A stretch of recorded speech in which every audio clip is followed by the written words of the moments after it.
contacts. Her thumb hovers over the call button, but she doesn't press it. Because you haven't reached out. You haven't texted. You haven't liked her posts. You haven't done any of the things she expected you to do, and that silence is driving her absolutely crazy. Here's what most people don't understand about walking away. They think it's about punishing someone. They think it's about playing games or trying to manipulate a situation. But that's not what this is about at all. What you're about to learn in the next 20 minutes will fundamentally change how you see power dynamics in relationships and, more importantly, how you see yourself.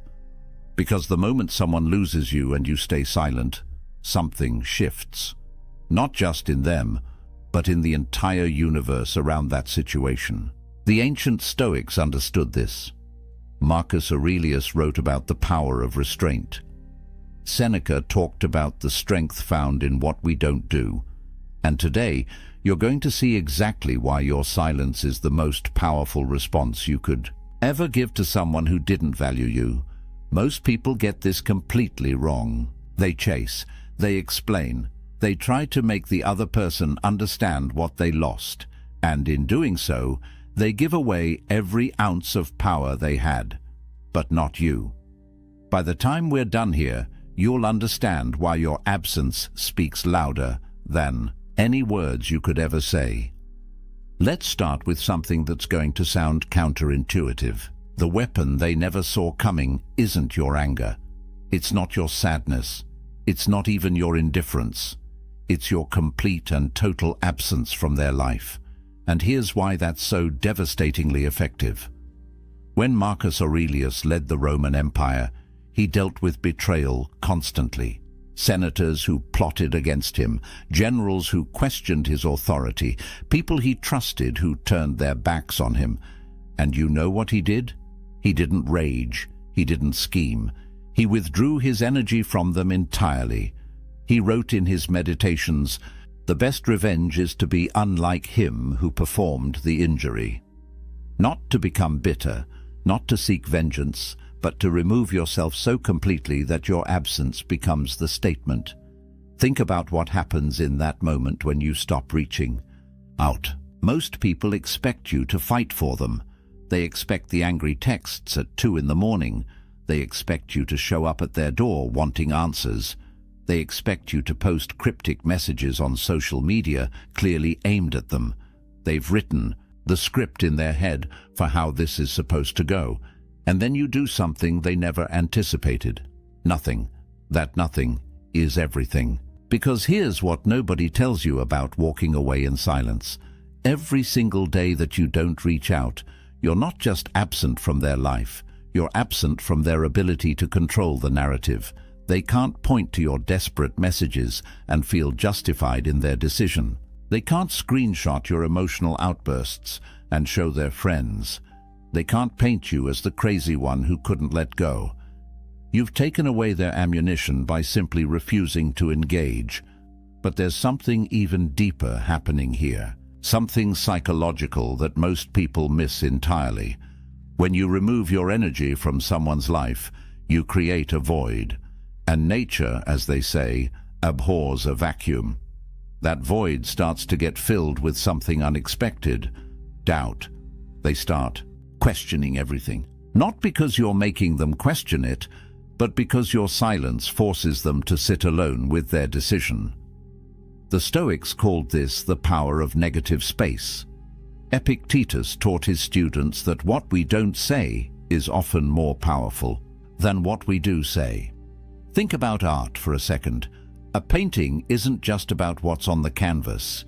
It's about the empty space that makes the painted elements stand out. Your silence is that empty space. And against that backdrop, their decision to lose you starts to look very different than it did when they made it. Here's what they don't know. Every day of your silence isn't passive. It's active. You're not doing nothing. You're doing the hardest thing a person can do. You're exercising complete self-control. You're choosing restraint when every emotion in your body wants to reach out. You're building something they can't see yet, but will feel the impact of soon enough. You're building yourself.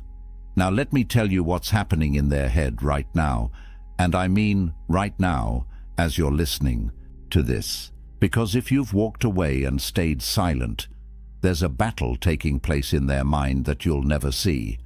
But understanding it will change everything. In the first few days after you disappear, they convince themselves they don't care. They tell their friends they're relieved. They might even celebrate their freedom.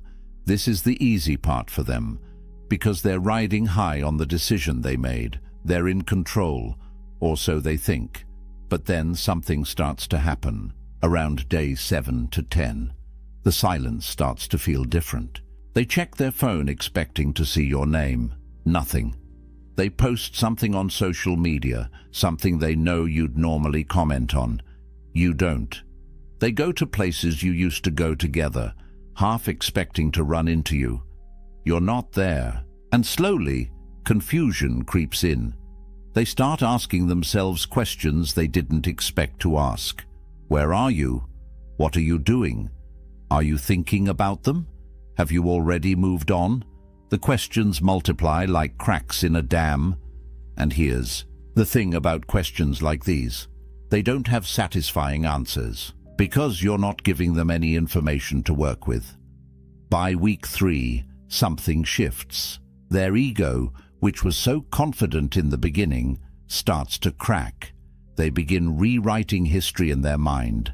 Suddenly, they're not remembering the fights. They're remembering the good times, the inside jokes, the way you made them laugh, the things about you that made them feel special, and they start to wonder if maybe, just maybe, they made a mistake. But here's where it gets really interesting. They can't reach out yet.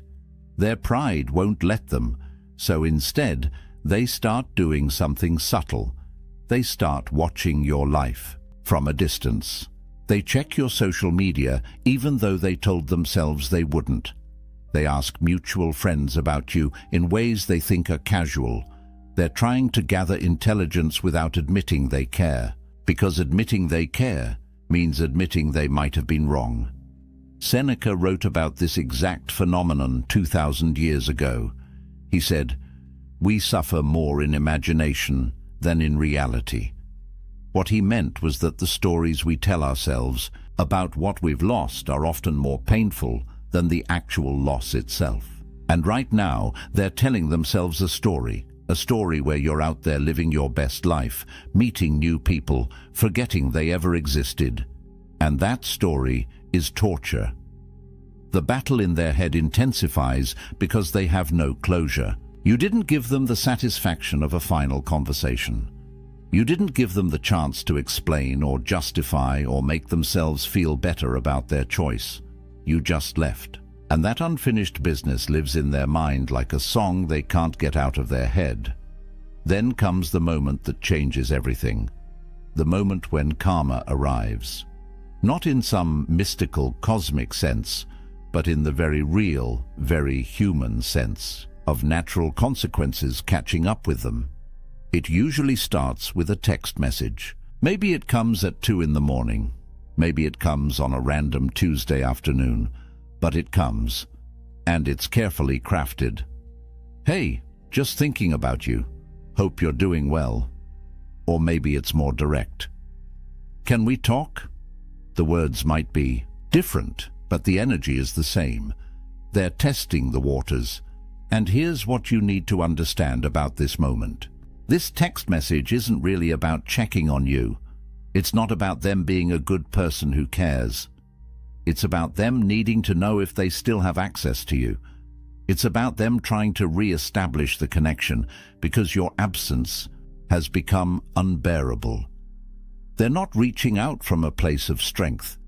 They're reaching out from a place of lack. What they say versus what they actually mean are two completely different things.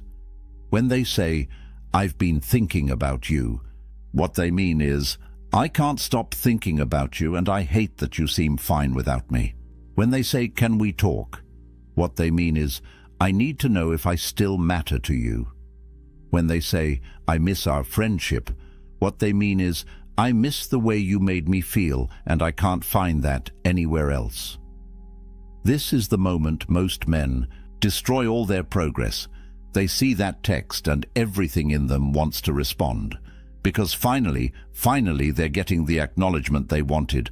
The person who walked away is coming back. Victory, right? Wrong. Because here's the truth that the Stoics understood deeply. The satisfaction you're looking for isn't in their return. It's in your indifference to whether they return or not. Marcus Aurelius faced this constantly as emperor. People who had dismissed him would come crawling back when they needed something. And his response wasn't to gloat or seek revenge. His response was to simply not need them anymore. When you respond to that text, you hand them back the power you worked so hard to reclaim. You show them that your silence was just a strategy, not a genuine shift in your life. You prove that they can pull you back in whenever they want. And the cycle starts all over again. But this time, they know exactly how to manipulate you because you showed them your weakness. Karma isn't about them coming back and you getting to reject them. That's still making them the center of your world. Real karma is them coming back, and you genuinely not caring whether they're there or not. That's the natural consequence. They left when you valued them. They returned when you valued yourself. And by then, the math has changed entirely. The Stoic perspective on this is profound. Karma isn't some cosmic force keeping score. It's simply the natural order of things playing out. People who take others for granted eventually face the consequence of being alone.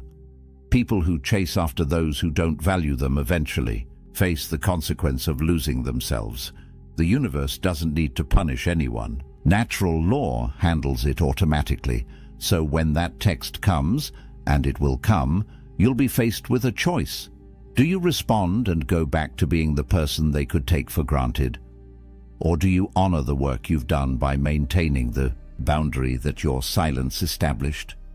This brings us to something crucial you need to understand. Why breaking your silence is actually breaking yourself. Let me tell you what you lose the moment you respond. First, you lose weeks or months of progress. Every day you stayed silent, you were rewiring your brain. You were teaching yourself that you don't need their validation. You were building new neural pathways that didn't revolve around them. One text, one response, and you're back to square one. But it's deeper than that. You lose respect, not just theirs, but your own. Think about it. You made a decision to walk away. You committed to silence. You told yourself this person doesn't get access to you anymore. And then the moment they reach out, you fold. What does that teach you about yourself? It teaches you that your boundaries are negotiable, that your word to yourself doesn't mean anything, that you'll abandon your standards when tested. Seneca wrote, "The greatest empire is self-command." Not commanding others, not controlling circumstances, but having mastery over yourself. Every time you break your silence, you prove that you don't have that mastery. You prove that they have more power over you than you have over yourself. Here's a hard truth. Real examples of men who broke their silence and regretted it are everywhere. The guy who spent 3 months healing, building himself back up, feeling strong again. Then she texted. He responded. Within a week, they were back in the same toxic pattern. 6 months later, he had to start the healing process all over again. Except this time it was harder because he knew he had betrayed himself, or the man who successfully moved on, started dating someone new, someone who actually valued him. But then the ex reached out. He thought he could just be friends. He thought he was strong enough to handle it, but engaging with her again created confusion. The new relationship suffered, and he ended up alone again, wondering why he couldn't just let the past stay in the past. The temptation to respond is real. I'm not going to pretend it isn't. You want to respond because part of you still cares. Part of you wants them to know you're okay. Part of you wants to have the last word. Part of you wants to show them how much you've grown. These are all understandable feelings, but they're also traps, because the moment you respond, the power dynamic shifts instantly. You're no longer the one who walked away with dignity. You're the one who couldn't maintain your boundaries. You're no longer the mystery they couldn't crack. You're the solved puzzle. You're no longer the lesson they needed to learn. You're the backup option they know will always be there. So how? Do you transmute that urge to respond into something useful? You use it as fuel. Every time you want to text them back, you go to the gym instead. You write in your journal. You call a friend who actually values you. You work on the business you've been building. You take that energy and redirect it into something that actually serves your growth. The Stoics practiced this constantly. They called it turning the obstacle into the way. Every challenge, every temptation, every difficulty became an opportunity to practice virtue. Your urge to respond isn't a weakness. It's an opportunity to practice self-discipline. It's a chance to prove to yourself that you're stronger than your impulses. And here's what's beautiful about this. Every time you don't respond, you're not just resisting them, you're building yourself. You're becoming the kind of man who doesn't need external validation, the kind of man who can sit with discomfort and not react, the kind of man who makes decisions based on his values, not his emotions. That's the man you're becoming in the silence, which brings me to the most important part of this entire message. This was never really about them. It was always about you. The man you're becoming while they're wondering where you went is worth more than any relationship you lost. Think about who you were before. You were seeking validation from someone who couldn't give it. You were measuring your worth by whether someone else chose you. You were willing to accept breadcrumbs because you didn't believe you deserved the whole meal. That version of you needed this experience, needed this loss, needed this silence. Because in the silence, something happens. You're forced to sit with yourself, not the version of yourself that performed for them, not the version that tried to be what they wanted. Just you, raw, unfiltered, alone. And at first, that's uncomfortable. But then something shifts. You start to remember who you were before you met them. The interests you had, the dreams you put on hold, the friends you neglected, the version of yourself that didn't need anyone's approval to feel whole. And slowly, you start to rebuild that person, but this time with more wisdom, with more strength, with more self-respect. 6 months from now, you'll look back at this moment, and everything will make sense. The person you thought you couldn't live without will seem like a stranger. The pain that felt unbearable will be a distant memory. The silence that felt so hard to maintain will feel like the best decision you ever made, because you'll see clearly what you couldn't see in the moment. They didn't leave your life to hurt you. They left your life to make room for who you needed to become. While they're out there wondering what happened to you, you're building. While they're checking your social media looking for signs that you still care, you're too busy creating a life that doesn't revolve around them. While they're telling their friends they made a mistake, you're with people who never made you question your value in the first place. The evidence of your growth is something they'll see from a distance, not because you're trying to show them, but because transformation is impossible to hide. The way you carry yourself changes. The energy you give off shifts. The choices you make reflect a different set of values, and all of it screams one message: I moved on. I evolved. I became someone who doesn't chase people who left. Marcus Aurelius wrote, "The best revenge is not to be like that, not to become bitter, not to seek vengeance, not to hope they suffer, but to become so fundamentally different that their absence doesn't define you anymore. That's the real victory, not them coming back, not them regretting their choice, but you not needing either of those things to feel whole. And here's the final truth that changes everything. They didn't lose you. They lost access to your best self, the version of you that was loyal, caring, present, invested. That person doesn't exist for them anymore. Not because you're trying to punish them, but because you've moved that person to somewhere it's actually valued. The man you become through this process is someone who understands his worth, who sets boundaries and maintains them, who can walk away from anything that doesn't serve his highest good, who knows that silence is sometimes the most powerful thing you can say. That's the man who was forged in this fire, and that man is unstoppable.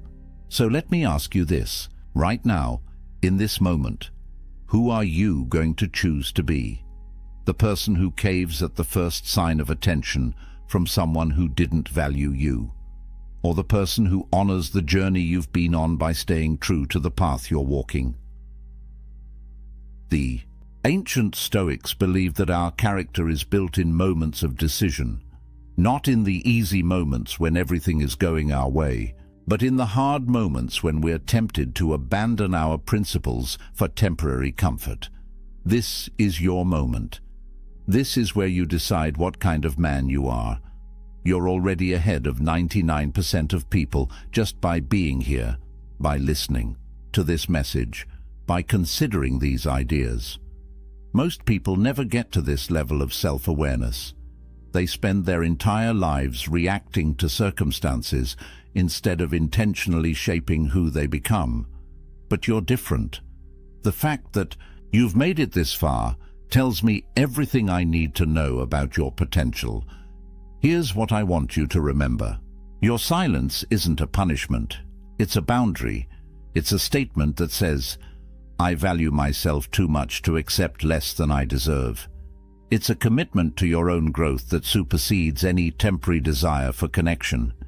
It's the space you're creating for something better to enter your life. Marcus Aurelius said, "You have power over your mind, not outside events. Realize this, and you will find strength. You can't control whether they come back. You can't control whether they regret losing you. You can't control what they think or feel or do, but you can control your response. You can control whether you maintain your silence. You can control whether you honor the work you've done, and that control, that self-mastery, that discipline to stay silent when everything in you wants to speak, that's where your power lives. Not in them coming back, not in karma teaching them a lesson, but in you becoming someone who doesn't need either of those things to feel at peace.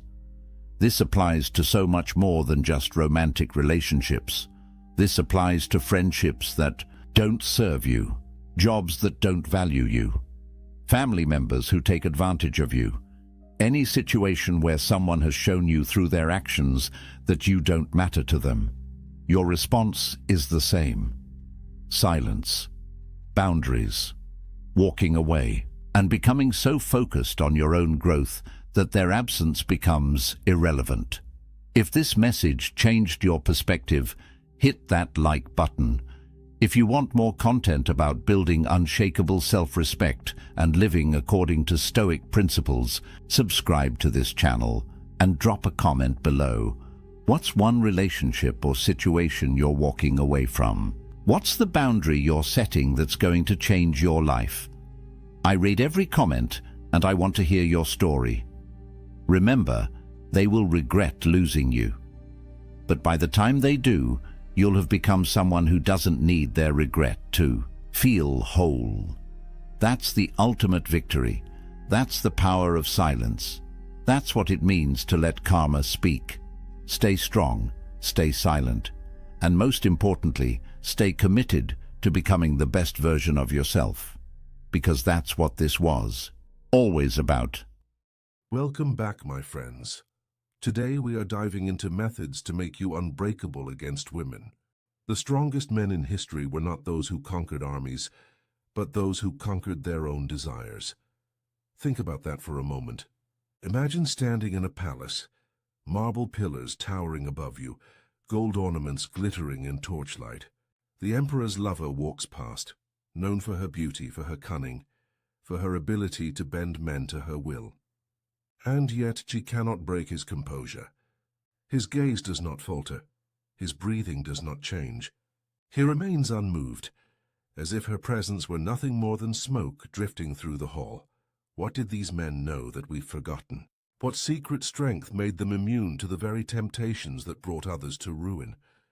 Tonight, you will learn the forbidden Stoic secrets that made emperors, generals and philosophers unbreakable against the most dangerous tests of all, the subtle manipulations of desire, seduction, and betrayal.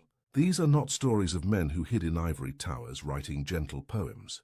These are stories of men who ruled, fought, and endured, while the world around them burned with chaos and treachery. Stoicism was not a dry philosophy to be studied by scholars. It was a weapon, their shield forged in the fire of war and betrayal, polished in the courts of intrigue, and sharpened in the silent chambers of temptation. The men who lived by its principles did so not for comfort, but for survival. Because in their world, to be broken by passion or to be owned by desire meant the loss of power, the loss of freedom, and in many cases, the loss of life itself. These secrets were whispered among emperors who faced conspiracies in their own bedrooms, among generals whose wives and mistresses were courted by enemies, eager to twist loyalty into treason, among philosophers who walked through the markets of Rome, mocked and tempted, yet never once bowed their heads in shame. And while the centuries have passed, the truth has not changed. The methods they practiced, the rituals they performed, and the discipline they wielded remain as deadly effective today as they were 2,000 years ago. In this video, you will uncover 7 rarely revealed practices, principles so brutal, so uncompromising, that they carved into men a strength no woman, no betrayal, no temptation could break. These were not gentle affirmations. They were cold disciplines, designed to strip away weakness and reveal the core of a man who could not be manipulated. You will hear of the emperor who trained his gaze to see the soul rather than the skin, of the general who prepared daily for betrayal so that not even his wife's treachery could move him, of the philosopher who, as a slave, laughed in the face of mockery and later counseled the very people who once humiliated him, of the soldier who endured public shame in silence, and in that silence found more power than any words could ever give. Each of these lessons comes from the crucible of history. They are not theories. They were tested by men who faced the sharpest daggers and the cruelest temptations. By the end of this journey, you will not simply know what Stoicism is. You will hold in your hands the very tactics that made the greatest men in history mentally unbreakable. So ask yourself, are you ready to stand where they stood? To face the same fire and come out forged into something harder than iron? Then listen closely, because the 7 brutal Stoic secrets are about to be revealed. In the private chambers of Marcus Aurelius, the night was never without tests. Behind the polished marble doors, servants whispered, and messengers slipped in with subtle agendas. Among them were courtesans, women chosen for their beauty, and sent to tempt the emperor into weakness. They were not gifts of pleasure. They were weapons, sharpened by rivals who understood that the fall of a man often begins with his gaze. Marcus Aurelius did not shield himself from these trials. Instead, he confronted them with discipline that few could imagine. He trained his eyes never to linger. A fleeting glance could become a chain, a spark that grew into fire. To him, desire was not passion. Desire was enslavement, the beginning of a ruler's decline. He believed the battle for mastery did not start on the battlefield or in the Senate chamber. It began with perception, in the simple act of looking. If you allowed your eyes to be pulled, you had already surrendered ground. The man who could not control his gaze could not control his life. Modern men think they are immune to this test, yet they are surrounded by it constantly. The glow of a screen filled with images designed to seize attention. The lingering glance at beauty in the office, on the street, or across a crowded room. Each moment of weakness is a thread, and enough threads woven together will bind a man in chains. Marcus understood what many forget. To be unbreakable, you must master the smallest of choices. The first step before desire takes root. He did not avoid women, nor did he fear them. He simply saw through the surface. He looked upon people not as flesh meant to seduce, but as souls bound by the same mortality and flaws as himself. There was a ritual he practiced in silence every morning.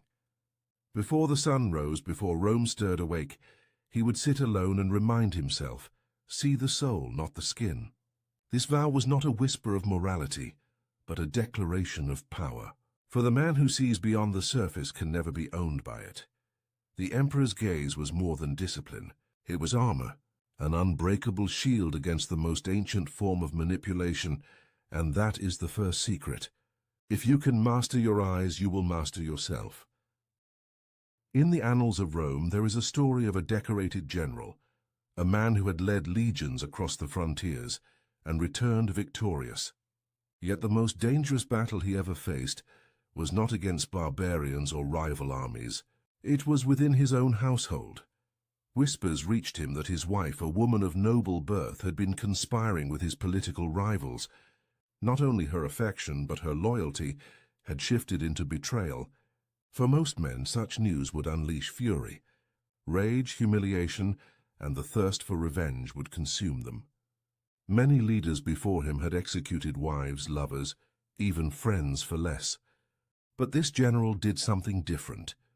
He had prepared for this moment long before it arrived.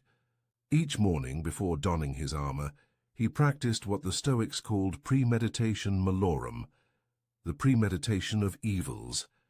He imagined betrayal as inevitable. He pictured his closest allies abandoning him, his family turning against him, his soldiers failing him. By rehearsing these calamities in his mind, he stripped them of their power. When they happened, they no longer shocked him. So when the whispers became proof, he felt no tremor of surprise, no tightening of the chest, no consuming fire of vengeance. Instead, he regarded the betrayal as nature itself, as common as a storm breaking across the sea. To expect loyalty without fail, he believed, was to live in a fantasy. To expect betrayal was to live in truth. This mindset turned his enemy's weapon into dust. The plot they believed would unmake him did nothing. In fact, he went further. He confronted the rival who had gained his wife's favor, not with wrath but with composure. And in an act that stunned the Senate, he promoted the man to higher office. It was not weakness. It was dominance. For in that moment, he showed that no insult, no conspiracy, no theft of affection could disturb his reason. He ruled not by force of passion, but by mastery of self. His enemies gained nothing, and his legend grew greater because of it. This is the second secret. Expect betrayal as natural, and it will never own you. In your own life, whether from friends, family, or women, betrayal loses its sting when you have already rehearsed it in the mind. Emotional immunity makes you untouchable. The general's legacy endures for one reason. When others sought to wound him through his heart, he proved that his heart was beyond their reach. Among the most famous Stoics of Rome was a man who began life not in wealth or honor, but in chains. His name was Epictetus. He was born a slave, treated as property, subjected to the cruelty of his master, and yet, from this lowly station, he rose to a level of authority that even free men envied. One story tells of his humiliation in the presence of noble guests. His master, eager to entertain, mocked him openly, forcing him to perform degrading tasks and endure ridicule. Among the spectators were women of the court, who laughed at his condition, jeering at his weakness. For most men, such shame would cut deeper than any blade. Anger, desperation, or despair would spill out uncontrollably. But Epictetus did not flinch. Instead, he stood in calm silence. His mind was untouched. He once said, "You may insult my body, but you cannot touch my reason." The body could be chained. The reputation could be dragged through the mud. But the inner fortress of thought, that domain remained sovereign. This was the core of his philosophy. True power is not measured by possessions, approval, or reputation. It is measured by the mastery of one's own mind. For while fortune can strip away status, wealth, or even freedom, it cannot touch the reasoning faculty unless you surrender it willingly. This truth makes a man invincible. Because if your worth is not tied to the praise of others, then insults carry no weight. If your identity is not built on possessions, then loss cannot destroy you. If your peace is not dependent on another's affection, then rejection cannot move you. In modern life, this remains the most brutal test. Insults, rejection, and the subtle games played to provoke emotion are constant. Many men crumble when mocked, or when a woman withholds approval. They lash out, they beg, or they retreat into self-doubt. But the man who understands Epictetus's lesson remains untouchable. He knows that his value is not something given by others, and therefore cannot be taken away by others. Epictetus endured slavery, scorn, and humiliation, yet never surrendered his calm.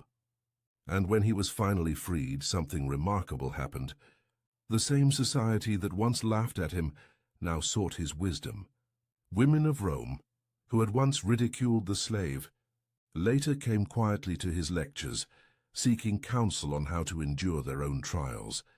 The man who began life with nothing ended with influence greater than kings, not because of what he owned, but because of what he could never lose, the mastery of his own mind. That is the third secret. A man who builds his self-worth on the unshakable foundation of reason is a man who can never be owned.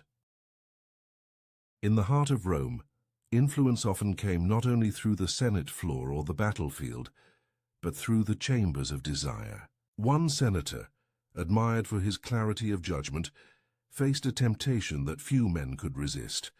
A widow of immense wealth and renown set her sights on him. She was not only beautiful but also powerful, her late husband having left her estates, servants, and a network of allies eager to maintain her favor. Many men competed for her attention, each hoping to secure her fortune and the influence that accompanied her hand. She approached the senator with an offer that seemed impossible to refuse. Riches beyond measure, estates that could guarantee his children's prosperity, influence in the Senate through her allies, and companionship with a woman whose beauty was spoken of in whispers. Most men would have seen this as fortune smiling upon them. Most men would have surrendered, but this senator understood something deeper. He saw what others did not. Her offer was not freedom, but a chain. For the man who needs another's wealth, another's beauty, or another's influence no longer rules himself. He is ruled by what he craves. The senator's response was short but unforgettable. To need her is to be owned by her. With those words, he declined her hand. No hesitation, no apology, no elaborate excuse. Just the clarity of a man unwilling to trade freedom for comfort. The widow was astonished. Accustomed to bending men with her offers, she turned her attention to others, and indeed other men fell. One senator accepted her wealth, and soon found himself a puppet, his every vote in the Senate dictated by her will. Another sought her beauty, and when she withdrew her affection, he crumbled in disgrace. She destroyed them not with daggers or poison, but with chains of desire. The man who walked away remained unbroken. His independence became a legend, whispered as both a warning and a lesson. While others gained temporary pleasure and quick ruin, he preserved something far more valuable: sovereignty over himself. The Stoic principle here is brutal in its simplicity. Freedom means desiring nothing that enslaves you. It is not wealth itself that corrupts, nor beauty, nor influence, but the need for them. Once you believe you cannot live without these things, you have already surrendered your will. In modern life, the trap is no less common. Many men trade their freedom for transactional relationships, where wealth and beauty become bargaining chips. They accept terms that bind them, mistaking golden chains for fortune. Yet chains are chains, no matter how they glitter. The senator's refusal remains the lesson. To be unbreakable, you must walk away from anything that seeks to own you, no matter how tempting it appears. For what is gained in dependence will always cost more than it is worth. That is the fourth secret. The man who needs nothing cannot be owned by anyone. There is a tale from the late days of the Roman Republic, when intrigue flowed more freely than wine. A philosopher of great renown was invited to a banquet hosted by a woman whose beauty was matched only by her reputation for manipulation. She was known to ensnare men of power, drawing secrets from them under the influence of desire, and then using those secrets as weapons. At the feast, she presented the philosopher with a jeweled goblet of wine. The aroma was sweet, the color deep, but the cup was laced with herbs said to cloud the mind and inflame the body. It was not meant to honor him, but to bind him. Once weakened by passion, he could be blackmailed, controlled, even ruined. Most men in his position would have accepted without question. To refuse a drink in such company was an insult.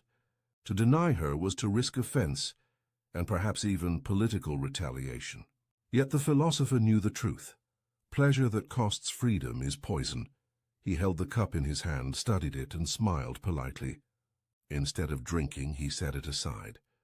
He asked for water, clear and untainted, and lifted it in a quiet toast. It was a small gesture, but one that spoke louder than any speech. He chose clarity over indulgence, freedom over desire, discipline over weakness. The hall fell into silence. The seductress's weapon had failed. Her scheme collapsed, not because of confrontation, but because the man she sought to trap refused to play the game at all. By denying the poisoned cup, he denied her power. This is the essence of Stoic wisdom. Not all pleasures are gifts. Many are traps, designed to enslave the will and bend the spirit. What appears sweet on the surface may carry within it chains that bind you tighter than iron. The modern world offers its own poisoned cups. They come not only in the form of lust, but in endless digital distractions, hollow indulgences and fleeting pleasures that steal hours, weaken focus, and erode resolve. Each one promises delight, but the cost is freedom. The man who accepts without discipline becomes dependent, ruled by cravings rather than reason. The philosopher's lesson is timeless. To remain unbreakable, you must examine every pleasure with suspicion. Ask not only what it offers, but what it demands in return. If it demands your freedom, your focus, or your self-respect, then it is no gift at all. It is poison. That night the philosopher left the banquet untouched, his reputation intact, his will unbroken. The seductress turned her schemes on others, and lesser men fell. But his quiet act of rebellion, raising a simple cup of water, became legend. That is the fifth secret. The man who refuses the poisoned cup can never be mastered. In the dusty camps along the Roman frontier, soldiers were tested not only by the sword, but by the eyes of those who watched them. Among these warriors was a centurion known for his iron discipline. He had marched through snow, fought through ambushes, and carried the scars of countless campaigns. Yet his greatest trial came not on the battlefield, but in the heart of Rome. Word spread quickly through the capital. His wife, a woman of high birth, was seen in the arms of another man. The whispers grew into open mockery. Rivals expected him to lash out with violence, to challenge the offender, to stain the streets with blood. Others expected him to crumble, humiliated before his men. A lesser soldier might have done both, but this centurion did neither. He showed no anger, no visible wound. He did not confront his wife in public, nor raise his voice in private. He spoke nothing of it at all. Instead, he carried on his duties with the same precision as before, drilling his soldiers, leading his marches, enforcing order. His silence unsettled everyone. The enemy could not provoke him. The gossipers could not shake him. The more they sought a reaction, the more his composure revealed their weakness. This was not passivity, it was strategy. He understood the Stoic principle that silence is a weapon. To rage, to argue, or to plead would have surrendered power to those who sought to break him. Indifference was stronger than confrontation, for it starved manipulation at its root. In modern life, the same truth holds. Many attempt to provoke men into emotional outbursts, through insults, rejection, or public humiliation, the man who reacts gives away his strength, showing that his state of mind belongs to others. But the man who remains silent, who shows indifference, cannot be controlled. He starves the fire of attention until it dies on its own. The centurion's silence grew louder than any words could. His enemies could not twist his image into one of a jealous fool. His soldiers, seeing his unshaken demeanor, respected him more. Even the Senate, hearing of his restraint, elevated him further, for they trusted a man who could not be baited by scandal. And as for the accuser, the man who flaunted the affair, his name soon faded into shame. Without reaction to fuel his triumph, he became nothing more than a shadow of gossip, forgotten as quickly as he rose. The lesson is clear. Silence is not weakness. It is mastery. The unbreakable man does not need to defend his pride with words or violence. His composure speaks louder than any reply. That is the sixth secret. The man who governs his tongue and his temper rules not only himself but all who seek to provoke him. There is an account of a philosopher whose wife passed away after many years at his side. She was admired in the city, loved by her household, and her funeral was attended by crowds who came to mourn. The air was thick with incense, the sound of weeping echoed through the streets, and her body was carried with solemnity to its resting place. Among those gathered, all eyes turned to her husband. They expected him to collapse in grief, to weep as others wept, to show the same raw emotion that death forces upon even the strongest. But he did none of these things. He stood calm, his face composed, his gaze steady. He neither tore his garments in anguish, nor shed a single tear. His composure unsettled the mourners, who whispered that his heart must be made of stone. One man confronted him openly, mocking him before the crowd. "Do you feel nothing? Was she nothing to you, that you stand as if you have lost no one at all?" The philosopher's reply was simple, but it carried the weight of centuries. Death is not cruelty, but nature's order. To resist is to defy reason.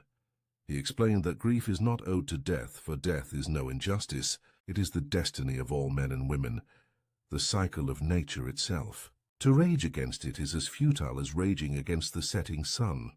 Tears do not change the order of the universe. Reason demands acceptance, for what cannot be altered must be embraced. The Stoic principle is clear. To accept nature is to master suffering. Even the loss of love is not tragedy, but training. Each heartbreak is an opportunity to strengthen the mind against what is inevitable. To cling desperately to what must pass is to guarantee endless torment. To accept with calm is to become indestructible. Modern men face this trial in different forms. The end of a relationship, betrayal, abandonment, heartbreak. Each feels like death, and each tempts men to collapse in grief. But the philosopher's example reveals the path of mastery. Do not curse nature for taking what was never yours to keep. Stand firm, let reason guide you, and move forward unbroken. When the final rites were finished, the philosopher did something that chilled those who witnessed it.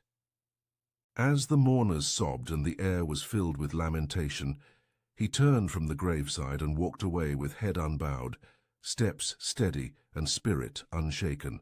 Where others dissolved into sorrow, he carried himself like stone, a living reminder that no power in the world, not even death, could bend his reason. That is the seventh secret. Acceptance is not indifference, it is power. The man who accepts all that nature brings cannot be destroyed by loss, for nothing can take away his mastery of himself. The lessons are now before you: the emperor's gaze, the betrayed general, the slave who owned his masters, the widow's trap, the poisoned cup, the soldier of silence, and the philosopher's funeral. 7 brutal secrets, each forged by men who refused to be broken. These were not abstract ideas or comfortable teachings. They were weapons sharpened by necessity, proven in the harshest trials of life. Men who ruled empires, commanded armies, and endured humiliation carried these principles as their shield. They stood unmovable, even when beauty, betrayal, temptation, and death itself tried to break them. and you too can carry them. Implementing even one will separate you from the ordinary, because most men surrender their minds at the first test. They let their gaze be captured, their emotions be provoked, their desires be chained, their grief consume them. But the man who takes these secrets into himself walks another path. He is no longer ruled by what he cannot control. He rules himself, and that is the highest form of power. So let this be your final strike of the night. Start tomorrow. Do not let your eyes, your heart, or your silence be controlled by another. That is the first step to becoming unbreakable. Begin with the first secret. Tomorrow morning, practice the Emperor's gaze. Notice where your eyes wander and take back control. Train your perception, and you will discover that the first battle is already won. And if you are ready for more, subscribe now. This is only the beginning. There are countless forbidden Stoic secrets waiting to be revealed. Secrets that will arm you with the same strength that once shaped emperors, generals, and philosophers. Stay vigilant. Stay disciplined. Stay unbreakable. The ancients believed that one question could set a person free or drive them into despair. It was not asked in the open squares of Rome, nor carved into the laws of Athens. It lived quietly in the minds of philosophers, whispered in private, written in fragile lines that survived only because someone dared to copy them again and again. The question is simple, and yet it is dangerous. What if the worst thing that could happen to you has already happened in your mind? To the Stoics, this was no game. They believed that fear feeds on surprise, that pain grows sharper when it catches us unprepared. So they trained themselves to walk willingly into imagined ruin, to see their fortunes lost, their loved ones gone, their own lives ended. Not because they were morbid, but because they believed freedom begins where fear ends. Consider the emperor Marcus Aurelius.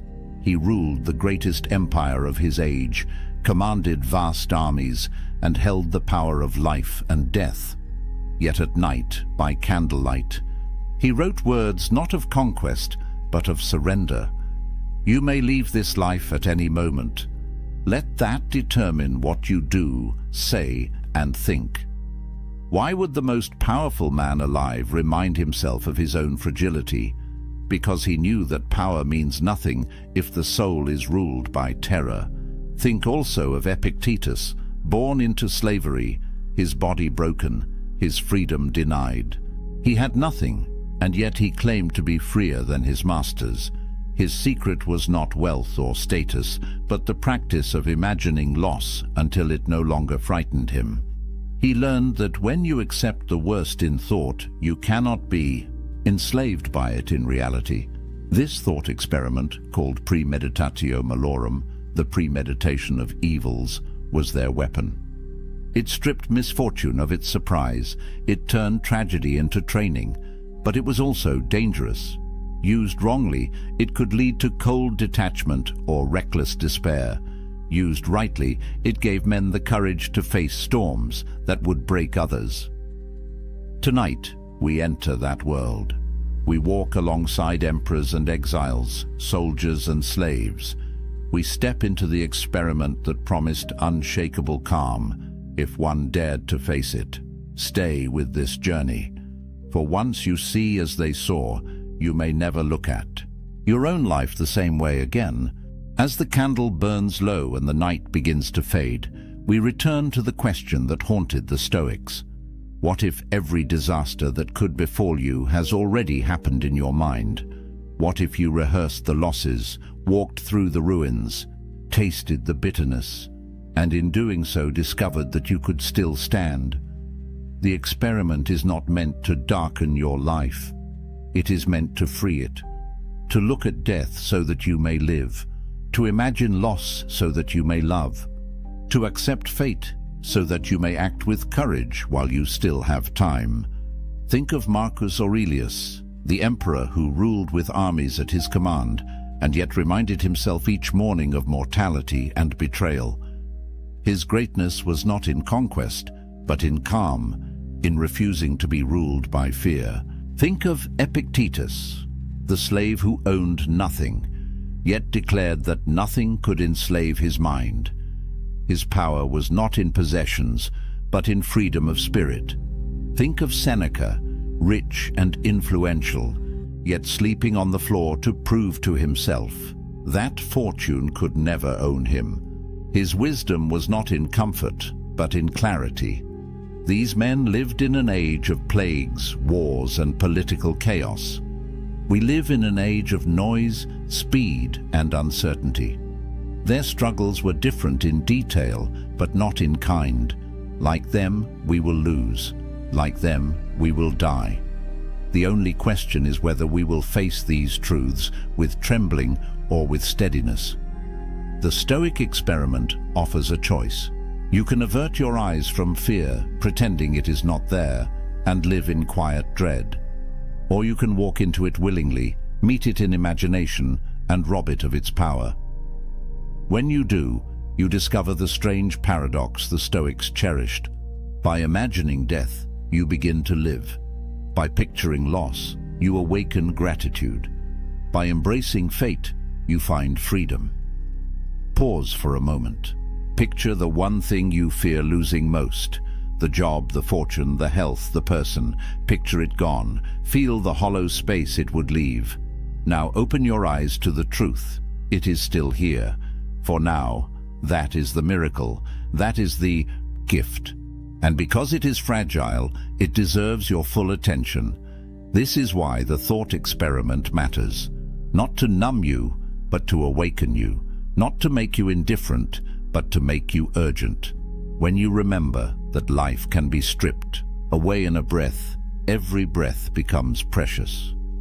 When you recall that time is slipping past, every moment becomes an opportunity.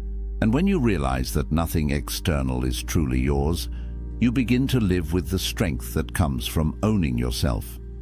The Stoics cannot walk this path for you. They can only point the way. Marcus, Epictetus, Seneca, they left fragments, reminders, hints. But the experiment must be lived, not merely studied. It must be practiced quietly in the solitude of your own mind until the fear loosens and the gratitude deepens. So let this be your invitation. Tonight, before sleep, close your eyes and step into the exercise. Imagine the loss. Imagine the end. Let yourself feel it. And then awaken tomorrow with new eyes, seeing what remains not as ordinary, but as extraordinary. This is the gift the Stoics preserved, the ability to live unafraid, to love more deeply, to meet fate with an open heart.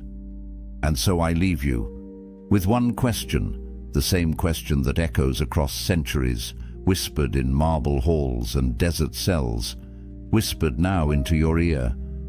If tomorrow stripped away everything you take for granted, what part of you would remain unbroken? Carry that question, let it shape you, and if these ancient voices have spoken to you tonight, do not let them fade into silence.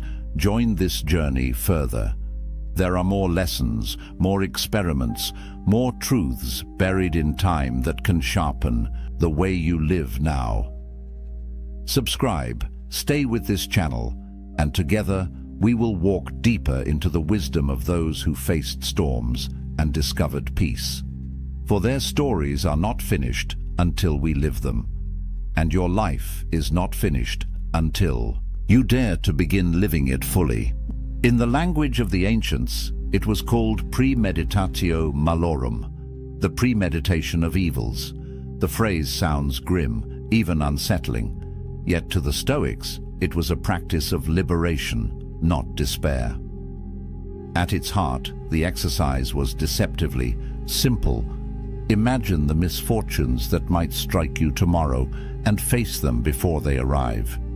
Not only the small inconveniences, a delay, an insult, a coin lost, but the great disasters as well.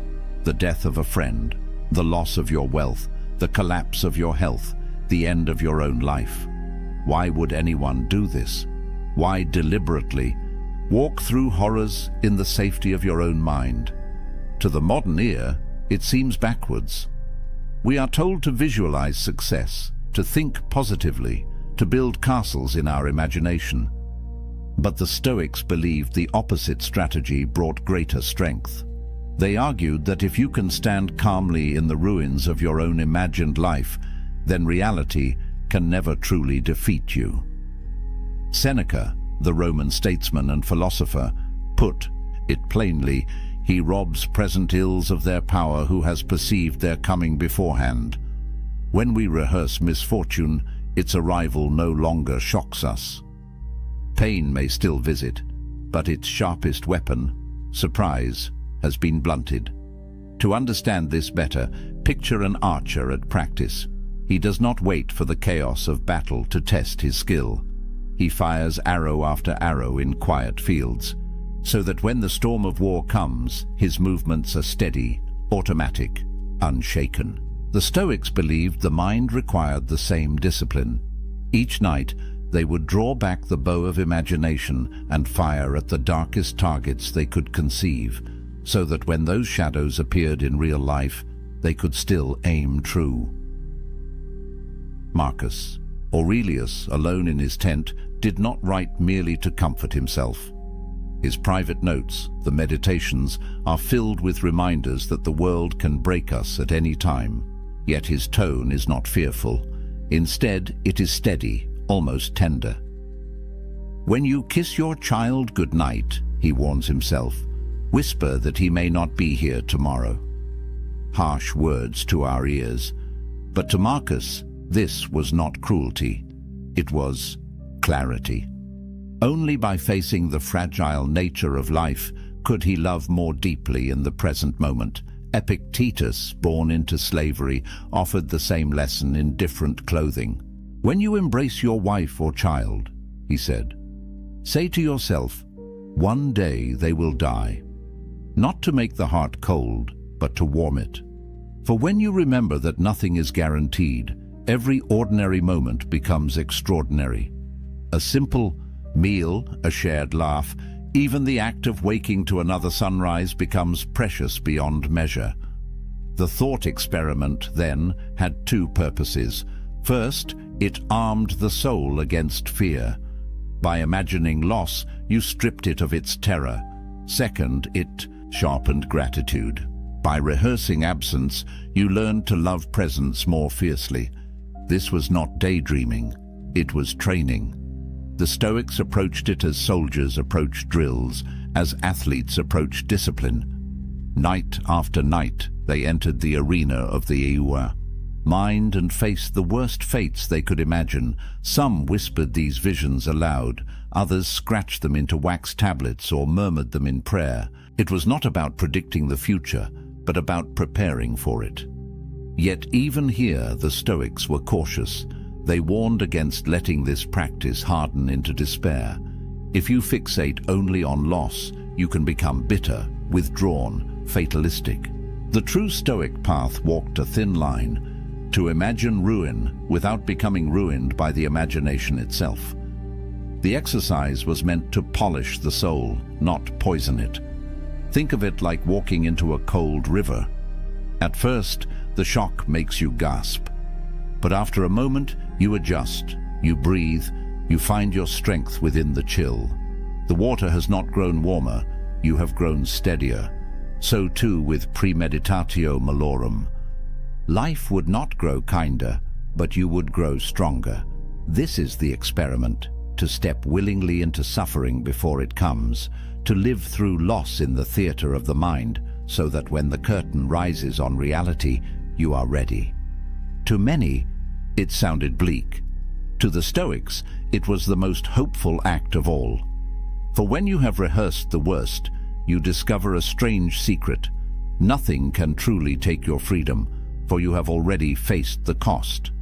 At first glance, the Stoic experiment seems like madness. Why summon images of death, poverty, betrayal, exile? Why taste bitterness before it is poured? To most people, this sounds like opening the door to misery. Yet to the Stoics, it was the doorway to strength. The logic begins with a simple truth. Fear feeds on surprise. When something strikes us out of nowhere, it multiplies our suffering. The event itself wounds us once, but the shock, the disbelief, the frantic resistance, these wound us many times over. We suffer more often in imagination than in reality, Seneca wrote.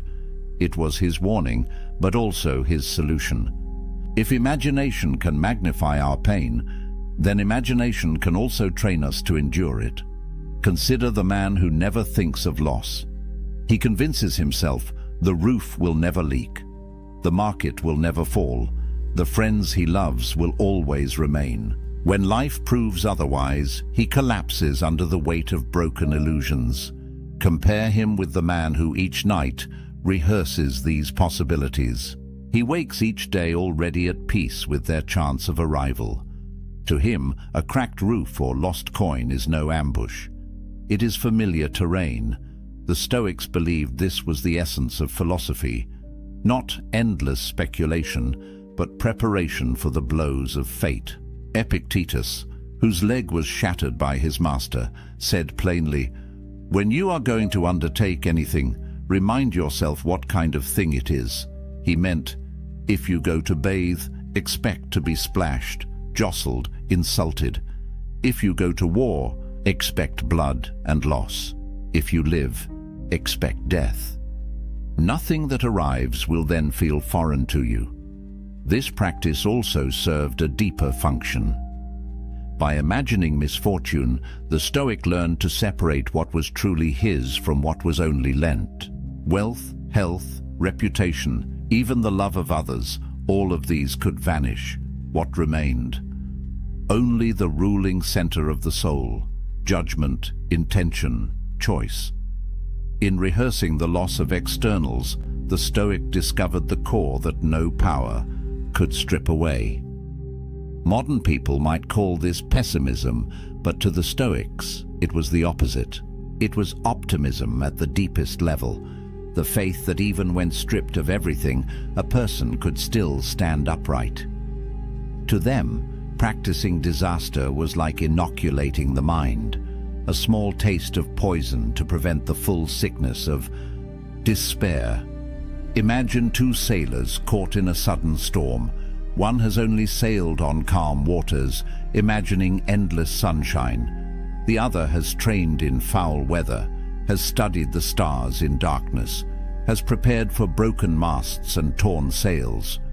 Which sailor panics? Which one acts? The storm is the same, but the soul inside the storm is different, and there was more.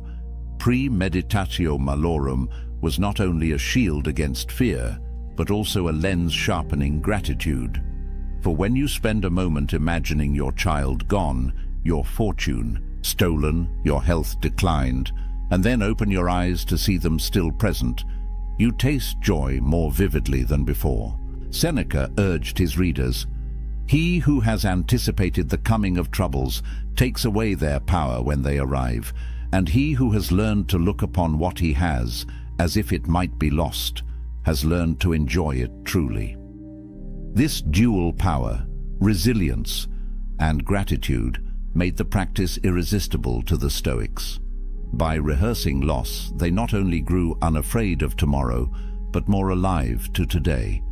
Marcus Aurelius captured it when he reminded himself, "Do not act as if you were going to live 10,000 years. Death hangs over you. While you live, while it is in your power, be good." The awareness of mortality did not paralyze him. It pushed him toward kindness, urgency, presence. So why imagine the worst? Because the worst will come sooner or later in some form. To pretend otherwise is to live in fragile denial. To face it in thought is to live with a steady heart. The Stoics believed that only those who walk through the valley of loss in their minds can walk through life itself without chains. If the Stoics asked their students to imagine misfortune, it was not to dwell in gloom. The exercise was meant to unlock a set of hidden treasures, the kind of treasures that cannot be stolen by thieves or burned by fire. What then were the fruits of this strange discipline? Three stand above the rest: freedom from fear, gratitude for the present, and resilience in the storms of life. The first and most immediate benefit was liberation. Fear has always been one of humanity's fiercest chains. It bends kings, humbles warriors, and leaves ordinary people trembling at shadows. Yet the Stoics discovered that fear depends on uncertainty. When we do not know what will come, our imagination torments us with endless possibilities. By rehearsing disaster, the Stoics removed the sting of surprise. They learned to say, "Yes, this too may happen, and if it does, I am prepared." Seneca observed that misfortune becomes lighter when anticipated. What is quite unlooked for is more crushing in its effect, and unexpectedness adds to the weight of a disaster. For him, the act of imagining stripped calamity of its mystery. And once the unknown was known, fear lost its teeth. Imagine waking each morning with the knowledge that no loss, no insult, no illness could shake the foundation of your soul. This is not cold indifference, it is strength. It is the quiet courage of someone who has already rehearsed the worst in the theater of the mind, and thus walks calmly through the world. The second treasure hidden in this exercise is gratitude. At first, this seems paradoxical. How could picturing death or poverty make life more joyful? Yet the Stoics believed the shadow of loss makes the light of presence burn brighter. Marcus Aurelius urged himself, "Think of yourself as dead. You have lived your life. Now take what's left and live it properly." By imagining that the day was already his last, he found renewed urgency to savor its moments. Epictetus taught his students to practice detachment, not to strip love away, but to make it purer. When you remind yourself that the friend you embrace or the child you tuck into bed may not be there tomorrow, you do not love them less. You love them more fiercely, knowing the hour is fragile. Seneca carried this practice into action. Once a month, he would strip away comfort deliberately, sleeping on the hard ground, eating coarse bread, wearing the simplest clothing. When asked why, he replied, "Is this the condition that I feared?" By practicing loss, he turned ordinary comfort into extraordinary pleasure. A warm meal, a soft bed, a friend's laughter, all glowed brighter when contrasted against their imagined absence. Gratitude, then, was not a luxury to the Stoics. It was a form of armor. A grateful man, they argued, is untouchable, for he sees every small gift as fortune and every misfortune as training. The final benefit of premeditatio malorum was resilience. Life will strike. That much the Stoics never denied. No amount of philosophy can erase pain, illness, or death. What philosophy can do is decide how we meet them. Epictetus said, "Circumstances don't make the man, they only reveal him to himself." A storm reveals whether a house is built on sand or stone. In the same way, a crisis reveals whether a soul has been prepared. By imagining hardships beforehand, Stoics built their inner foundation. When the blow finally landed, they did not crumble. Think of Marcus Aurelius, who ruled in a time of plague, war, and betrayal. He faced repeated disaster, yet his writings do not drip with despair. They show a man who had already met these enemies in thought, and thus could endure them in reality.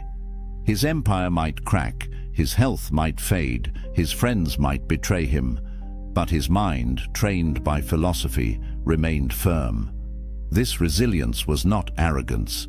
The Stoics did not claim invincibility. They claimed preparedness.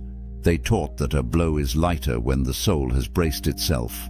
And just as a soldier trains with heavy armor so that he is swift on the battlefield, so too does the philosopher train with imagined burdens so that he is light when real ones arrive. Yet the true brilliance of the practice lay in balance. was not about endless brooding on death and ruin. That would be morbid and destructive. The goal was moderation, enough rehearsal to soften the sting, enough reflection to deepen gratitude, but never so much that one drowned in despair. The Stoics believed philosophy was a medicine. Too little, and the illness of fear returns. Too much, and the medicine itself becomes poison. But the right measure, taken daily, transforms life. Thus, the Stoics found in this strange exercise a triad of power: freedom from fear, gratitude for the present, and resilience in crisis. They believed that any man or woman who practiced it would stand differently in the world, not as someone immune to loss, but as someone no longer enslaved by it.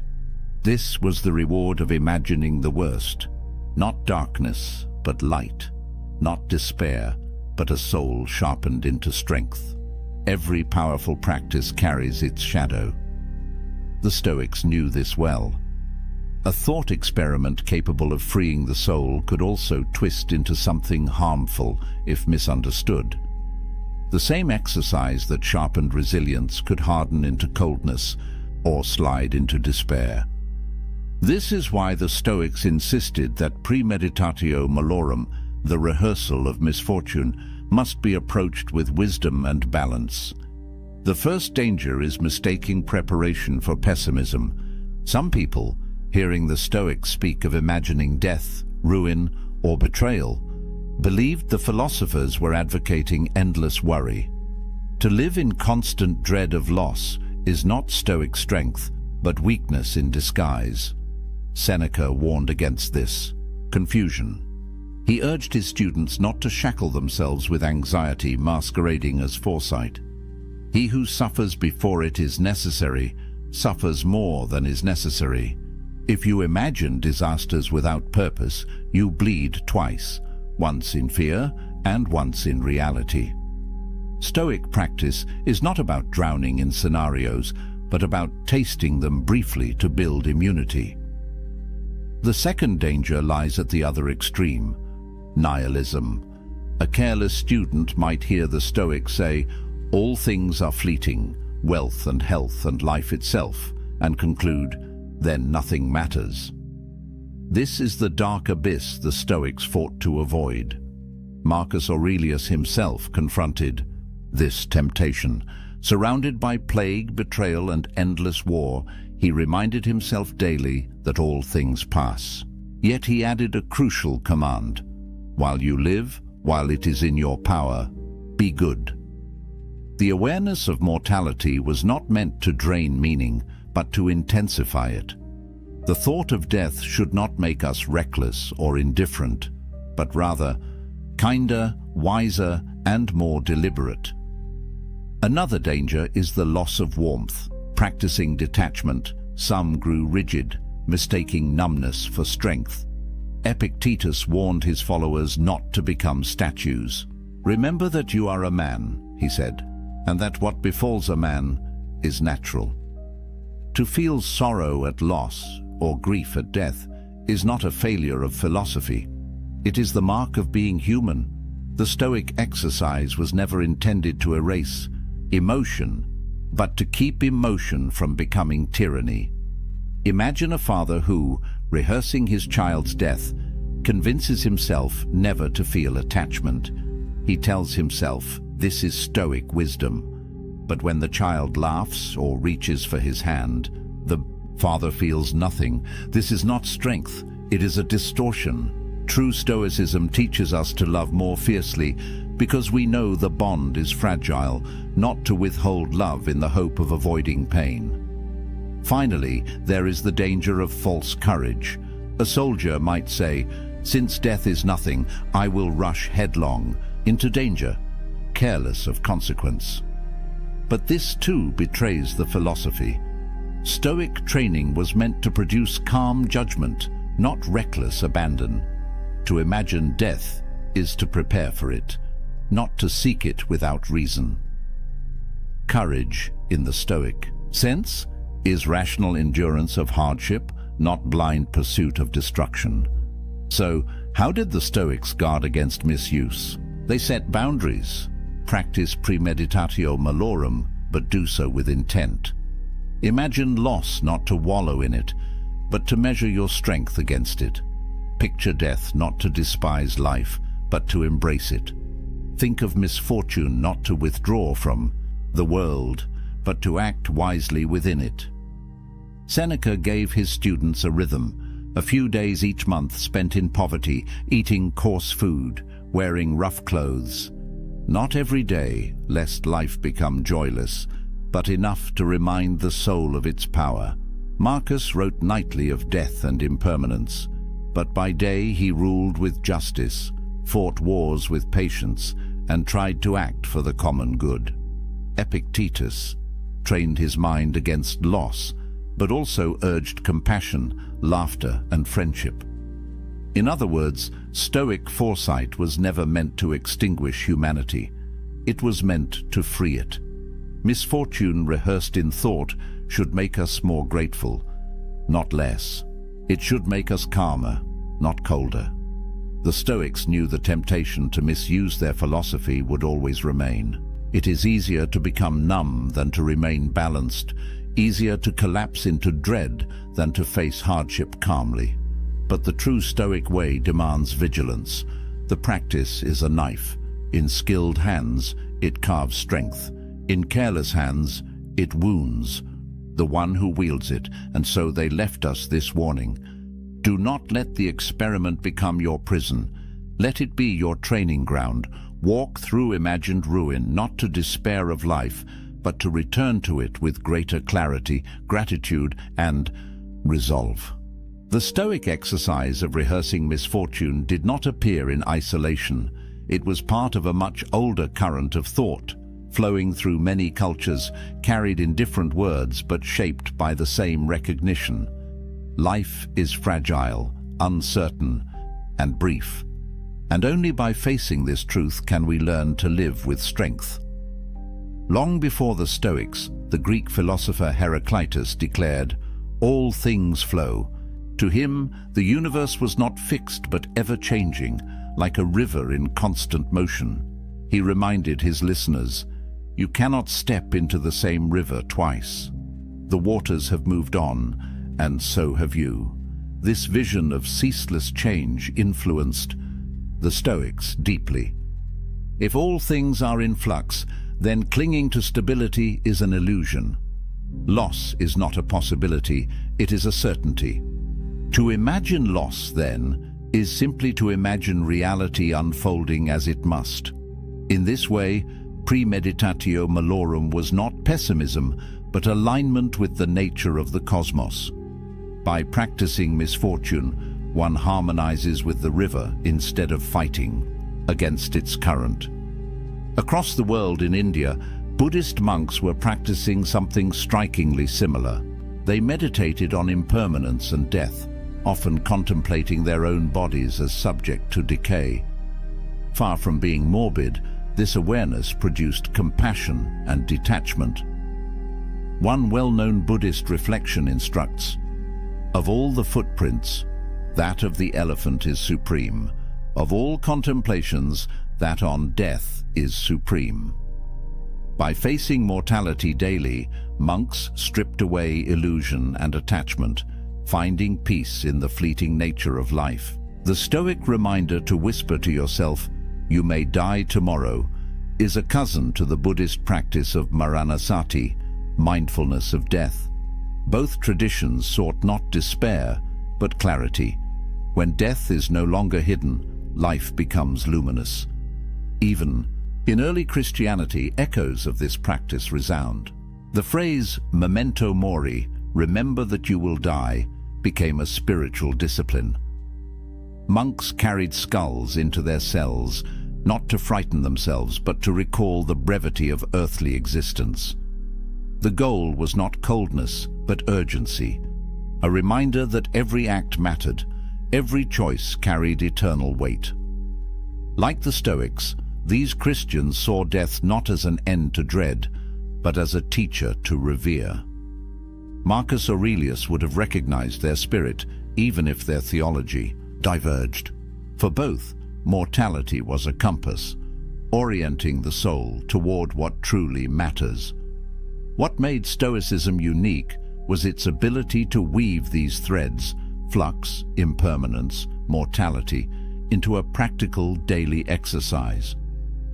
While Heraclitus spoke of cosmic change and Buddhists practiced renunciation, the Stoics asked, how can an ordinary citizen, a senator, a soldier, or a slave use this wisdom to live today? Their answer was premeditatio malorum. Unlike abstract speculation, this was a tool for daily life. Marcus used it before ruling the empire. Epictetus taught it to students struggling with anger or grief. Seneca recommended it to friends navigating wealth, power, and exile. It was not confined to monasteries or ivory towers. It was a philosophy for kitchens, marketplaces, and battlefields. The fact that so many traditions converged on this practice reveals something timeless. Wherever humans have lived, they have wrestled with uncertainty, loss, and the inevitability of death. The Stoics, Buddhists, and monks each reached the same conclusion. Only by bringing misfortune into the light can we remove its tyranny. Different words, same insight. Heraclitus, all things change. Buddha, all conditioned things are impermanent. Marcus Aurelius, you could leave life right now. To each the thought of loss was not poison, but medicine. To deny it was to live in fear. To face it was to live in freedom. Tracing these roots shows that premeditatio malorum is not just a Stoic curiosity. It is part of the wider human project of learning how to live when nothing is guaranteed. It links us to the ancients across cultures, reminding us that our struggles are not new. The fears that haunt us today, losing our jobs, our health, our loved ones, are simply modern faces of the same ancient truth. And so, when we practice the Stoic experiment, we are not alone. We stand in a long line of seekers, Greeks, watching rivers, Buddhists meditating on death, monks whispering memento mori. Together, they tell us, the way out of fear is not denial, but courage. And courage begins with the imagination of loss. It is easy to relegate Stoic practices to the dusty world of scrolls and emperors. Marcus Aurelius writing in a candlelit tent, Epictetus teaching in a small courtyard, Seneca writing letters to distant friends. But the power of premeditatio malorum is not confined to marble statues and Latin phrases. It is meant for us, for the modern world, with all its noise, pressures, and fragile certainties. Consider the fear of losing a job. In a culture that ties identity to career, the thought of dismissal can feel like death itself. Most people avoid even imagining it. They live in quiet dread of the unexpected email, the sudden meeting, the words, "We have to let you go." The Stoic experiment asks you to imagine this happening tonight. Picture the email, the conversation, the walk out of the building with a box in hand. Let yourself feel the sting in advance. At first, it seems unbearable. But after the storm of panic, something surprising happens. You see that life goes on. Friends remain, skills remain, the capacity to rebuild remains. You discover that while the event may be painful, it cannot take everything from you. By imagining loss, you make the prospect survivable, or think of health. We live as though the body will serve us endlessly, forgetting how fragile it is. But the Stoics urged us to remember its frailty daily. Imagine the diagnosis. Imagine the sudden weakness, the test results, the bed you cannot rise from. Again, the first wave is grief. But then comes clarity. If this body can fail, then today's walk matters more. The meal with a friend matters more. Every moment unbroken by pain becomes a treasure. This was Seneca's point in practicing poverty. By imagining the worst, he discovered how much he could live without and how rich the ordinary actually was. For us, rehearsing frailty makes each day of strength a victory. The practice also reshapes how we love. Epictetus urged parents to remember that children, like all of us, are mortal. This was not meant to strip affection, but to deepen it. When we remind ourselves that those we love will not always be here, we hold them closer. A simple dinner together, a casual laugh, a brief embrace, all glow brighter when seen against the backdrop of impermanence. In modern terms, this means resisting the urge to take people for granted. Instead of rushing through conversations with friends or family, the Stoic experiment nudges us to pause, to see each encounter as fragile and precious. By imagining absence, presence becomes luminous. The Stoics often paired imagination with small acts of practice. Seneca slept on the floor to taste poverty. Marcus reminded himself that every insult, every inconvenience was part of human nature. We too can create small drills. Spend a weekend without technology to remind yourself how little is necessary. Walk instead of driving. Eat plain food instead of delicacies. Live for a moment as if stripped of luxury, or simply, at night, write down one thing you fear losing, then picture it gone. The next morning, when you find it still there, gratitude blossoms. Still, we must be careful not to misuse the exercise. The Stoics did not recommend endless brooding on catastrophe. The purpose is not to flood yourself with dread, but to inoculate yourself against it. Like a vaccine, a small dose strengthens, too much overwhelms. The rhythm of practice is key, a few moments of contemplation, then a return to action with renewed clarity. Our own age is not so different from the Roman world. They lived with plagues, so do we. They faced political instability, so do we. They feared betrayal, loss, decline, death. The costumes change, but the human condition remains. This is why premeditatio malorum still matters. It is not about dwelling in ruins, but about discovering that ruins cannot touch the core of who you are. It is about remembering, in a world of constant distraction, what is truly yours, the power to meet life with steadiness, even when everything else slips away. The greatest evidence of its power is how life looks after you practice it. The small annoyances, traffic, insults, delays, lose their bite. The larger fears, illness, financial strain, rejection, lose their grip. You still feel them, but they do not rule you.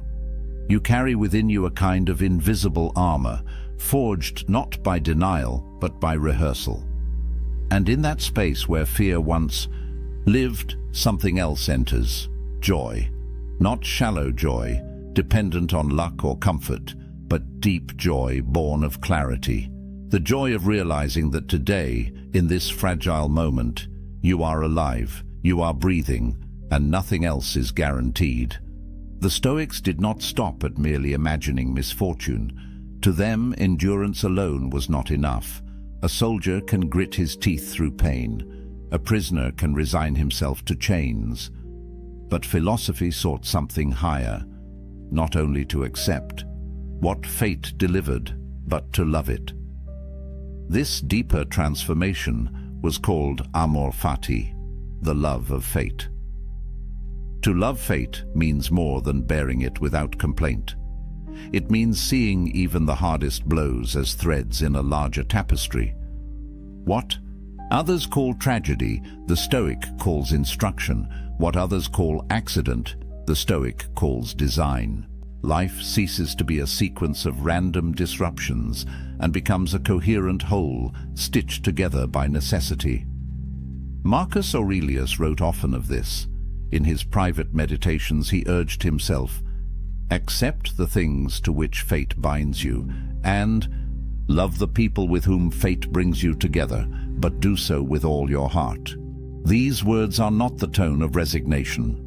They are the words of a man who believed that the very shape of his hardships was part of a greater order, one he might not see, but one he could honor. Epictetus too pressed this lesson. He had no illusions about life's cruelty. He had known slavery, injury, ridicule. Yet his counsel was not to curse what happened, but to align himself with it. "Do not seek for things to happen the way you want them to," he said. "Rather, wish that what happens happen the way it happens, and you will be happy." The freedom he taught was not freedom from suffering, but freedom from resistance. This subtle shift marks the difference between Stoic endurance and Stoic joy. To endure is to carry a burden. To love is to transform the burden into meaning. When you love fate, even disaster becomes a teacher. Even pain becomes a sculptor of the soul. The image is of a craftsman's hand. The hammer that strikes the iron may feel like violence, but in truth it is shaping the blade. So too with fate. Each blow that falls is part of the forging of character. To curse the hammer is to misunderstand the art. To accept it is wisdom. To love it is greatness. Yet the Stoics were careful not to fall into sentimentality. They did not preach blind optimism. To love fate is not to say that every event is pleasant. It is to say that every event belongs.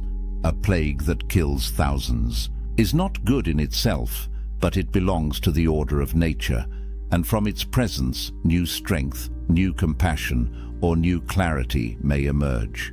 The death of a friend is not sweet, but it is woven into the same fabric that gave the joy of knowing them. To love fate is to love the whole cloth, not only its brightest threads. In this way, amor fati becomes the natural extension of premeditatio, malorum. At first, you imagine loss to prepare yourself against fear. In time, you see that loss itself is not alien, but part of the same universe that gave you life. You begin with resistance, move to acceptance, and end in embrace. This attitude changes how one lives daily life. An insult from another no longer provokes outrage. It is simply one of the sounds of the world. A delay on the road no longer feels like theft of time. It becomes time offered for reflection.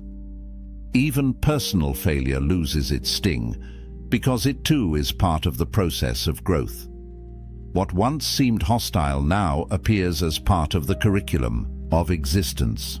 Nietzsche, centuries later, would seize upon this Stoic seed and turn it into a central principle of his own philosophy.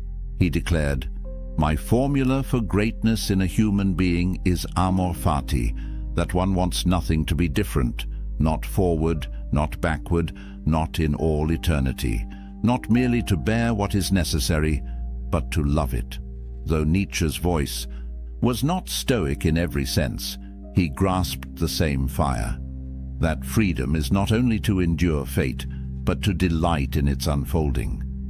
For the Stoics, this delight was not a hollow smile forced in tragedy. It was a deep current of harmony flowing beneath every event. If all is nature, and if we ourselves are part of nature, then what happens to us is not an invasion, but an unfolding. To reject it is to reject reality. To embrace it is to be at one with it. Here lies the highest lesson of their thought experiment. To imagine the worst is only the beginning. To accept it is the next step.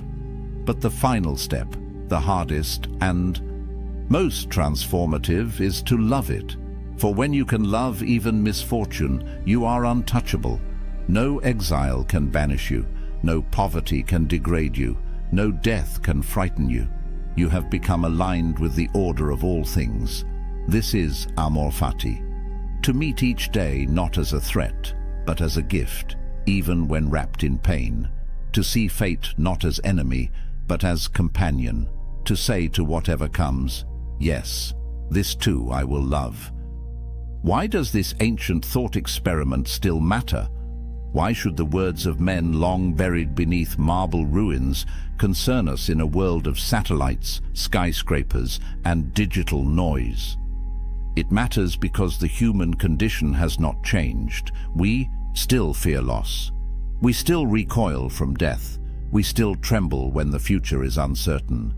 The Stoics remind us that these fears, left unchecked, shape the course of our lives more than any external chain. Fear makes us cautious when boldness is needed.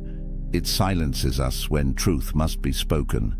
It binds us to comforts that rot us slowly, because we cannot imagine life without them. To live in fear is to live half a life. And so the Stoics taught that to free oneself from fear is to recover one's humanity. Imagine what it means to walk into each day knowing that nothing can truly take away the essence of who you are. Jobs may vanish, reputations crumble, fortunes evaporate, but your mind, your choices, your capacity to meet events with dignity, these remain untouched. That knowledge is not abstract. It changes how one breathes, how one speaks, how one acts. It replaces panic with clarity and hesitation with calm resolve. This is why Marcus Aurelius, even as emperor, did not surround himself only with soldiers and senators. He surrounded himself with reminders. He whispered to himself each morning, "You will meet with arrogance, deceit, ingratitude, treachery."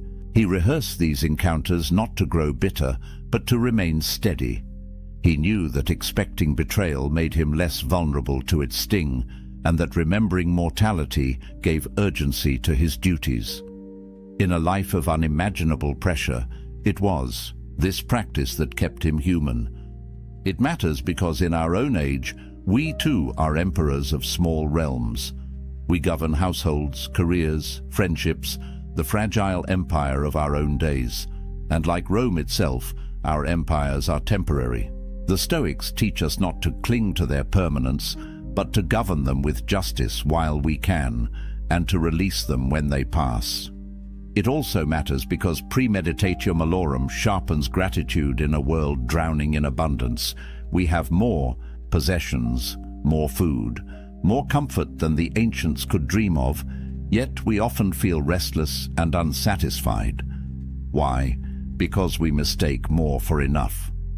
By imagining loss, the Stoic experiment corrects the eye. Suddenly, the meal before us is precious. The roof above us is wealth. The laugh of a friend is treasure. Gratitude, born of imagined absence, turns the ordinary into the extraordinary. But perhaps most of all, it matters because this experiment teaches us how to face the one certainty that shadows every life: death.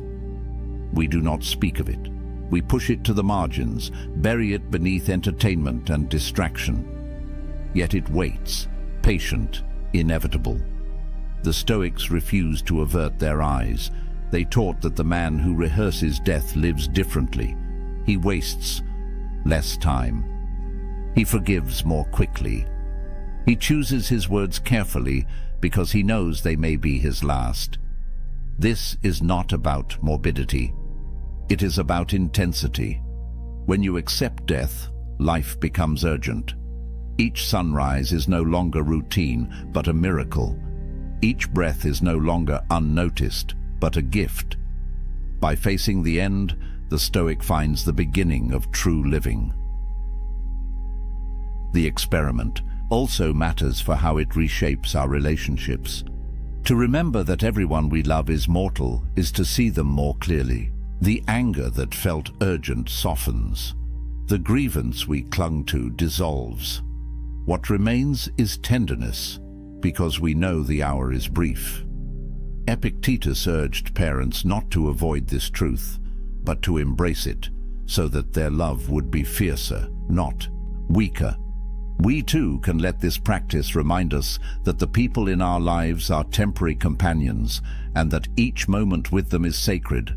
And finally, it matters because it returns us to ourselves. In rehearsing the loss of all externals, we discover what cannot be lost.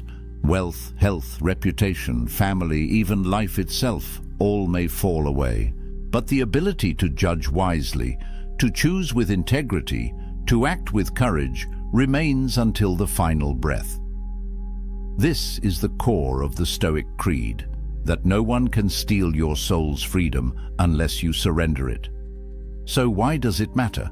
Because the world will continue to change, but our hearts will continue to wrestle with fear, attachment, and the fragility of time. The Stoic experiment is not an artifact, it is a compass. It points us back to what is essential: courage in the face of loss, gratitude in the presence of life, clarity in the shadow of death. And once you have walked through that experiment, once you have looked into the darkness and discovered that it does not own you, something fundamental shifts. You no longer cling so tightly. You no longer panic so quickly. You no longer waste so much time. You begin, perhaps for the first time, to live. 3 a.m, your eyes snap open, and immediately it starts. The replay, that conversation from yesterday. What you said, what you should have said, what they might be thinking about you right now.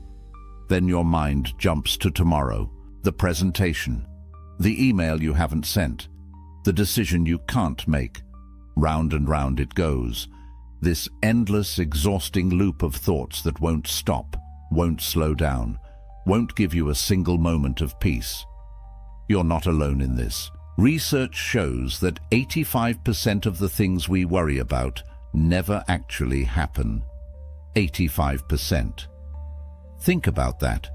Your mind is torturing you over futures that will never exist, conversations that will never happen, catastrophes that will never come. But here's what makes this even more painful. While you're lying there, trapped in your racing thoughts, somewhere out there is a man sleeping soundly, not because his life is easier than yours, not because he has fewer problems, but because he discovered something that emperors and slaves, warriors and philosophers have known for 2,000 years. A set of ancient techniques so powerful that they can silence the loudest mind, calm the most chaotic thoughts, and transform overthinking from your greatest weakness into your greatest strength. In the next 20 minutes, you're going to learn 12 paths that the Stoics used to master their minds. These aren't motivational speeches or empty affirmations. These are battle-tested techniques that Marcus Aurelius used while commanding armies, that Epictetus used while enslaved, that Seneca used while advising emperors. And I'm going to show you exactly how to use them, starting today, starting right now. Because by the time we're done, you'll never look at your racing thoughts the same way again. But first, you need to understand why your mind won't shut up, and why everything you've tried so far hasn't worked. Your brain was designed to keep you alive. 10,000 years ago, that meant constantly scanning for threats, the rustling in the bushes, the stranger from the rival tribe, the food that might be poisoned. Overthinking wasn't a problem back then. It was survival. Your ancestors who worried the most, who thought through every possibility, who stayed up at night mentally preparing for danger, they were the ones who lived long enough to pass on their genes to you. But here's what changed. The threats your brain evolved to protect you from, they're mostly gone. No saber-toothed tigers, no warring tribes, no immediate danger lurking around every corner. But your brain, it hasn't gotten the memo. It's still scanning, still searching, still trying to find the threat. And in the absence of real danger, it creates imaginary ones. That text message you sent 3 hours ago that hasn't been answered yet, your brain treats it like a threat. That mistake you made at work last month, threat. That upcoming conversation you're dreading, threat, threat, threat. And then we added gasoline to this fire. Social media showing you everyone's highlight reel while you're living your behind the scenes. A culture that tells you you're supposed to have it all figured out by 30. Endless options for everything from what to eat, to where to live, to who to become, creating a paralysis of choice. Your brain isn't just scanning for threats anymore, it's drowning in them. Seneca, the great Roman philosopher, said something nearly 2,000 years ago, that sounds like it was written yesterday. We suffer more often in imagination than in reality. Read that again. Most of your suffering isn't happening to you. You're doing it to yourself, in your mind, right now. And the cost of this? It's not just a few sleepless nights. Chronic overthinking rewires your brain. It floods your system with stress hormones.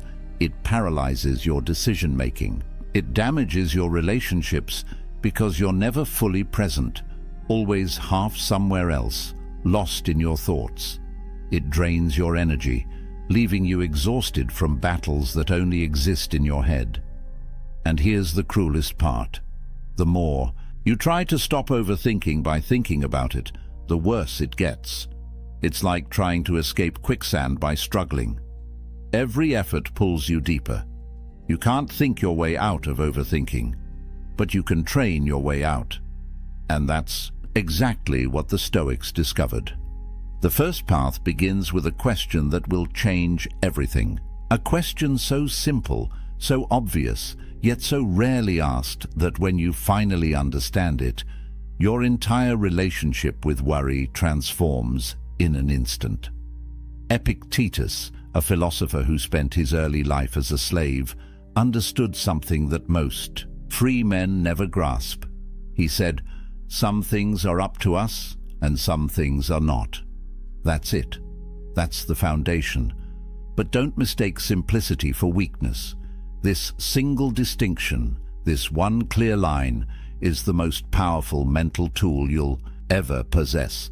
Because right now, your mind is wasting enormous energy trying to control things that cannot be controlled. And that's not just futile. It's the source of almost all your overthinking. So let's get specific. What's actually in your control?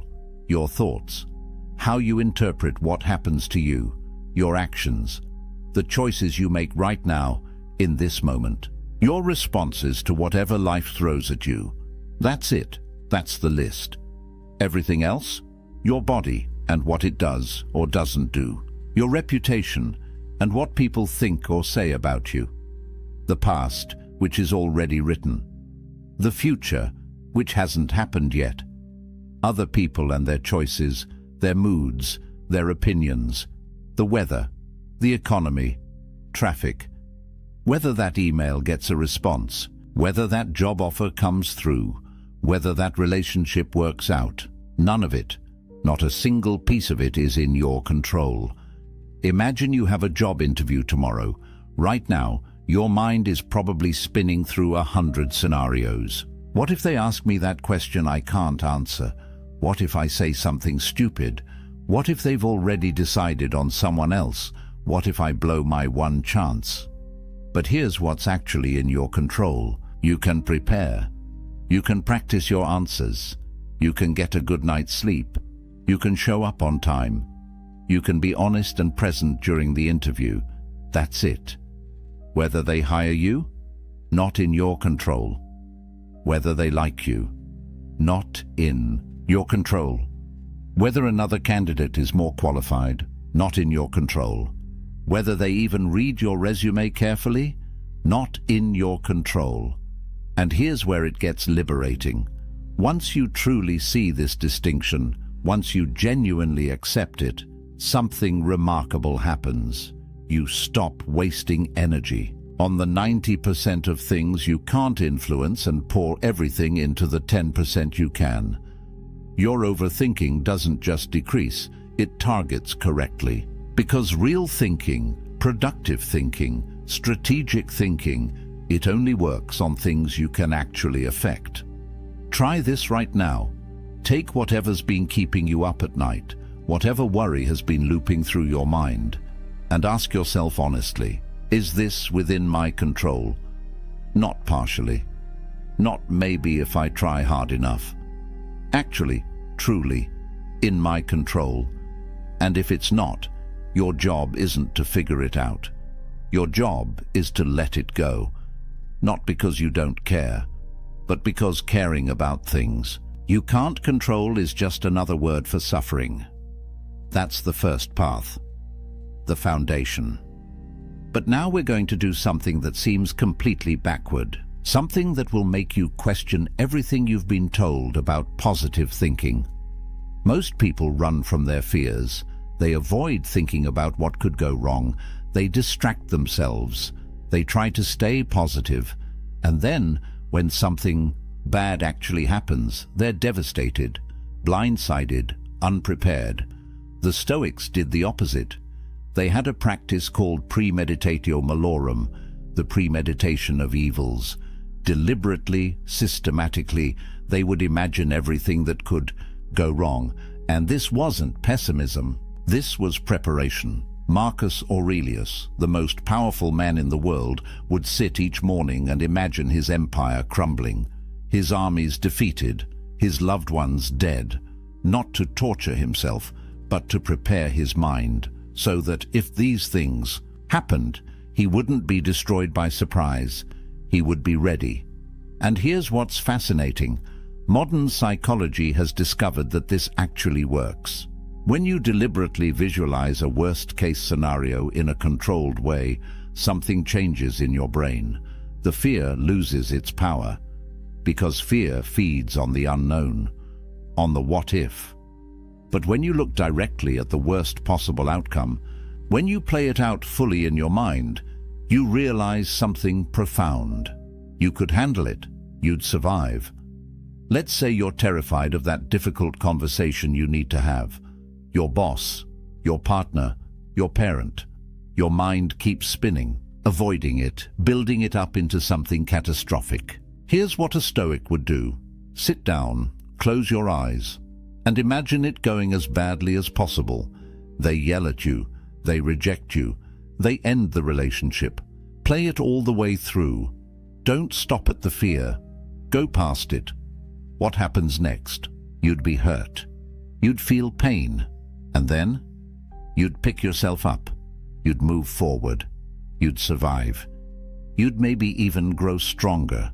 This isn't catastrophizing.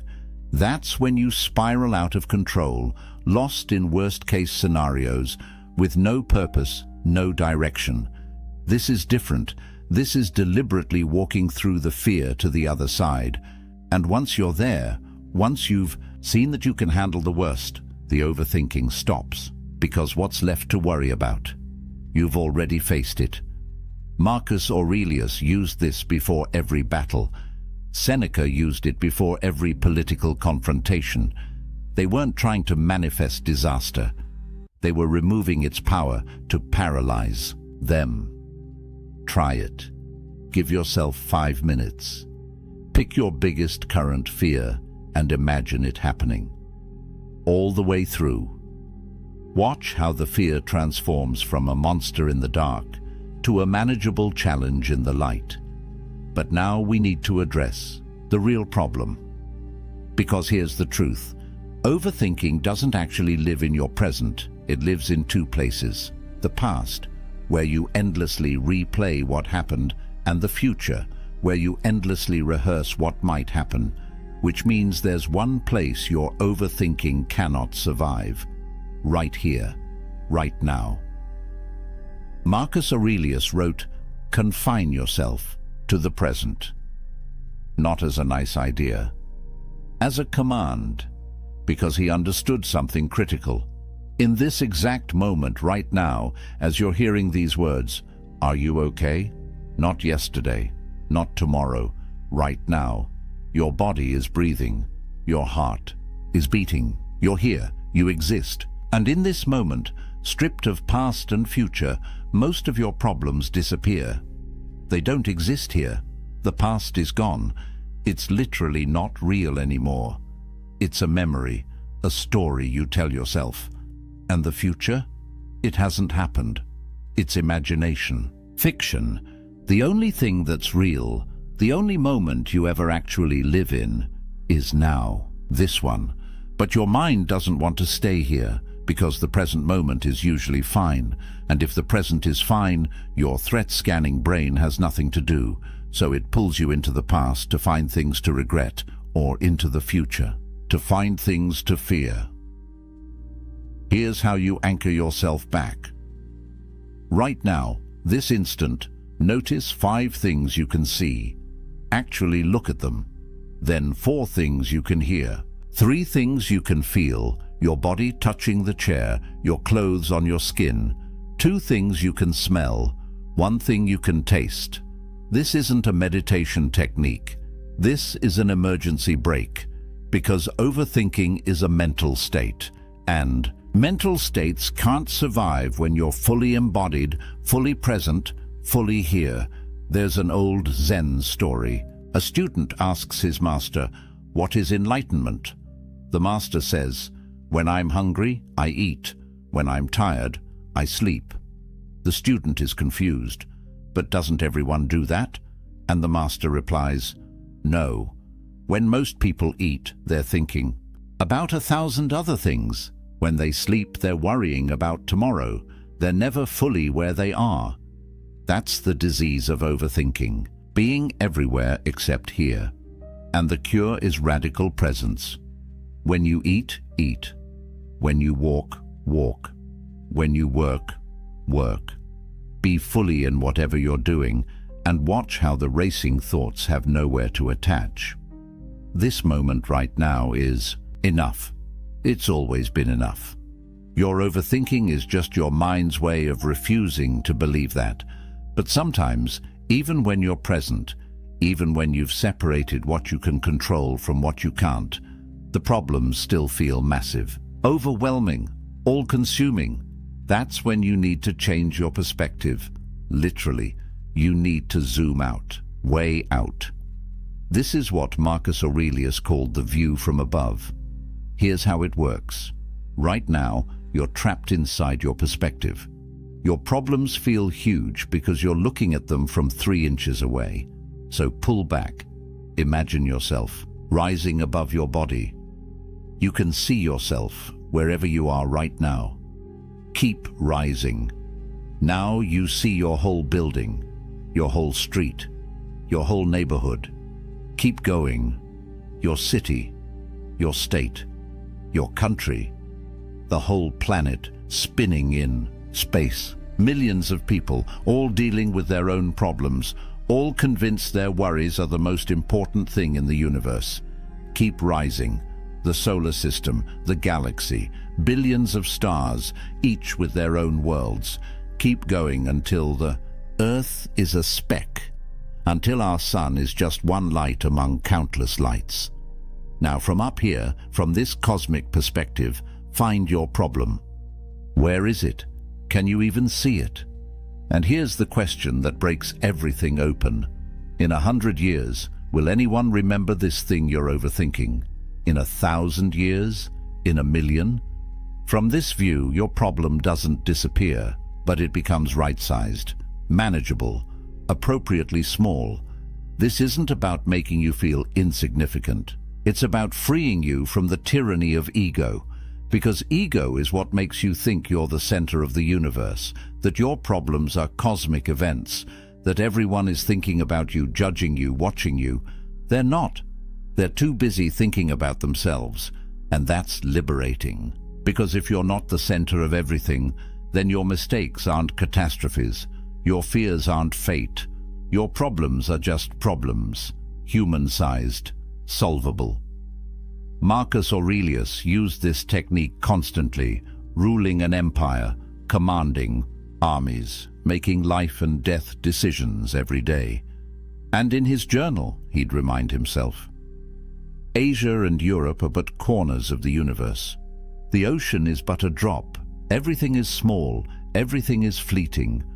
Not to be depressed, to be free. Free from the weight of thinking everything matters equally when most things don't matter at all. Try it the next time you're spiraling. Zoom out. Get the cosmic perspective. Let the universe right-size your worry. But there's another technique, darker, more intense, more powerful than almost anything else the Stoics practiced. And if you can handle it, if you can actually apply it, it will cut through your overthinking. Like nothing else can. They called it memento mori. Remember death. Seneca said, "You could leave life right now. Let that determine what you do and say and think." This isn't morbid. This is clarity. Because death is the ultimate perspective. It's the final filter that separates what matters from what doesn't. Think about it. On your deathbed, surrounded by people you love, or maybe alone, looking back at your life, will you care about that embarrassing thing you said 5 years ago? Will you be overthinking what people thought of you? Will you be replaying arguments, analyzing conversations, worrying about things that never happened? No, you'll be thinking about bigger things. Did you love well? Did you live fully? Did you waste your limited time on things that didn't matter? That's the gift of death. It shows you with brutal honesty what actually matters. And if you can bring that clarity into your life now, while you're still alive, you gain a superpower. The ability to instantly cut through all the noise, all the overthinking, all the trivial worries, and ask, will this matter when I'm dying? Steve Jobs had a practice. Every morning he'd look in the mirror and ask himself, if today were the last day of my life, would I want to do what I'm about to do? And if the answer was no too many days in a row, he knew something needed to change.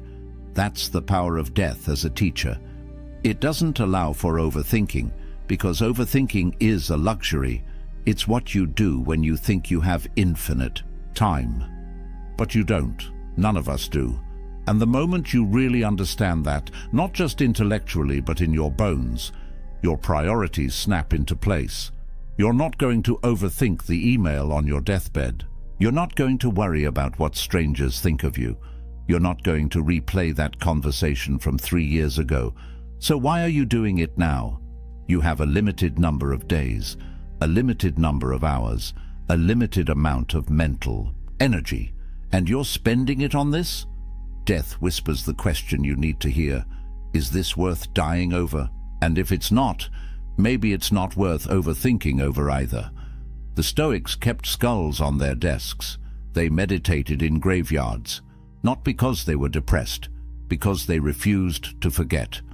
Life is short, time is limited, and every moment you spend lost in your head is a moment you're not actually living. Memento mori, remember death, not to fear it, but to let it wake you up. Now, let's talk about something that sounds completely wrong, something that goes against every modern message about self-care and comfort and taking it easy. The Stoics believed that you should deliberately make yourself uncomfortable.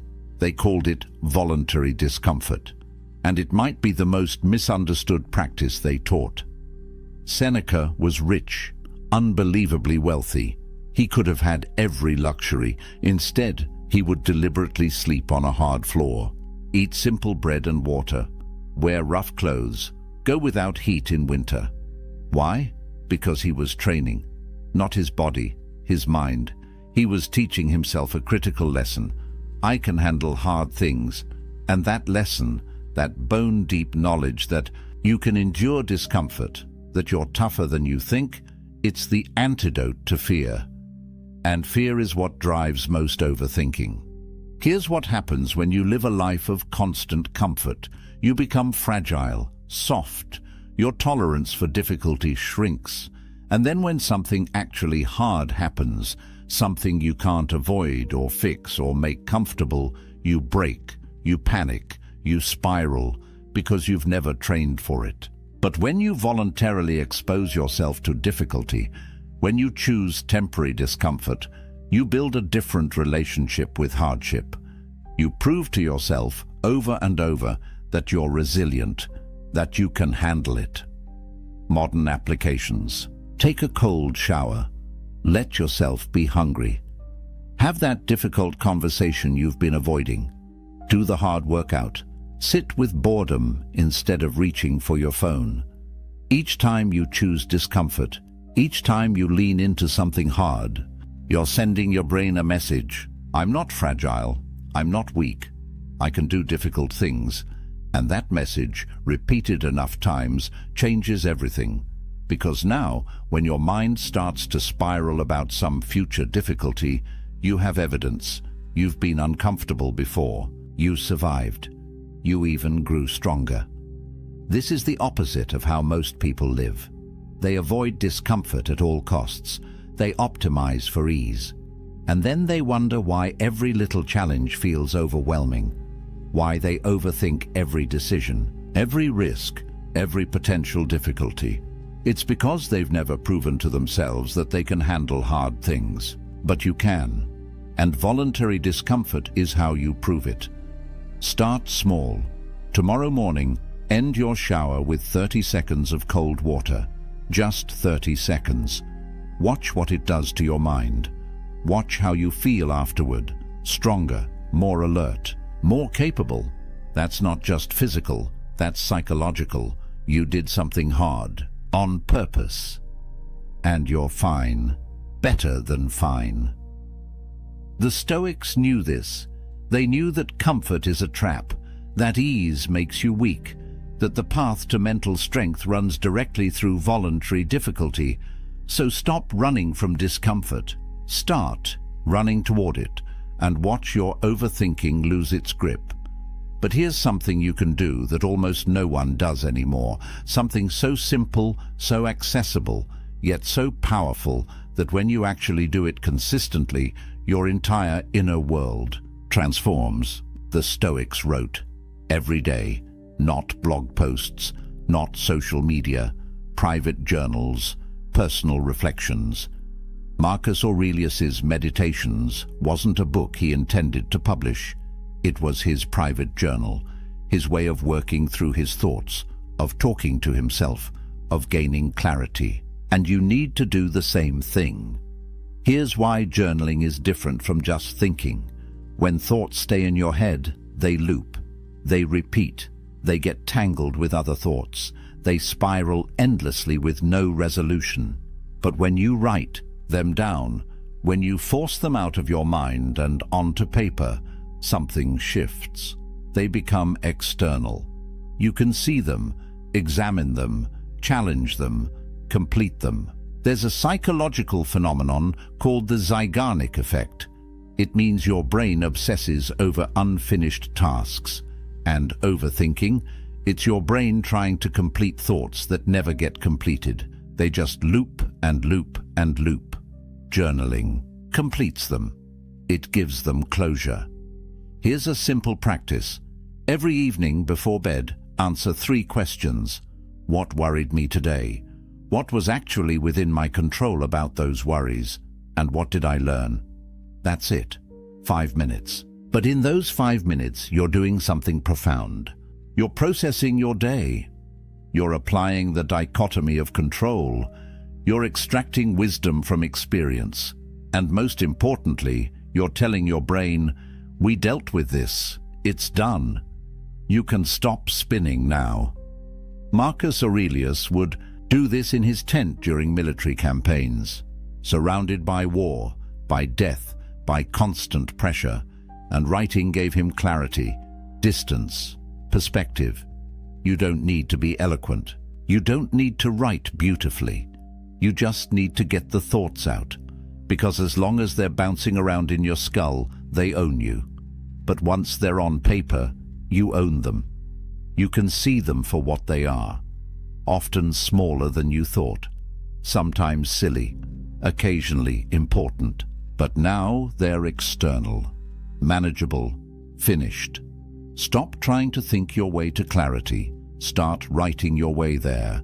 Let the page hold the weight your mind can't carry.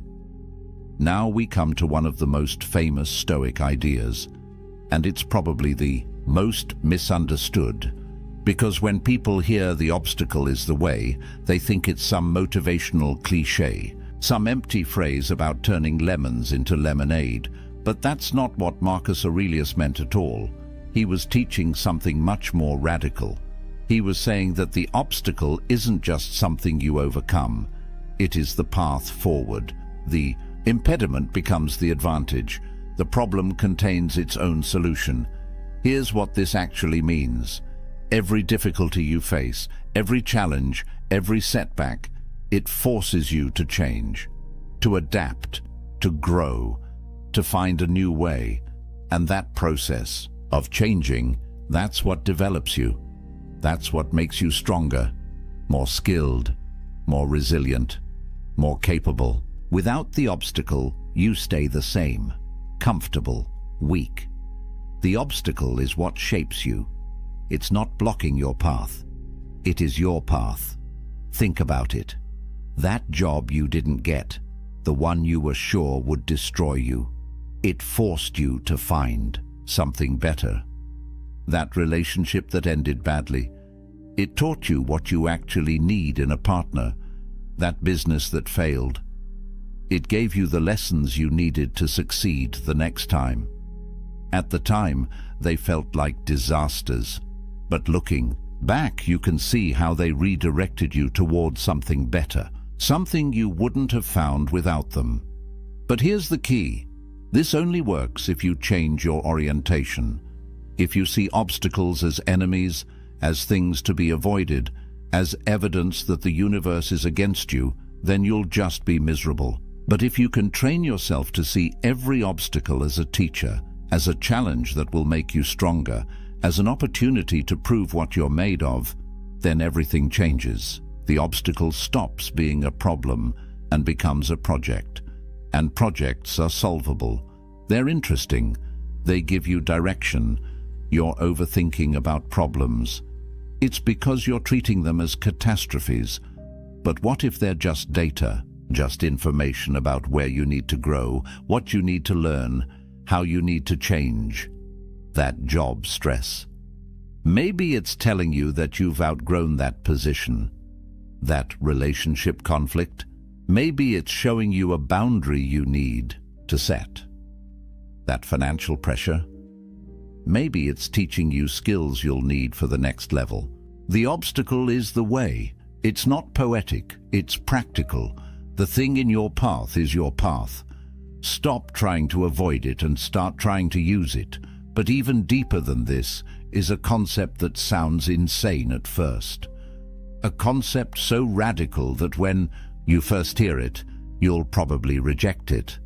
But if you can actually embody it, if you can make it real in your life, it will end overthinking forever. The Romans called it amor fati, love of fate, not acceptance of fate, love. Most people spend their lives fighting reality. This shouldn't have happened. That person shouldn't have done that. I should be further along by now. My life should look different. And all that resistance, all that shoulding, it's exhausting. It's the source of endless suffering. Because you're at war with what is. And what is always wins. But amor fati offers a different path. What if instead of accepting what happens, you loved it? What if you looked at everything that occurred, the good, the bad, the beautiful, the painful, and said, this is exactly what needed to happen for me to become who I'm meant to be. This isn't toxic positivity. This isn't pretending bad things are good. This is understanding that your life, exactly as it has unfolded, with every twist and turn and setback and surprise, has made you who you are. And who you are right now is exactly who you need to be to handle what comes next. Could things have been different? Sure. But they weren't. This is what happened. And fighting it, resenting it, overthinking how it could have been better, that's just pain you're adding to pain. Suffering you're adding to difficulty. Think about Nelson Mandela. 27 years in prison. Most people would have been destroyed by that. Bitter, broken, angry. But Mandela said those years were necessary. They made him the leader he needed to be. They taught him patience, forgiveness, strategy. Without that suffering, he wouldn't have had the wisdom to unite a nation. He didn't just accept his fate, he loved it, because he understood that it was shaping him for something greater. Now, your challenges probably aren't that extreme, but the principle is the same. That betrayal, that failure, that loss, that disappointment you keep overthinking. What if it had to happen exactly as it did? What if the universe, or fate, or God, or whatever you want to call the force that shapes things, what if it knew something you didn't? What if this thing that feels like a curse is actually preparing you for something you can't even see yet? Amor fati doesn't mean becoming passive, it means becoming powerful. Because once you stop resisting what is, once you stop wasting energy on should have, all that energy becomes available for what now? You're not fighting the current anymore. You're swimming with it, and suddenly you're moving twice as fast with half the effort. The overthinking stops because there's nothing to overthink. What happened, happened. What is, and you love it all because it's yours, your life, your story, your path. And it's perfect, not because nothing bad happened, but because everything that happened made you who you are. And who you are is exactly enough. There's another practice the Stoics used that connects to this. They would imagine losing everything they loved, their family, their health, their possessions, their reputation. This sounds dark, maybe even cruel. But here's what it actually does. It generates gratitude, intense, profound, life-changing gratitude. Because when you imagine losing something, when you really play out what life would be like without it, you suddenly see what you have, really see it, not take it for granted, not overlook it, see it with clear eyes. Seneca said, if you want to be rich, don't add to your money, subtract from your desires. And imagining loss does exactly that. It shows you that what you have right now, this moment, this life, these people, this body, even with all its flaws and problems, it's enough. It's more than enough. It's everything, but you can't see that when you're overthinking about what you don't have, about what could go wrong, about what might happen. You can only see it when you pause and genuinely consider, what if this was gone tomorrow? Try it, right now. Think about someone you love, someone you see regularly, maybe even take for granted. Now imagine they're gone, really gone. What would you give for one more conversation, one more laugh, one more ordinary day? And then realize you have that right now. You have them. They're still here. How many more days will you get? You don't know, but you have today. And if you spend today overthinking other things, worrying about problems that might not even be real, you're wasting something precious, something irreplaceable. This practice isn't meant to make you sad. It's meant to wake you up, to show you what's real, what matters. And once you see that, once you feel that deep gratitude for what you have right now, the overthinking loses its power, because you realize you're not missing anything. You're not broken. Your life isn't wrong. You're here, alive, and that's miraculous. Now let's address something practical, something physical, because here's what most people don't understand about overthinking. It's not just mental, it's stored in your body. Think about it. When you're anxious, where do you feel it? Your chest, your shoulders, your stomach, your jaw. Anxiety creates physical tension, and that tension keeps the anxiety alive. It's a loop. The thoughts create tension. The tension feeds the thoughts, round and round. But the Stoics understood something that modern neuroscience is just now confirming. You can interrupt this loop through the body. Marcus Aurelius wrestled, not as a sport, as a practice, as a way to discharge mental energy through physical action.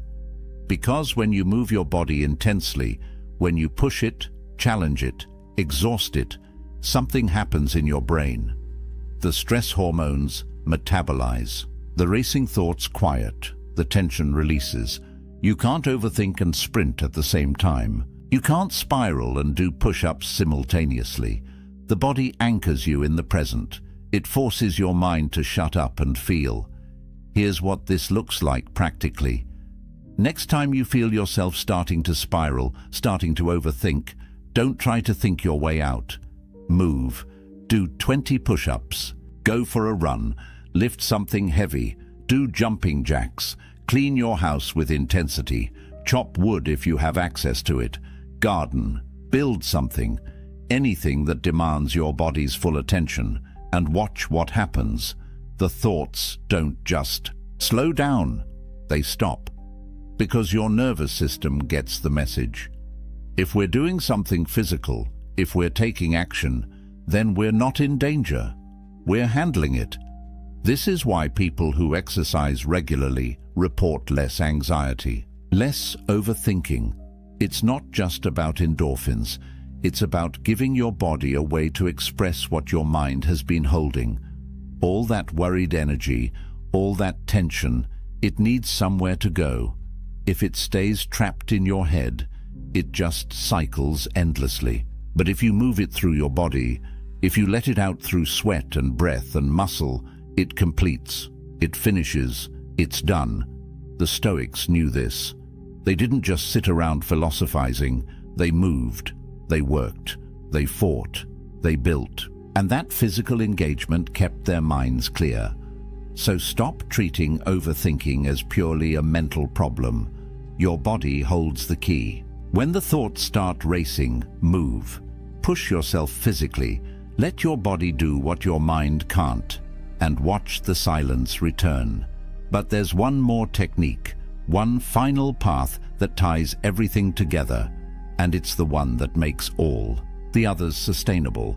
Because knowing these practices is one thing. Actually using them when your mind is racing, when you're stressed, when you're triggered, that's different. That requires preparation. The Stoics called this the morning ritual, setting your philosophy in place before the chaos of the day begins. Epictetus taught his students to mentally prepare each morning, to rehearse their principles before they needed them, because if you wait until you're emotional to remember your philosophy, you'll forget. Emotions override reason, but if you've already set your framework, if you've already decided who you're going to be and how you're going to respond, then when the challenges come, you're ready. You don't have to think. You don't have to overthink. You just act according to your preset principles. Here's what this looks like. Every morning, before you check your phone, before you start your day, spend 5 minutes. Just 5. Review your principles. Today, I will focus only on what's in my control.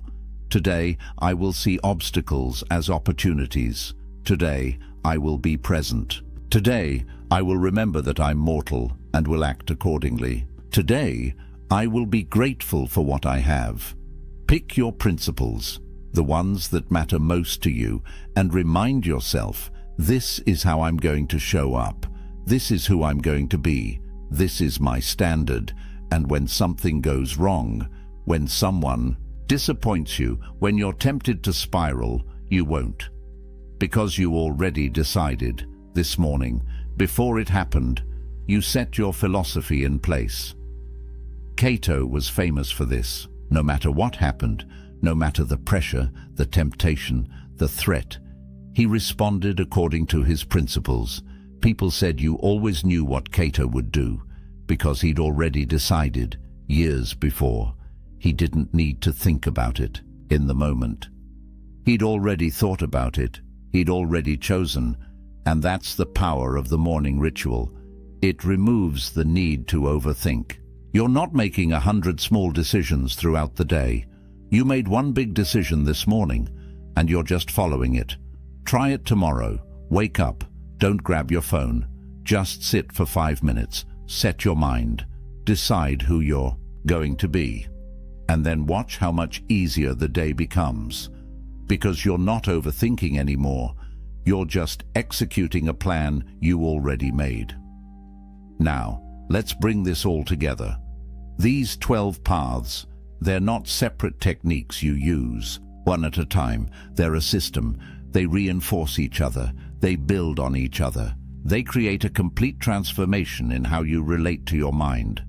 Start with the dichotomy of control. That's the foundation. Separate what you can control from what you can't. Then use premeditatio malorum to prepare for difficulties without being paralyzed by them. Anchor yourself in the present moment, because that's where overthinking dies. Take the view from above when problems feel overwhelming. Remember death to clarify what actually matters. Embrace voluntary discomfort to prove your resilience. Journal to complete your thoughts. See obstacles as the path. Love your fate. Practice imagining loss to generate gratitude. Move your body to discharge mental energy. And set your philosophy each morning so you're prepared before challenges arise. This isn't theory. This is practice. And if you practice, if you actually do these things, not just once but consistently, you'll notice something. The racing thoughts slow down. The anxiety lessens. The paralysis breaks. You start to feel like you're in control of your mind instead of your mind controlling you. And that feeling, that sense of internal mastery, it changes everything. Because a man who masters his mind can master his life. Let me give you a real example. There's a guy named James, 32 years old, spent most of his 20s crippled by overthinking, couldn't make decisions, couldn't sleep, constantly worried about what people thought of him, what could go wrong, what he should do. It affected his career, his relationships, his health. Then he discovered Stoicism, and he started with just one practice: the dichotomy of control. Every time he caught himself worrying, he'd ask, "Is this in my control?" If it wasn't, he'd consciously let it go. Just that one practice, repeated daily, started to change things. Then he added journaling, then the morning ritual, then voluntary discomfort, one practice at a time, and over the course of a year he completely transformed. Not because his life got easier, it didn't, but because he learned to respond differently.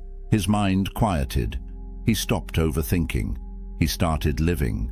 And now, 3 years later, he describes himself as unrecognizable from who he was. Same life challenges, different mental state, all because he trained his mind using Stoic principles. That can be your story. But it requires commitment. These aren't quick fixes.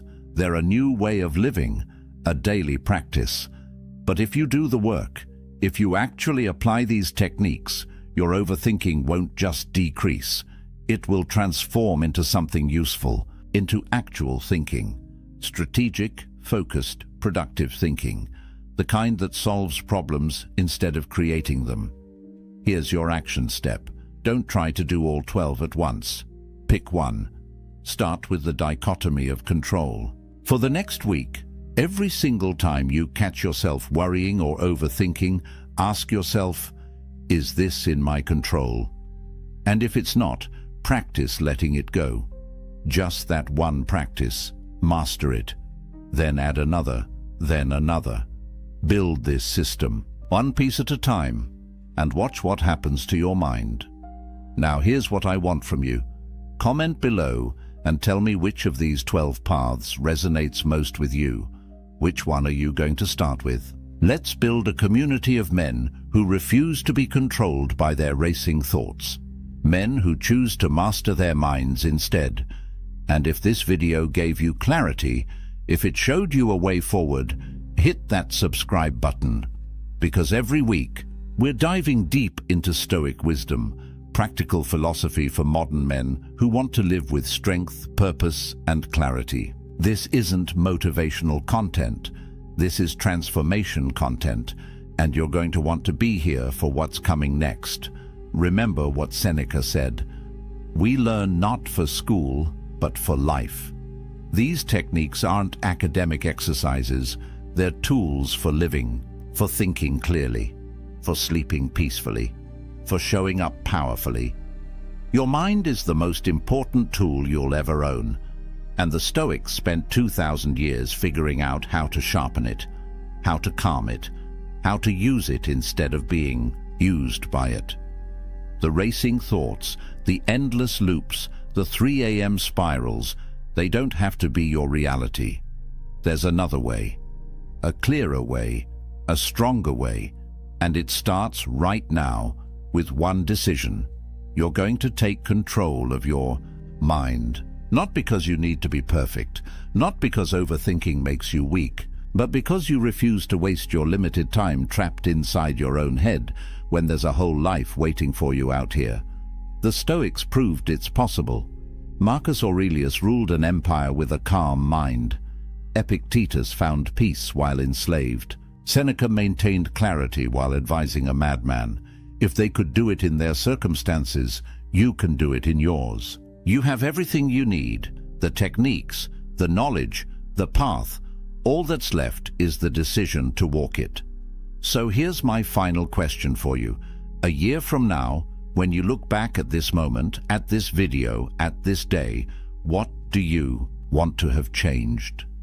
Do you want to still be overthinking, still lying awake at 3 a.m., still paralyzed by thoughts that don't serve you?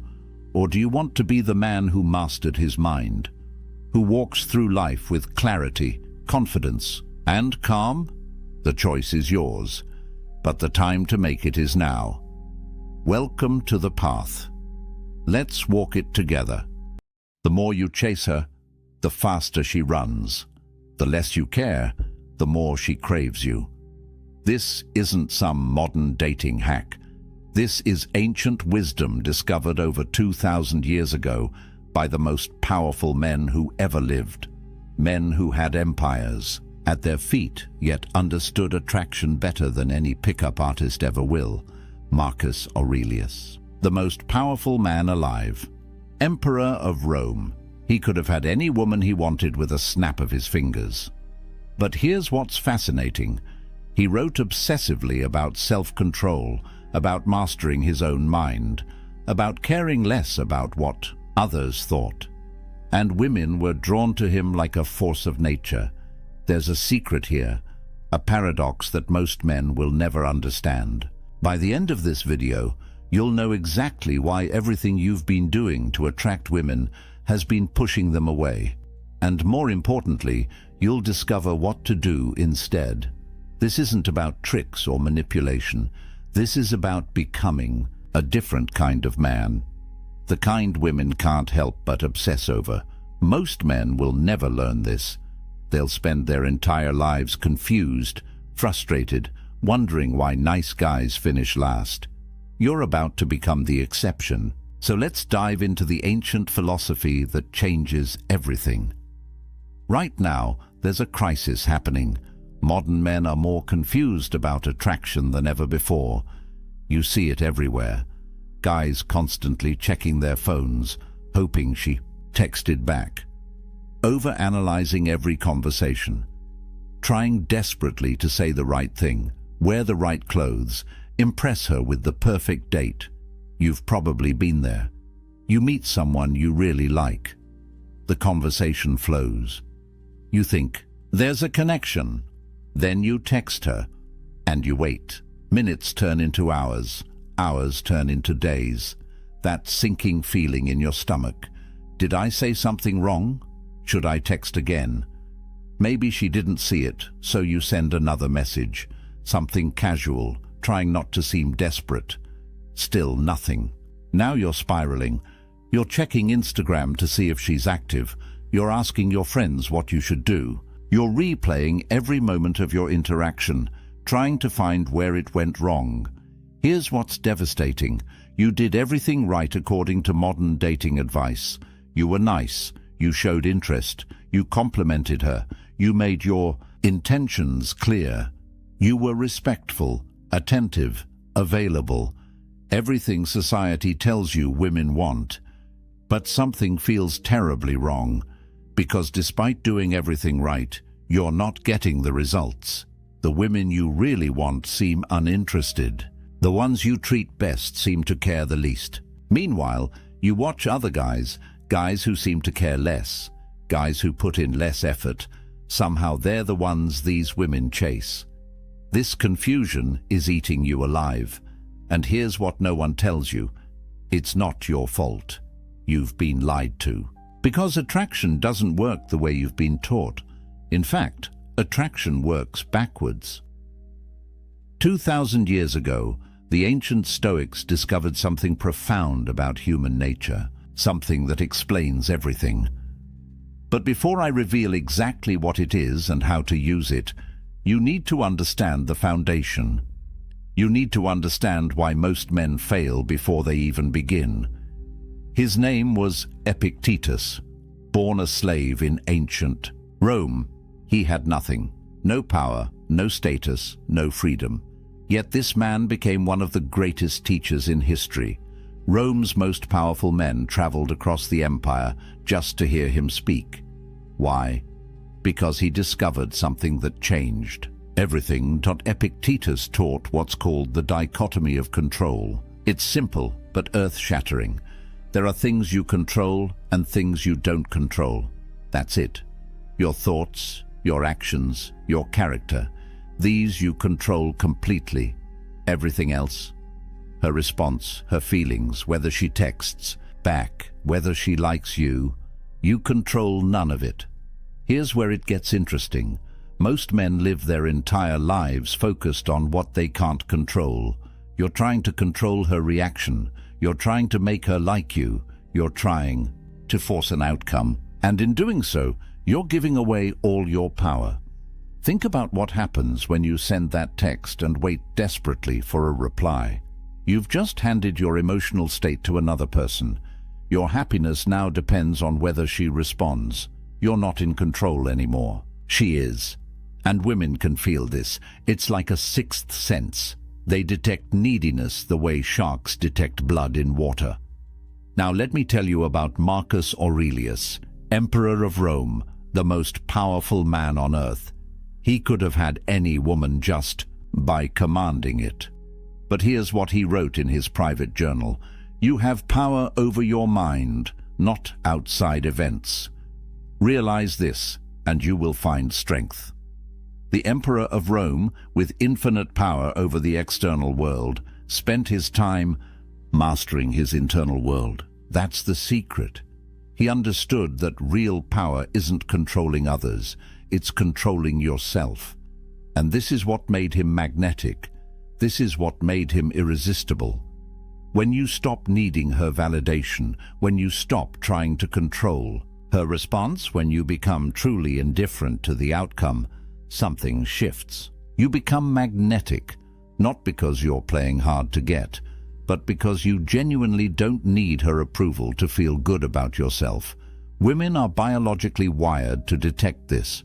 For thousands of years, they've had to evaluate men quickly. Is this man confident? Is he secure?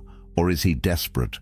Every time you text hoping for a response, every time you try too hard to impress, every time you change yourself to please her, you're broadcasting a signal. And that signal says, I need your validation to feel worthy. That's the attraction killer. Not your looks, not your money, your need, your desperation, your inability to be okay without her approval. And this is where the transformation begins. Master your emotions first. Everything else follows. Now let me show you how this actually works. The first law of Stoic attraction: become indifferent to outcome. This sounds counterintuitive. How can not caring make her care more? But this is the genius of it. Seneca, another great Stoic philosopher, wrote extensively about attachment and loss. He said the wise man prepares for loss before it happens, not because he's pessimistic, but because he's free. When you're not attached to an outcome, you can't be hurt by it, and that freedom is intoxicating to watch. Picture this. You meet an attractive woman. The old you would immediately start calculating. How do I get her number? What do I say to impress her? How do I make her like me? Your entire focus is on an outcome you can't control. You're already desperate before you even speak. The Stoic approach is completely different. You talk to her because the conversation itself is interesting, not because you need something from her. If she's into it, great. If not, also great. Either way, your value doesn't change. You're outcome independent. Here's what happens in her mind. She's used to men who want something from her. men whose entire demeanor changes based on her responses, men who are performing for her approval. Then she meets you, and you're different. You're present, engaged, interesting, but you're not auditioning. You're not trying to win her over, you're just being. This creates a question in her mind. Why isn't he trying to impress me? Most men she meets are so eager to please, but you're not. This makes you rare. This makes you interesting. This makes her want to know more. The mistake most men make is investing too early. You have one good conversation and you're already planning the wedding. You create an imaginary relationship in your head. Then when reality doesn't match your fantasy, you're devastated. You feel rejected, hurt, angry. The Stoic fix is simple. Treat every interaction as complete in itself. That conversation was good because the conversation was good, not because of where it might lead, not because of what you might get from it. The interaction had value in itself. When you adopt this mindset, the power dynamic shifts completely. She goes from being your goal to being your guest. You're not trying to win her. You're evaluating whether she adds value to your already complete life. You're the prize being pursued, not the pursuer hoping to be chosen. And women feel this shift. It's magnetic. Seneca said, "He who is brave is free, brave enough to not need her, free from the outcome." And that freedom is what makes you irresistible. But here's where most men still get it wrong. Even when they understand not being needy, they're still making a critical error. They make the woman their purpose. Everything revolves around getting her, keeping her, pleasing her. This is still weakness in disguise. Marcus Aurelius wrote, "The impediment to action advances action. What stands in the way becomes the way." He understood that obstacles, challenges, rejection, these aren't problems. They're the path forward. They make you stronger. Here's the reframe that changes everything. Your life purpose comes first. Your mission, your goals, your growth, your excellence. She's not the goal. She's a complement to an already extraordinary life, not the missing piece that makes you whole. You're already whole. Think about the men that women can't resist. Not the guys trying hardest to get them, but the men who are so focused on their purpose that women have to work to get their attention. The athlete focused on his training, the entrepreneur building his business, the artist lost in his craft. These men aren't ignoring women to play games. They genuinely have something more important, and this creates a powerful dynamic. While you're building, she's watching. She sees a man who doesn't need her validation because he's getting validation from his accomplishments. She sees a man who doesn't have time to play texting games because he's too busy creating something meaningful. She sees a man who can't be manipulated because his worth isn't tied to her opinion. This is what excellence looks like. Physical excellence. You're training your body not to impress her, but because you respect yourself. Mental excellence. You're reading, learning, growing because mediocrity is unacceptable to you. Spiritual excellence. You're developing your character because that's what defines a man. Professional excellence. You're building something meaningful because that's your contribution to the world. Stop performing for her. Start performing for yourself. The paradox is this.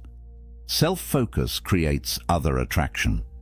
When you become obsessed with your own growth, others become obsessed with you. Marcus Aurelius said it perfectly. Waste no more time arguing what a good man should be. Be one. Stop theorizing about attraction.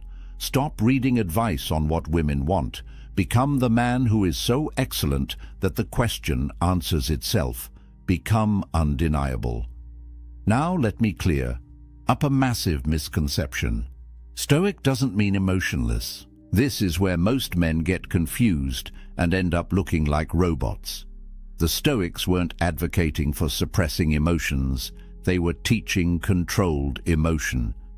and there's a world of difference. Marcus Aurelius loved his wife deeply. Seneca wrote beautiful letters about affection and care. Epictetus taught his students about proper love and attachment. These weren't cold men. They were men who chose when and how to express emotion. They weren't controlled by their feelings. They controlled their feelings. Here's the distinction that matters: reactive emotions versus intentional presence. Reactive is when she doesn't text back and you spiral into anxiety.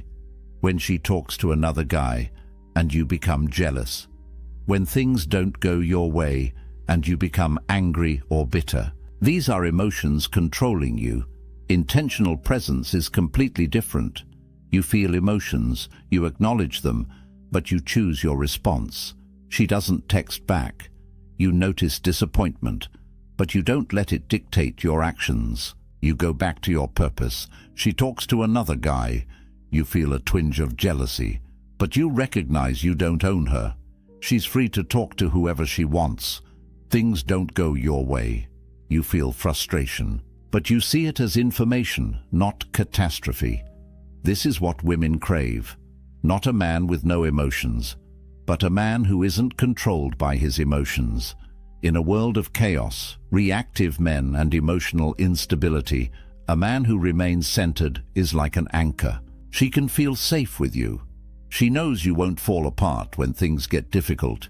She knows you won't become desperate or possessive or volatile. Think about body language. The Stoic carries himself differently. There's no nervous energy, no fidgeting, no seeking approval with his posture. He stands tall not because he's trying to appear confident, but because he is confident. His movements are deliberate.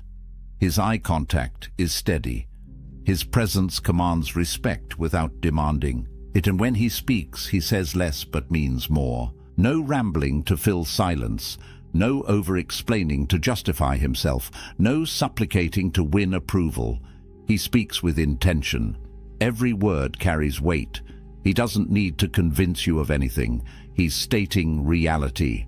Marcus Aurelius gave us the framework. The best revenge is not to be like your enemy. Applied to attraction, don't mirror desperate behavior. Don't become reactive because someone else is. Don't lose your center because the world around you is chaotic. Maintain your stoic presence. That's your power. Now comes the ultimate test, the moment that separates stoic men from everyone else. How you handle rejection. Because rejection will come. It comes for everyone. The question is, what do you do with it? Epictetus taught something profound. External events have no power over your character. Only your response has power. She can reject you. She can ignore you. She can choose someone else. None of that changes who you are. None of that diminishes your value. Only you can do that with your reaction. Here's where most men reveal their desperation. She says no, and they crumble, or they get angry, or they try to convince her, or they ask what's wrong with them. All of these responses communicate the same thing. My worth was dependent on your acceptance, and now I'm destroyed. The Stoic response is radically different. Complete indifference, not fake indifference, where you're seething inside, real indifference. She said no. Okay, that's information. That's her preference. It has nothing to do with your value. You smile, you wish her well, you move on with your life exactly as you would have anyway. This creates something fascinating in her psychology. She expected an emotional reaction. All men react. They get sad or angry or try to change her mind. But you didn't. You were completely unfazed. This doesn't compute for her. Who is this guy? Why didn't my rejection hurt him? Why doesn't he seem to care? Now she's thinking about you. Not because you played a game, but because you revealed something rare. You're a man whose value isn't determined by her opinion. You're a man who can't be hurt by her choices. You're a man who is genuinely outcome independent. And this is magnetic. Epictetus said it perfectly. It's not what happens to you, but how you react to it that matters. She rejects you. That's what happened. How you react determines everything. React with neediness, you confirm her decision. React with anger, you prove you were never worthy. React with indifference, you make her question her decision. But here's the most important part. This isn't a strategy to win her back. This is who you actually become. You genuinely don't need her acceptance because your worth comes from within.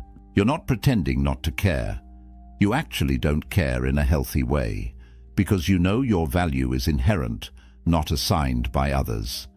This is Stoic confidence, unshakable, not because nothing bad can happen, but because you know you'll be fine regardless of what happens.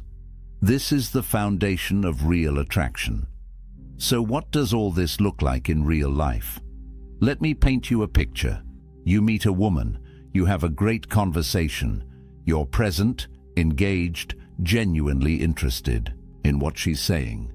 But you're not performing, you're not trying to impress her, you're just being the excellent man you've become. You get her number, you text her once, something simple, direct, no games. If she responds, great. If not, also great. You don't check your phone every 5 minutes. You don't analyze her response. Time. You're too busy with your purpose to obsess. You ask her out. One time. Clear, confident, specific. Let's grab coffee Thursday at 7. If she says yes, perfect. If she says no or gives a maybe, you wish her well and move on. No convincing, no negotiating, no rescheduling 3 times. You made an offer. She can accept or decline. Her choice doesn't affect your life trajectory. On the date, you're not interviewing her for the position of girlfriend. You're evaluating if she adds value to your already complete life. You're not trying to win her over. She's trying to win you over. The power dynamic is reversed. If she likes you, excellent. If she doesn't, also excellent. Either way, you go back to your life, back to your purpose, back to your excellence. She's a potential addition, not the foundation. If a relationship develops, it's built on something solid, not neediness, not desperation, not fear of being alone, but genuine appreciation between 2 whole people. You don't need her. You choose her. And she doesn't need you. She chooses you. Partnership of equals. Not 2 incomplete halves trying to make a whole. This is what Stoic relationships look like. Built on virtue, not validation. Built on respect, not neediness. Built on choice, not desperation. The transformation is complete. You're not the chaser anymore. You're the chooser. You're not the man hoping to be picked. You're the man doing the picking. And women feel this shift. It's undeniable. You're not learning tricks. You're becoming the man she can't resist. Not because you're manipulating her, but because you've become genuinely excellent, genuinely centered, genuinely outcome independent. This is real attraction. This is Stoic attraction. Here's the truth. This isn't easy. Stoicism is practice, not perfection. Marcus Aurelius was the emperor of Rome, and he still struggled with these principles daily. That's why he wrote Meditations. It was his private journal to remind himself of these truths. You're not going to master this overnight, but starting today you can practice one principle, just one. Maybe it's outcome independence. Maybe it's focusing on your purpose. Maybe it's handling the next rejection with indifference. Pick one thing and practice it. In 30 days of genuine practice, your entire reality will change. Not because women suddenly find you more attractive, but because you'll become actually more attractive. You'll carry yourself differently, you'll speak differently, you'll respond to situations differently, and women will notice. Trust me, they'll notice. Remember what we covered. Emotional mastery through the dichotomy of control, indifference to outcome, self-excellence as your primary focus, rejection as fuel instead of failure. These aren't tricks. This is character development. This is becoming a man of value. Before you go, I want to hear from you. Drop a comment right now. Which law will you master first? Outcome independence, self-excellence, emotional control, or rejection resilience? Let me know, because I read every comment and I want to see your progress. If this resonated with you, if this changed how you think about attraction, hit that subscribe button and turn on notifications. Next week, I'm revealing the Stoic morning routine that amplifies everything we talked about today by 10 times. You don't want to miss that. Here's what I want you to remember. Marcus Aurelius ruled an empire.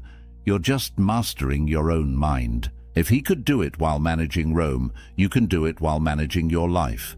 You've got this. The principles are simple. The practice takes dedication, but the results are life-changing. Stop chasing. Start becoming. She'll find you. The excellent man is never alone for long. He's too valuable, too rare, too magnetic. Become that man. The ancient Stoics showed you how. Now it's your turn to walk the path. Stop chasing. Start becoming. She'll find you. The room is quiet. 2 glasses of wine sit untouched. A woman leans forward, eyes sharp, voice steady.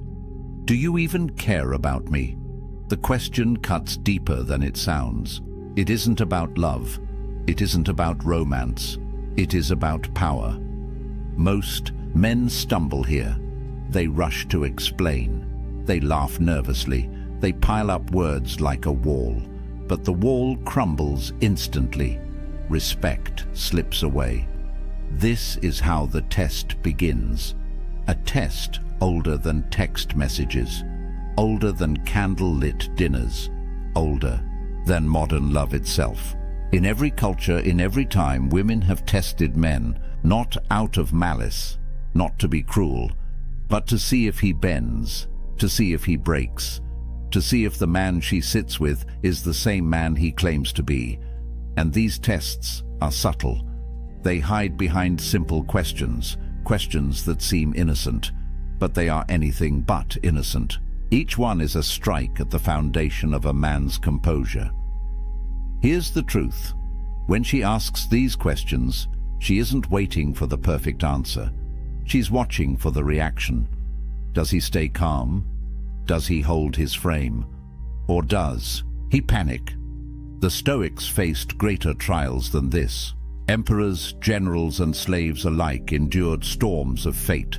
They lost kingdoms. They faced death. And still, they stood unshaken. Their philosophy was simple. Control yourself. Do not be ruled by the chaos outside you. Be anchored. Be still. Be immovable. What if you could bring that same calm to these modern tests? What if every question, every trap, became an opportunity to show strength instead of weakness?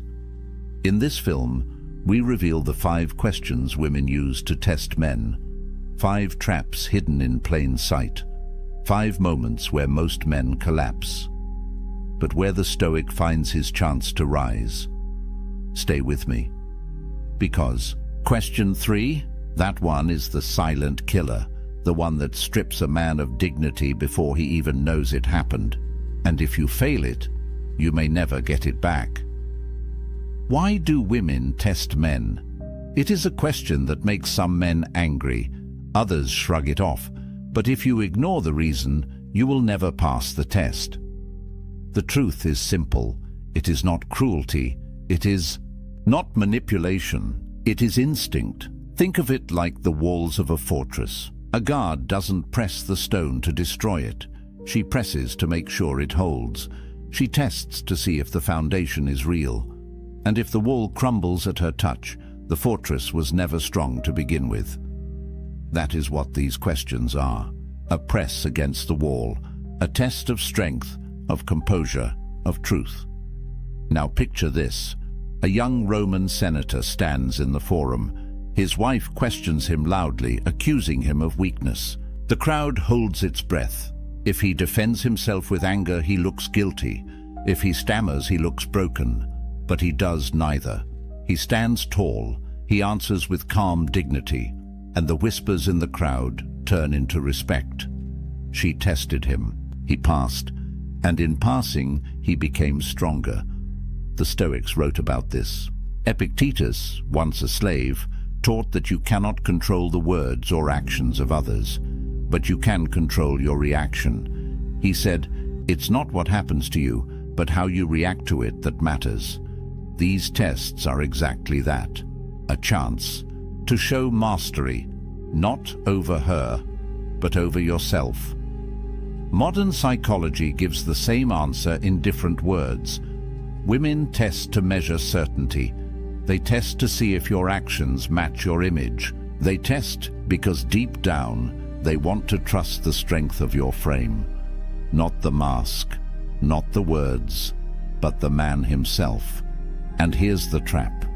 Most men believe they can talk their way through. They explain, they argue, they overcompensate. But the more they talk, the weaker they look. The Stoic doesn't fall for this. The Stoic knows silence can be louder than words. A calm pause can be more powerful than a frantic defense. So what do these tests reveal? They reveal whether you are anchored or adrift. They reveal whether you bend at the first sign of pressure. And they reveal whether you are the man you claim to be. Ask yourself, when pressure comes, what do you show? Do you reveal strength or weakness? Do you reveal calm or chaos? Every test is a mirror, and what it reflects is you. This is why these 5 questions matter. They are small moments, but they open the door to something bigger: respect, attraction, power, or the loss of all 3. The first question begins gently. It sounds like love, but it hides a storm, and most men never see it coming. The first question seems simple. It sounds like love. It sounds like a cry for affection, but beneath it hides the real test. Picture this. A man sits at dinner. The candles burn low. The air is heavy with silence, and then she asks, "Do you even care about me?" The man feels panic rise in his chest. He rushes to speak. "I care about you so much. Of course I do. Haven't I shown you? Don't you see everything I do?" The words spill out like water from a cracked jar. The more he says, the less she believes. Because the test was never about words. Here's the truth. This question is not a request for a speech. It is a measure of presence. She wants to see if you can stand steady in the face of doubt, if you can remain calm when emotion is thrown at you, if you can show her without shaking that your care is real. The Stoics faced this kind of test daily. Marcus Aurelius, emperor of Rome, wrote in his private meditations about love and duty. He reminded himself that affection is not proven by noise or by grand gestures. It is proven by action, by consistency, by living with virtue. He cared for Rome not by shouting about his love, but by leading with discipline, patience, and sacrifice. That is the answer hidden in this question. Not louder words, not frantic explanations, but composure, strength, steady truth. Imagine 2 men faced with the same test. One panics. His face tightens, his voice rises. He pleads to be believed. The other stays calm. He looks into her eyes, and he speaks simply, "Yes, I care. My actions prove it every day." The difference is night and day. One collapses under pressure. The other stands like stone. Which one keeps respect? Which one flips the power dynamic? Modern psychology explains it this way. When a woman asks if you care, she isn't only testing affection, she's testing congruence. Do your words and your actions align? Are you the same man in stress as you are in calm? If your response betrays desperation, she feels the fracture. But if your response carries steadiness, she feels safety. Here's where Stoicism shines. The Stoic doesn't need to convince, he doesn't need to perform. He lives in alignment with his principles. He knows his care is real because his actions prove it.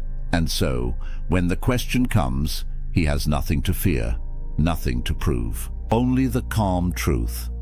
But there is a deeper layer still. When she asks, "Do you even care about me?" she is really asking, "Will you stay steady if I push? Will you remain anchored if I doubt you?" If your frame breaks, she learns she cannot lean on you. But if you remain unshaken, she learns you are safe to trust. So what is the Stoic response? Not a script to memorize, not a trick line to copy, but a way of being, composed, grounded, aligned. Because care is not in the shouting, it is in the silence, it is in the calm, it is in the daily proof of action. This is why the first question matters so much. It seems harmless, but it is the opening move in a much larger game. And if you fail here, the next test only grows sharper. The second question does not sound emotional. It sounds logical, practical. But in truth, it is even heavier because it forces you to face the future. The second question arrives like a whisper, but it lands like a hammer. Where is this going? At first, it sounds simple, a question about direction, about future plans. But underneath, it is a test of certainty. Picture this. A couple sits in a quiet cafe. She stirs her coffee. Her eyes never leave his. And then she asks. Her tone is casual, almost soft, but he feels his chest tighten. He knows this is not casual. The man who fears this question reacts in two ways. Some rush forward. They make promises. They map out a future they aren't ready for. Others retreat. They avoid. They fumble their words and leave her more uncertain than before. Both fail. Both reveal weakness. Because both let fear dictate the answer. Here's the truth. This test isn't about the future. It's about your frame in the present. She doesn't need every detail. She needs to know if you stand steady under pressure. The Stoics understood this tension well. Marcus Aurelius ruled an empire under constant threat. He never promised his people endless years of peace. Instead, he reminded himself daily that the future is not his to control. Only his actions today were within his command. That was enough. Epictetus put it more sharply. Don't demand that things happen as you wish, but wish them to happen as they do. The Stoic does not cling to guarantees. He speaks truth about what he values now. He lives by principle, not by desperate promises. So what is the Stoic way to respond? Imagine her eyes waiting, the silence growing heavy. Instead of panicking, you breathe. You anchor yourself in the present. And you say with calm certainty, I value what we're building. I don't rush or pretend to know every step ahead. What matters is how we treat each other today. That's what I can promise. No over-promising, no retreat, just steady ground. Notice what happens here. The answer shifts the frame. You are not a boy scrambling for approval. You are a man speaking from principle. The power dynamic flips. But there's more. Modern psychology shows that women often test for stability, not for perfect plans. Stability means, does this man know himself? Does he collapse under pressure or remain composed? If he cannot stand steady in a simple question, how will he stand steady when life grows harder? That is the unspoken meaning of, where is this going? It is less about the map, and more about the anchor. Now imagine the two responses again. One man blurts out timelines, dates, grand vows. She nods, but inside she doubts. The other man is calm, centered, certain. He does not rush, but he does not run. And in his steadiness, she feels safety. This is why Stoicism matters here, because it keeps you from panic. It keeps you from overreach. It keeps you grounded in what you can control, your actions, your principles, your presence. And yet, if this question feels heavy, the third test is sharper still. It comes not at dinner, not in a cafe, but in the silence of a buzzing phone. And most men fail it before they even realize they've been tested. The third question doesn't arrive in person. It arrives through silence, through the glowing screen of a phone, through the long pause between message and reply. And then it comes. Why didn't you answer my text? It sounds harmless, it sounds small, but don't be fooled. This is one of the sharpest tests of all. Picture it. The phone buzzes on the table. You see the message. You are in a meeting, or at the gym, or simply taking a moment for yourself. You don't respond instantly. Hours pass. When you finally open your phone again, there it is. The follow-up message, the test. Why didn't you answer my text? Most men stumble here. Some rush to apologize. I'm sorry. I was busy. I didn't mean to ignore you. Their words overflow with guilt. Others swing the other way. They become defensive. Why do you always need an answer right away? Can't you relax? Both responses fail. One shows weakness. The other shows anger. The Stoic sees something different. He sees that this question is not about the phone. It is about control. It is about composure. It is about whether you can remain steady when accused of neglect. The ancients faced their own version of this. Imagine a soldier in the Roman army. He marches for days without sending word home. When he returns, his lover asks why he did not write. His answer is not panic. It is calm. My duty demanded my focus. I was where I needed to be. The message is clear. His actions spoke louder than the absence of words. Modern psychology confirms this. The instant response culture we live in creates anxiety. People expect immediate replies as if constant attention equals care. But the truth is the opposite. A man who jumps at every ping of his phone shows that his focus is owned by others.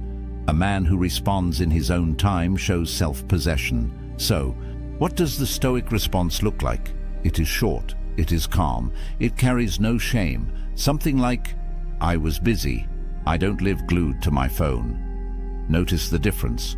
No apology, no defensiveness, just clarity. A calm truth spoken without fear. This is the heart of Stoicism in relationships. The Stoic does not collapse into guilt when tested. He does not explode in anger either. He remains anchored. His time is his own. His focus is his own. And here lies the deeper meaning. When she asks why you didn't answer, she isn't counting minutes. She is counting steadiness. She is testing whether you belong to yourself. If you do, she feels your strength. If you don't, she feels your weakness. So ask yourself, when silence falls, who owns your attention? The phone, the pressure, the fear of disappointing? Or do you own it? Because the man who owns his attention is rare, and rare men are respected. This question may feel sharp, but the next one cuts even deeper, because it hides inside a playful tone, a question that looks harmless, but can shatter a man if he answers wrong. This question hides behind a smile. It slips out casually like a passing thought. But don't be fooled. It is not casual. It is a test, wrapped in silk. Do you think she's pretty? At first it feels harmless. She might be asking about a stranger at a cafe, an actress on a screen, a mutual friend. Her tone is light, but her eyes study every flicker of your reaction. Picture the moment. A man shifts uncomfortably. He looks away. He shakes his head too quickly. No, of course not. She's nothing compared to you. But the words sound hollow. The denial feels forced, and something shifts. Trust erodes. Another man takes the opposite route.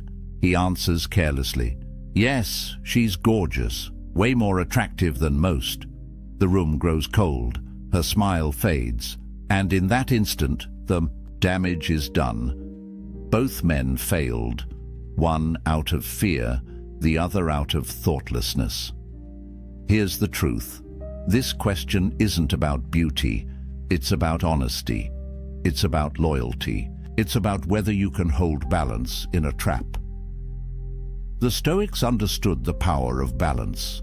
They lived in a world of extremes, luxury and poverty, glory and ruin. Marcus Aurelius warned himself not to be swept away by pleasure, nor crushed by fear. Moderation, clarity, steadiness, that was the way. So how does the Stoic respond here?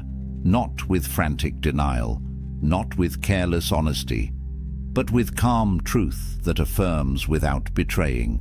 Yes, acknowledge reality. If a woman is beautiful, admit it plainly, but then anchor yourself in loyalty, in the present bond. Something like, "She's attractive, but I'm with you for a reason, short, steady, true." Notice what happens with this answer. You don't lie, you don't collapse, you don't betray, you stay balanced, and balance commands respect. There's a deeper layer too. When she asks, "Do you think she's pretty?" she is not seeking your taste in women. She is seeking proof of integrity. Will you lie to soothe her ego? Will you wander in your gaze? Or will you stay grounded in honesty and loyalty at the same time? The Stoic man knows that truth and virtue cannot be separated. Epictetus said, "If it is not right, do not do it. If it is not true, do not say it." To deny beauty where it exists is to speak falsehood. To dismiss your own bond is to lack virtue. But to hold both in balance is to reveal strength.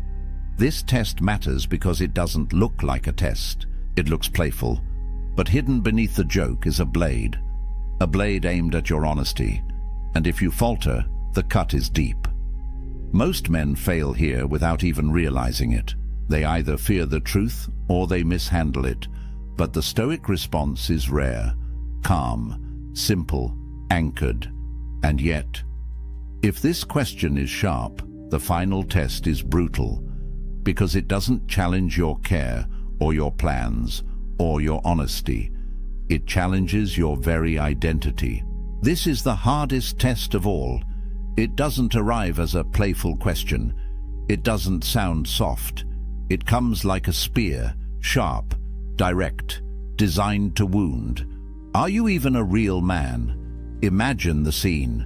The argument is heated. Her voice is raised. Her patience is gone. And then, in a burst of anger, the words land. They are not gentle. They are not disguised. They are meant to provoke. Most men fail instantly. Some explode in rage. "How dare you say that? Of course I'm a man." Their anger betrays insecurity. Others shrink. They stammer. They lower their eyes. And in silence, they confirm the accusation. But this is not what the Stoic does. The Stoic understands that insults reveal more about the speaker than the target. Words are noise. They cannot touch the essence of who you are. Only your reaction can do that. Marcus Aurelius wrote, "If someone despises me, that's their problem. My only concern is not doing or saying anything deserving of contempt. That is the heart of this test. Not defending your manhood, not proving it with aggression, but standing so calmly that the words lose all power." Picture two men again. The first slams his fist on the table. His rage fills the room. She sees weakness, not strength.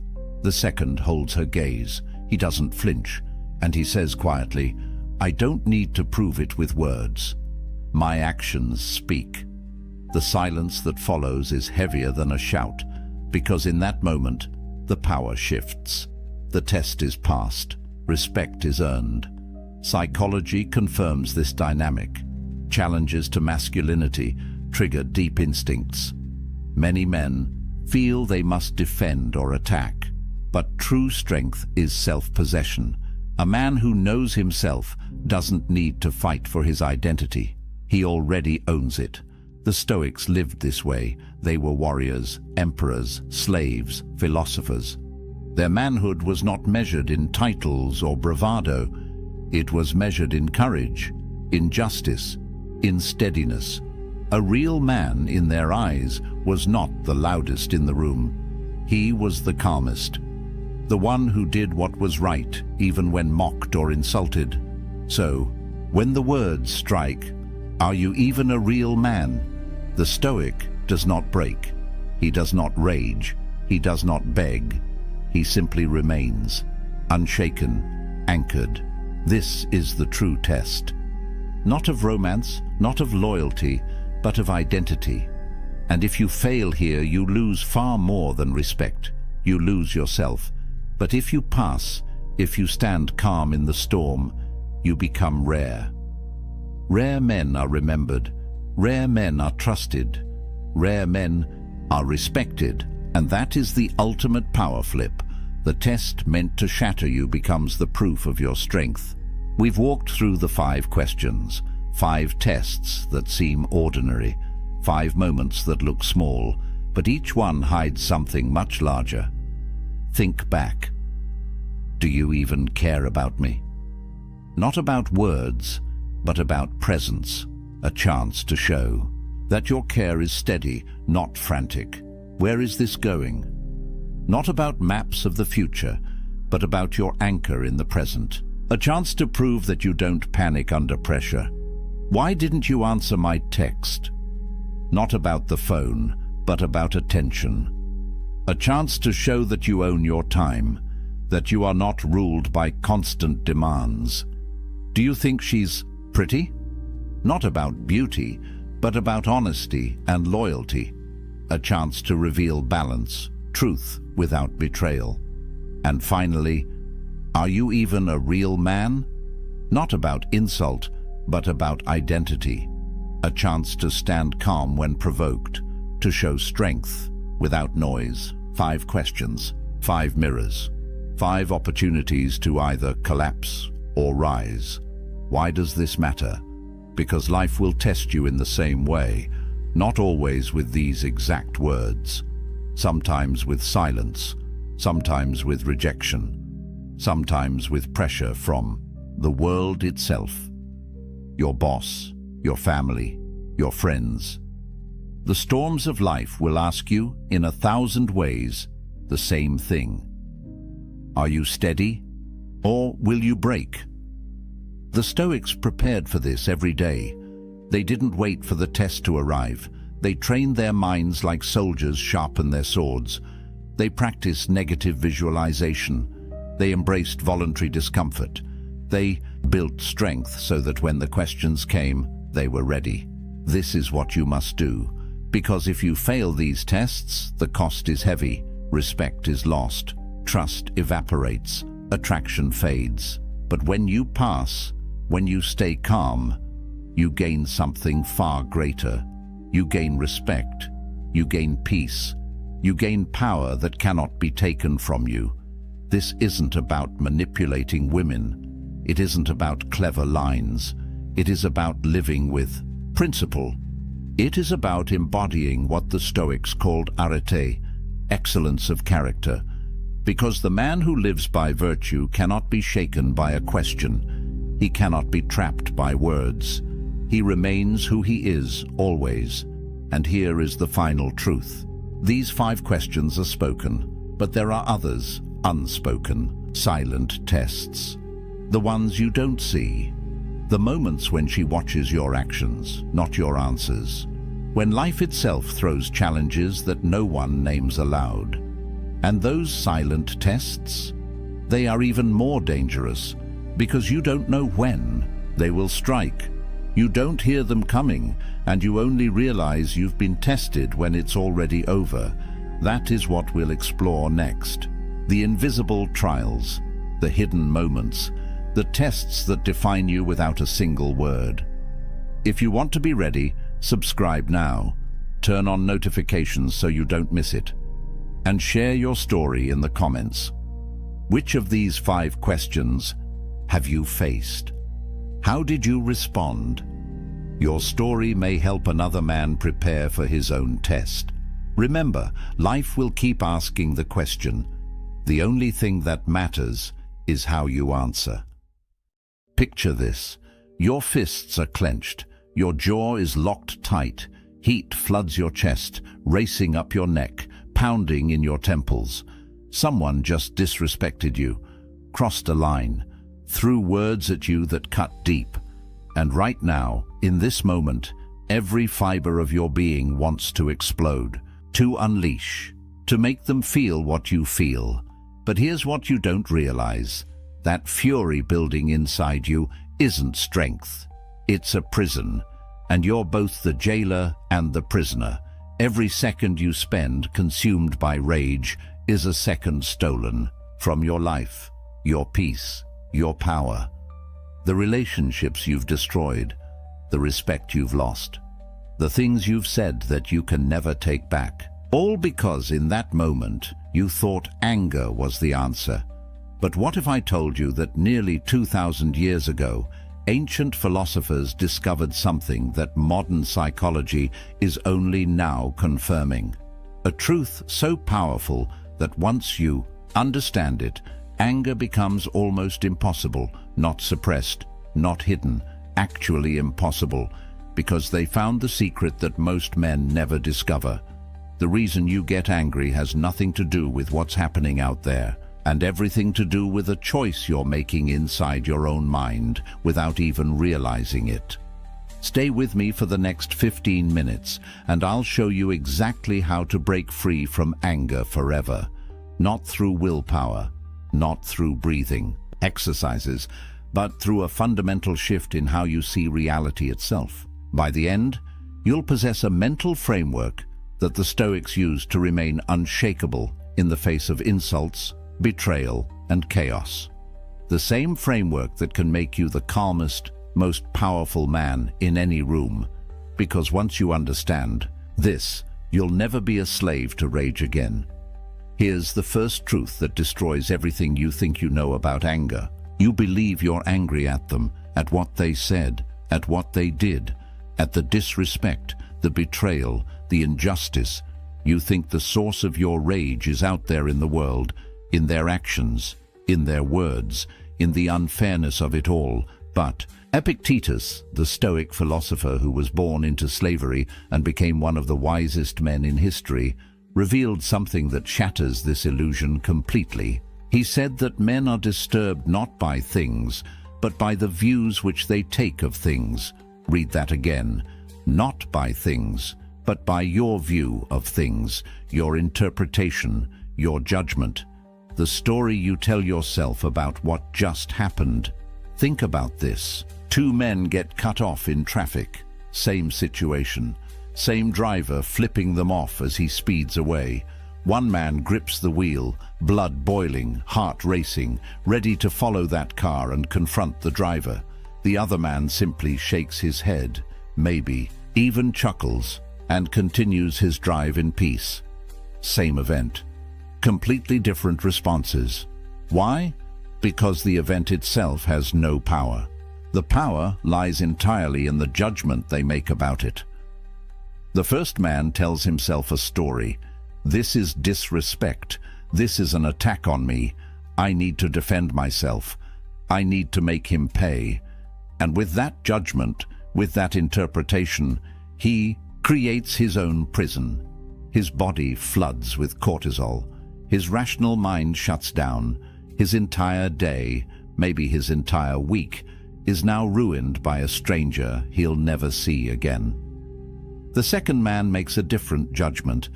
That driver is probably having a terrible day, or he's late, or he's just reckless. Either way, it has nothing to do with me, and with that judgment, he remains free. This is the revolution that the Stoics handed us. You're never fighting them, you're always fighting your own mind. The battle isn't out there, it's between your ears. You are the one generating the anger, not through their actions, but through the meaning you assign to their actions. The moment you grasp this, everything changes. Because if you created the anger, you have the power to uncreate it. The prison door has been unlocked this entire time. You just didn't know you were holding the key. So if anger isn't coming from them, if it's coming from your own judgments, then who actually controls this? That's where Marcus Aurelius enters, the most powerful man in the known world. Roman emperor, commander of armies, ruler of millions. And yet, as a young man, he couldn't control his own temper. He writes in his personal journal, The Meditations, about his struggle with rage, about how he would become furious with his Stoic teacher Rusticus, about how close he came to losing control and doing something he would regret forever. Marcus knew the story of his predecessor, Emperor Hadrian, who in a moment of rage stabbed a slave through the eye with a writing stylus. Later, when Hadrian calmed down and apologized, the slave said the only thing he wanted was his eye back. And even an emperor couldn't give him that. The damage was permanent. The lesson was clear. You can rule an empire and still be a slave to your emotions. You can command armies and still be conquered by anger. But Marcus discovered something that changed everything. The Stoics called it the dichotomy of control, and it's the single most powerful framework for understanding life that has ever been created. It's brutally simple. There are things you control, and there are things you don't control. That's it. And when you truly internalize this distinction, anger becomes nearly impossible. Here's what you actually control. Only 3 things: your thoughts, your judgments, your responses. That's the entire list. Everything else, every single other thing in this universe is outside your control.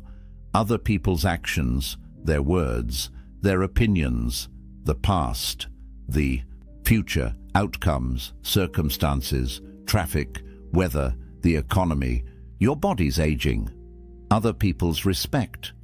All of it, completely outside your control. Now here's the brutal truth. Almost all of your anger comes from trying to control things you cannot control. You're angry because someone disrespected you, but you cannot control what they say or think. You're angry because something didn't go your way, but you cannot control outcomes.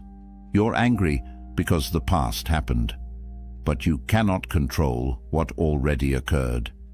Every moment spent in rage over these things is energy poured into a bottomless pit. It's trying to move a mountain by shouting at it. It's absolute insanity. But look what happens when you shift your focus to what you actually control.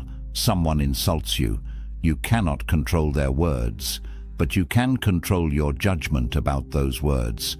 You can choose to interpret them as the ravings of someone having a bad day, or the opinion of someone whose opinion doesn't matter, or the behavior of someone who simply doesn't understand. The event stays the same, but your judgment transforms your entire experience. Your project fails. You cannot control the outcome, but you can control what you do next, how you learn from it, how you adapt, how you rebuild. The failure stays the same, but your response determines whether it destroys you or strengthens you. This isn't resignation. It's not giving up. It's the opposite. It's radical empowerment. Because when you stop wasting energy on what you can't control, you suddenly have enormous power for what you can. You're no longer fighting a war on 1,000 fronts. You're focused, directed, unstoppable. The Stoics understood something profound. Accepting powerlessness over externals gives you ultimate power over yourself. And power over yourself is the only power that actually matters, because the man who masters himself can never be conquered. The man who tries to master the world will always be at war. Marcus wrote that you have power over your mind, not outside events. Realize this, and you will find strength, not the strength to control others, the strength to remain unshaken no matter what others do. That's freedom. That's power. That's the dichotomy of control. Now here's where most men fail. They understand this intellectually. They nod along. They think they get it. But when the moment comes, when someone disrespects them, when something goes wrong, they explode anyway. Why? Because they didn't meet anger at the gate. They let it in. And once it's inside, it's nearly impossible to control. Seneca, another Stoic philosopher, wrote an entire essay called On Anger, and in it he gives us a metaphor that's absolutely brutal. He says that anger is like an invading army, and the best plan, the only plan that works, is to resist it at the very beginning, to stop it at the frontier before it crosses into your territory. Because once anger enters the city, once it passes through the gates, it doesn't allow you to set limits. It does whatever it wants. It burns everything. And by the time you realize what's happened, the damage is already done. Think about the timeline of anger. Someone says something. You feel that first spark, that initial reaction. Seneca calls this the involuntary proto-passion. You can't control it. It's automatic. Your body reacts before your mind can catch up. Heart rate spikes, adrenaline dumps, face flushes. That's biology. That's not your fault. But here's what happens next. You have maybe 60 seconds, 1 minute. That's the window. That's when your rational mind can still function. That's when you can still think clearly. That's when you have a choice. You can either let the anger build, feed it, justify it, fan the flames, or you can recognize it for what it is and let it pass. But if you let it in, if you say yes to that second movement, if you assent to the judgment that you've been wronged and someone must pay, then the third movement happens. Full-blown rage, and now your prefrontal cortex, the part of your brain responsible for judgment and reason, goes offline. You're operating from the amygdala, pure fight or flight. You're no longer human, you're an animal, and everything that happens next, you'll regret. The Stoics knew this. That's why they emphasized what they called postponement. When you feel anger rising, do nothing. Wait, walk away, create space. Because anger is temporary. It peaks and then it fades. But the consequences of what you do in anger can be permanent. Words said in rage can destroy a marriage. A punch thrown in fury can ruin a life. A decision made in anger can cost you everything. Hadrian couldn't give that slave his eye back. You can't unsay the words. You can't undo the damage. Marcus Aurelius understood this deeply. He wrote to himself, "How much more grievous are the consequences of anger than the causes of it?" Think about that. Whatever made you angry, the insult, the betrayal, the disrespect, it's nothing compared to what your anger will cost you. The anger hurts you more than they ever could. Seneca put it even more bluntly. The person who angers you becomes your master, because now they control you. They pull your strings, they make you dance, and you've handed them that power willingly. So here's the first defense. Recognize the physical signs before the explosion. Tight chest, clenched jaw, racing heart, hot face, shallow breathing. These are your warning signals. Your body is telling you that anger is at the gate. Don't ignore it. Don't push through it. Pause. Just pause. Count to 10. Walk away. Do whatever it takes to create that critical gap between stimulus and response. Because in that gap lives your freedom. That's where you're human instead of animal. That's where you choose wisdom instead of chaos. Meet anger at the gate, or lose everything inside the walls. But here's the deeper question. Why does anger show up at all? What actually triggers that first spark? And the answer brings us to the most liberating truth in Stoic philosophy. It's not them. It's not what they did. It's your opinion about what they did. Epictetus is absolutely clear on this. It's not things that disturb us, but our judgments about things. Remove the judgment and you remove the anger. It's that simple and that difficult. Think about what actually happens when someone disrespects you. They say words, sound waves hit your ears, neurons fire in your brain, processing those sounds into language. And then, and this is the crucial part, you interpret those words. You assign meaning, you create a story.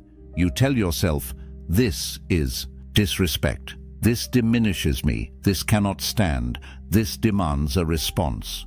And with that interpretation, with that story, you create your anger. But here's what's wild. That interpretation isn't reality. It's just your opinion, your judgment, your chosen narrative. Someone else hearing the exact same words might interpret them completely differently. They might see desperation, or projection, or jealousy, or they might not care at all. Same words, different judgment, different emotional result. The words themselves are neutral. It's the meaning you attach that gives them power. So here's the practice. When someone does something that triggers you, catch yourself before you interpret. Before you create the story, before you assign the meaning, just observe the facts. He said these words. She did this action. That's it. No interpretation, no judgment, just raw data. Now watch what happens to your anger. Without the judgment, it has nothing to feed on. It dies before it's even born. Take a scenario. Your colleague takes credit for your work in a meeting. The fact is, he spoke words attributing the project to himself. That's observable reality. Now watch the judgments you could add. Judgment 1. He disrespected me. He stole from me. He's trying to undermine my career. This is an attack. Result: rage, resentment, a desire for revenge. Judgment 2. He's insecure about his own abilities. He needs validation. This says more about his weakness than anything about me. Result: pity, maybe mild annoyance, but no real anger. Judgment 3. In the long run, truth comes out. Good work speaks for itself. My reputation will be built on consistent results, not one meeting.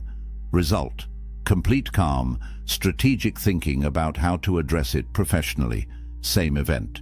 3 completely different emotional results, based entirely on the judgment you choose. And make no mistake, it is a choice. It doesn't feel like a choice because you make it so quickly, so automatically, that it seems like the anger just happens to you.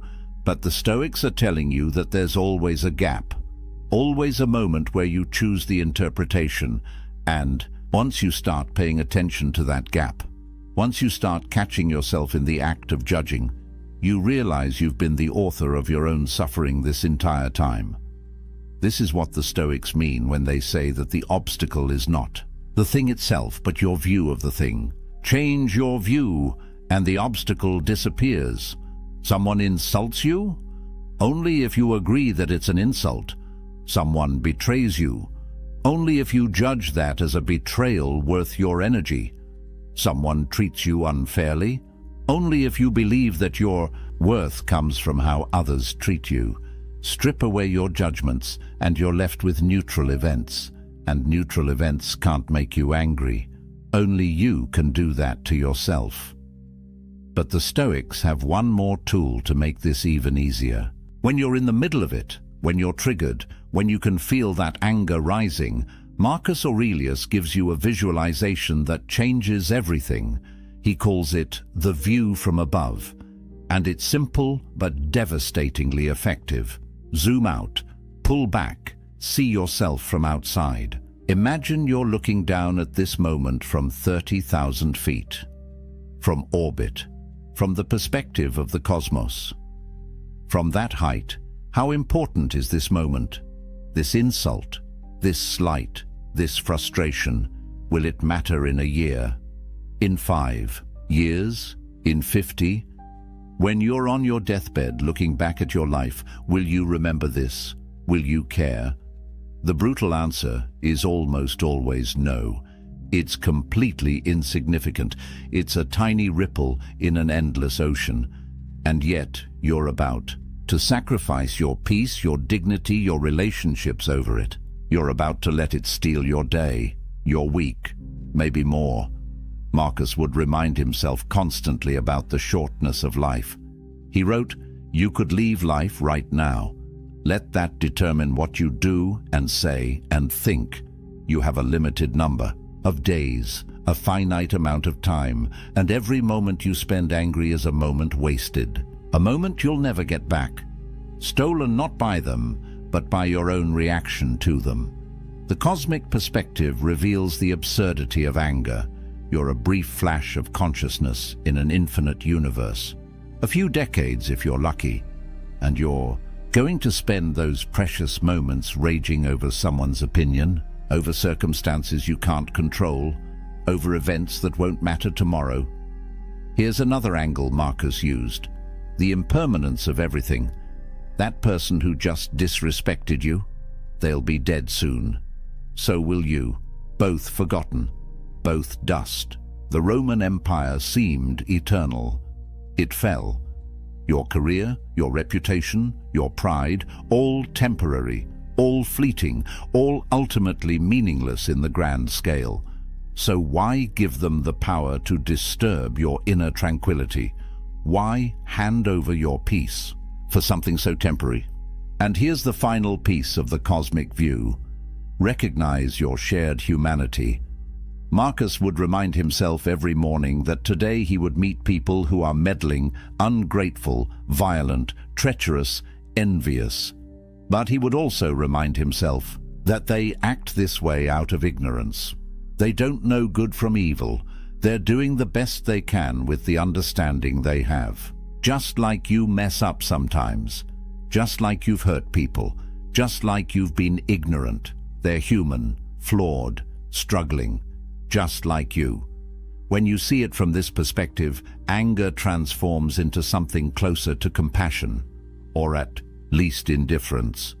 Because how can you stay angry at someone you pity? How can you rage at someone whose entire existence is a brief, confused stumble toward death, same as yours? The view from above doesn't make you weak. It makes you wise. It shows you what actually matters, and anger almost never actually matters. All right, you understand the theory. Anger comes from your judgments. You can only control your own mind. You need to catch it at the gate. You need the cosmic perspective. But how do you actually do this? How do you turn philosophy into practice? Here's your system. The Stoic protocol for remaining unshakable no matter what life throws at you. Start every morning with what Marcus called the morning meditation. Before you check your phone, before you start your day, sit for 5 minutes and prepare yourself. Remind yourself that today you will encounter difficult people, people who are angry, selfish, ungrateful. But here's the key: you expect it. You're not surprised by it. You're prepared for it. When you expect challenges, they lose their power to upset you. You've already mentally rehearsed the moment. So when someone cuts you off in traffic or snaps at you in a meeting, you don't react with shock and anger. You think, ah yes, just as I expected. One of today's challenges, and you handle it with calm. This is premeditation of adversity. The Stoics would visualize worst-case scenarios not to be negative, but to be prepared. If you spend time each morning imagining someone disrespecting you and practicing how you'll respond with dignity instead of rage, then when it actually happens, you've already trained for it. Athletes visualize performance before competition. Stoics visualize challenges before daily life. Same principle. You're training your mind to respond with wisdom instead of emotion. Now, in the moment, when you feel anger rising, use the 3-breath rule before you speak, before you act, before you do anything. Take 3 slow, deep breaths. Count them. Feel the air moving in and out. This does 2 things. First, it creates that crucial gap between stimulus and response, that space where freedom lives. Second, it activates your parasympathetic nervous system, the calming response, which literally counteracts the fight or flight response your body is having. While you're breathing, ask yourself one question: what would a wise person do right now? Not what do I want to do? Not what does my ego demand? What would wisdom choose? Would Marcus Aurelius blow up over this? Would Epictetus let this disturb his inner peace? Would Seneca sacrifice his tranquility for this temporary irritation? The answer is always no, and if they wouldn't, why should you? Then comes the evening review. Before you sleep, Seneca recommends auditing your day. Where did you get angry? What triggered you? What judgment did you make that created that anger? Could you have interpreted it differently? What will you do better tomorrow? This isn't about guilt or shame. It's about learning. It's about noticing your patterns. It's about slowly reprogramming your automatic responses. You're training yourself to catch the judgments earlier, to question them faster, to choose wisdom more consistently. And here's a powerful technique Seneca himself used: the contrary action principle. When you feel anger rising, do the exact opposite of what anger wants. Anger wants you to yell. Lower your voice. Anger wants you to attack. Say something kind. Anger wants you to storm out. Stay calm and present. This breaks the pattern. It shows your mind that you're in control, not the emotion. It's like catching yourself mid-fall and turning it into a controlled descent. You're interrupting the automatic program and installing a new one. Finally, commit to 30 days. Track every time you get angry. What triggered it? How long it lasted? What you did? Be honest, be thorough. Because what gets measured gets managed. Just the act of tracking will make you more aware, and awareness is half the battle. You can't change what you don't notice. After 30 days, review your log. You'll see patterns. You'll see that most of your anger is over the same few types of situations, and now you know exactly what to prepare for. Progress isn't perfection. You're not trying to become an emotionless robot. You're building the skill of emotional command, the ability to feel anger arise, recognize it, and choose not to act on it. To let it pass through you like a wave instead of becoming the wave. Some days you'll nail it, other days you'll fail. That's fine. The Stoics weren't perfect either. Marcus still got angry sometimes. But over time, with practice, with consistency, the gap between trigger and explosion gets longer, the anger gets weaker, and your inner peace gets stronger. Until one day, you realize that the things that used to send you into a rage barely register anymore. That's freedom, that's mastery, that's the Stoic protocol working. So here we are. You've just learned what took the Stoics' lifetimes to perfect, the fundamental truth that's been hidden in plain sight. You're never angry at them. You're angry at your own judgments about them. You cannot control what happens to you, but you control everything about how you respond. Anger is not strength. It's weakness disguised as power. Real strength, masculine strength, the kind that commands respect without demanding it, is calm. It's the man who remains unshaken while chaos swirls around him. The man who speaks quietly while others yell. The man who walks away with dignity while others burn bridges. This isn't about suppression. It's not about hiding your feelings or pretending everything is fine. It's about understanding that most of what makes you angry is completely beneath you. You're letting strangers who won't remember you tomorrow steal your peace today. You're handing your power to people who don't deserve even your attention. You're sacrificing your inner tranquility for situations that won't matter next week.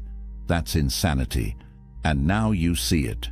When you master this, everything changes. Your relationships deepen because you're not reactive anymore. Your respect grows because people see that you can't be rattled. Your decisions improve because you're thinking clearly instead of through the fog of rage. Your peace becomes your default state instead of something you're always chasing. You become the kind of man who walks into a room and immediately the energy shifts. Not because you're trying to dominate, but because you've dominated yourself. Marcus Aurelius, the most powerful man in the world, knew this. He wrote, "The nearer a man comes to a calm mind, the closer he is to strength. Not loud strength, not aggressive strength, calm strength, unshakable strength. The strength that doesn't need to prove itself because it's already proven. That's what's waiting for you on the other side of anger. A version of yourself you haven't met yet. The version who's free." So here's your challenge. For the next week, commit to this. Every time you feel anger rising, pause. Recognize the judgment you're making. Ask if it's actually true. Ask if it actually matters. Choose a different interpretation. Meet the anger at the gate and turn it away. Keep track. See what happens. I guarantee you'll be shocked at how much energy you've been wasting, how much peace you've been sacrificing, and how much power you actually have once you stop giving it away. If this resonated with you, if you're ready to join a brotherhood of men who choose wisdom over chaos, who understand that real power is internal, hit that like button right now. Subscribe to this channel because we're building something here, a community of men who refuse to be slaves to their emotions, who understand that the ancient philosophers weren't teaching theory, they were teaching survival skills for the modern battlefield of life. And every video on this channel is designed to sharpen that edge, to make you harder to break and impossible to control. Remember what Marcus wrote. You have power over your mind, not outside events. Realize this and you will find strength. That's not just a quote. That's the key to unshakable peace. That's the answer to a life lived without rage. That's your inheritance from the Stoics. Don't waste it. Don't stay trapped in anger when the door's been open this entire time. Walk through it. On the other side is the man you're meant to become. Calm, powerful, free, and absolutely unshakable. That's not just philosophy. That's your future if you choose it. See you in the next one, brother. There's a man in every room who never raises his voice, never competes for attention, never performs. He stands still while others fidget. He speaks last while others rush to fill the silence. And somehow, without trying, without effort, without the desperate energy that radiates from men who are starving for validation, he becomes the center of gravity. The room bends toward him. Conversations pause when he speaks. Eyes find him when he moves.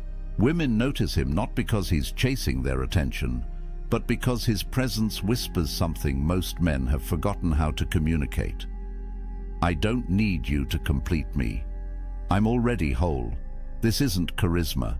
This isn't charm. This is something deeper, something the ancient Stoics understood 23 centuries ago, and something modern men have traded for Instagram likes and desperate text messages at 2 in the morning. The truth is brutal and liberating in equal measure. The moment you stop trying to be attractive, you become it. The second you release your grip on outcomes, they fall into your hands. When you embrace the discipline of silence, stillness, and self-mastery, you don't just change how others see you. You transform who you actually are. And that transformation, brother, that's what makes you unforgettable. Most men are taught the opposite.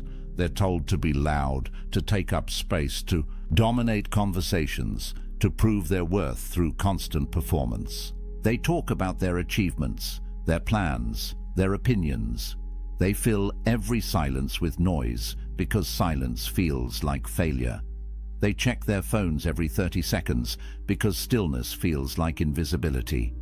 They bend their boundaries, reshape their schedules, and abandon their purpose the moment a beautiful woman shows interest because they've been taught that her attention is the prize. But here's what those men never learn. The prize isn't her attention. The prize is becoming the kind of man who doesn't need it. This isn't a game. This isn't manipulation. This is the ancient art of self-mastery applied to modern life. Marcus Aurelius didn't write his meditations to attract women. He wrote them at night, alone in his military tent, trying to become a better man. Epictetus didn't teach the dichotomy of control so his students could get dates. He taught it so they could build unshakable character. Seneca didn't practice voluntary discomfort to impress anyone. He did it to forge resilience. But here's the fascinating part. These men, these ancient philosophers who focused entirely on internal excellence, they possessed a magnetic quality that transcended their era. Not because they were trying to be attractive, but because they had become something rare.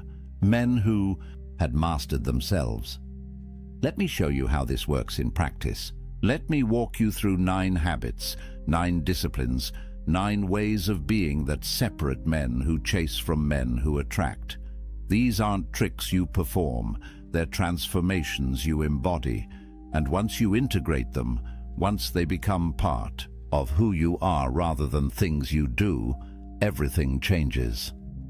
The first habit might surprise you because it goes against everything modern dating culture preaches. It's the discipline of strategic silence. Not the awkward silence of someone who doesn't know what to say. Not the cold silence of someone playing games. The intentional silence of someone who understands that words lose power when you waste them. Most men are terrified of pauses. They fill every gap in conversation with nervous chatter, with jokes, with stories designed to prove how interesting they are. They think silence is failure, that if they're not talking, they're losing. But silence is a weapon, and most men have no idea how to wield it. When you ask a woman a question and she answers, "What do you do?" most men immediately respond. They're already thinking about what they'll say before she finishes talking. They're performing, not listening. But a man who understands strategic silence does something different. He waits. 2 seconds, 3 seconds. He holds her gaze. He processes what she actually said, and he lets that pause create weight. In those seconds, something profound happens. Her mind begins to work. She wonders what you're thinking. She replays her words. She becomes aware of your attention in a way she never is when someone rushes to fill the space. That pause creates cognitive tension, and cognitive tension creates fascination. The neuroscience backs this up.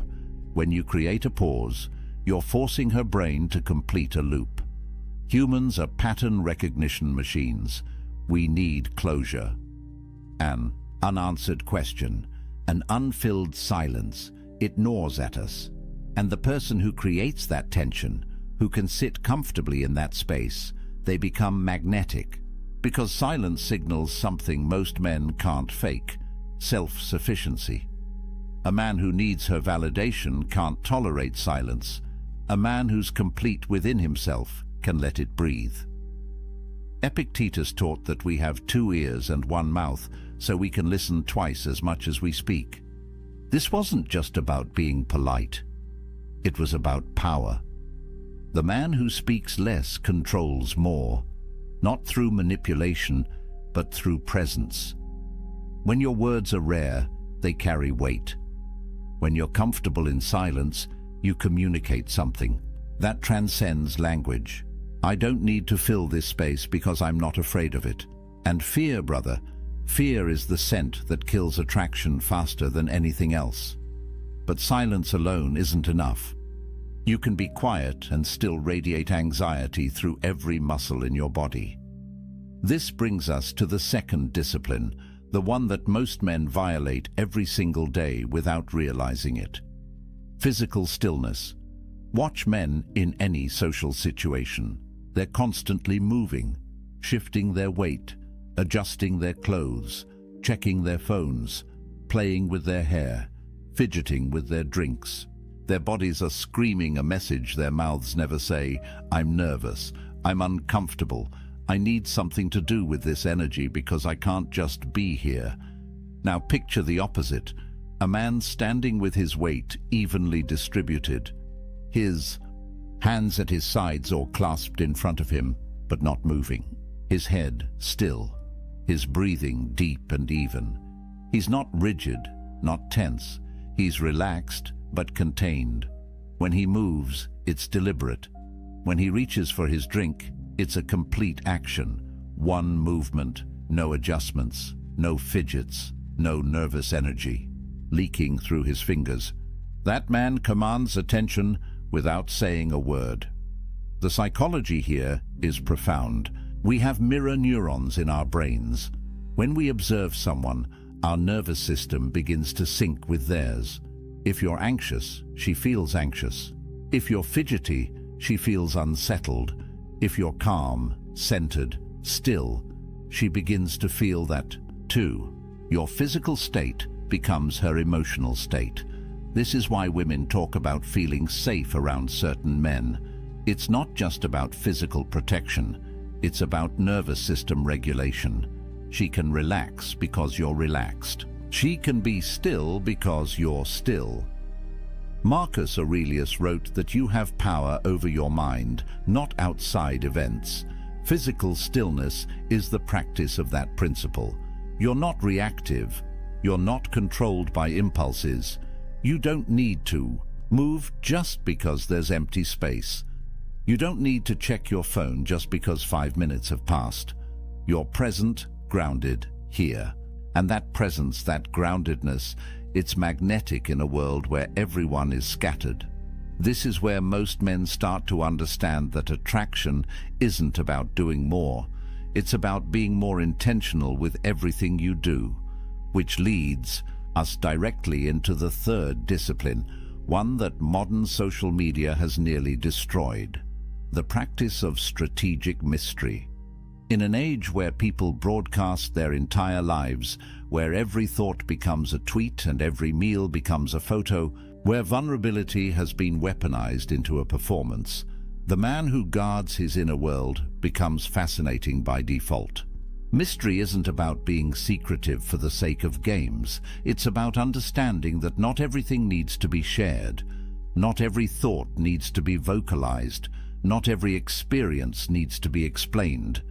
When you meet someone new and they ask about your life, most men unload their entire story in the first conversation. Where they're from, what they do, their past relationships, their future plans, their insecurities, their dreams. They think vulnerability creates connection. And it can, but only when it's earned. When you share everything immediately, you're not being authentic. You're seeking validation through disclosure. A man who practices strategic mystery answers questions, but he leaves room for imagination. She asks what you do. You tell her, but you don't give her your resume. She asks about your past. You acknowledge it without turning the conversation into therapy. She asks about your plans. You share enough to intrigue without revealing the full map. This isn't deception. This is discretion. It's understanding that the human mind is drawn to what it doesn't fully understand and repelled by what's been completely explained. There's a psychological principle called the Zeigarnik effect. It describes how our brains remember incomplete tasks better than completed ones. An open loop stays active in our minds. We keep thinking about it, turning it over, trying to close it. When you practice strategic mystery, you create open loops. She knows some things about you, but not everything. Her mind keeps working even when you're not there. She wonders, she imagines, she becomes curious, and curiosity, properly cultivated, is a more powerful force than any pickup line ever invented. The Stoics understood this intuitively. Marcus Aurelius kept his meditations private. They were never meant to be published. Epictetus taught his students but didn't seek fame. Seneca was a public figure but guarded his inner life fiercely. They knew that dignity requires discretion, that power is diminished when everything is exposed. Your thoughts, your struggles, your journey, these are sacred. Share them selectively with people who've earned access. Everyone else gets the version of you that's polite, present, but protected. But mystery without boundaries is just smoke. This is where the fourth discipline becomes critical: the practice of maintaining unwavering boundaries. This is where most men fail spectacularly. They meet a woman they're attracted to, and suddenly every boundary they claim to have dissolves. She texts at midnight? They respond immediately, abandoning their sleep schedule. She cancels plans last minute. They immediately offer alternatives, communicating that their time has no value. She disrespects them subtly. They laugh it off, afraid that standing up for themselves will cost them her attention. Here's the truth that will set you free. Boundaries aren't walls. They're not rejection. They're standards. They're the lines that define who you are and what you accept. When you hold boundaries, you're not being difficult. You're being self-respecting. And self-respect, properly embodied, is the foundation of every form of attraction that actually lasts. The ancient Stoics were obsessed with this principle. Epictetus built his entire philosophy around the dichotomy of control, understanding what's yours to protect and what isn't. Your time is yours. Your energy is yours. Your peace is yours. These things are within your control, and protecting them isn't selfish. It's essential. When you maintain boundaries, something shifts in how others perceive you. The scarcity principle kicks in. What's easily obtained is undervalued. What requires effort to access is treasured. When your time isn't available at any moment, it becomes valuable. When your attention isn't given freely to anyone who demands it, it becomes a gift. This isn't manipulation. This is natural human psychology. We respect what respects itself. Practically, this looks like simple but powerful actions. She texts you at midnight. You're asleep. You respond when you wake up naturally, not when your phone buzzes. She cancels plans with short notice. You acknowledge it, but you don't immediately rearrange your life to accommodate her. You had plans. You keep them. She tests your frame with a comment designed to make you defensive. You don't react. You stay centered. Your boundaries aren't negotiable, but they're also not aggressive. They're just there, quietly communicating, I value myself and I expect you to value me too. This discipline flows directly into the fifth habit, the one that underlies all the others: outcome independence. This is the core Stoic principle applied to modern attraction, and it's the one that most men find impossible to embody because it requires you to genuinely not need the result, not pretend, not fake it, actually release your attachment to whether she likes you, whether she texts back, whether this interaction leads anywhere. You engage fully, you're present completely, but you're not invested in controlling the outcome. The paradox is brutal and beautiful. The less you need it to happen, the more likely it happens. The more you release your grip, the more naturally things flow to you. But you can't fake this. You can't perform outcome independence. She'll smell the neediness underneath whatever game you're playing. Outcome independence has to be real, which means you have to genuinely be fulfilled without her. Your life has to actually be complete. Your purpose has to actually sustain you.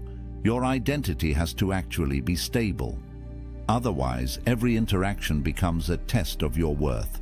And tests create anxiety, and anxiety creates the desperate energy that repels everyone around you. Marcus Aurelius spent his life practicing detachment from outcomes. He wrote about accepting what happens with equanimity, about understanding that you control your actions but not their results. This wasn't pessimism, it was freedom. When you stop trying to control outcomes, you stop being paralyzed by fear of failure. You act clearly, you speak honestly, you engage fully because you're not burdened by the weight of needing it to work out a specific way. Here's how this looks in practice. Before you talk to her, you remind yourself, I'm complete either way.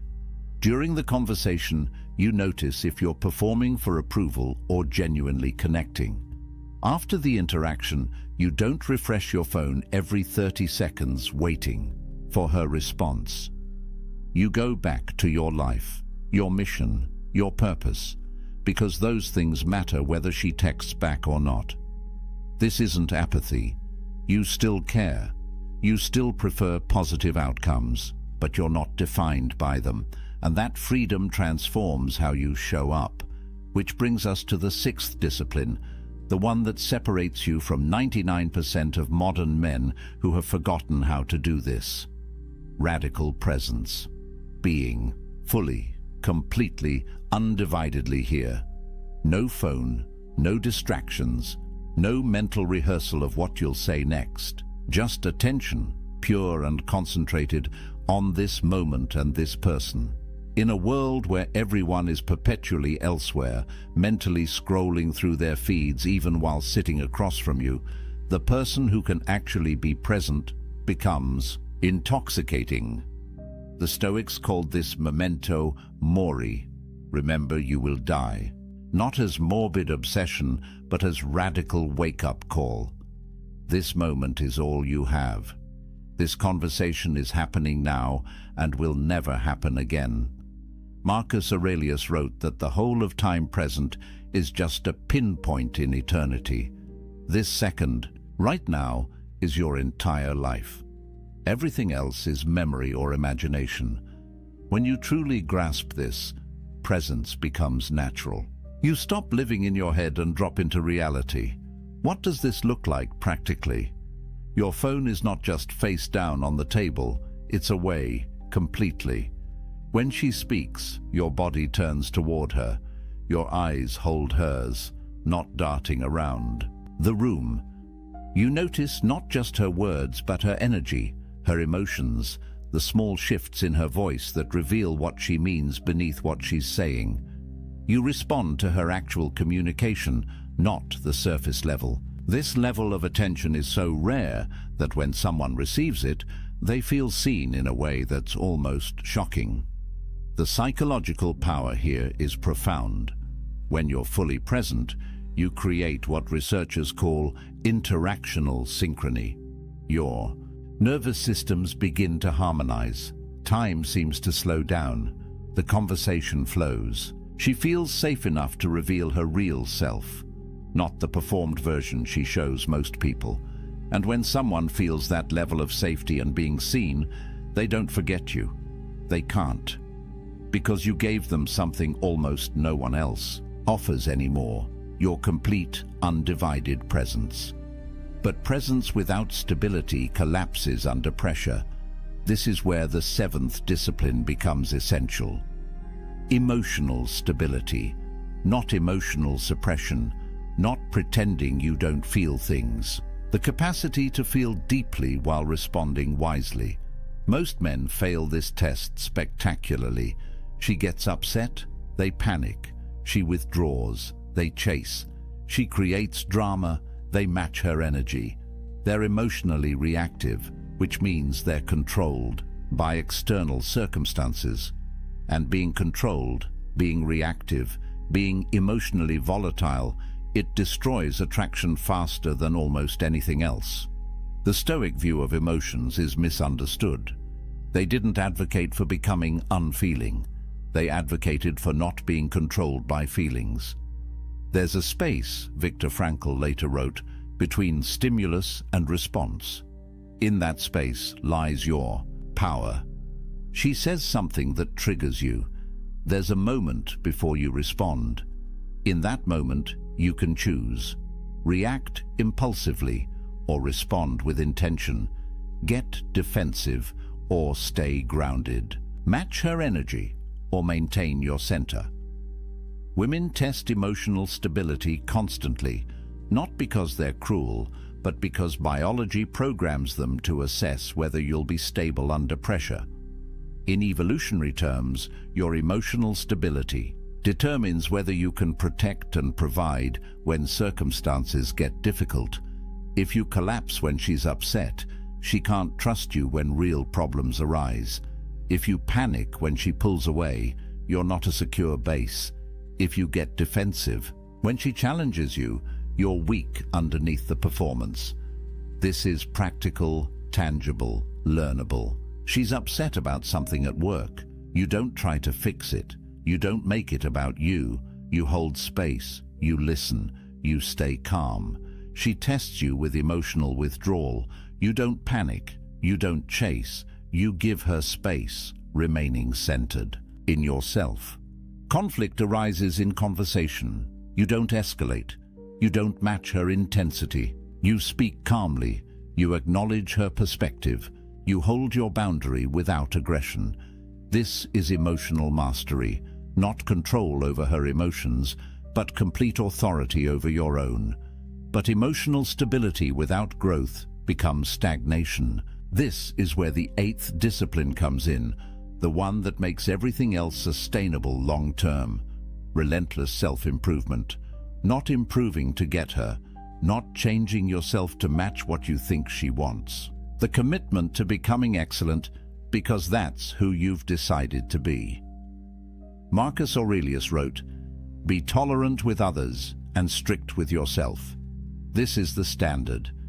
High expectations for your own character, compassion for others' imperfections."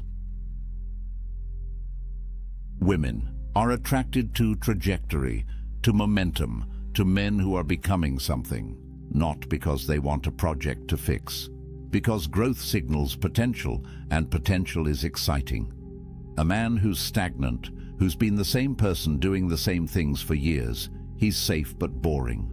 A man who's actively developing, who's reading, training, learning, building, he represents a future worth being part of.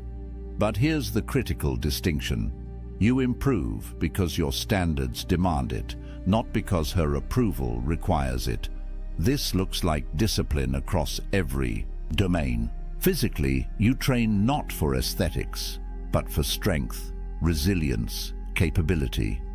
Mentally, you read widely, think deeply, expand your understanding of the world. Emotionally, you do the work, therapy if needed, meditation, journaling, facing your shadows instead of projecting them onto others. Professionally, you build competence, you contribute value, you become someone who solves problems rather than creates them. Spiritually or philosophically, you clarify your values and live by them, even when it's difficult. This compounds over time. The man who commits to improvement for 1 year is interesting. The man who commits for 5 years is formidable. The man who makes it a lifelong practice becomes rare, valuable, magnetic. Not because he's perfect, but because he's dedicated to excellence. And that dedication, that standard, it's visible in everything he does. She feels it. Everyone feels it. But all of this, every single discipline we've discussed, collapses without the ninth and final habit. The foundation that makes everything else possible, operating from authentic purpose, having a reason to exist that transcends pleasure, comfort, or validation, something you're building, serving, creating, becoming, a mission that gives your life direction and meaning. Without this, every other habit becomes performance. With this, every habit flows naturally because it serves your greater aim. Marcus Aurelius ruled an empire. Epictetus taught philosophy. Seneca wrote and counseled. They had purposes larger than themselves. Their lives meant something beyond personal satisfaction. Modern men often avoid this work because it's difficult, because it requires confronting hard questions. What am I here to do? What's worth sacrificing for? What will my life have meant when it's over? It's easier to make women the purpose, to let relationships become the point. But when you do that, you become needy, desperate, without center. Because no person can be your purpose without crushing both of you under that weight. Purpose creates everything attractive about a man. It generates natural confidence because you know why you're here. It establishes boundaries automatically because you protect what serves your mission. It creates outcome independence because your purpose sustains you regardless of any single relationship. It makes presence easy because you're grounded in meaning. It provides emotional stability because you're not blown around by circumstances. It demands improvement because your purpose requires you to grow. It generates mystery because your life has depth beyond what anyone sees on the surface. When you have purpose, silence comes naturally. You're not desperate to fill space because you're not desperate for validation. Stillness emerges organically. You're centered in something real. Mystery exists without effort. Your life has dimensions she's only beginning to discover. Everything we've talked about, every discipline, every habit, they all flow from this foundation. A man on a mission doesn't chase attraction. It follows him, not because he's using techniques, but because he's become someone genuinely worth following. Here's what this means practically. You wake up every day with something to do that matters. Not just a job, though work can be part of it.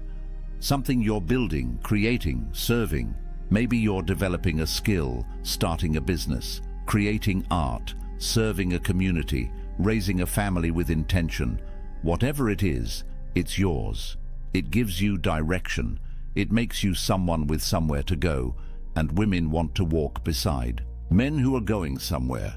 The irony is perfect and inescapable. When you stop making women your purpose, they become more attracted. When you build your life around something meaningful, they want to be part of it. When you're not trying to be attractive, you become it. Because attraction, real attraction, that lasts beyond the first conversation, it's not about tactics. It's about substance. It's about becoming a man who has mastered himself, who has built something real, who stands for something beyond his own comfort. These 9 habits work together. Each reinforces the others. Practice strategic silence, and you naturally develop stillness. Cultivate mystery, and boundaries become obvious. Build outcome independence, and presence flows naturally. Master emotional stability, and improvement becomes inevitable.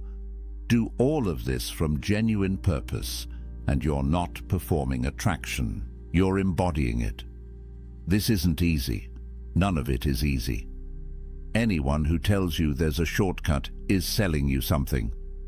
The Stoics were clear about this. Excellence requires discipline. Character requires practice. Becoming admirable requires becoming someone worth admiring, and that's daily work. But it's the only work that actually creates lasting results. You can learn all the pickup lines, all the texting strategies, all the psychological tricks. They might get you short-term results, but they won't make you into someone you respect.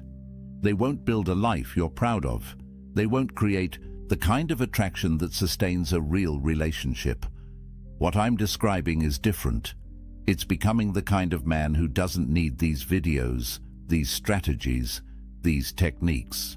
The kind of man who attracts naturally because he's built himself into something genuinely attractive. Not attractive because he's playing a role, but attractive because he's become someone valuable, someone centered, someone purposeful, someone who has done the work. Try this for 30 days. Pick one habit and make it yours. Practice strategic silence in every conversation. Notice what happens when you hold your body still in social situations. Guard your inner world for a month and watch how curiosity builds. Hold your boundaries without apologizing and feel the shift in how people treat you. Release your attachment to outcomes and notice how much lighter everything becomes. Give your complete presence to every interaction. Stay emotionally stable when everyone around you is reactive. Commit to genuine improvement in one specific area. Clarify your purpose and let it guide your decisions. One habit. 30 days. See what changes.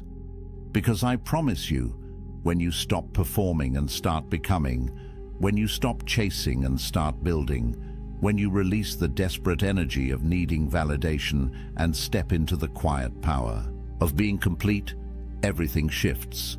Not just with women, with everyone, with yourself.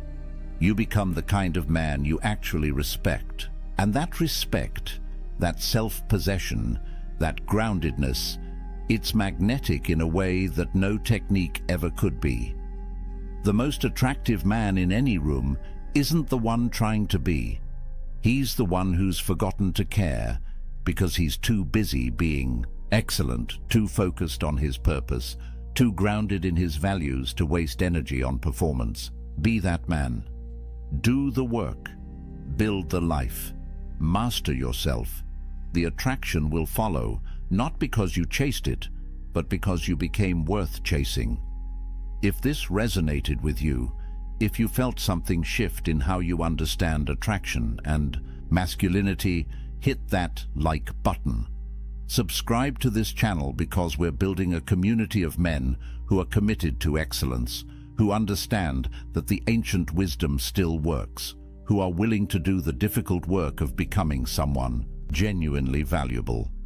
Drop a comment below and tell me which of these 9 habits you're starting with today. Which one challenges you most?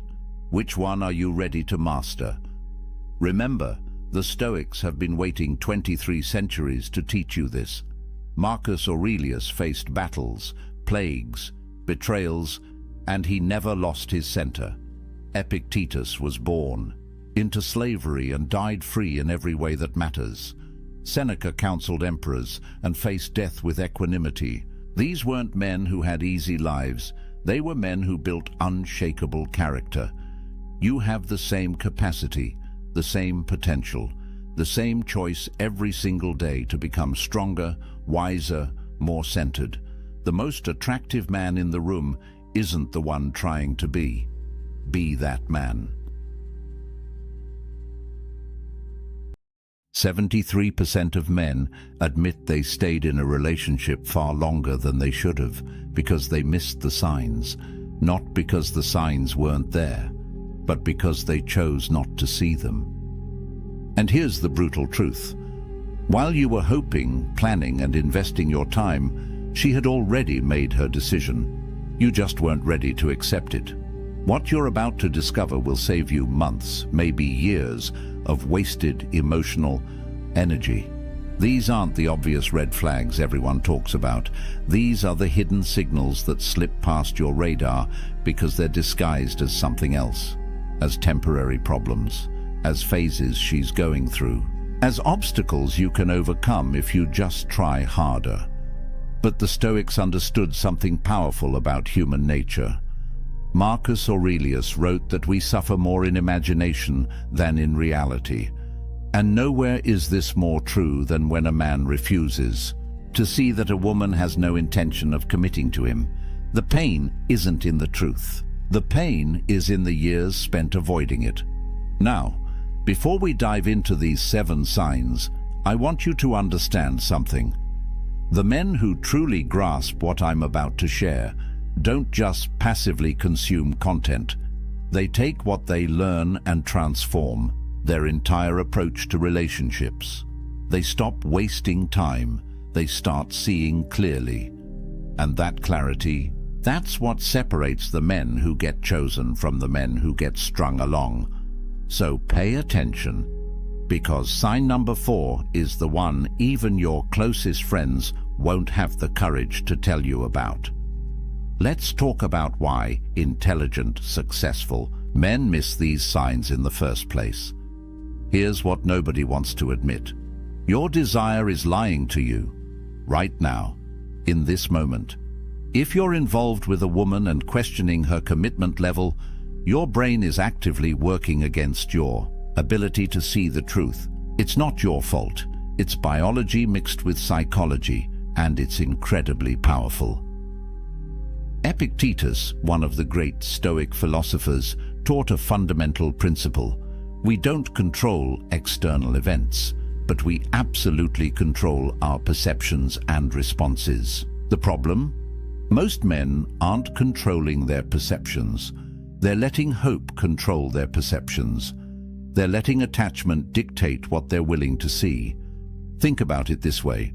You meet a woman, there's chemistry, things start developing, and somewhere in your mind you begin constructing a future. You imagine scenarios, you plan possibilities, and once that mental investment is made, your brain has a vested interest in protecting that investment. So when signs appear that contradict your desired outcome, your mind doesn't objectively analyze them. It rationalizes them. It explains them away. It tells you stories that keep hope alive. She cancels plans last minute. She's just stressed with work. She's vague about the future. She's been hurt before and needs time. She doesn't introduce you to her friends. She's private and protective of her personal life. Every sign gets reframed. Every signal gets reinterpreted. And months pass, then years, and you're still telling yourself the same stories. But here's the brutal reality that the Stoics would force you to confront. She's already decided.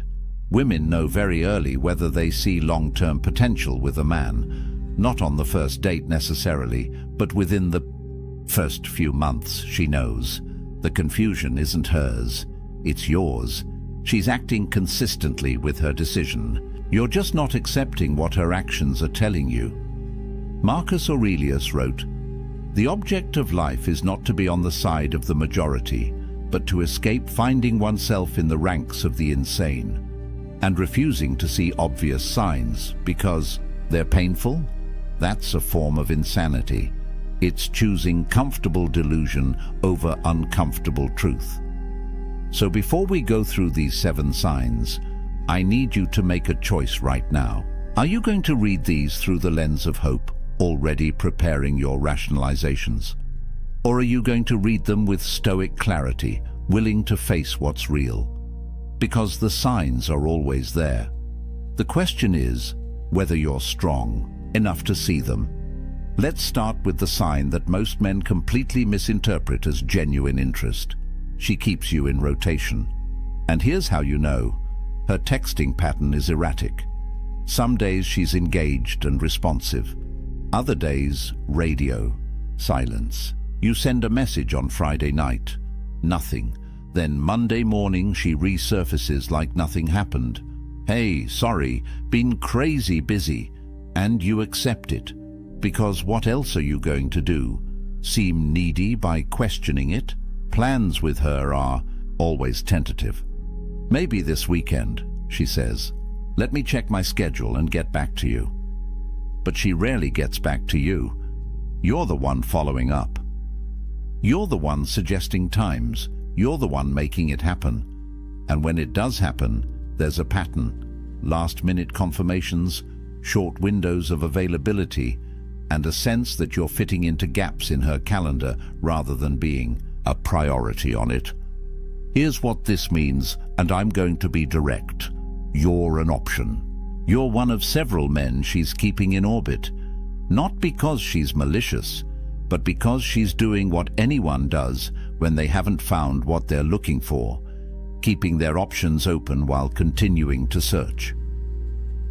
Seneca wrote about self-respect and dignity as non-negotiable elements of a virtuous life. He would tell you that accepting scraps of attention is beneath you, that settling for sporadic interest is an insult to your own value.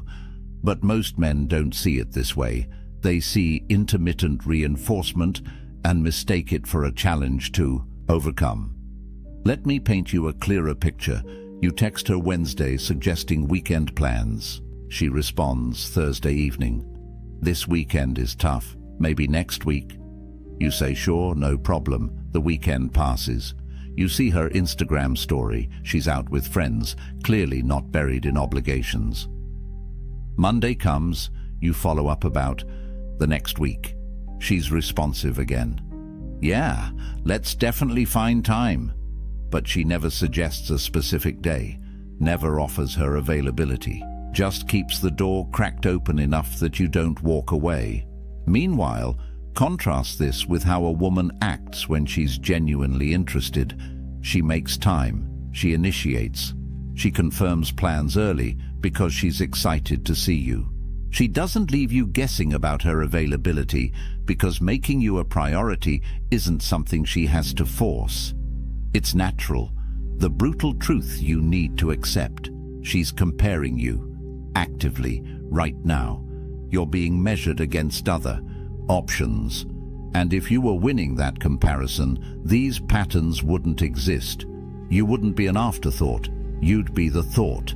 But it gets more dangerous, because the next sign feels like progress when it's actually the opposite. She talks about the future, but the future never arrives. Pay attention to this carefully, because this is where men lose years of their lives. She says things like, "We should definitely take a trip together sometime," or "I'd love to meet your family eventually," or "Maybe next year we could think about moving in together." Notice the pattern? Sometime, eventually, maybe. These are fog words. They create the illusion of forward movement while committing to absolutely nothing. You bring up Thanksgiving, plans in October. "Oh, I don't know. My family situation is complicated." You mention a concert 3 months away. "Let's see how things are going then." You suggest planning a weekend away. "That sounds amazing, but work is crazy right now. Let's revisit it in a few weeks." Here's what's happening. She's keeping you invested without actually investing herself. She's discovered that vague future promises are enough to keep you around, so she deploys them strategically. And here's the insidious part. You interpret this as her wanting a future with you. Look, she's talking about trips. She mentioned meeting family. She's thinking long-term. No. She's thinking about how to manage your expectations without actually meeting them. Marcus Aurelius had a simple test for this. Judge people by their actions, not their words. Words are cheap. Words cost nothing. Anyone can paint verbal pictures of possible futures. But actions? Actions reveal true intentions, and when someone's actions consistently contradict their words, you don't have a communication problem. You have a truth problem. Let me show you the difference.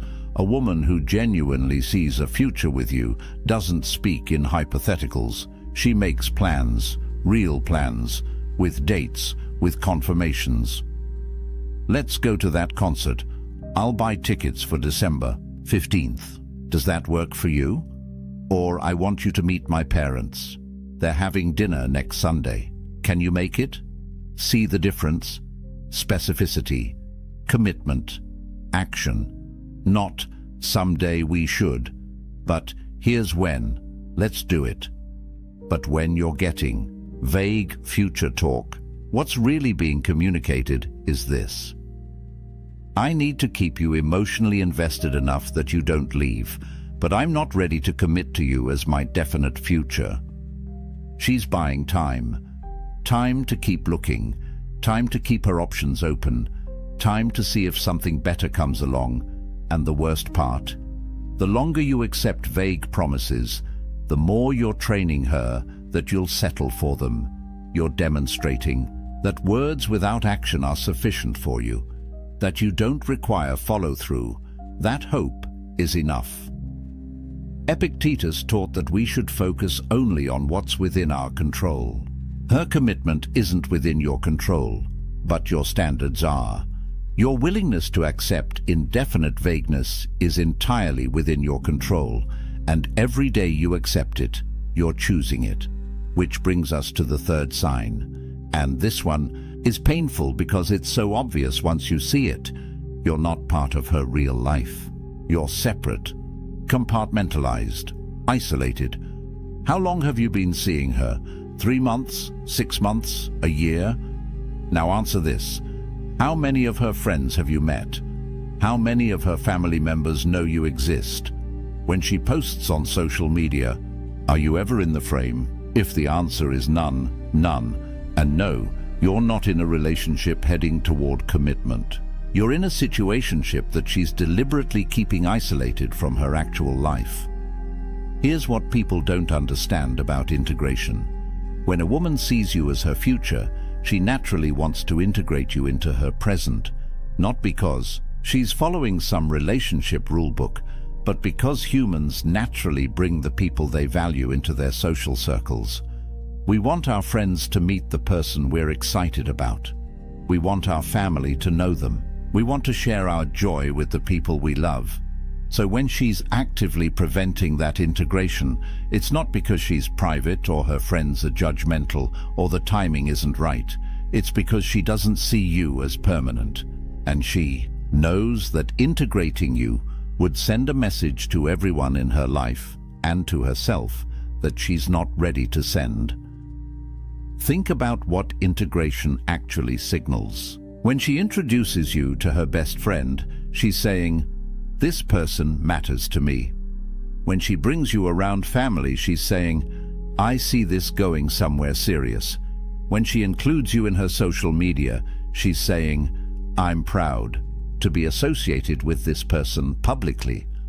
All of those statements require a level of commitment she hasn't made, so she keeps you separate. The relationship exists in a bubble, just the two of you.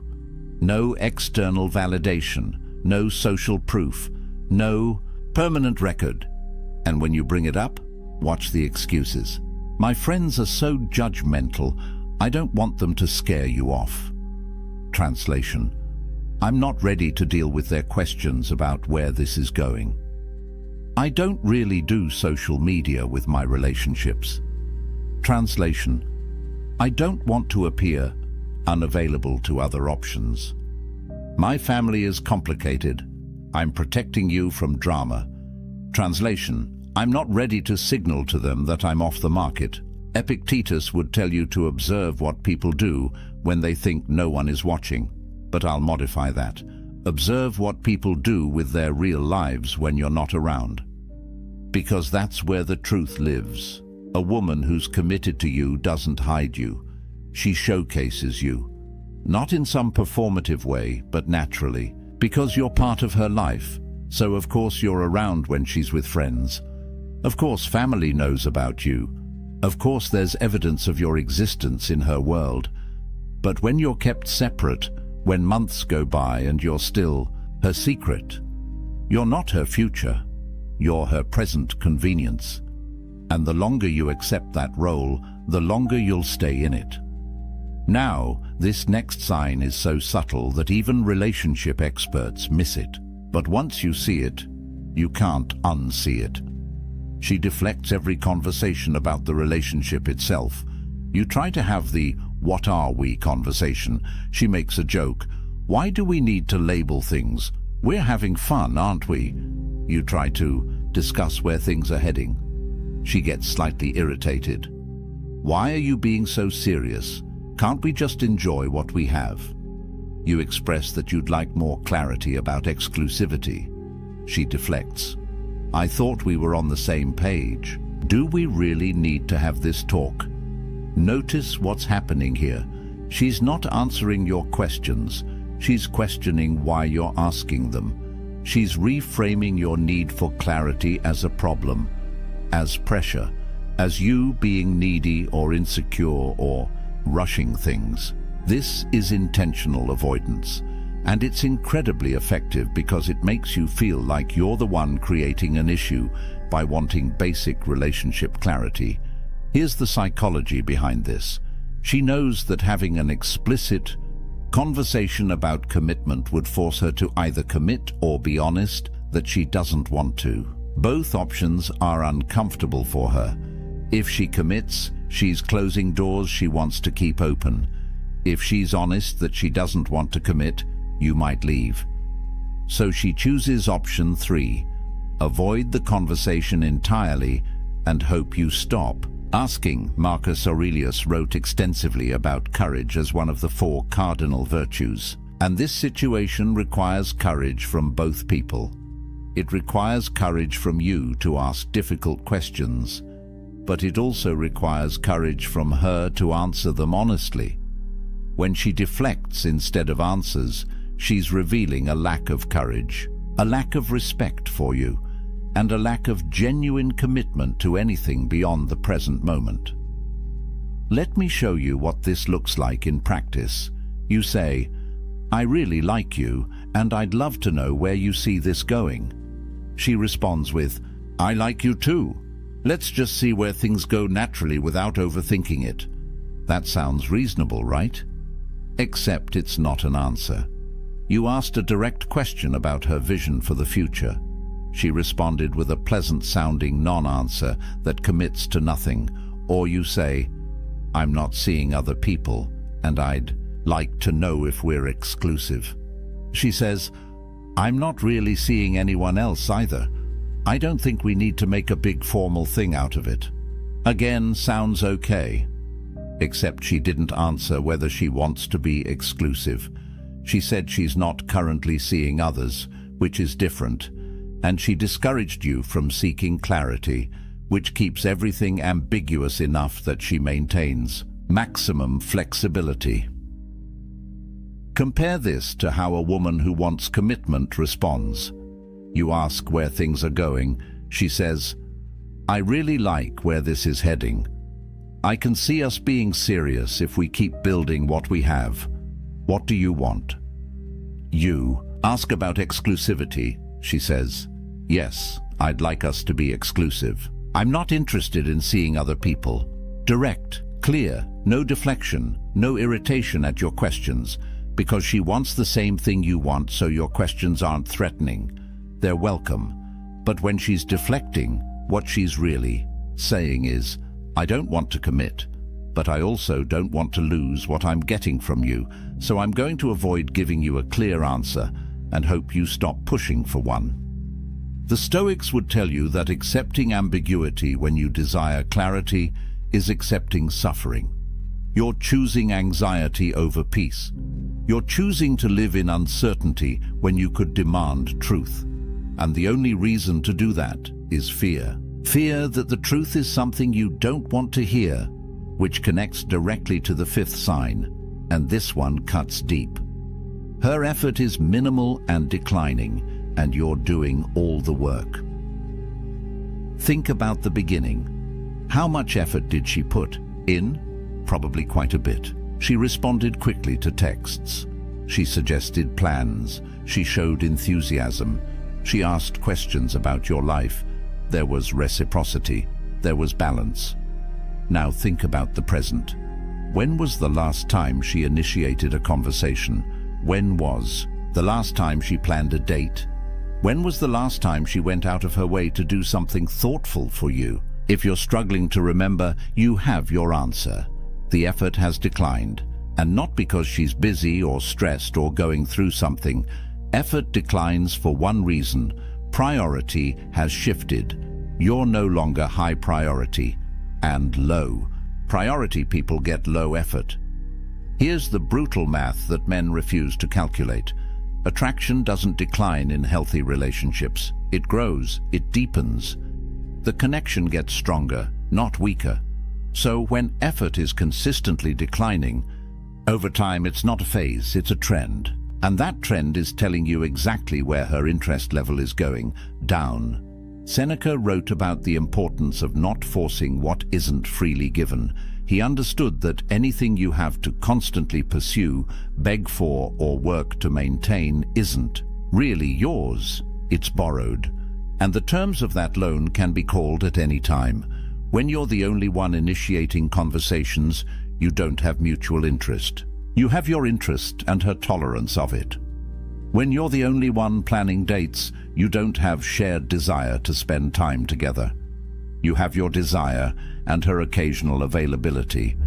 When you're the only one putting in emotional labor, you don't have a partnership. You have a one-man show with an audience of one. Let me paint you the scenario you're probably living right now. You text her good morning. She responds 3 hours later with something short. You ask how her day is going. She gives a brief answer and doesn't ask about yours. You suggest getting together this week. She says, maybe, depends on how work goes. You follow up 2 days later. She confirms last minute for something low effort. Throughout all of this, you're moving the relationship forward. You're creating momentum. You're generating energy. And she's just responding, minimally, when it's convenient, with the least amount of effort required to keep you engaged. Now imagine the opposite. Imagine a woman who's genuinely invested. She reaches out first sometimes. She makes plans.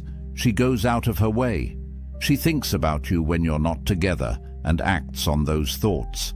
She puts in effort because she wants to, not because you're extracting it from her through constant pursuit. That's what mutual interest looks like. That's what growing connection feels like.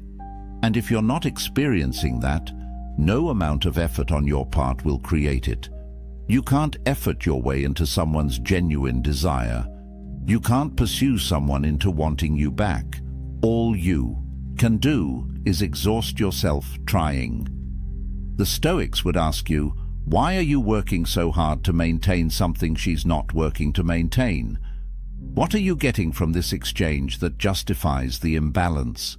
And most importantly, what does it say about your self-respect that you're settling for minimal reciprocation? These last two signs are what separate boys from men. They require you to see what you've been avoiding. She keeps distance during conflict, and that tells you everything. Here's how you know a relationship has real potential. How does she handle disagreement? Does she lean in or pull away? Does she work toward resolution or disappear until things blow over? Because anyone can be present during good times. That's easy. That's fun. The real test of commitment is what happens when things get difficult, when there's tension, when you disagree, when feelings are hurt. A woman who's genuinely committed sees conflict as something to resolve because the relationship is worth protecting. She doesn't enjoy the conflict, but she engages with it. She communicates. She works through it, because preserving the connection matters more than avoiding discomfort. But a woman who's not committed, she disappears, she goes cold, she stonewalls, because working through conflict requires investment in a future together. And if she's not invested in that future, why would she put in that work? Marcus Aurelius wrote about relationships requiring mutual effort and shared values. He understood that real bonds are forged not just in joy, but in adversity. How two people handle challenges together reveals the true nature of their connection. So when you have a disagreement and she shuts down, stops responding, or creates distance instead of working toward understanding, she's telling you something crucial. This relationship isn't important enough to fight for. Not the dramatic kind of fighting, but the necessary kind. The kind where you both care enough to push through discomfort toward resolution. I want you to think about your last disagreement with her. Maybe you expressed that something bothered you. Maybe you had different expectations about something. What happened after that? Did she engage in good faith to understand your perspective? Did she share her side and work toward compromise? Or did she withdraw? Did she minimize your concerns? Did she frame you as being too sensitive or dramatic or demanding? And more importantly, how long did it take to get back to normal? A few hours of honest conversation, or days of cold distance until you finally let it go and pretended everything was fine? Here's the pattern. When she's not committed, every conflict becomes a threat to the relationship's existence rather than an opportunity to strengthen it. She treats disagreement as something to avoid or escape rather than something to resolve. And over time, you learn not to bring things up. You learn to swallow your concerns. You learn to accept less than you need because you're afraid that asking for more will make her leave. And that's not a relationship. That's walking on eggshells. Epictetus taught about maintaining dignity even in difficult circumstances, but there's no dignity in suppressing your legitimate needs because someone can't handle basic relationship communication. There's no virtue in staying small to make someone else comfortable. A partner who can't or won't work through conflict with you isn't capable of long-term commitment, because long-term anything includes challenges, includes disagreements, includes moments where you both have to choose the relationship over your individual comfort. And if she's choosing distance over resolution now, she'll choose distance over commitment later. Actually, she already has, which brings us to the final sign, the one that encompasses all the others. She tells you, she's been telling you all along, just not with words. Here's what you need to understand. Everything we've covered, the sporadic availability, the vague future talk, the social isolation, the deflection, the declining effort, the conflict avoidance, these aren't separate issues. They're not individual problems to solve. They're coordinated messages forming one clear communication. I'm not committing to you. Her body language tells you. The way she creates physical distance. The way her energy shifts when you talk about the future. The way she's less affectionate than she was in the beginning. Her enthusiasm tells you. Or rather, the lack of it. The absence of excitement when you make plans. The muted response when you share good news. The sense that she's going through motions rather than genuinely engaging. Epictetus taught that people show you who they are through their actions, and your only job is to believe them.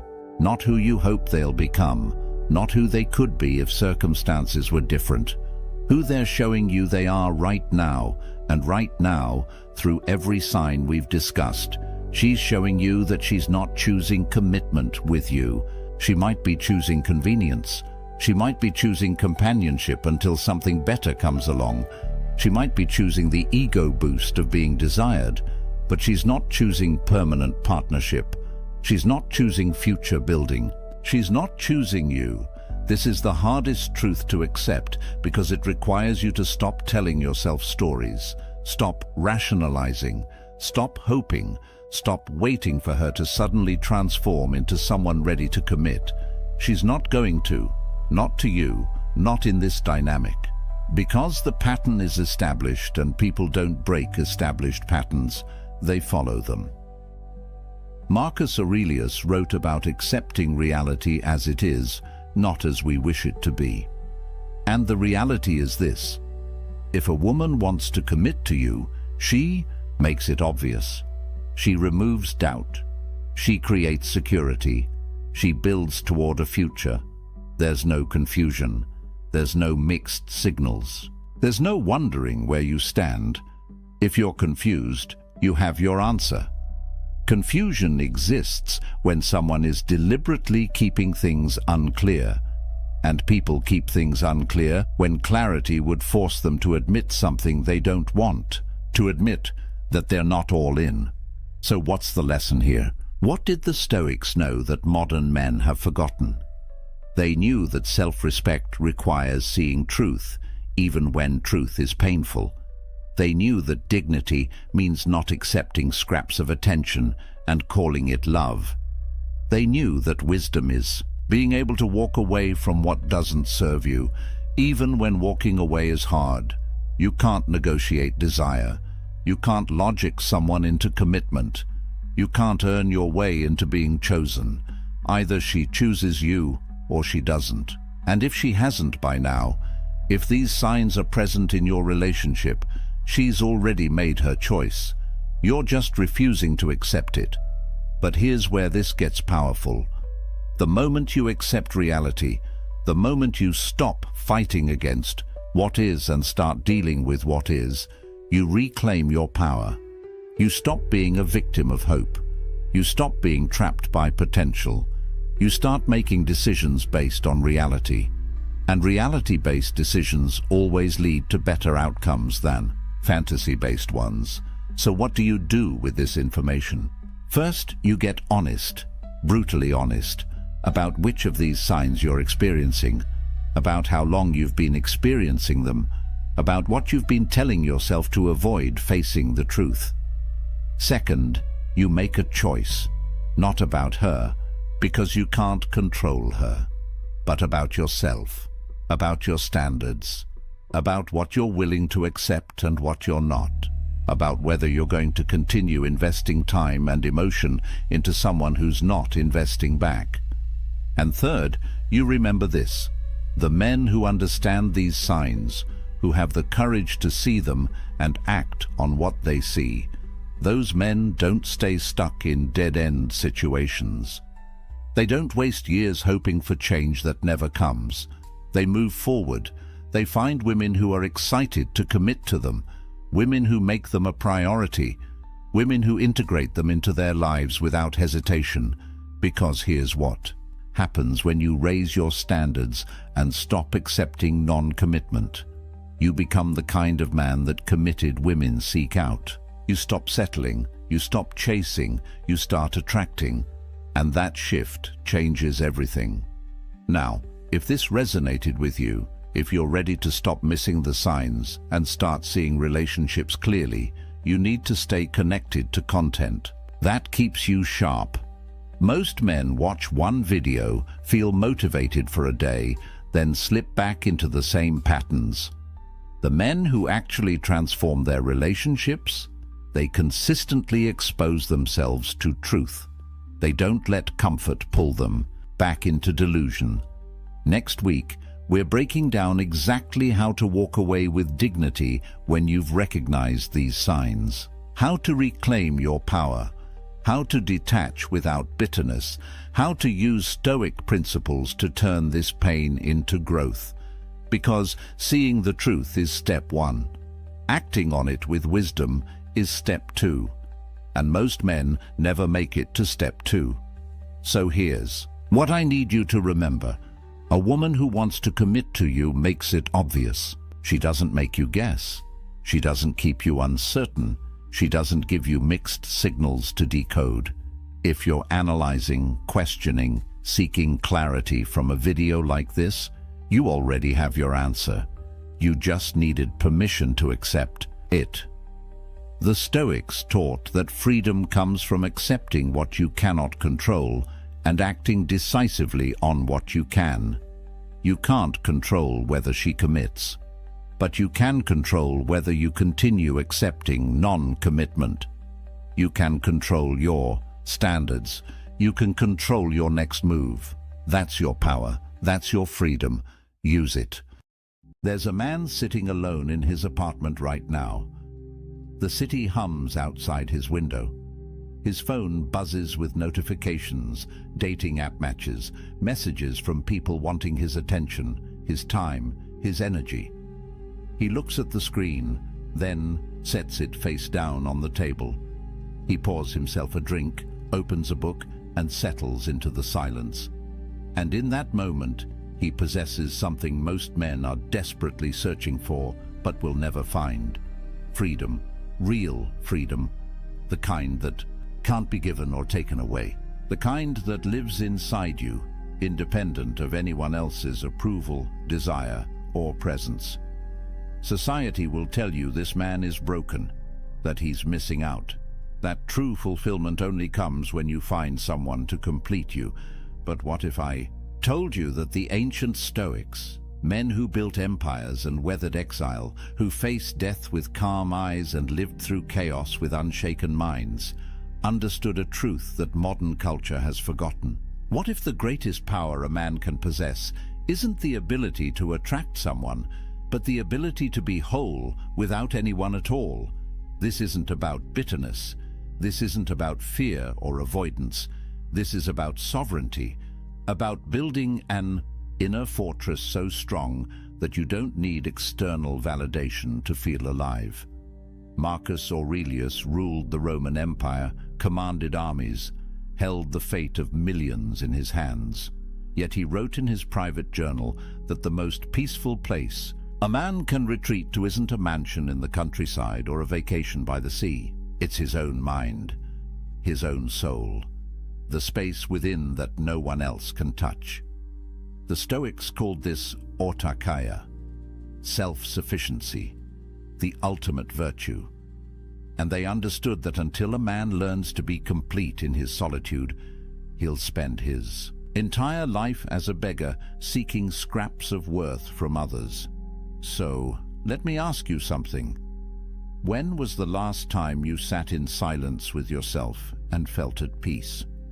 When was the last time you made a decision purely for you, without considering what someone else might think? When was the last time you felt truly free? Because what I'm about to share with you isn't just philosophy, it's liberation. And once you see it, you can't unsee it. The world has sold you a script. From the time you were a boy, you've been handed a blueprint for what success looks like. Get the girl, build the relationship, settle down, find your other half. The narrative is everywhere, in movies, in songs, in the casual conversations where people ask with pitying eyes, "Why are you still single?" As if being alone is a disease that needs curing, as if you're incomplete until someone else validates your existence. And here's the trap. Most men spend their entire lives chasing this script without ever questioning whether it's true. They measure their worth by their relationship status. They gauge their masculinity by how attractive their partner is, by how quickly they can lock someone down, by whether they can prove to the world that they're wanted. But the Stoics saw through this illusion 2,000 years ago. Epictetus, who spent years as a slave before becoming one of history's greatest philosophers, taught that true freedom has nothing to do with external circumstances. A man can be chained in a prison cell and be free. A man can live in a palace and be enslaved. The difference isn't what surrounds you, it's what lives within you. He wrote that when you attach your happiness to anything outside your control, you become a slave to that thing. The weather, your reputation, other people's opinions, and yes, whether or not you're in a relationship. Think about that for a moment. Every time you check your dating app, hoping for a match, you're giving away your power. Every time you change who you are to be more appealing to someone else, you're surrendering your sovereignty. Every time you measure your day by whether she texted back, you're living as a prisoner. And the cruelest part is that society applauds this slavery. It calls it love. It calls it devotion. It calls it being a good partner. But here's what nobody tells you. 63% of men between 18 and 29 are single right now. That's not a statistic from ancient Rome. That's from 2025. And it's rising. Meanwhile, only 34% of women in that same age group are single. What does that tell you? It tells you that the dating landscape has fundamentally shifted. It tells you that the old rules don't work anymore. And it tells you something even more important. You're not alone in feeling like the game is rigged. But here's where most men make their fatal mistake. They look at these numbers and feel inadequate. They internalize the message that something is wrong with them, that they're not good enough, attractive enough, successful enough. They double down on the chase, working harder to prove their value in a marketplace that treats them as disposable. And with every rejection, every ghosting, every situation where they compromise their values just to keep someone interested, they lose a little more of themselves. The Stoics would look at this and see madness. They'd ask, why are you seeking your worth in the opinions of others? Why are you measuring your happiness by whether someone else chooses you? Why are you giving away the one thing that truly belongs to you, your inner peace, in exchange for scraps of external validation? Marcus Aurelius wrote, "You have power over your mind, not outside events. Realize this, and you will find strength. Read that again. You have power over your mind, not over whether she likes you back, not over whether your relationship works out, not over whether you end up alone. You have power over how you interpret these things, over what meaning you assign to them, over whether they disturb your peace or leave you untouched. And that, brother, is everything, because here's the truth that will set you free. Being single isn't a problem to solve, it's a power to harness. And the moment you understand that, the moment you stop seeing solitude as something to escape and start seeing it as something to embrace, everything changes. You stop being a man who needs someone. You become a man who chooses connection from a place of fullness, not emptiness. You stop being the beggar at the table.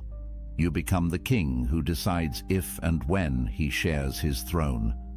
But society doesn't want you to know this, because a man who is complete on his own is dangerous.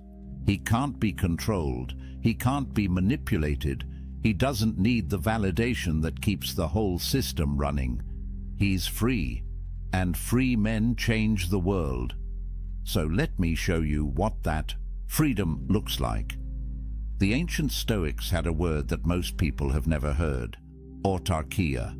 It's Greek, and it means self-sufficiency. Not in the sense that you live in the woods, chopping your own wood and filtering your own water, but in the deeper sense that your well-being, your peace, your sense of worth comes from within. It's the understanding that you need nothing outside yourself to be complete. That happiness isn't something you find in another person. It's something you cultivate in the fortress of your own mind. Marcus Aurelius understood this at the deepest level. Here was a man who had everything society says should make you happy. Emperor of Rome, immense wealth, beautiful family, power that stretched across the known world. Yet he wrote in his meditations, "Nowhere can man find a quieter or more untroubled retreat than in his own soul, not his palace, not his empire, his own soul."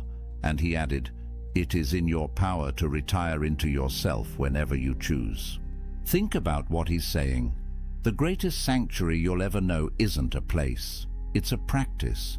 It's the ability to withdraw into your own mind, to find peace there regardless of what's happening around you, whether you're surrounded by chaos or sitting in silence, whether you're with someone or alone. The peace isn't circumstantial, it's constitutional. It's built into who you are.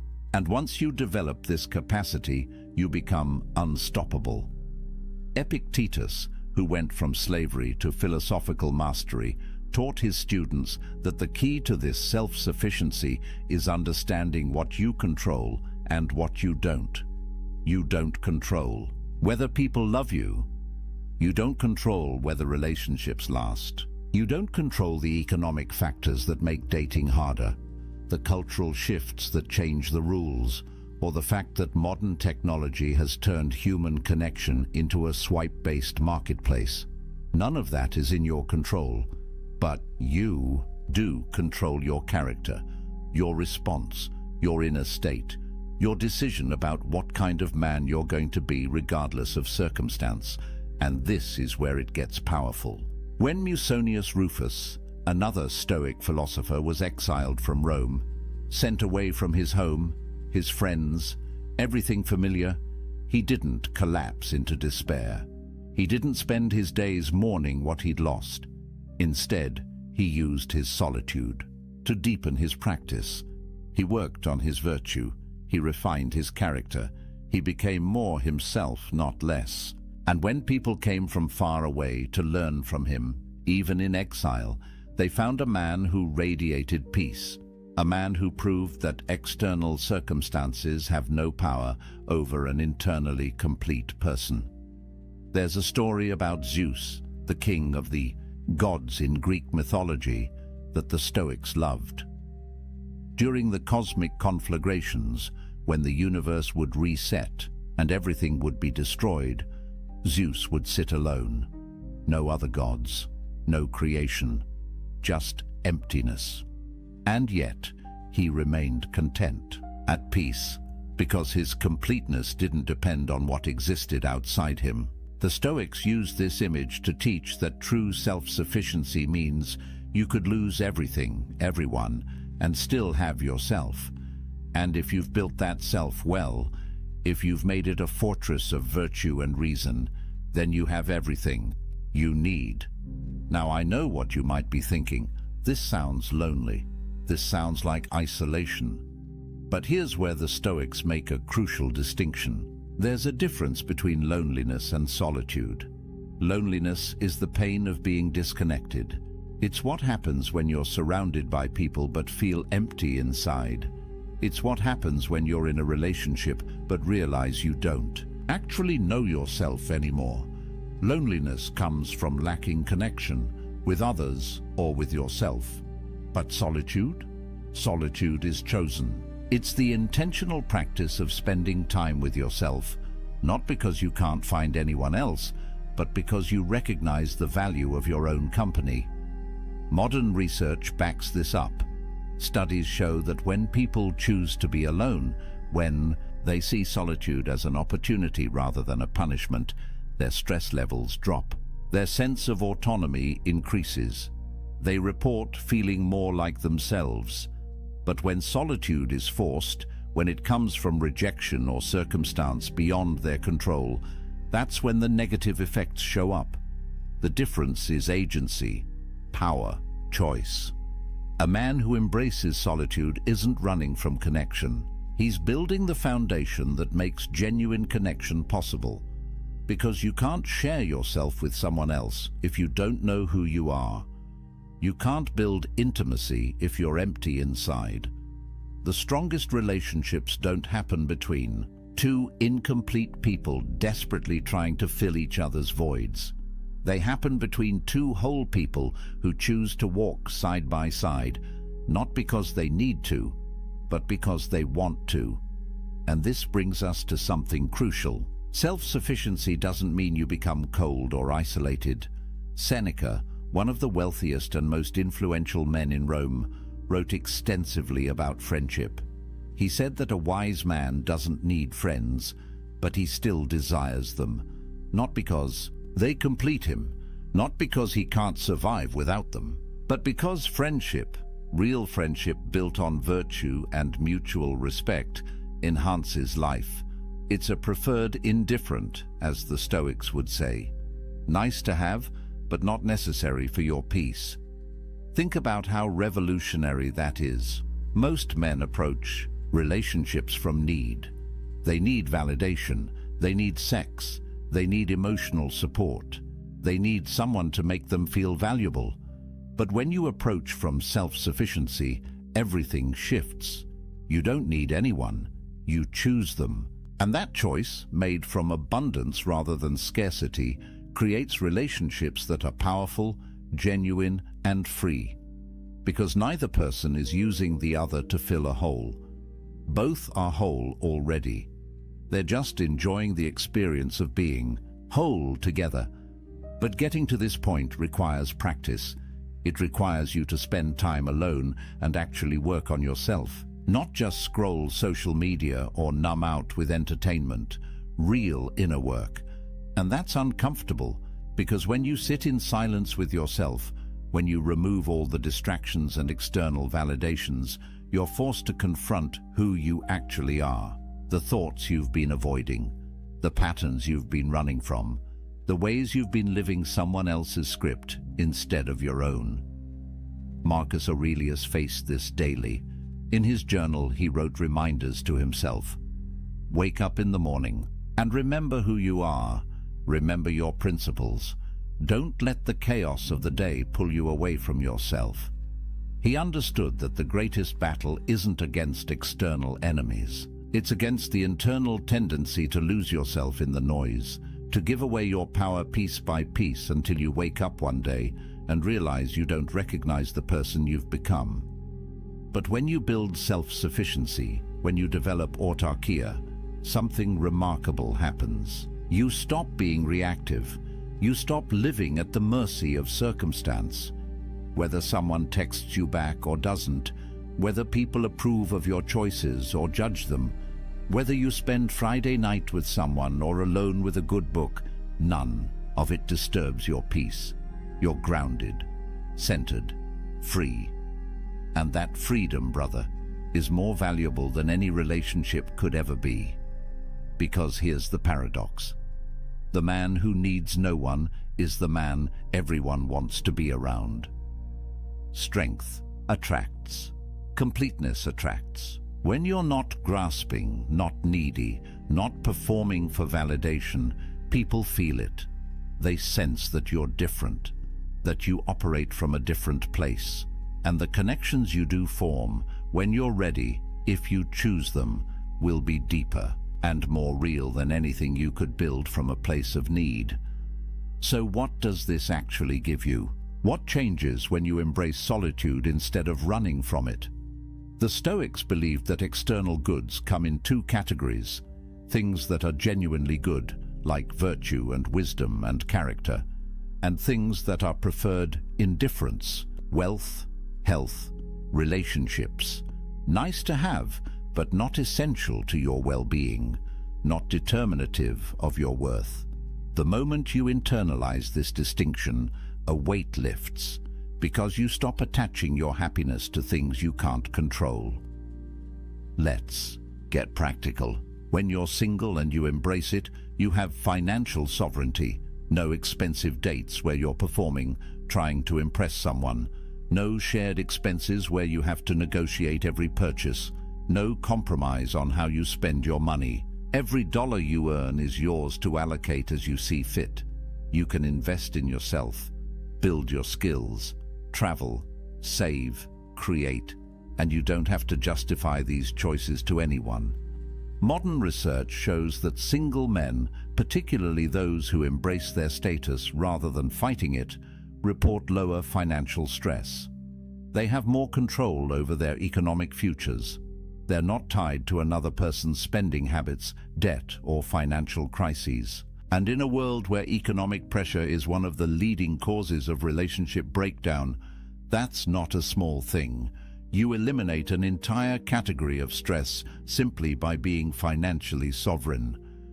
Then there's time sovereignty.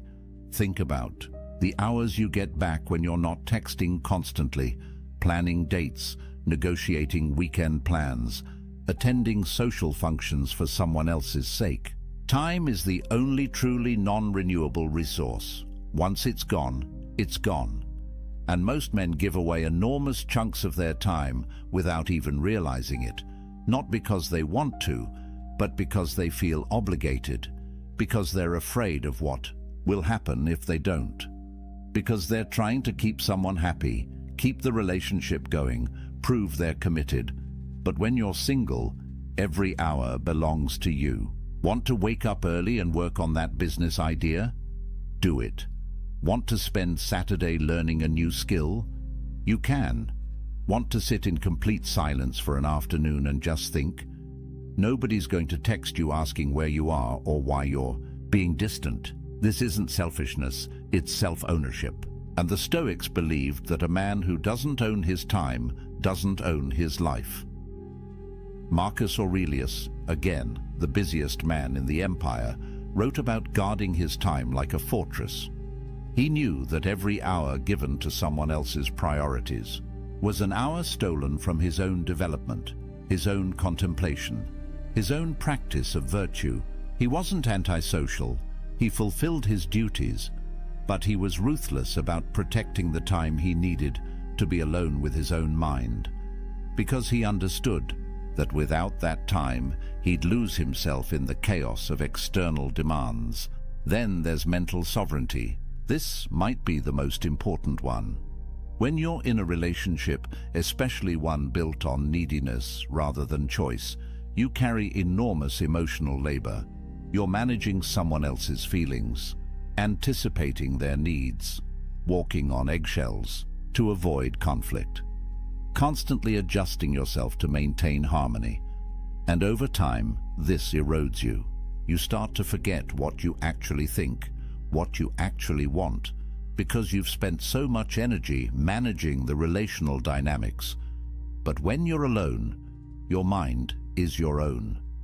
You can think clearly, process your own emotions, develop your own worldview. Make decisions based on your values, not on what will keep the peace. There's a reason why great thinkers throughout history, from philosophers to scientists to artists, often did their best work in solitude. Because the mind needs space to wander, to connect ideas, to see things from new angles, and you can't do that when you're constantly reactive, constantly managing relationship dynamics, constantly split between your own needs and someone else's. Research in neuroscience shows that solitude activates what's called the default mode network in your brain. This is the network responsible for self-reflection, for integrating experiences, for creative thinking. It's the mode your brain enters when you're not responding to external stimuli, and it only activates when you're truly alone, not just physically but mentally. When you're not checking your phone every 5 minutes to see if she responded, when you're not running through conversations in your head, analyzing what you said wrong, when you're just present with yourself. And this is where creativity and insight emerge. Every major breakthrough you've had, every moment of clarity, probably came when you were alone. In the shower, on a walk, lying in bed before sleep. Because your brain needs that downtime to process, to connect, to see patterns. But if you're constantly engaged with others, constantly stimulated, constantly performing, you never give your brain that space. You stay on the surface, reactive, never truly creative or deeply thoughtful. The Stoics understood this intuitively. They practiced morning and evening reflection, time alone to examine their day, their choices, their progress toward virtue. Seneca wrote about the importance of setting aside time each day to commune with yourself. Not to judge yourself harshly, but to observe, to understand, to refine your character away from the eyes and opinions of others. Because real growth happens in private. The person you become in solitude is the person you actually are. Everything else is performance. Then there's creative sovereignty. How many men have buried their dreams because a relationship demanded their time and energy elsewhere?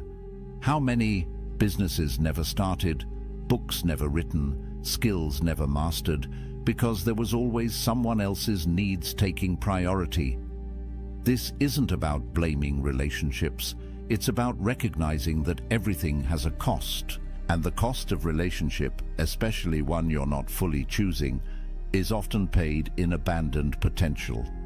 When you're alone, you can be selfish with your ambition. You can pour yourself into your craft, your mission, your vision for who you want to become. No negotiations, no guilt, no compromise. Just pure focused energy on building the life you actually want. And here's what's interesting. The men who do this, who use their solitude to build something significant, often find that relationships come naturally later, not because they went looking, but because they became someone worth finding, someone who radiates purpose and completeness, and that energy attracts. But there's something even deeper here, something the Stoics saw clearly. When you build your life on your own terms, when you develop skills and pursue excellence and create value, you build self-respect. Real self-respect. Not the fake confidence you try to project to impress people, but the genuine, unshakable knowledge that you're living with integrity, that you're becoming who you're meant to be, that you're not wasting your life trying to meet someone else's expectations. And self-respect, true self-respect, is the foundation of everything else. You can't love yourself if you don't respect yourself. And you can't respect yourself if you're living a life of compromise and neediness. Epictetus taught his students that the only thing truly yours is your character. Everything else can be taken away. Your possessions, your relationships, your reputation, your health.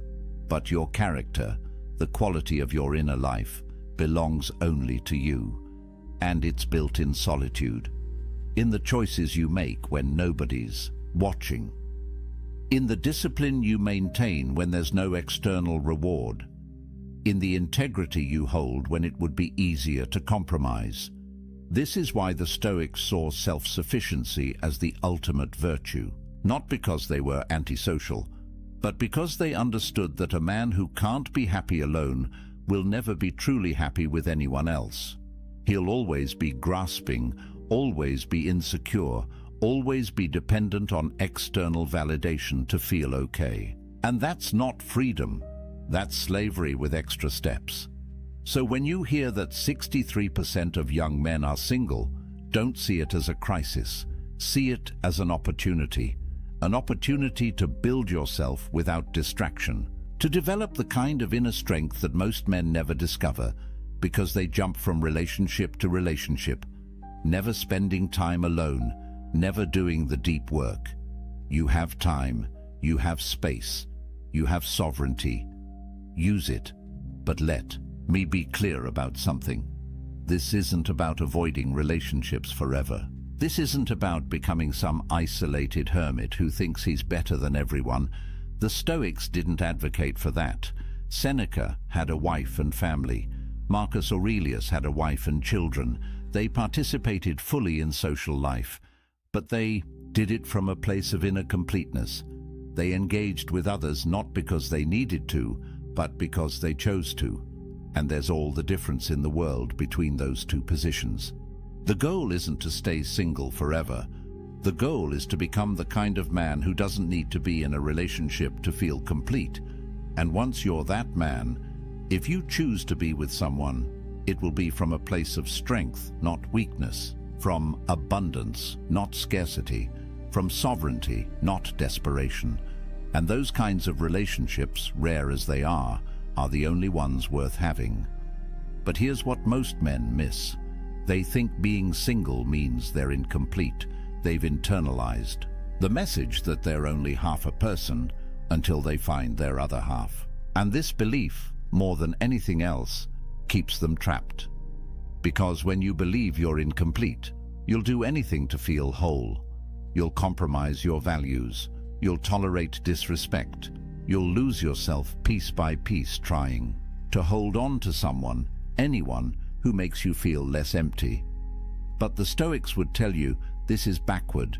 You're not empty. You never were. You've just been taught to see yourself that way. Society profits from your insecurity. The entire dating industry, the relationship advice industry, the self-help industry depends on you believing you're broken and need fixing, that you're incomplete and need completing. But what if none of that is true? What if you're already whole, you've just forgotten how to feel it? Marcus Aurelius wrote about this constantly, the idea that we already possess everything we need. That virtue, the only true good, is already within our capacity. We don't need to acquire it from outside. We need to cultivate it from within. And the best place to do that cultivation is in solitude, away from the noise, away from the opinions, away from the endless pressure to be something other than what you are. In solitude, you can be honest. You can strip away the masks you wear for others and look at who you actually are. And that honesty, uncomfortable as it might be at first, is the beginning of real transformation.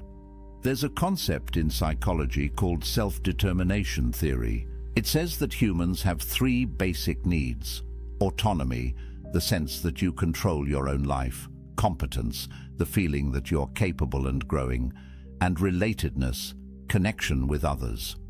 Most people think relatedness is the most important, but research shows that autonomy is actually the foundation. Without it, without the sense that you're living your own life on your own terms, the other needs can't be truly satisfied.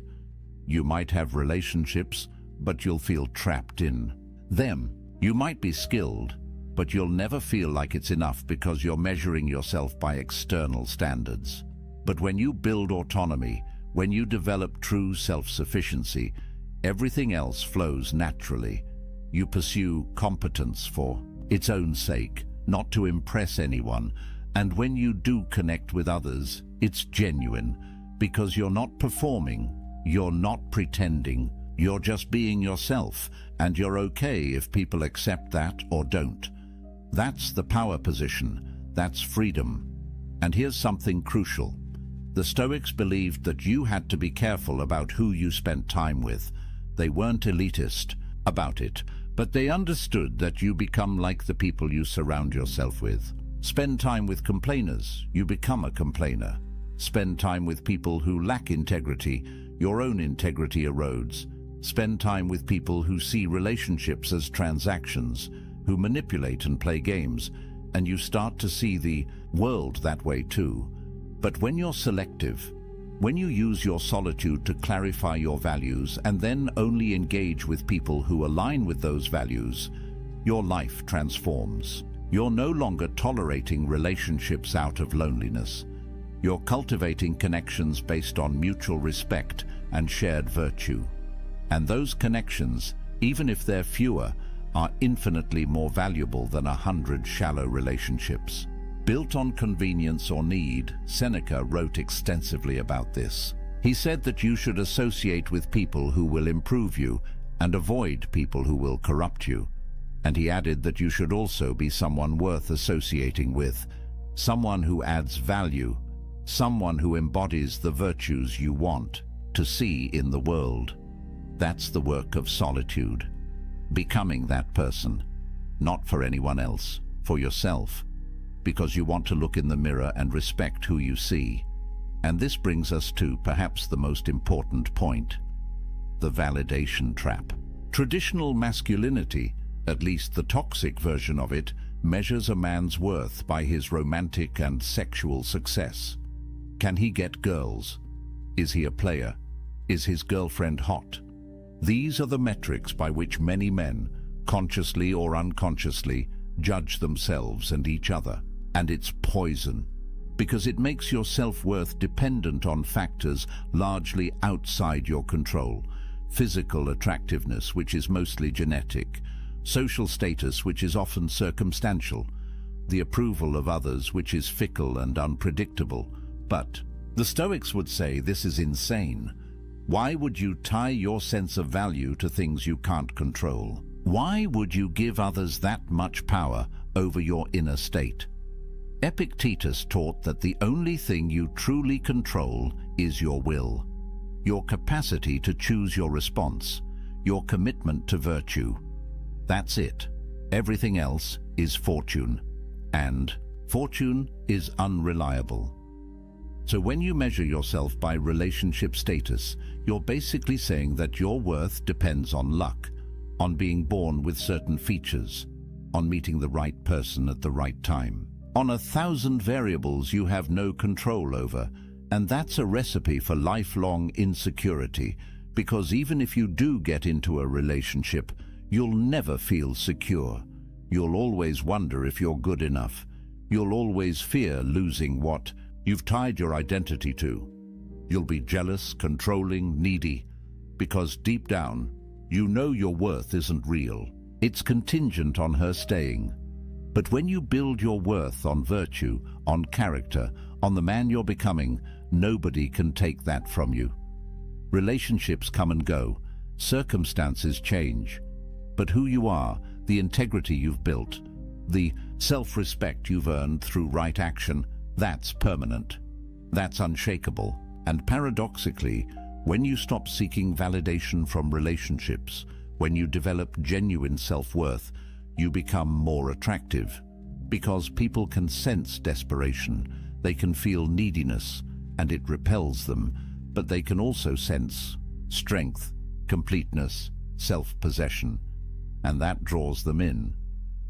The Stoics weren't advocating for pride or arrogance.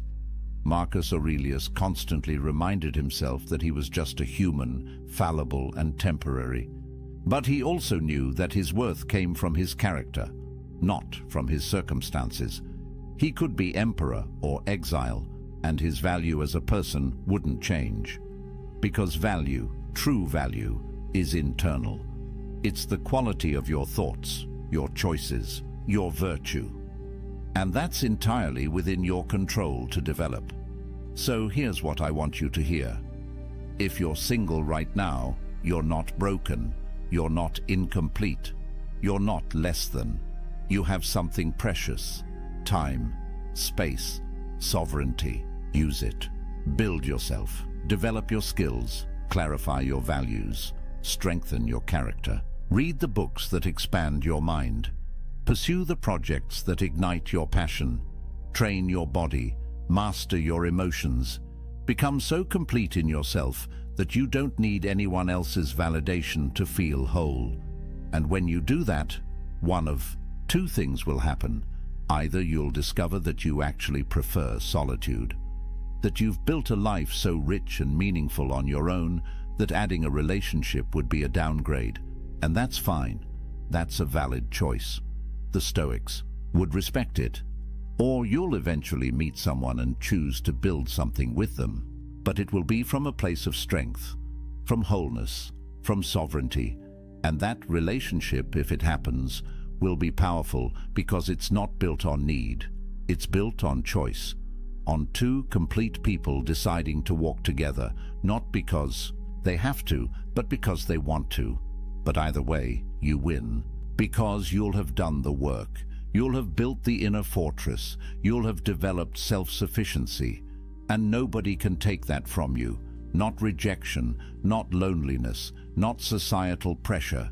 You'll be free. And freedom, brother, is everything.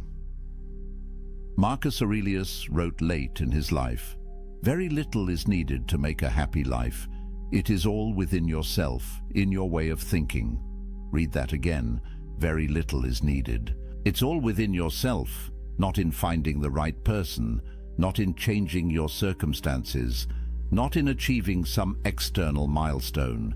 Within yourself, in your way of thinking, in your capacity to find peace regardless of what's happening around you. That's the promise of Stoicism. That's the gift of solitude. Complete independence from external validation. Total sovereignty over your inner state. The ability to be happy, genuinely happy, in any circumstance, alone or with someone, wealthy or poor, praised or criticized. None of it touches you, because you're grounded in something deeper than circumstance. You're grounded in virtue, in character, in the kind of strength that can only be built in the forge of solitude. So use this time. Don't waste it wishing you were somewhere else, with someone else. Don't spend your days scrolling dating apps or feeling sorry for yourself. The Stoics would tell you that's a form of suicide, killing time, killing potential, killing the opportunity to become something greater. Instead, wake up every morning and ask yourself, what kind of man do I want to be? And then become that man, not for anyone else, for yourself, because you respect yourself enough to live with integrity. Build your morning routine, train your body, develop your skills, read philosophy, journal your thoughts, sit in silence and just breathe. Let yourself feel what you feel without judgment. Work on your projects, create value, help others when you can. But always come back to yourself. Always protect that inner space where nobody else has access. That's your sanctuary, your fortress, your source of power. And here's something powerful. Every time you choose solitude over connection born of desperation, you strengthen yourself. Every time you decline to compromise your values just to keep someone around, you build self-respect. Every time you sit with discomfort instead of numbing it with distraction or validation seeking, you develop emotional resilience. These choices compound. They build on each other, and over time, you become a different kind of man. The kind who doesn't need external validation. The kind who trusts himself. The kind who's free. The Stoics had a practice they called negative visualization. They'd imagine losing everything they had. Their wealth, their position, their relationships, their health. Not to be morbid, but to remind themselves that these things are temporary. that they're not truly theirs, that the only thing that can't be taken is their capacity to respond with virtue, and by imagining loss, they appreciated what they had without clinging to it. They held things lightly, including relationships. Try this practice. Imagine you never end up in another relationship. You're single for the rest of your life. How would you live? What would you pursue? What would bring you meaning and joy?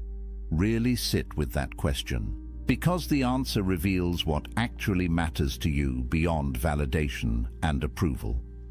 And when you know what actually matters, when you build a life around those things, you become unshakable. Relationships become bonus, not necessity. Connection becomes choice, not desperation. And here's the paradox again.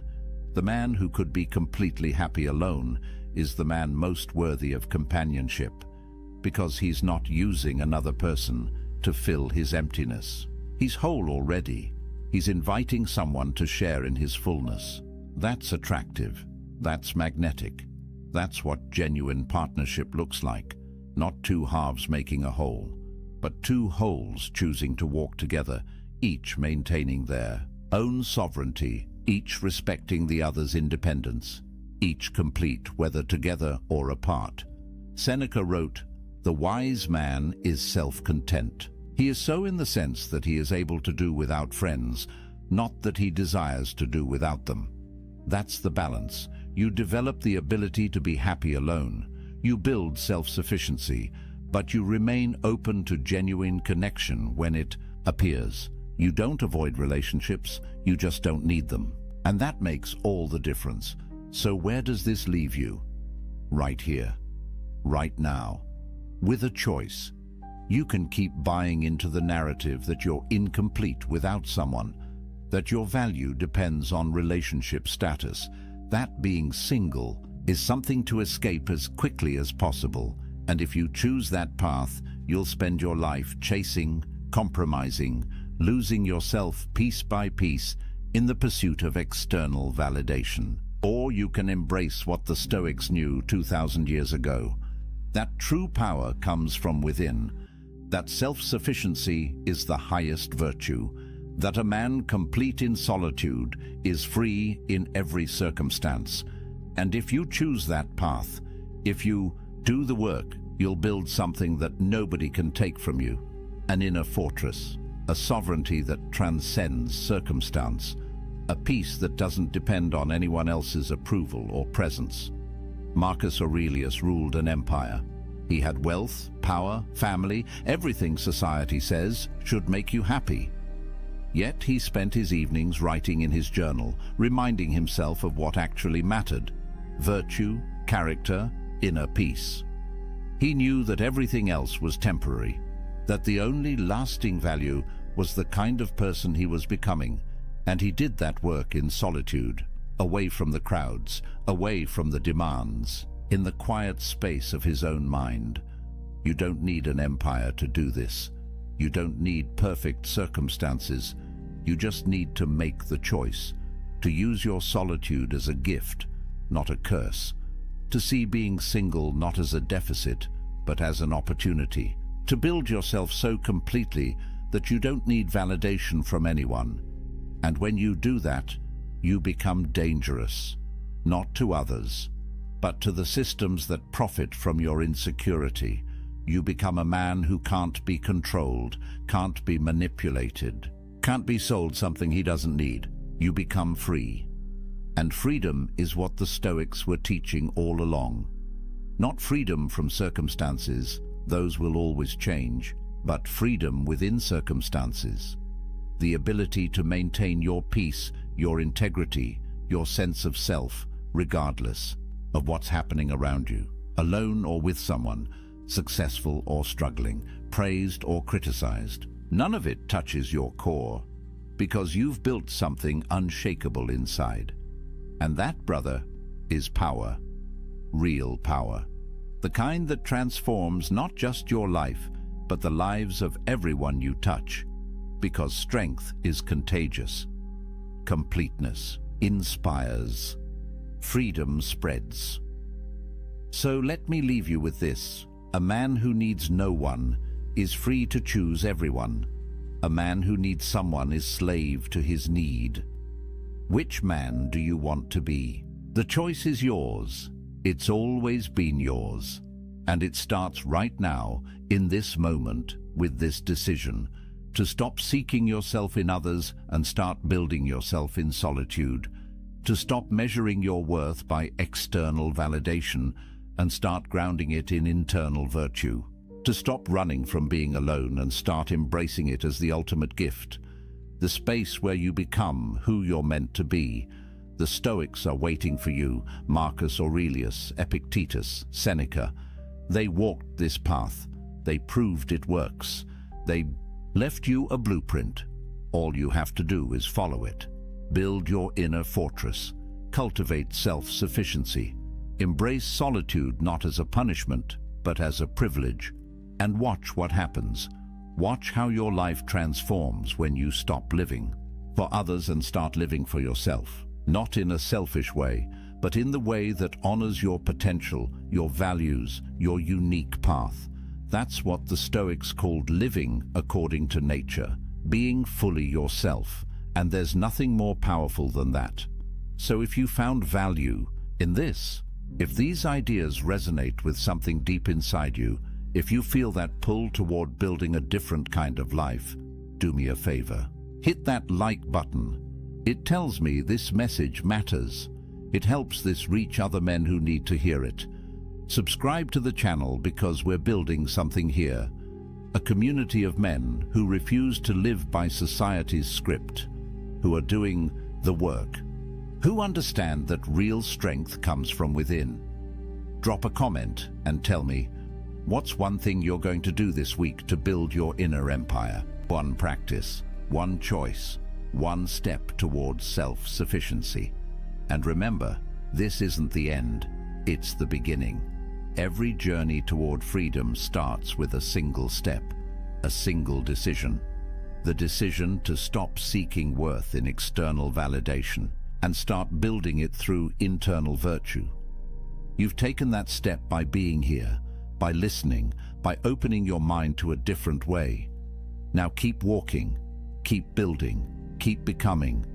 The man you're meant to be is waiting in the silence. Go find him. Until next time, stay strong, stay sovereign, stay free.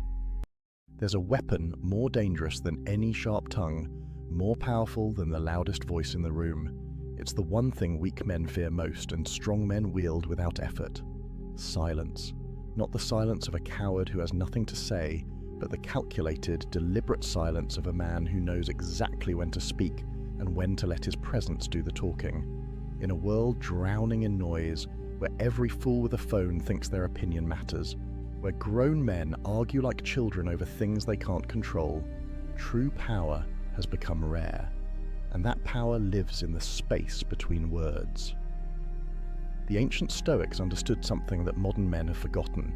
Marcus Aurelius, the most powerful man in Rome, could have commanded legions with a word, could have silenced any critic with his authority. Yet his journals reveal a man obsessed not with what he should say, but with what he should leave unsaid. Epictetus, who went from slave to one of history's most respected philosophers, built his entire teaching on the foundation of restraint. And Seneca, advisor to emperors, wrote more about the dangers of loose lips than he did about the power of persuasion. These weren't weak men. These weren't cowards. They were warriors, leaders, philosophers who shaped the world, and they all knew one undeniable truth. A man who masters his mouth masters his life. Today, I'm going to show you 6 situations where silence isn't just golden, it's absolutely lethal. These moments will separate you from 99% of men who talk themselves into weakness every single day. One of these situations involves a trap so subtle that even smart men fall into it, destroying their reputation without realizing it.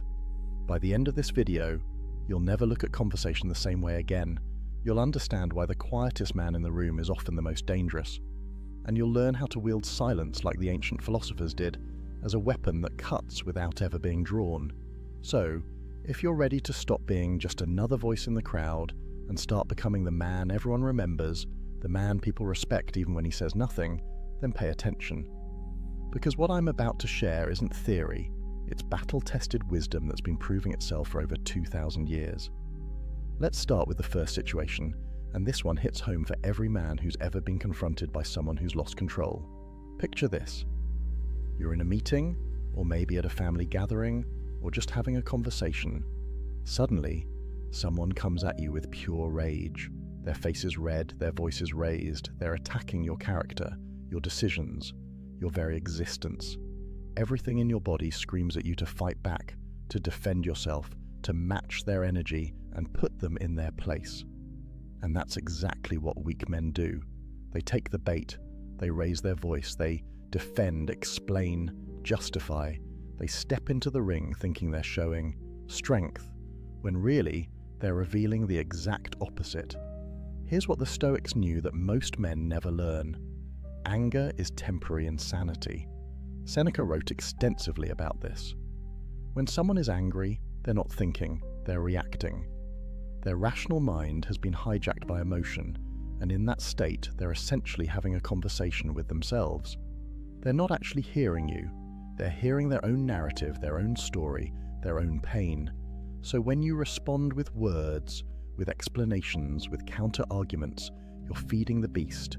You're giving their insanity something to latch onto, something to justify itself against. But when you go silent, everything changes. Silence in the face of anger is like throwing water on fire. The angry person expects resistance. They're geared up for a fight. Their entire emotional system is primed for your reaction. And when you give them nothing, when you simply stand there with calm eyes and a closed mouth, something extraordinary happens.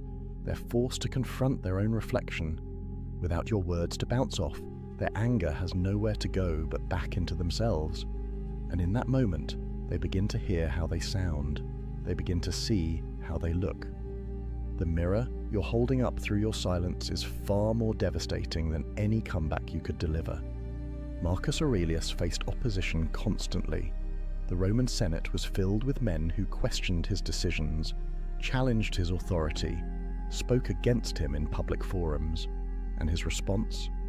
Documented in his own writings, he would often sit in complete silence as senators railed against him. He understood something profound. The best answer to anger is silence, not because he was afraid, not because he couldn't defend himself, but because he recognized that angry men defeat themselves if you simply give them enough rope. There's a psychological principle at work here that modern science has confirmed. Mirror neurons in our brains cause us to unconsciously match the emotional state of people around us. It's why yawning is contagious. It's why you feel uncomfortable when someone near you is anxious. And it's why arguments escalate. When someone comes at you with anger, and you respond with anger, you're creating an amplification loop.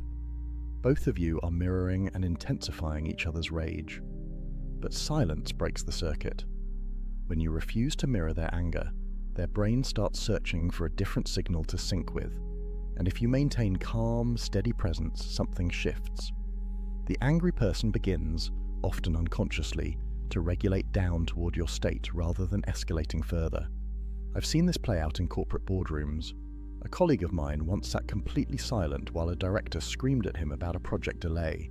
Not a word, not a defense, not an excuse, just calm, steady presence. The director raged for maybe 2 minutes, which felt like an eternity, and then, with nothing to push against, the anger just collapsed.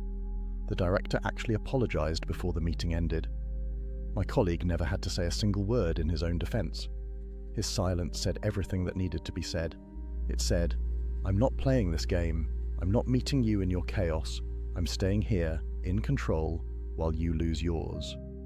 This is power, real, genuine power, not the fake machismo of always having a comeback, not the insecurity of needing to defend every slight, but the unshakable strength of a man who knows that angry people are fighting themselves, not you, and you don't need to participate in their self-destruction.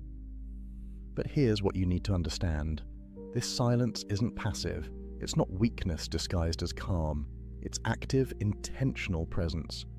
You're not hiding, you're not cowering, you're standing there, fully present, fully aware, choosing not to add fuel to someone else's fire. That choice, that discipline, that restraint, that's what makes you dangerous. Because a man who can't be provoked into losing control is a man who can't be defeated by emotional manipulation. Now, there's a second situation that trips up even smart, capable men. And I guarantee it's happened to you more times than you realize. Someone criticizes you. Maybe it's at work. Maybe it's in your social circle. Maybe it's online. The criticism is unfair, maybe even baseless. They question your competence, your motives, your worth, and immediately your brain starts constructing a defense. You want to explain why they're wrong. You want to correct the record. You want everyone to know the truth. And that impulse, that need to defend yourself, that's the trap. Here's what weak men don't understand. The moment you defend yourself against criticism, you've already lost. Why? Because defense is an admission that the criticism has power over you. It reveals that you need others to see you correctly, that your sense of self depends on their approval. Every word of explanation you offer is proof that their opinion matters more to you than your own knowledge of who you are. The Stoics had a framework for this, and it's one of the most powerful concepts in their philosophy. The dichotomy of control. There are things within your control and things outside it. Your actions, your intentions, your effort, those are yours. But other people's opinions, judgments, perceptions, those are completely outside your control. You can influence them, maybe, but you cannot control them. And when you try, when you argue and defend and explain, you're spending your precious energy and attention on something you have no real power over. Galileo understood this at the deepest level. When he proposed that the Earth revolved around the sun, he faced persecution from the most powerful institutions of his time. The church, academic authorities, the entire establishment came against him. They called him a heretic, a fool, a danger to society, and while he did eventually recant under threat of execution, which is a reasonable response to literal torture, his approach to criticism in the years before was telling. He didn't spend his time arguing with every critic. He didn't write long defenses every time someone attacked his work. He did his research, he made his observations, he documented his findings, and then he let his work speak. That's the power move. Silence in the face of criticism forces critics to confront their own lack of substance. When you don't engage, when you don't defend, their criticism has nothing to bounce off. It just hangs there in the air, naked and exposed. And if the criticism was baseless, as unfair criticism usually is, it reveals itself as such without you having to say a word. Think about the last time someone criticized you unfairly at work. Maybe they questioned a decision you made, or suggested you weren't pulling your weight, or implied you didn't know what you were doing. If you're like most people, you probably immediately started explaining, here's why I did it this way, here's all the work you didn't see, here's the context you're missing, and with every explanation, what were you really doing? You were trying to convince them, which means you were putting your sense of competence in their hands. You were saying, without realizing it, your opinion of me matters more than my own knowledge of my work. But imagine instead you had simply nodded, said, I hear you, and gone back to your work. No defense, no explanation, no justification, just acknowledgement and a return to producing results. What happens? The critic is left holding their criticism with nothing to do with it. And if your work is actually good, if your decisions were actually sound, the results will prove it. The criticism dissolves on its own. Your work becomes your defense, and work is always more convincing than words. There's a deeper truth here that goes beyond just protecting yourself from critics. When you develop the strength to let criticism exist without defending against it, you free yourself from the exhausting need for approval. You build an inner fortress that no outside opinion can penetrate. Marcus Aurelius wrote, "It never ceases to amaze me.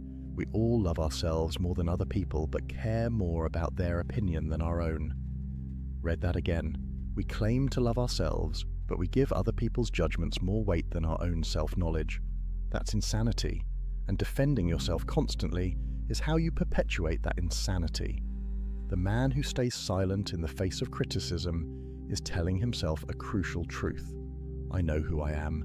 I know what I've done, I know my intentions, and I don't need you to see me correctly for any of that to remain true. That's freedom. That's power. That's the difference between a man who's controlled by others' opinions and a man who's governed by his own inner compass. Your work will speak. Your results will speak.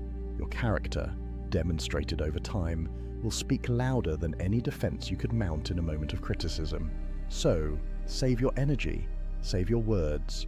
Let the critics talk. Let them question. Let them judge. And you just keep building. Keep improving. Keep producing. Let them wonder why their criticism didn't get a reaction. Let them realize slowly that you're operating on a level they don't have access to, a level where their approval was never required in the first place. Now, the third situation is something that happens every single day, and it's one of the most tempting traps a man can fall into. Gossip, rumors, people talking about you behind your back, spreading stories that aren't true, questioning your character to others, and somewhere, somehow, you hear about it. Someone tells you what so-and-so said about you. Someone forwards you a message.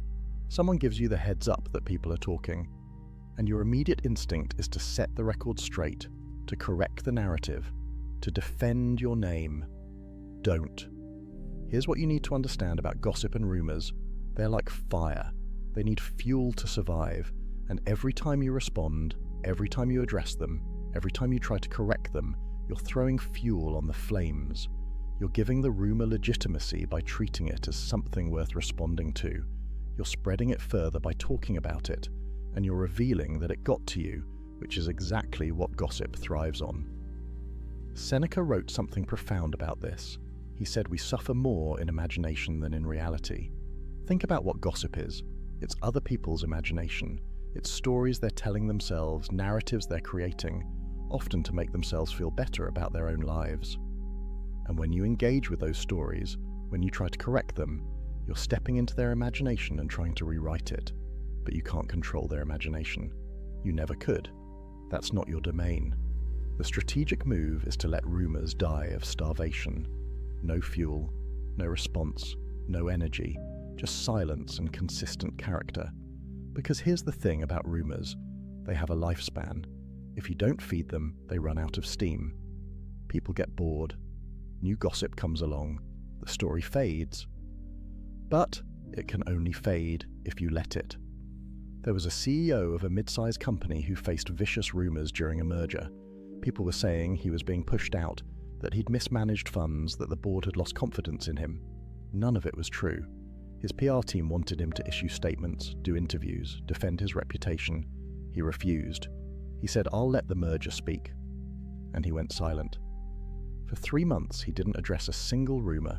He just kept executing the merger, kept doing his job, kept showing up with the same steady leadership he'd always demonstrated.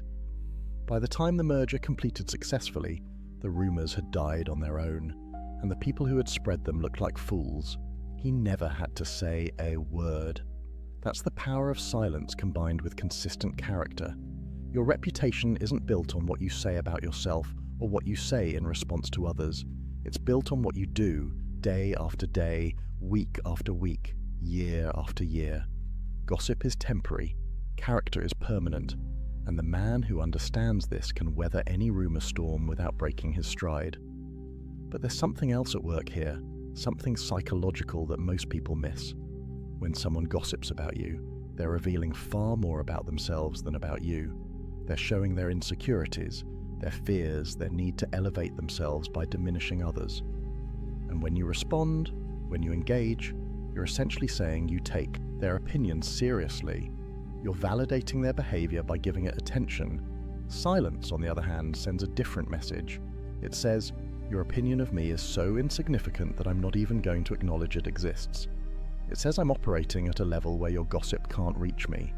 It says I have more important things to focus on than correcting every false story that circulates about me.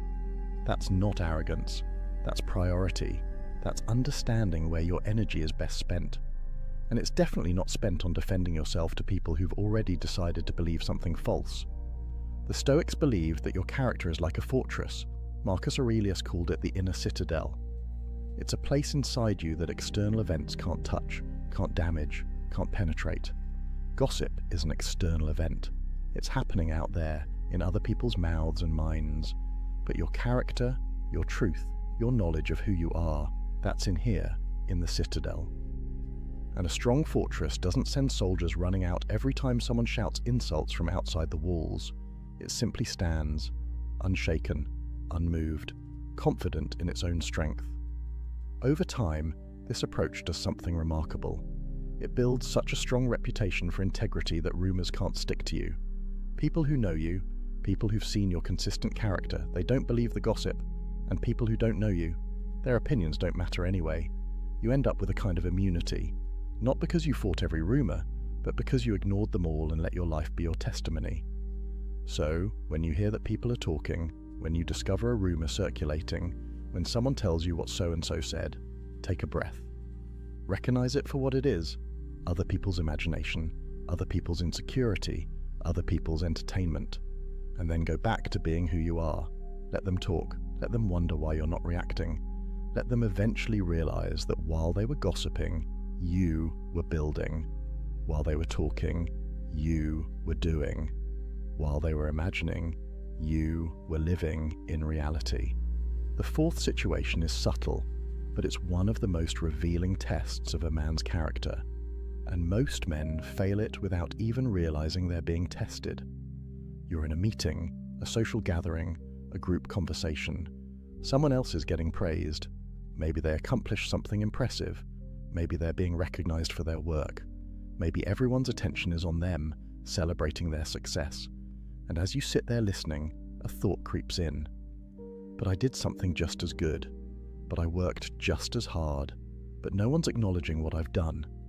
And you feel this almost irresistible urge to interject, to mention your own accomplishments, to make sure people know you're successful too. Stop right there, because what you're feeling is your ego screaming for validation. And if you listen to it, if you speak up, you're about to reveal something you don't want to reveal: insecurity. Here's what weak men don't understand. When you feel the need to mention your own accomplishments while someone else is being praised, you're announcing to everyone in the room that your sense of worth depends on external recognition.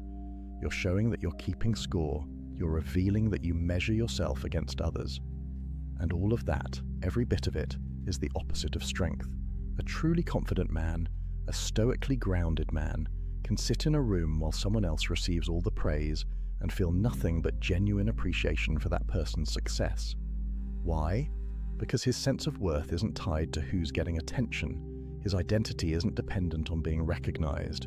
He knows what he's accomplished, he knows his own value, and he doesn't need the room to validate it. Marcus Aurelius, literally the Emperor of Rome, could have demanded praise constantly. He could have made sure every achievement was publicly celebrated. He could have ensured that his name was spoken with reverence at every opportunity, but read his meditations. You know what you find? A man constantly reminding himself that praise means nothing. Ambition means tying your well-being to what other people say or do, he wrote. Self-indulgence means tying it to the things that happen to you. Sanity means tying it to your own actions. Read that again. Your well-being, your sense of self, your inner peace, it should be tied to your own actions, not to how others respond to those actions.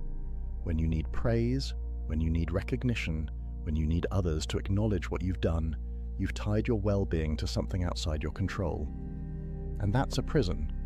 That's weakness disguised as ambition. The power move when someone else is being praised is radical silence.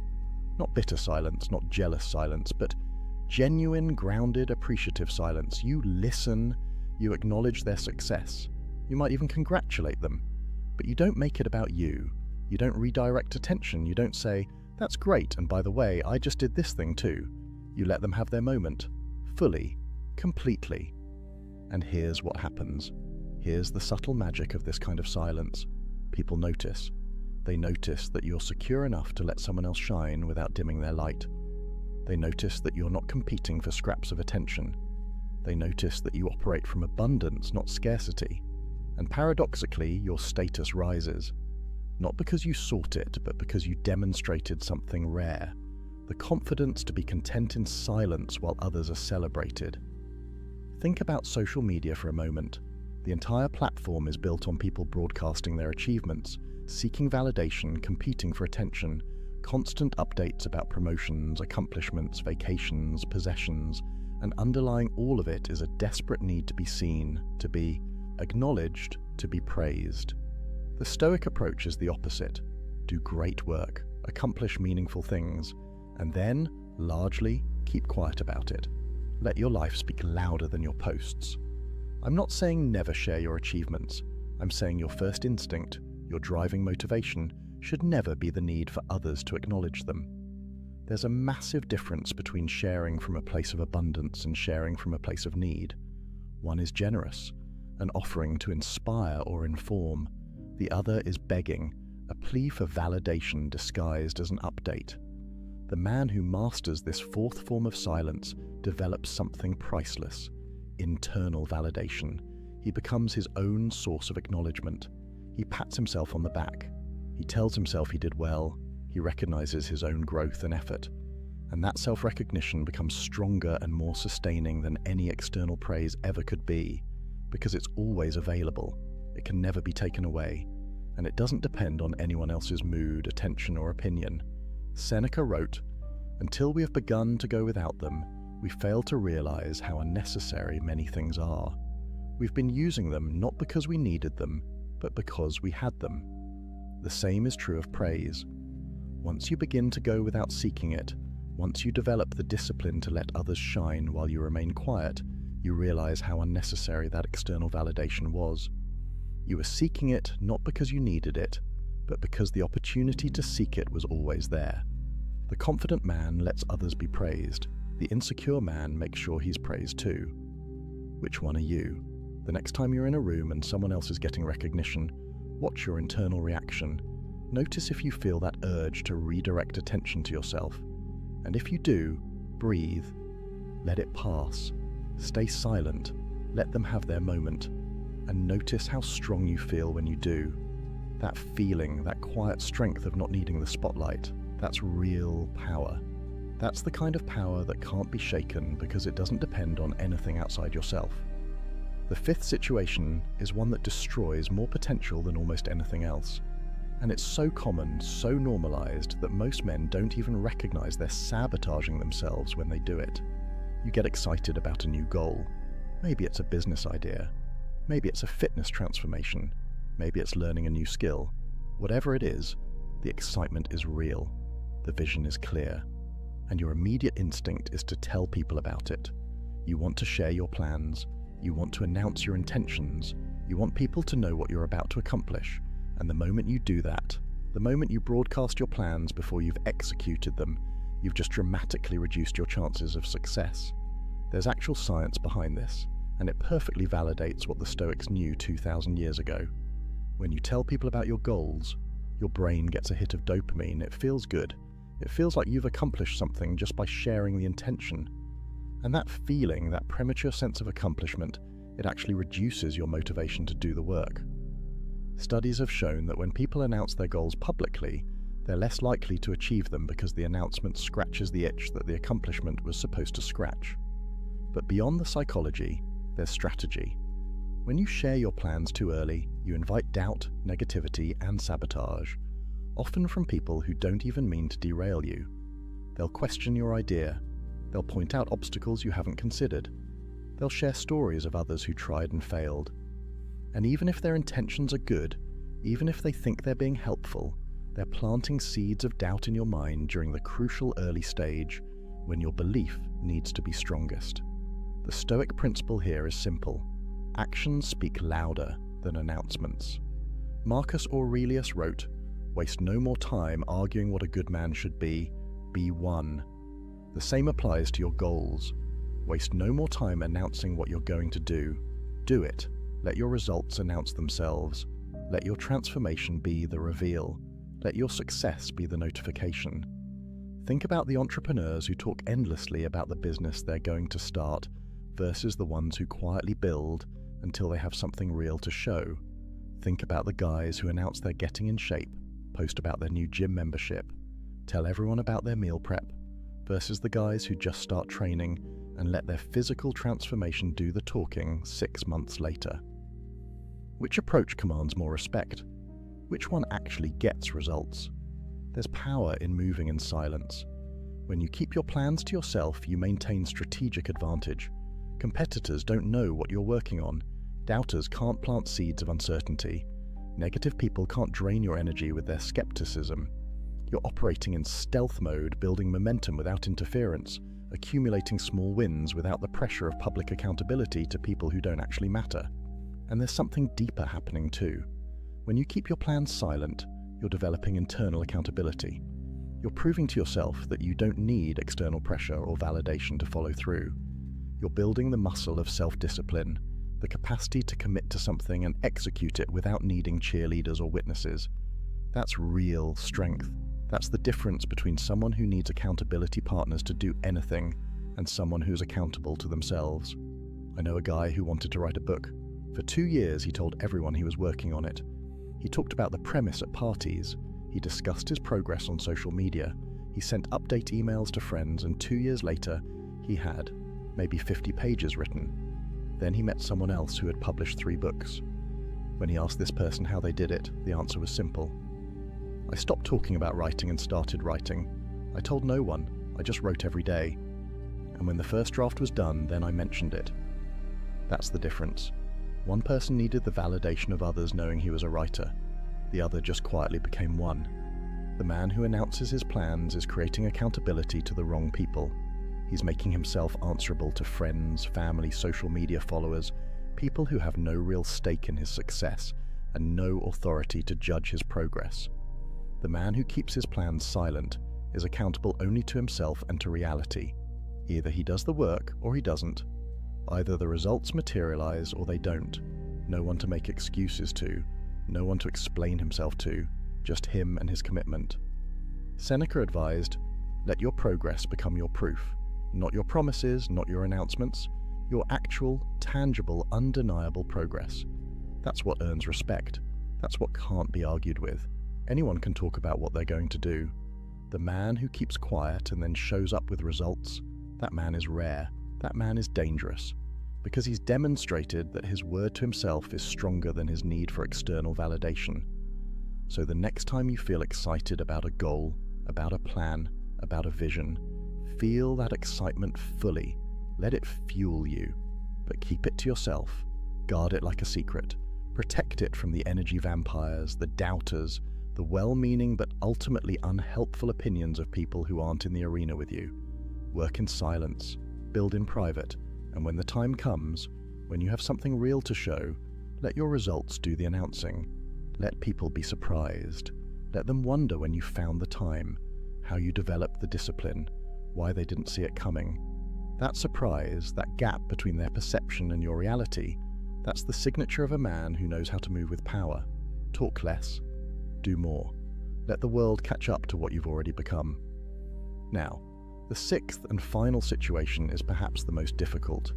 It requires a level of wisdom that most men spend their entire lives developing, and yet, it's one of the most common scenarios you'll face. You know you're right, you have the facts, you have the truth, you have the logical high ground, but the person you're talking to, they're not listening, they're not open, they're dug into their position, and no amount of evidence, reasoning, or explanation is going to change their mind, and you face a choice. Do you keep trying to convince them? Do you keep presenting your case? Do you keep fighting to be acknowledged as correct? Or do you let it go?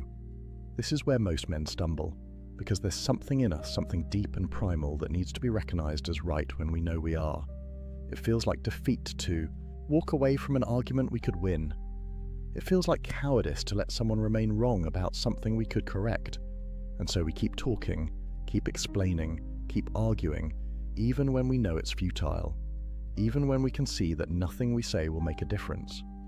The Stoic wisdom here is brutal in its clarity. Some battles aren't worth fighting, not because you'd lose, but because winning gains you nothing. Epictetus taught that some people simply aren't ready to hear truth. Their current understanding, their current level of consciousness, their current emotional state, it makes them incapable of receiving what you're offering, even if what you're offering is absolutely correct. And when you encounter someone like this, the wise response isn't to try harder, it's to save your energy. Marcus Aurelius wrote, The object of life is not to be on the side of the majority, but to escape finding oneself in the ranks of the insane. Sometimes the sanity is in recognizing that you can't save everyone from their own ignorance. You can't force growth on someone who isn't ready. You can't argue someone into enlightenment, and trying to do so doesn't make you noble or persistent. It makes you a fool wasting resources on an unwinnable fight. Think about the last time you got into an argument online. You presented facts. They dismissed them. You provided sources. They questioned the sources. You broke down the logic. They moved the goalposts. And 3 hours later, you were exhausted, frustrated, and they hadn't changed their position 1 millimeter. What did you gain? Nothing. What did you lose? 3 hours of your life, a significant amount of mental energy, and probably some peace of mind. Was being right worth that cost? The man who masters this sixth form of silence understands something crucial. Being right doesn't require being heard. Your correctness doesn't depend on someone else acknowledging it. The truth is the truth, whether they accept it or not. And sometimes, probably more often than you'd like, the most powerful thing you can do is let someone be wrong. There's a concept in Stoicism about choosing your battles. Not every hill is worth dying on. Not every argument is worth having. Not every wrong idea is worth correcting. You have finite energy, finite time, finite attention. And every moment you spend trying to convince someone who doesn't want to be convinced is a moment you're not spending on something that actually matters, something that's actually within your control, something that actually moves your life forward. I watched a friend destroy a relationship with his father over politics. They had opposite views, both intelligent, both passionate, both convinced they were right. And every family gathering turned into a debate. Every phone call became an argument. My friend couldn't let it go. He had to make his father see reason. He had to win the argument.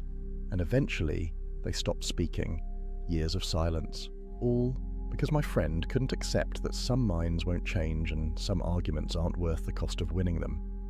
Compare that to someone I know who has completely opposite political views from his entire family. And he simply doesn't engage. When conversations turn to politics, he stays quiet. When people ask his opinion, he gives vague answers and changes the subject. When someone tries to bait him into an argument, he smiles and says something like, "I'm sure you're right," and walks away. Is he a coward?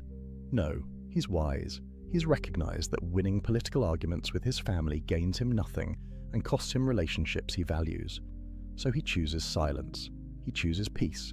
He chooses to let them be wrong about whatever they want to be wrong about because his relationship with them matters more than being acknowledged as correct. That's the mark of maturity. That's the difference between a man governed by ego and a man governed by wisdom. The ego says you must be right and you must be recognized as right.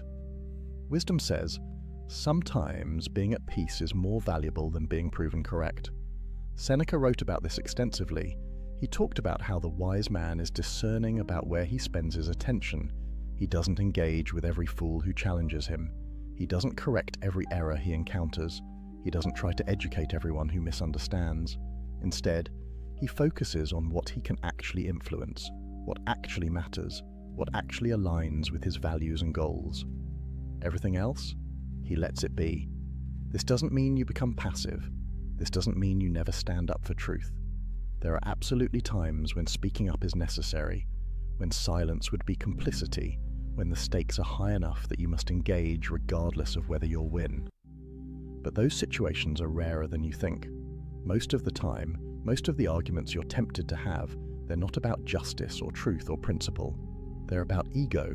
They're about being seen as smart, as right, as superior, and that's not worth your energy.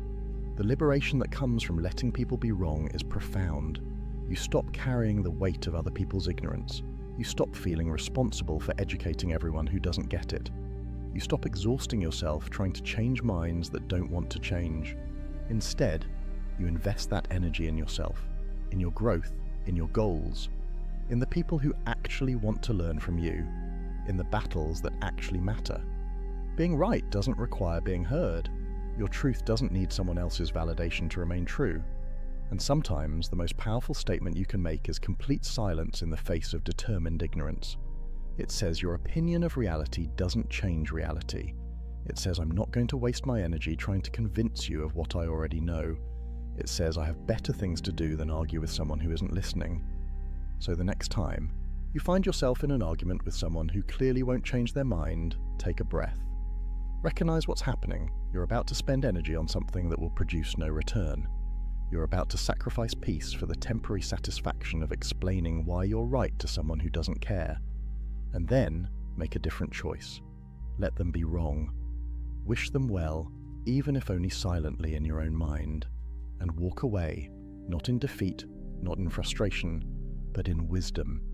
In the knowledge that your time, your energy, your peace, they're too valuable to waste on battles that can't be won.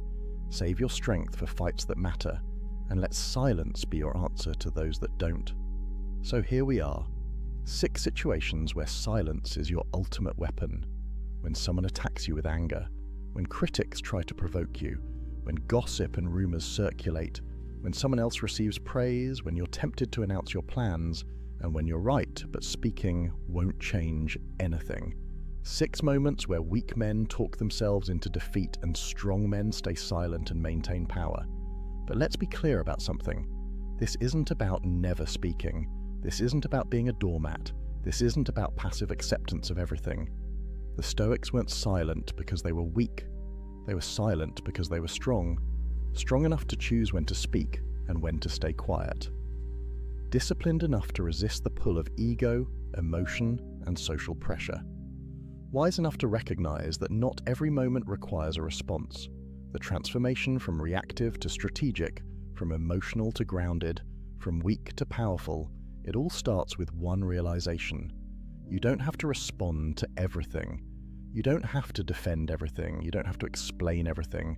You don't have to correct everything. You don't have to announce everything. You don't have to win everything. And the moment you accept that, the moment you internalize it, you become dangerous in the best possible way. Because a man who can't be provoked is a man who can't be controlled. A man who doesn't need validation can't be manipulated through praise or criticism. A man who moves in silence can't be stopped by people who never saw him coming. And a man who chooses his battles wisely has energy for the wars that actually matter. Marcus Aurelius spent his life fighting wars, running an empire, dealing with senators, generals, enemies both foreign and domestic. And yet, what did he write in his journals? The best revenge is to be unlike him who performed the injury. Not to strike back, not to defend endlessly, but to rise above, to remain true to yourself, to let your character be your answer. That's what these 6 situations are teaching you.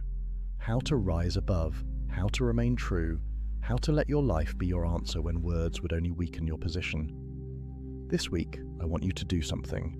Pick one of these 6 situations, just one, and commit to practicing silence when it shows up. When someone gets angry, don't defend. When someone criticizes unfairly, don't explain. When gossip circulates, don't address it. When someone else gets praised, don't interject. When you get excited about a goal, don't announce it. When you're right but it won't matter, don't argue. Pick one and practice.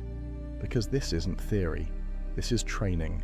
This is how you build the muscle of restraint, the discipline of silence, the power of knowing when to speak and when to let your presence speak for you. Silence isn't the absence of power. It's the accumulation of it. Every time you choose not to react, you're storing energy. Every time you choose not to defend, you're building confidence in yourself that doesn't need external validation.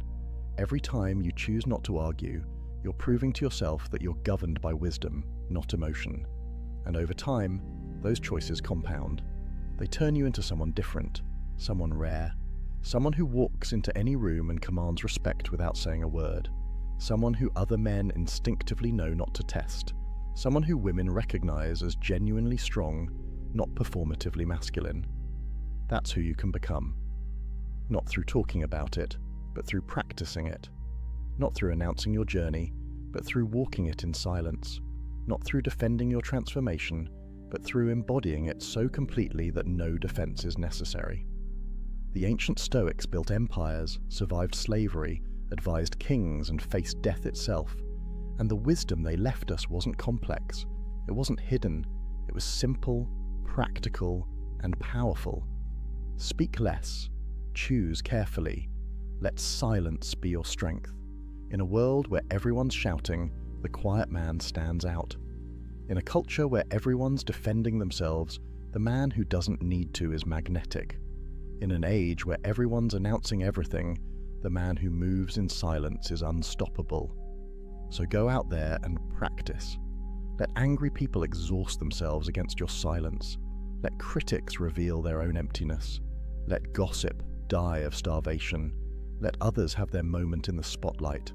Let your plans remain yours until they become reality. Let people be wrong when convincing them gains you nothing. And watch what happens. Watch how your life changes. Watch how people's respect for you grows. Watch how much energy you have for things that actually matter. Watch how unshakable you become. This is the path of the Stoic. Not easy, not popular, not celebrated by the crowd, but powerful. Genuinely, undeniably powerful. And that power is yours if you're willing to embrace the silence. If this video resonated with you, if you're committed to walking this path, drop a comment right now. Tell me which of these 6 situations you struggle with most. Are you the guy who can't help but defend yourself? The one who has to announce every plan? The one who always needs to be right? Let me know, because awareness is the first step. Naming your weakness is how you begin to transform it into strength. And if you're ready to go deeper, if you want more of this raw, unfiltered Stoic wisdom that cuts through the modern noise and gives you ancient power, hit that subscribe button right now. This channel is a brotherhood, a place where men come to level up, to strip away weakness, to reclaim the strength that modern culture tries to drain from us. We're building something here, a community of men who understand that real power is quiet, that real strength is disciplined, that real transformation happens in silence, not in social media posts. Remember, brother, a man who talks about doing is just planning. A man who stays silent and does is unstoppable. Be the latter. Master your mouth, master your reactions, master your need for validation, master yourself, and watch as everything else falls into place. The Stoics didn't just talk about wisdom, they lived it. And that's exactly what I'm challenging you to do. Not to watch another video about being better, but to be better. Starting right now, starting with silence, starting with the next time one of these 6 situations shows up in your life. And trust me, it will show up probably today. And when it does, you'll have a choice. React like most men, or respond like a Stoic. Choose wisely, your power depends on it. Welcome back. Tonight we step into the hidden playbook of true power, a guide not written in titles or wealth, but in the discipline of the mind. If you've ever wondered why some people remain unshaken while the world around them burns, you're in the right place. The hall trembles with noise. Shouts rise like thunder, accusations pierce the air, and the crowd waits for an eruption.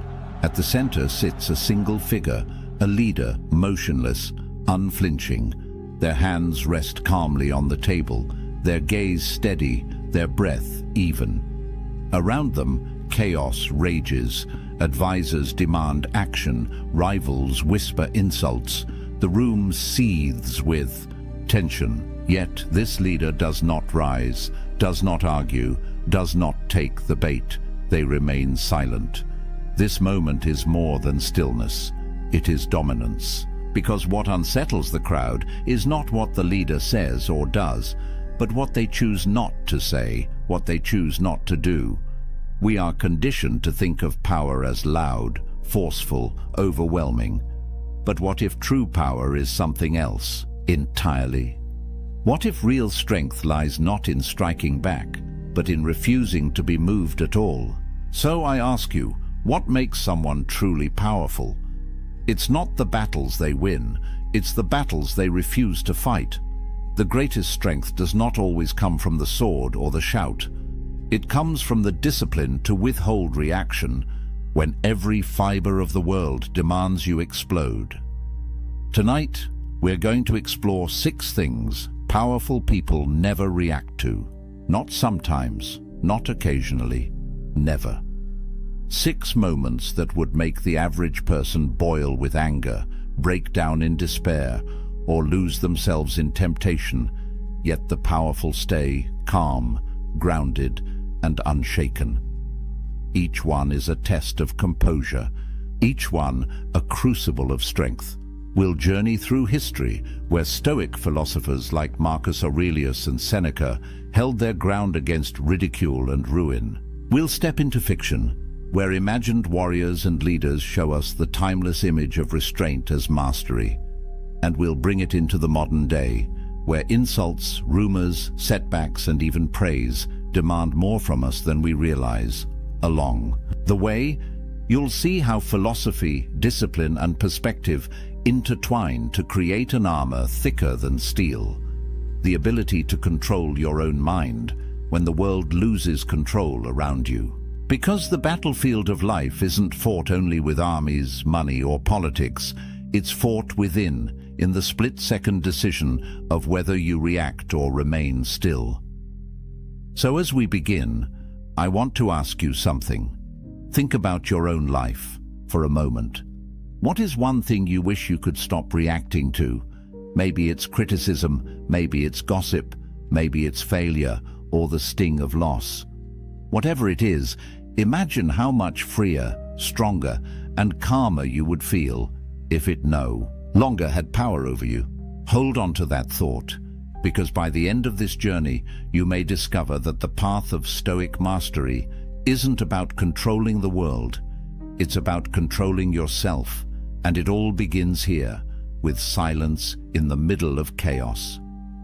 Picture this, a crowded marketplace in ancient Rome. A senator shouts across the forum, hurling insults at a rival. The crowd leans in, waiting for a fiery response, hungry for drama. Yet the rival does something unexpected. He doesn't shout back. He doesn't flinch. He simply continues walking, as if the insult had never been spoken. The crowd murmurs in confusion. Was this weakness, or was it something far greater? This is the power of non-reaction. Insults are traps, carefully laid to provoke you into abandoning your composure. They pull at the ego, daring you to defend yourself, to lash out, to prove them wrong. But here's the paradox. The moment you react, you've already lost.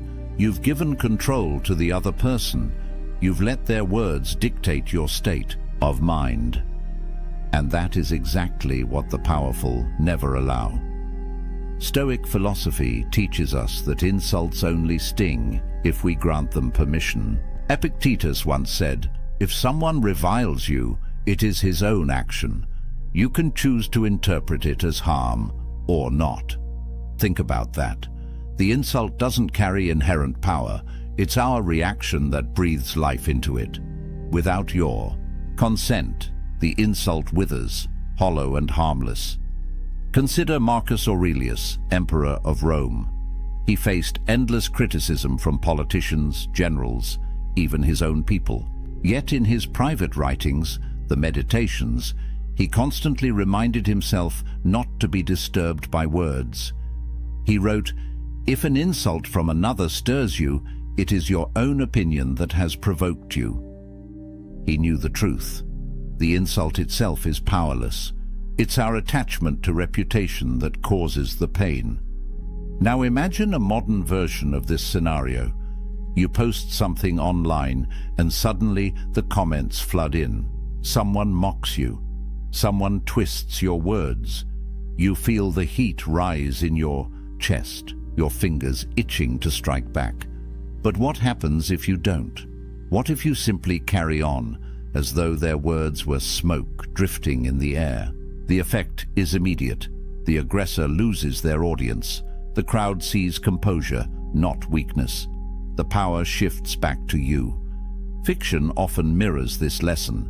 Picture a warrior in a tavern, insulted by a drunken patron eager to pick a fight. The warrior could crush him easily, but instead he turns back to his drink. The room falls silent. Everyone realizes who holds the true power. It isn't the one shouting, it's the one in control of himself. The truth is, insults say more about the giver than the receiver.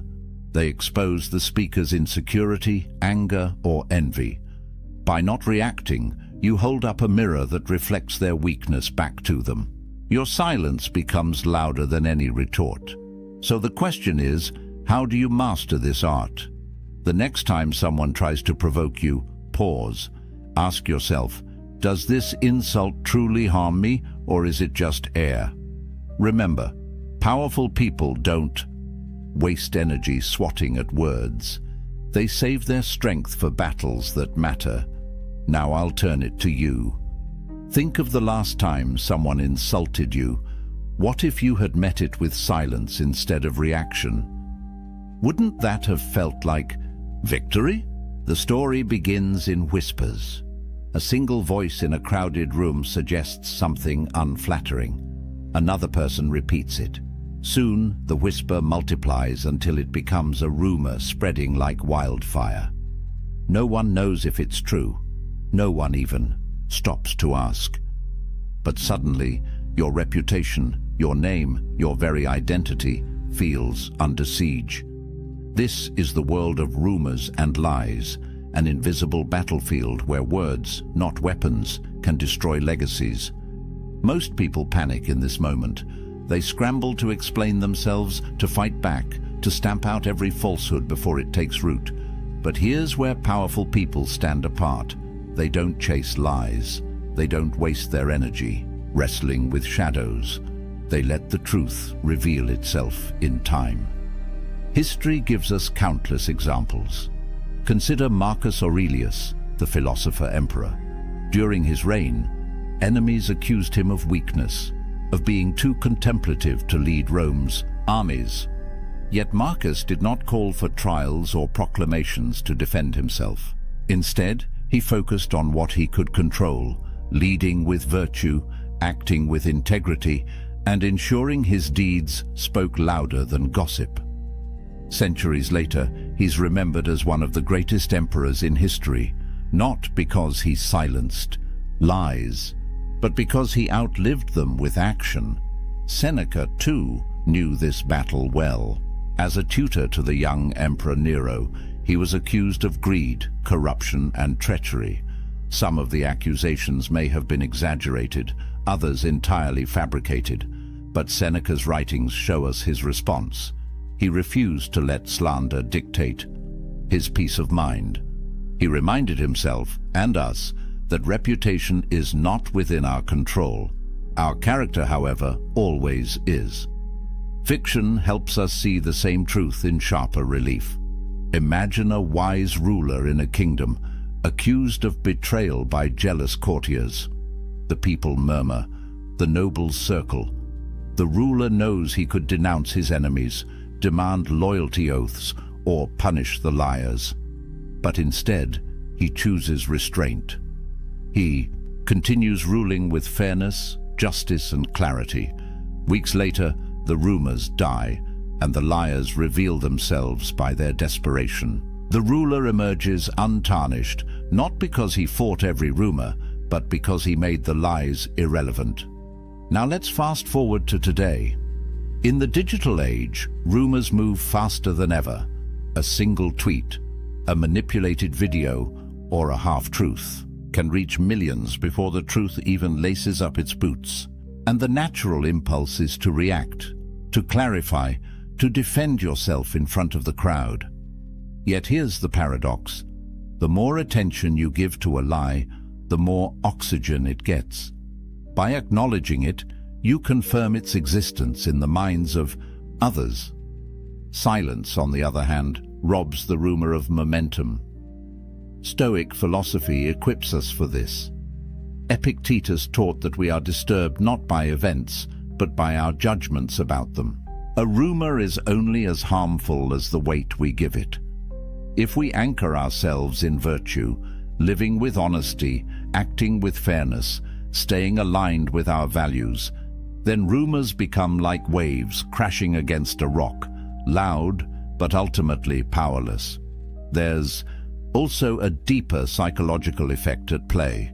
When you don't react to lies, you flip the script on your accusers. Their intent is to provoke you into desperation, to watch you scramble and sweat. But if you remain calm, composed, and unmoved, they are the ones left unsettled. The crowd begins to question the liars. If the rumor mattered, wouldn't he have reacted? maybe there's nothing to it after all. Your restraint becomes proof of your strength. That doesn't mean ignorance. Powerful people don't simply bury their heads in the sand. Instead, they redirect their energy toward what builds resilience: their work, their actions, their consistency. Over time, the pattern of your deeds silences lies more effectively than any speech ever could. Think about the people you respect most in life. Chances are, it's not those who rush to defend their names at every insult. It's those whose character is so steady, so undeniable, that lies bounce off them like arrows against armor. Their power lies in patience, in letting the truth reveal itself slowly but surely. So here's a question for you. What rumor or falsehood in your own life have you been tempted to fight?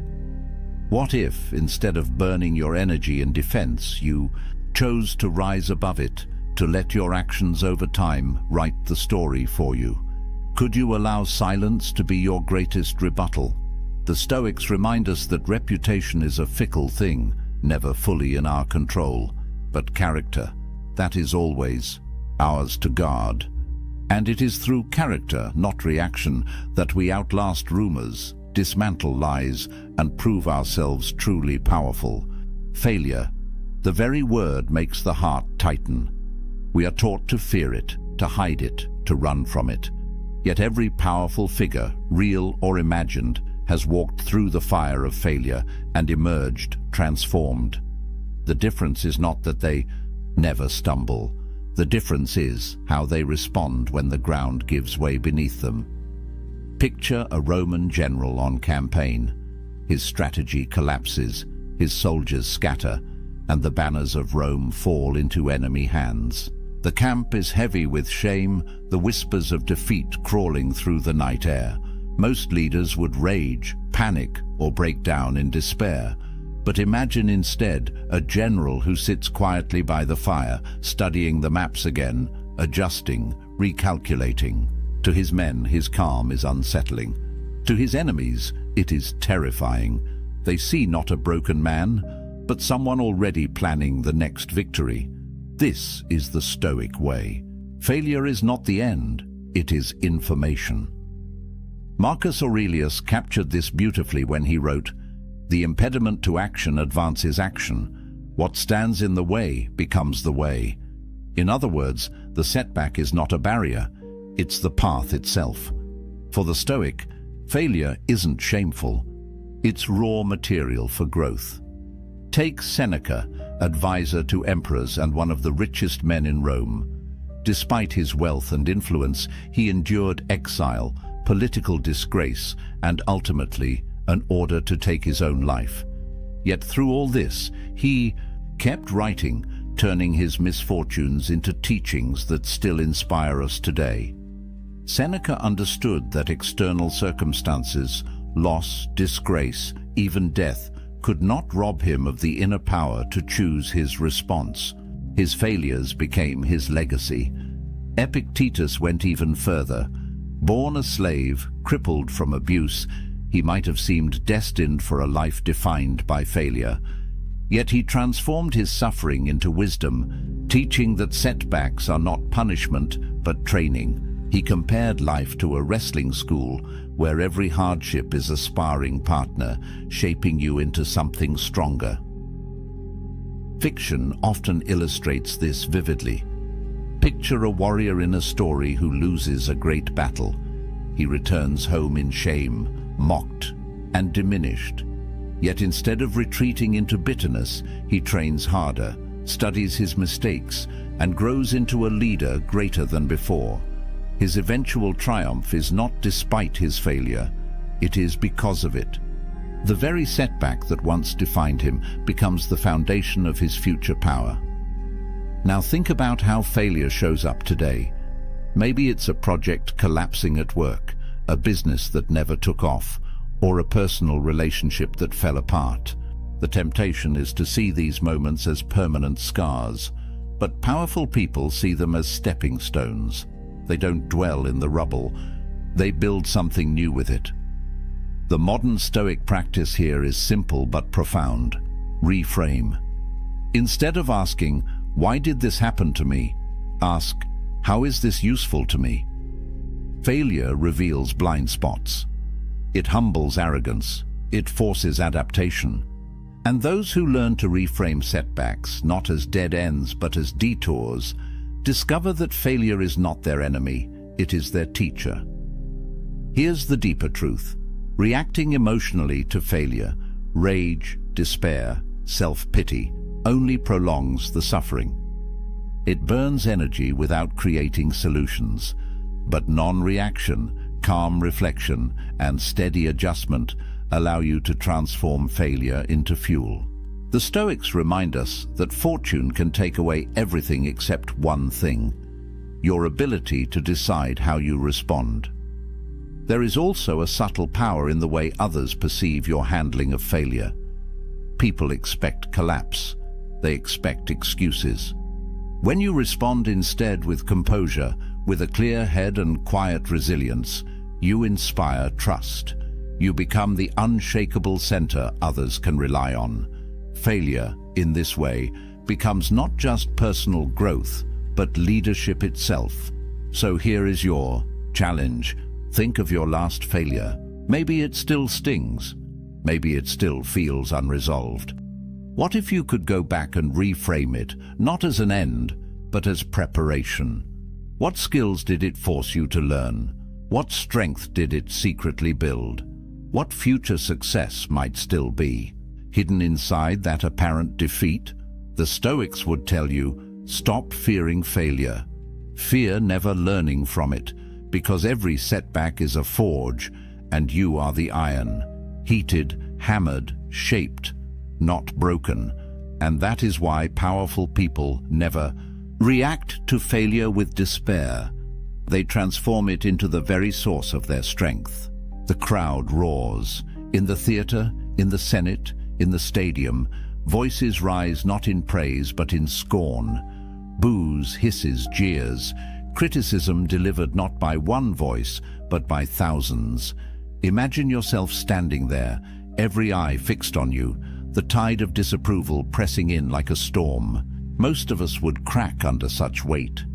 Anger, defensiveness, embarrassment. These are the natural reactions. But for the powerful, for those who live by Stoic mastery, there is a different path. They don't break. They don't rage. They don't even flinch. They listen, or they simply remain unmoved.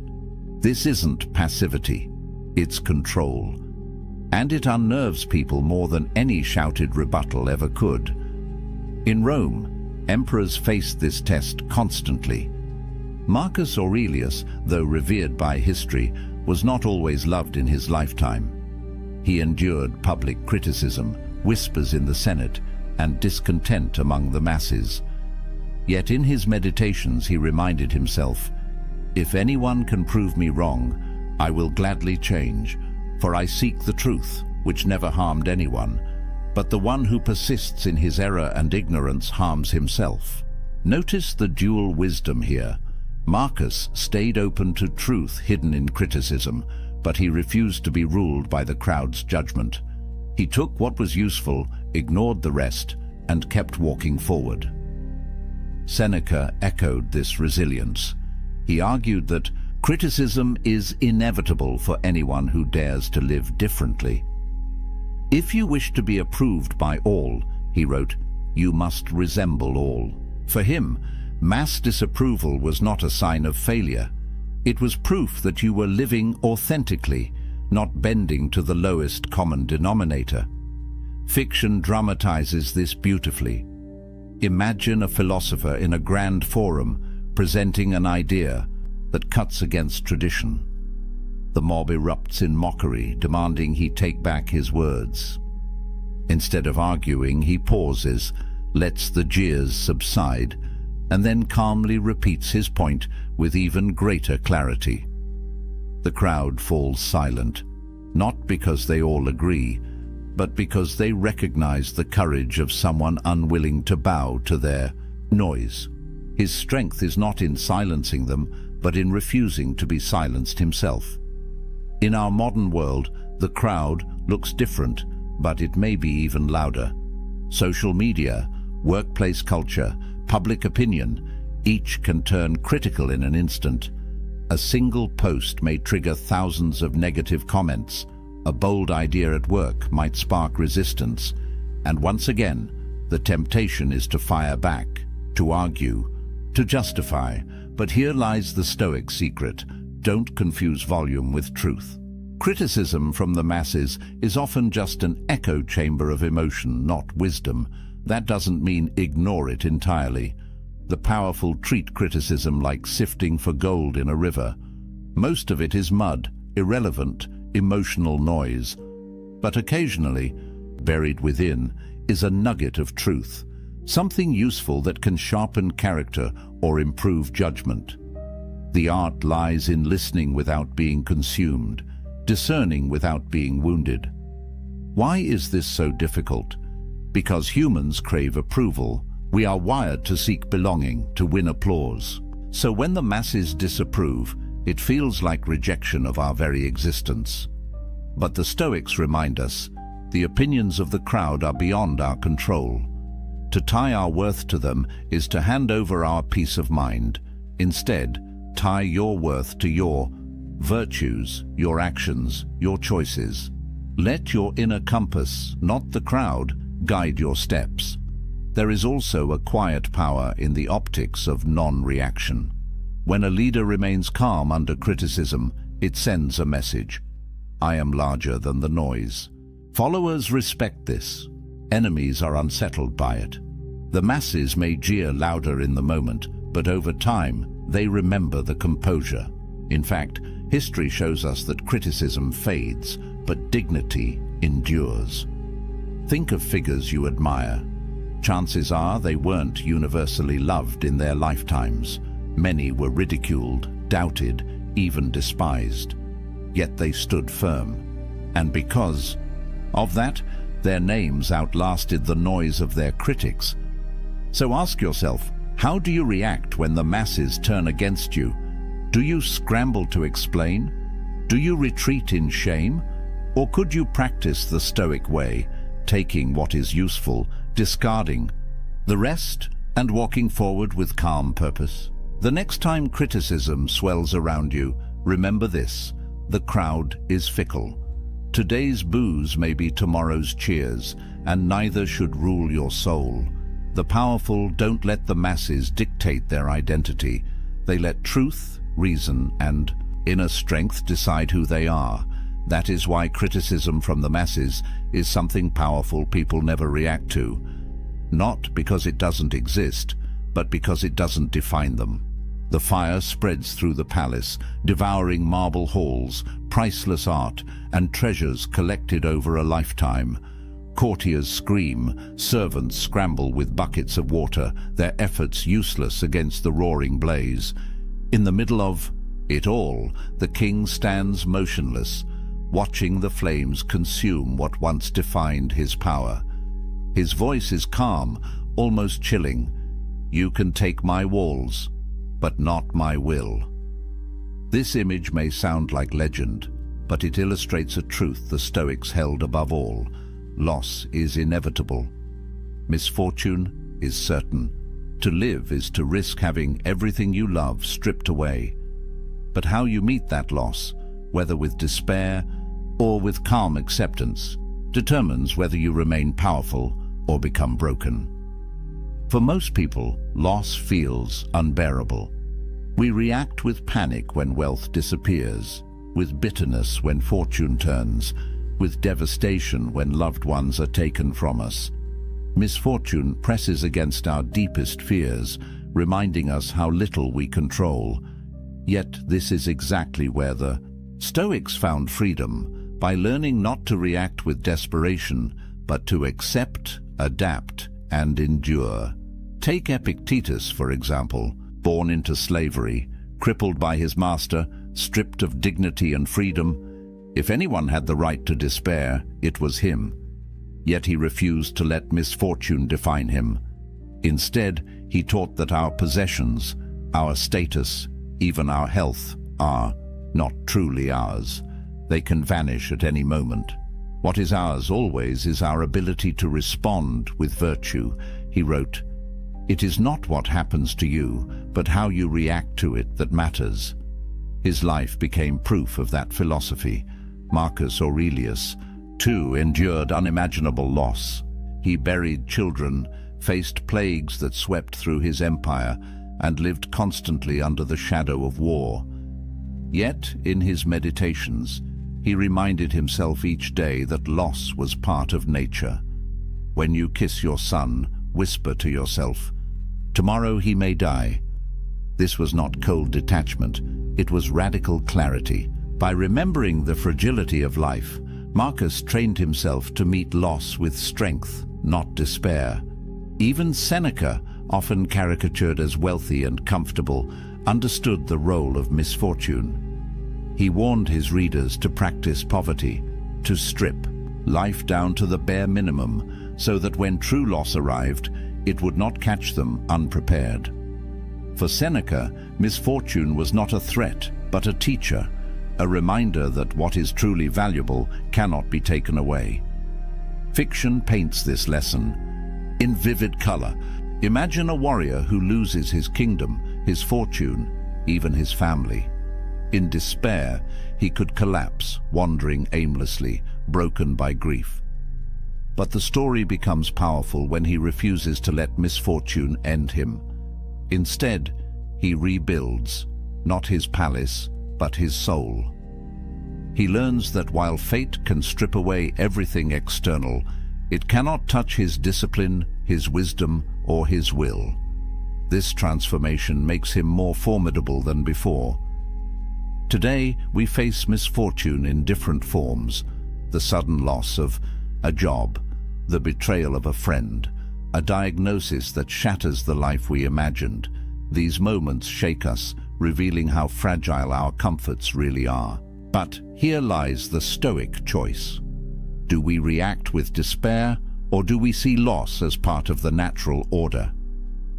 Powerful people choose the latter. They grieve, but they do not collapse. They adapt, but they do not surrender. There is also a hidden strength in how misfortune tests those around us. When you lose everything and yet remain calm, people notice. They draw courage from your composure. They see in you an anchor they can cling to. This is why loss, when met with dignity, becomes a form of leadership. It turns pain into power, not just for yourself, but for others who are watching. The Stoics remind us that all external things, wealth, health, relationships, status, are on loan from the universe. They were never truly ours to keep. When they are taken back, we may feel pain, but we should not feel surprise. True wealth lies in what cannot be stolen: integrity, wisdom, discipline. So here is the challenge for you. Think of something you fear losing most. What if it vanished tomorrow? How would you meet that misfortune? Would you rage against the inevitable, or could you stand firm, knowing that your true strength lies beyond possession? Powerful people never react to loss with despair. They recognize it as part of the human condition. They mourn, but they endure. They rebuild, but they never lose themselves. And in that endurance lies a form of power greater than any fortune or crown, the power to remain whole when the world falls apart. The banquet hall glows with torchlight. Courtiers lean in, eager to flatter their ruler. Voices flow like honey. You are wise beyond measure. Your victories will be sung for centuries. There is no one greater. The ruler smiles, politely, yet inside remains unmoved. Why? Because the truly powerful know that praise, like insult, is a trap. Most of us crave approval. Compliments lift us, applause intoxicates us, flattery makes us feel invincible. But here lies the danger. When you begin to depend on praise, you hand control of your happiness to others. You let their approval dictate your sense of worth. The Stoics saw this as just as dangerous as reacting to insults, because both are chains that bind the soul. Marcus Aurelius wrestled with this constantly. As emperor, he was surrounded by sycophants, yet in his private writings, he reminded himself daily, "Do not be intoxicated by applause. Remember how quickly all things are forgotten." He urged himself to see praise for what it was, fleeting noise, no different from criticism. What mattered was whether he lived according to reason and virtue, not whether the crowd cheered or booed. Seneca was even sharper on this point. He warned that flattery was poison, crafted to weaken judgment and feed ego. It is a great man who can treat applause as he would treat criticism. In other words, if you become too attached to being praised, you lose the ability to stand alone. You become a slave not to insults, but to approval. Consider the fictional image of a warrior, offered endless songs of glory. His ego swells, and soon he grows careless, reckless, overconfident. Praise blinds him to his flaws. His downfall comes not from his enemies, but from his own intoxication with flattery. Contrast this with another figure, a quiet general who accepts recognition with humility, then returns to his work unshaken. His power grows not from applause, but from discipline. In our modern world, this lesson is more urgent than ever. Social media thrives on likes, shares, and approval. Entire careers rise and fall on public praise. The dopamine rush of recognition is addictive, and most people become trapped chasing it. But powerful people know better. They see praise as data, not as identity. They may appreciate kind words, but they do not anchor their self-worth to them. There's also a subtle psychological power in staying grounded when praised. When someone showers you with compliments and you remain calm, it unsettles them. They expect eagerness, a rush of gratitude, even vanity. But your composure signals something else: strength. You are not dependent on their words, you are complete without them. The Stoics practiced a kind of mental training here. When praised, they reminded themselves of their flaws, their mortality, the fleeting nature of fame. Marcus Aurelius often reflected on how quickly even the greatest names fade into obscurity. To him, glory was dust on the wind. Why then should he allow flattery to cloud his judgment? It's not about rejecting kindness or gratitude. It's about perspective. Powerful people accept praise with humility, but they do not let it inflate them. They treat it the same way they treat criticism, as an opinion, not as truth. They know that applause and insult are two sides of the same coin, both outside their control, both ultimately irrelevant to their inner compass. So here is the challenge for you. Think about the last time someone praised you. Did you feel a surge of pride? Did you cling to that feeling, replay it in your mind, let it define you? What if you could accept the compliment gracefully but remain unmoved within, knowing your worth doesn't rise or fall with another person's opinion? The Stoics would say, let neither flattery nor insult shake you. Stay steady in virtue, and you will never be a prisoner to the crowd. Powerful people never react to praise with intoxication because they know it can be just as dangerous as insult, failure, or loss. They remain grounded, centered, and free. And that is the final secret: to master yourself so completely that neither insult nor praise has power over you. To be unshaken in criticism and uncorrupted in applause. That is Stoic mastery. That is true power. The battlefield is quiet after the storm. Insults have been hurled, lies whispered, failures endured, criticism shouted, losses suffered, praises sung. And yet the powerful figure remains, still, calm, unshaken. This is the paradox of non-reaction. It looks like weakness from the outside, but in truth, it is the ultimate expression of strength. To remain unmoved in the face of attack temptation, or loss, is to wield a power greater than any army or crown. It is the power to control oneself when the world loses control. Think of it this way. When you react, you hand over your energy. Every outburst, every desperate defense, every emotional collapse feeds the forces against you. But when you choose not to react, you conserve your strength. You make your enemies look small, your critics irrelevant, your flatterers impotent. You show the world that you cannot be controlled from the outside. You only move by your own inner compass. History proves this.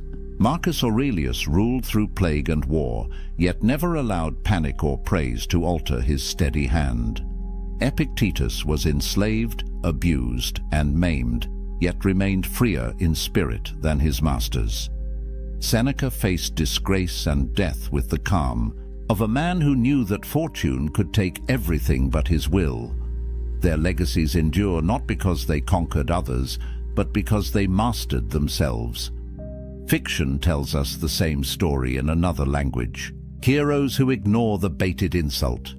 Leaders who refuse to fight rumors with anger. Warriors who stand in silence as their enemies shout, only to win not with words, but with patience. Their strength lies not in what they do, but in what they refuse to do. So why does it matter today? Because our lives are filled with provocations. Social media demands reaction. Work pressures test our composure. Relationships tug at our emotions. The world constantly dares us to lose ourselves in the noise. But the Stoic lesson is timeless. The person who can remain calm when others panic becomes unshakable. They inspire trust. They command respect. They walk through chaos as though untouchable. This is the fallout of non-reaction. Power. Not the noisy kind, not the flashy kind, but the quiet, enduring power that bends the world around it. Return now to the image we began with. A leader sitting in silence while chaos erupts around them.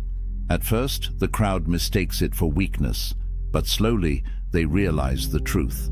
The silence is not emptiness, it is control. The refusal to react is not surrender, it is mastery. And so I ask you again, what would your life look like if you mastered this art? If insults rolled off you like rain, if lies lost their grip, if failure became fuel, if criticism sharpened you, if loss could not break you, if praise could not corrupt you. This is the promise of Stoic philosophy. Not a life free from pain or misfortune, that is impossible, but a life where no external force can dictate your inner state. A life where you remain steady, resilient, and powerful, no matter what storms surround you. Now, I want to turn this question toward you. What's one thing you wish you could stop reacting to? Is it the sting of someone's words, the fear of failure, the hunger for approval? Share it in the comments. Your answer might inspire someone else. There's a moment when a woman realizes she'll never forget you.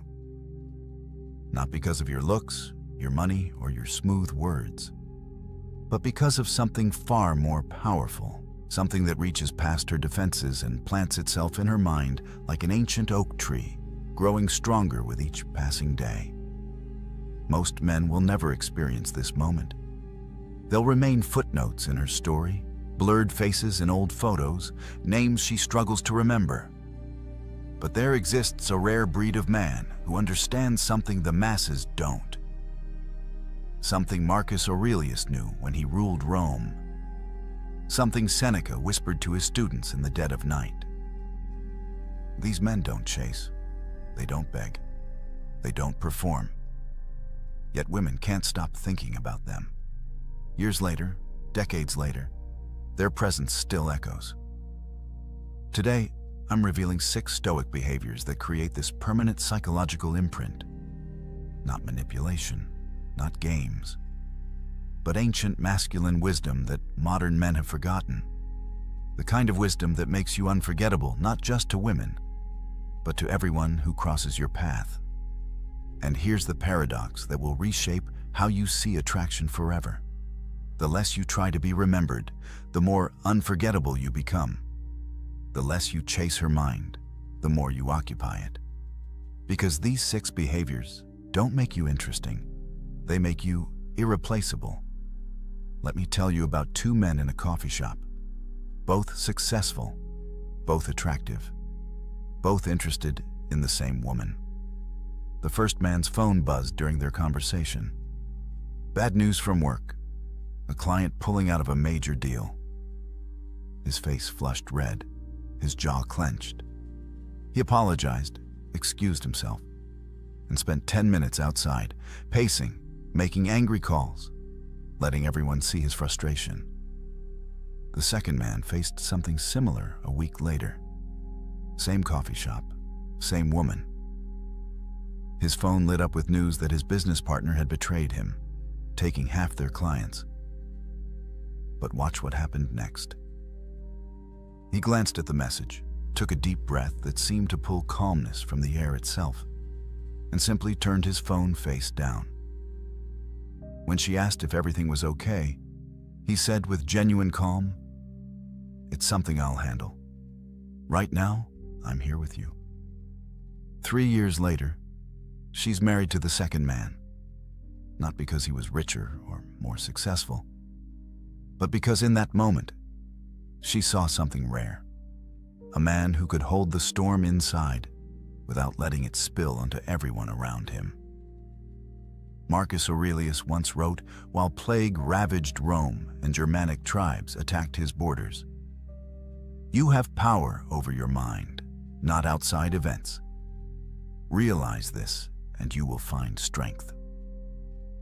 This isn't about suppressing emotion like some robot. Seneca himself wrote that we should feel deeply, but choose our response wisely. The difference between a boy and a man isn't the absence of emotional storms. It's the ability to be the calm eye within them. When you master this, something profound happens in her psychology. She stops seeing you as another reactive male driven by every impulse and trigger. She sees you as the rock, the anchor, the safe harbor her nervous system has been searching for since birth. Here's what neuroscience tells us. Emotional contagion is real. When you panic, her mirror neurons make her panic. When you rage, her body floods with stress hormones. But when you remain centered while chaos swirls, her entire being recognizes something primal: safety. Not the fake bravado of a man pretending nothing affects him, but the genuine groundedness of someone who feels the earthquake, but doesn't become it. I know an executive whose business partner didn't just betray him, but seduced his wife. Most men would have exploded, sought revenge, made scenes. But he did something that shocked everyone. He sat alone for 3 days, processing the pain without unleashing it on others. When he finally spoke, his words carried weight, not heat. He handled the divorce and the business dissolution with such dignified composure that his ex-wife later said, "His response to my betrayal made me realize what I'd lost." She thinks about him still, not with guilt, but with a respect that borders on awe, because she witnessed something most never see: a man who could be wounded without becoming weak, hurt without becoming hostile. This is the first unforgettable trait, not the absence of emotional storms, but mastery over them. Now let me tell you about an experiment that will change how you see every interaction. A restaurant, candles flickering, 2 people on a date. The woman is telling a story about her childhood, something vulnerable about her father's absence. The first man she dated would nod while scrolling his phone under the table, offering hollow responses. That's crazy. Wow, really? His body was there, but his presence was scattered across emails, texts, sports scores. The second man did something different. He turned his phone completely off. Not silent. Off. When she spoke, he leaned in slightly, his eyes never wandering to other tables, the TV at the bar, or the waitress walking by. He asked questions that showed he wasn't just hearing, but absorbing. How did that shape how you see trust? Do you still feel that way? Time seemed to slow. The restaurant noise faded. For those 2 hours, she felt like the only person in his universe. Epictetus taught that attention is the highest form of generosity we can offer another human. Think about that. In an age where everyone's mind is fragmented across 15 different screens, pure presence has become the rarest gift. When she's with you and feels your complete attention, not the leftover scraps after you've fed your distractions, her psychology shifts. The female brain, wired for emotional and social connection, recognizes something extraordinary. You're not trying to be somewhere else. You're not performing presence while mentally rehearsing your next meeting. You're actually there, fully, completely. This creates what psychologists call limbic resonance. Two nervous systems syncing, creating a bubble of connection that she'll remember long after you're gone. Because here's what most men don't understand. Women don't remember what you said. They remember how present you were when you said it. Presence beats presence every single time. Watch what happens when you master this. She starts opening up in ways that surprise even her, sharing things she's never told anyone. Not because you're prying or pushing, but because your presence creates a safe container for her truth. She'll lie in bed months later, thinking about that conversation, wondering why she felt so seen, so held, so understood. It wasn't magic. It was presence. The kind of undivided attention that's become extinct in modern dating. The gravitational pull that makes her feel like she's the sun in your solar system, if only for that moment. And that moment becomes eternal in her memory. There's a test women use that most men don't even know they're taking. She'll push against your boundaries, question your decisions, challenge your standards, not because she wants you to break, but because she needs to know if you will. The man who bends to every emotional wind, who reshapes himself to avoid conflict, who has no line he won't cross to keep her happy, this man becomes forgettable before the relationship even ends.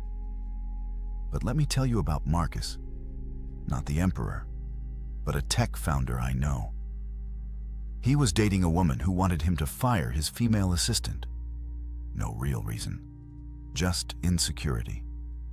Most men would have caved, choosing peace over principle. Marcus did something different. He looked her in the eye with complete calm and said, "I don't abandon people who've been loyal to me based on someone else's insecurity. That's not who I am." She left him, but here's the twist. 2 years later, she called him crying, saying leaving him was the biggest mistake of her life. Why? Because every man after him folded like paper at her slightest displeasure. Seneca wrote about being like a rock in the ocean. Waves crash against it, storms batter it, but it remains unmoved, not from stubbornness, but from knowing what it is. This is what women actually test for. Not your willingness to fight, but your unwillingness to compromise your core. When you have values that don't shift based on her moods, something profound happens in her psychology. The testing decreases, the respect increases, and most importantly, she feels safe. Not the safety of weakness that says yes to everything, but the safety of strength that can say no with love. The biological truth no one wants to admit is that attraction isn't built on agreement. It's built on polarity. When you become whatever she wants moment to moment, you cease to be a distinct entity. You become an extension of her, and nobody is attracted to themselves. Your values, your unshakable principles, your lines in the sand. These create the masculine frame she can dance within. I watched a man walk away from $10 million because the deal required him to betray a partner who trusted him. His girlfriend watched him make this choice. She saw him choose integrity over wealth, character over comfort. 5 years later, married with children, she still tells that story. Not about the money he lost, but about the man he proved himself to be. That moment of principled decision became the foundation of her permanent respect. This is what modern men miss. They think being understanding means having no standards. They think love means infinite flexibility. But watch what happens when you stand firm in your values while remaining kind in your delivery. She might resist in the moment, but she'll respect you forever. Create your code, not rules for her, but standards for yourself. Lines you won't cross regardless of who's asking or what's offered. This isn't about being rigid or unreasonable. It's about being a man whose word means something, whose principles aren't negotiable, whose character doesn't fluctuate with circumstances. When she knows who you are at your core, when she can predict your response to moral challenges, when she sees you choose difficulty over dishonor, you become unforgettable. Because in a world of shapeshifters and people-pleasers, the man who knows himself and stands by it becomes a landmark in her life. A reference point she'll measure every other man against. Here's the moment that changes everything. She's telling you about her father's death, or her struggle with anxiety, or the promotion she didn't get. Tears well in her eyes. Most men do one of two things. They either shut down, becoming stone-faced statues of discomfort, or they scramble to fix, offering solutions to problems that don't need solving. But the unforgettable man does something different. He lets her see that her pain affects him, not in a weak, codependent way where he falls apart, but in a human way that says, "Your hurt matters to me." His eyes might soften, his voice might catch slightly when he responds. He shares his own moment of loss, not to compete, but to connect. Marcus Aurelius, the philosopher-emperor who could have claimed divine status, wrote openly about weeping when his mentor died. "I gave way to tears," he wrote, "for he was a man worthy of them."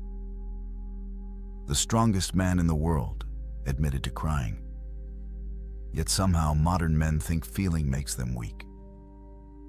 But here's the psychological truth that changes everything. When she sees your humanity, not your performance of invulnerability, bonding hormones flood her brain. Oxytocin, vasopressin, the same chemicals that bond mothers to children and create lifetime partnerships. But this must be strategic vulnerability, not emotional dumping. There's a massive difference between sharing your depth and drowning her in your dysfunction. The man who tells her about his father's harsh criticism and how it shaped his drive, that's depth. The man who complains about his boss every night for 2 hours, that's drainage. The moment should be rare, unexpected, like discovering a hidden room in a house she thought she knew. I knew a special forces operator, trained to kill, conditioned to feel nothing. On their third date, a song came on that his deceased brother used to play. For just a moment, his eyes went somewhere else. When she asked, he simply said, "My brother loved this song. I miss him." That was it. No drama, no collapse, just a glimpse behind the armor. She later said that 10-second moment created more connection than 3 months of conversation. Because she saw the man, not the mask. The unforgettable man masters this paradox. Strong enough to be vulnerable, controlled enough to be emotional, secure enough to be human. You don't dump your problems on her like she's your therapist. You don't cry more than she does. But in specific moments, you let her see that you feel deeply, that loss has touched you, that beauty moves you, that her joy genuinely lifts your spirit. This selective vulnerability becomes a key that unlocks a door in her heart that logic could never open.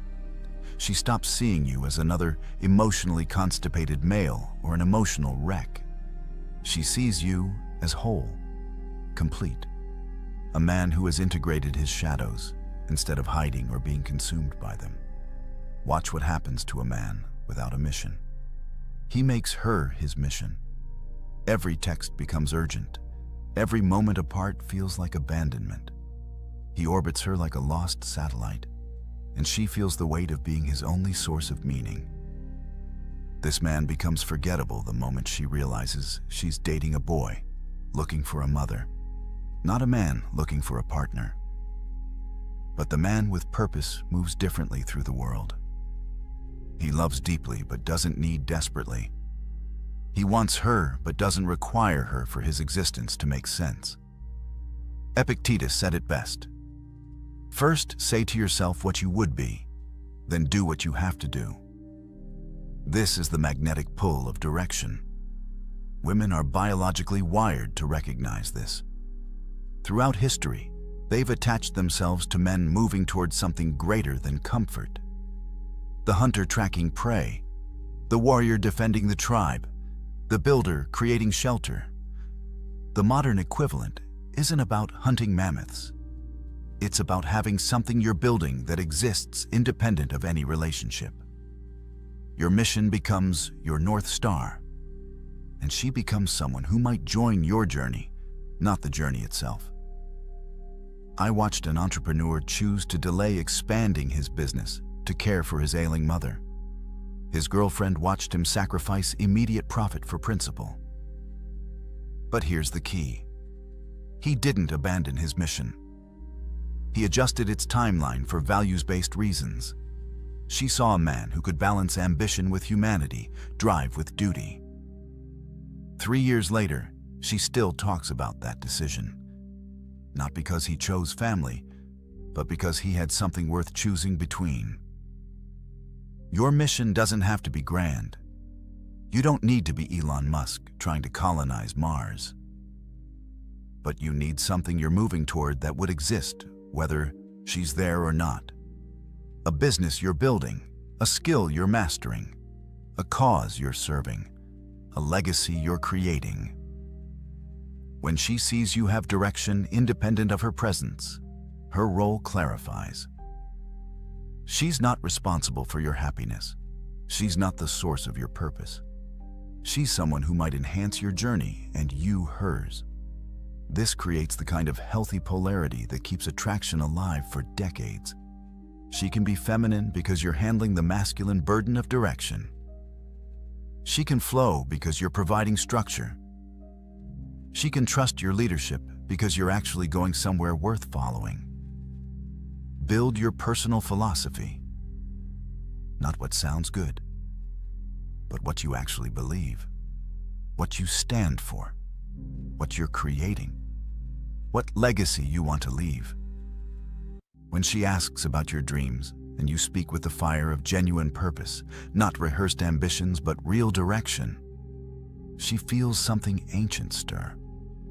The recognition of a man worth following, worth supporting, worth remembering long after paths diverge. The waiter brings the wrong order. She watches, not the waiter, but you. Your response in this 10-second window reveals more about your character than 10 hours of conversation. The forgettable man either explodes with entitled anger or dismisses the waiter like furniture. The unforgettable man does something unexpected. He treats the mistake with grace, maybe even humor, speaking to the waiter like an equal, not a servant. This isn't weakness. This is strength so secure it doesn't need to dominate those it could. Seneca wrote, "Every new thing excites the mind, but a mind in its right state should be ready for anything." The man who's kind to those who can do nothing for him shows a nobility that money can't buy. Modern men get this backwards.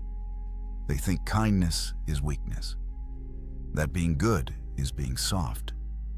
But watch what happens when you combine strength with kindness. When you can defend her from danger and help an elderly woman with groceries in the same afternoon.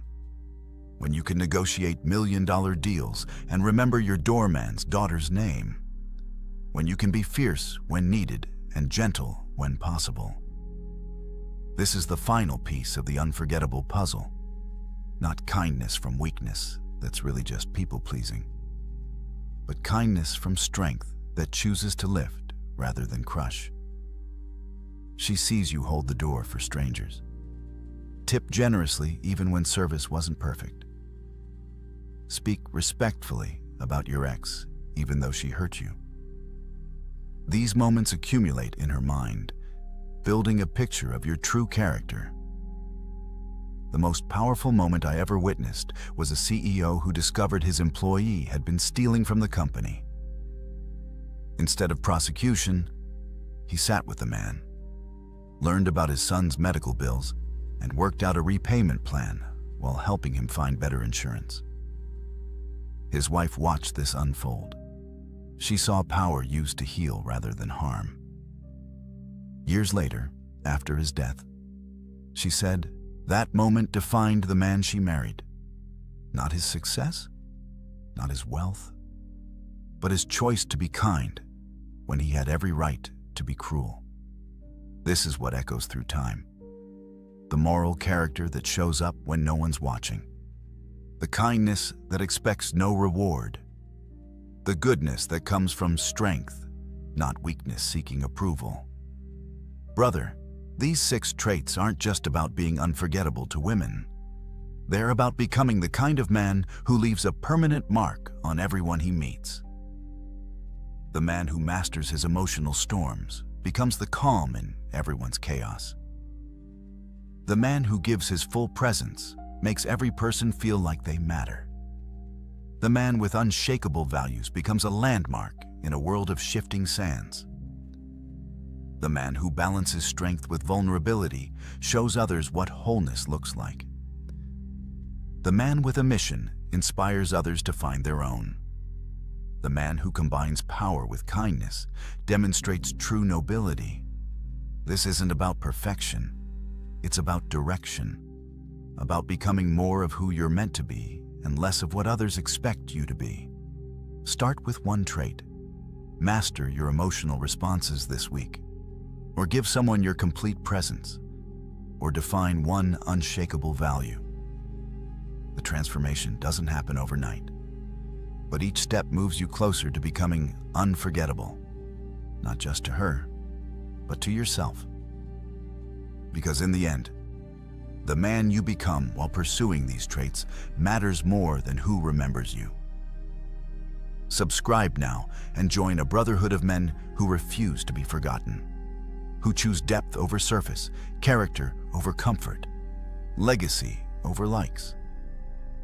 The world has enough forgettable men. It's time to be remembered.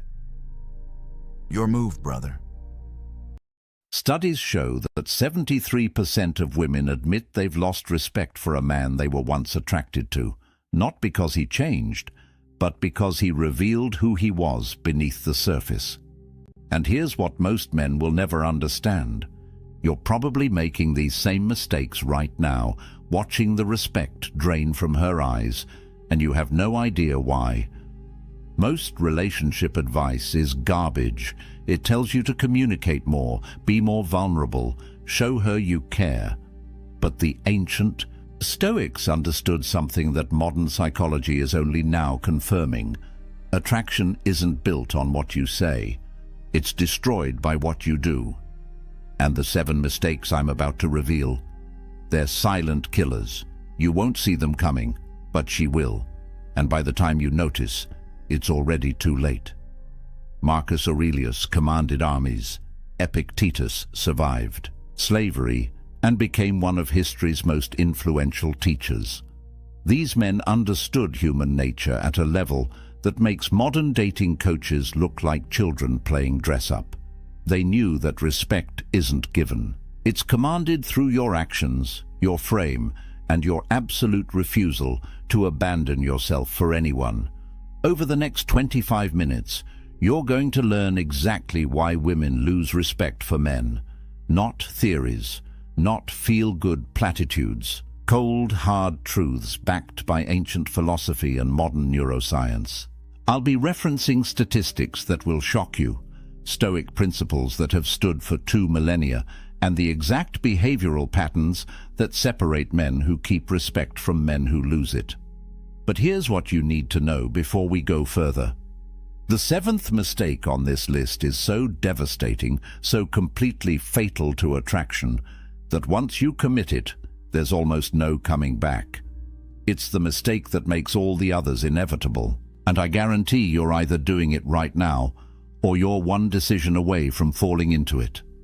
If you've ever felt her pull away and couldn't understand why, if you've watched attraction fade and blamed yourself without knowing what you actually did wrong, if you're tired of being the nice guy who finishes last while pretending you don't care, this video will change everything. Subscribe now, because 99% of men need this information, but most won't have the courage to watch until the end.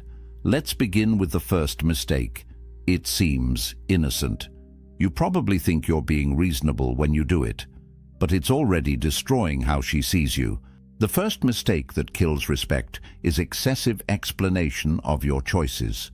And before you dismiss this as minor, understand that this single behavior signals something primal in her brain: uncertainty, weakness, a man seeking approval instead of living by conviction. Marcus Aurelius wrote extensively about self-justification. He observed that the moment you feel compelled to explain yourself beyond simple clarity, you've already surrendered your authority. Think about that. The most powerful man in the Roman Empire understood that over-explanation is the language of insecurity. When you justify your decisions to gain approval, you're teaching her that your choices require her permission to be valid. Here's what the research shows. Studies on leadership communication patterns reveal that people perceived as high status use 38% fewer justifying statements than those perceived as low status. That's not a small difference. That's the gap between a man who commands respect and a man who begs for it with every sentence. The mechanism is brutally simple. When you constantly explain why you made a choice, why you prefer something, why you did what you did, you're creating a power dynamic where her approval becomes the measuring stick for your decisions. Her brain registers this pattern, not consciously perhaps, but deep in the neurological circuitry that evaluates mate value, a signal fires. This man is uncertain. This man needs validation. This man is not secure in himself. Seneca understood this concept perfectly. He wrote about the power of brevity and conviction. A statement made with certainty requires no defense. A choice made with clarity needs no justification.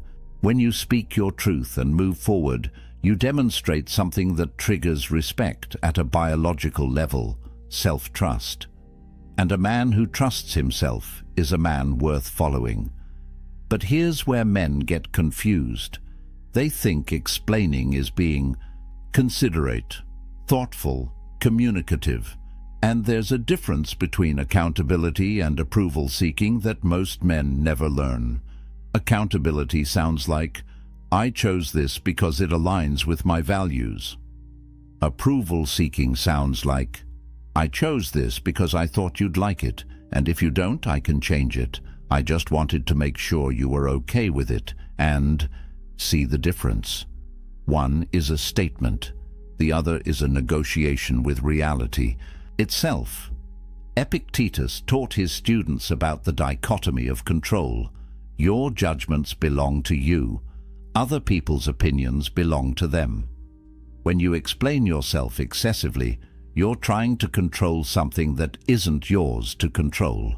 Her perception, and that desperate reach for control, reveals the exact opposite of what you want to project. Research in social psychology confirms this. People trust decisive communication. When you state your position without hedging, without qualifiers, without the endless parade of justifications, you activate trust responses in the listener's brain. But when you over-explain, you trigger suspicion.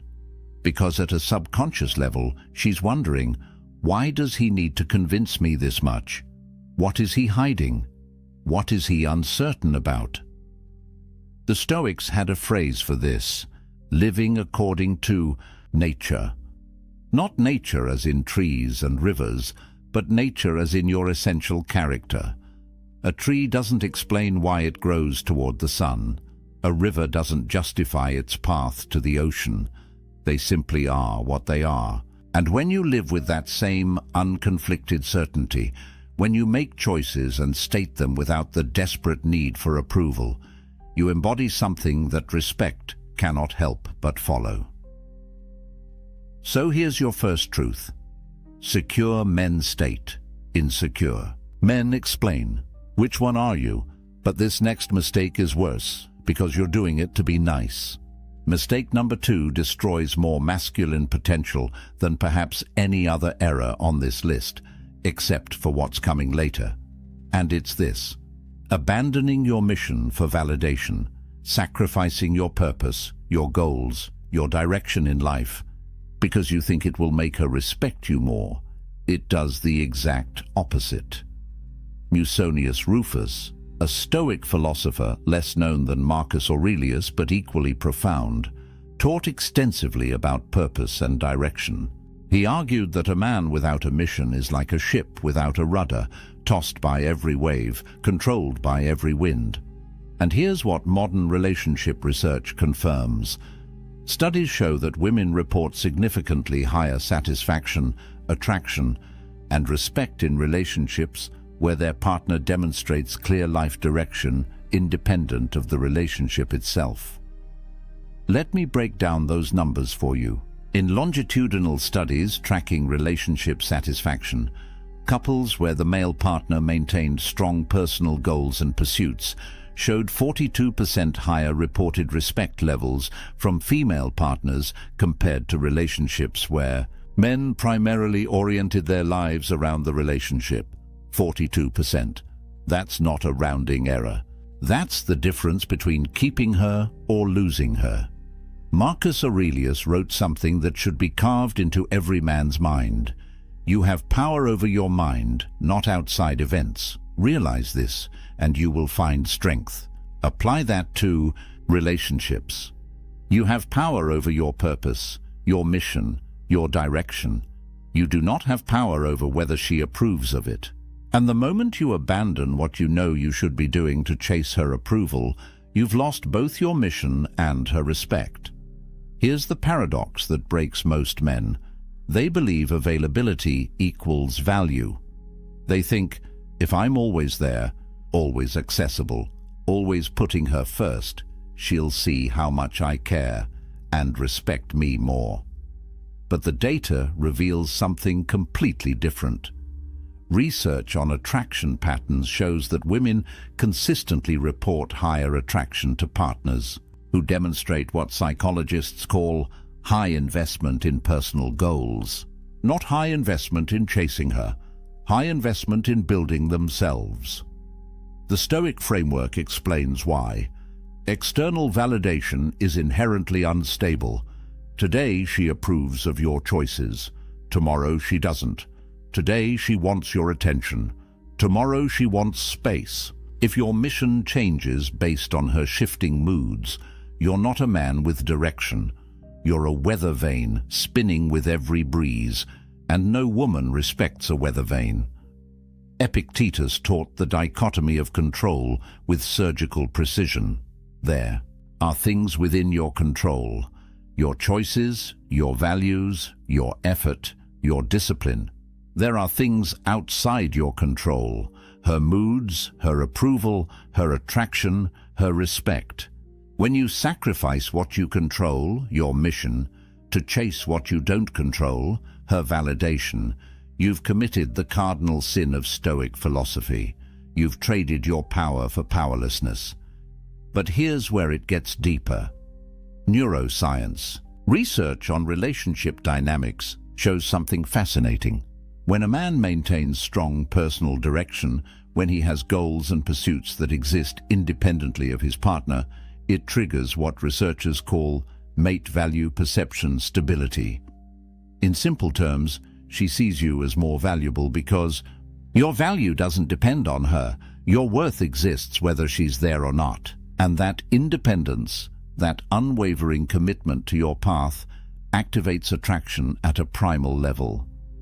Think about what you're communicating when you drop your goals to spend more time with her, when you cancel your training to watch her TV shows, when you abandon your business plans because she needs attention. You're saying, my mission is negotiable. My purpose is flexible. I don't actually have a core that cannot be moved. And she registers that message perfectly. The statistical correlation is brutal and clear. Studies tracking long-term relationship outcomes show that men who maintain consistent personal pursuits, who have what researchers call identity sovereignty, experience respect levels in their relationships that are 61% higher than men who merge their identity entirely into the partnership. Your mission protects your respect. Your purpose guards your attraction. The moment you trade them for her validation, you've guaranteed losing both. Here's the Stoic truth that will save you. Your mission is your domain, not up for debate, not negotiable, not subject to her approval or disapproval. When you live from that unshakable center, when your purpose is as unmovable as a mountain, you become the kind of man that respect follows naturally, because she sees what most men never demonstrate. A man who knows who he is and where he's going, regardless of who's watching. The third mistake is subtle. Most men don't even realize they're committing it daily. This one separates boys from men in her eyes, instantly. And it's this: emotional reactivity to tests. The moment you let her emotions control your emotions, the moment you react instead of respond, you've handed her the keys to your inner world. And once she has those keys, respect walks out the door. Seneca wrote about anger with a clarity that modern psychology is only now catching up to. He called it temporary madness, a state where reason abandons you and impulse takes control. And here's what the research shows. Psychological studies on emotional regulation reveal that individuals perceived as high status demonstrate significantly lower reactivity to emotional provocation. They measured this. People who maintain composure under pressure are automatically assigned higher social value by observers. It's not conscious. It's hardwired into how we evaluate strength. But let's talk about what's actually happening when she tests you, because she will test you. Research on relationship dynamics confirms what the Stoics understood intuitively. Partners engage in what psychologists call relationship testing behaviors to assess emotional stability and frame strength. She's not doing this to be malicious. She's doing it because her neurology demands to know, is this man solid, or does he crumble when challenged? Marcus Aurelius faced this principle on a civilizational scale. He wrote, "The impediment to action advances action. What stands in the way becomes the way." Apply that to her tests, that moment when she questions your decision, that time when she pushes back on your choice, that instance when she throws emotion at you to see if you'll catch it and throw it back. That's not an attack, that's an opportunity. An opportunity to demonstrate the one quality that triggers respect more reliably than anything else: emotional mastery. Here's the mechanism. When you react emotionally to her emotional state, when you meet anger with anger, when you match her intensity, you've entered her frame. You're now playing her game by her rules. And in that game, you've already lost. Because the moment you needed to react, you proved you're not the rock she's looking for. you're just another wave. Studies in neuroscience reveal something critical about emotional contagion in relationships. When one partner displays high emotional reactivity, it creates a feedback loop that escalates conflict and erodes perceived stability. But when one partner maintains what researchers call emotional sovereignty, when they can witness the other's emotional state without becoming it, the dynamic stabilizes. And here's the key finding.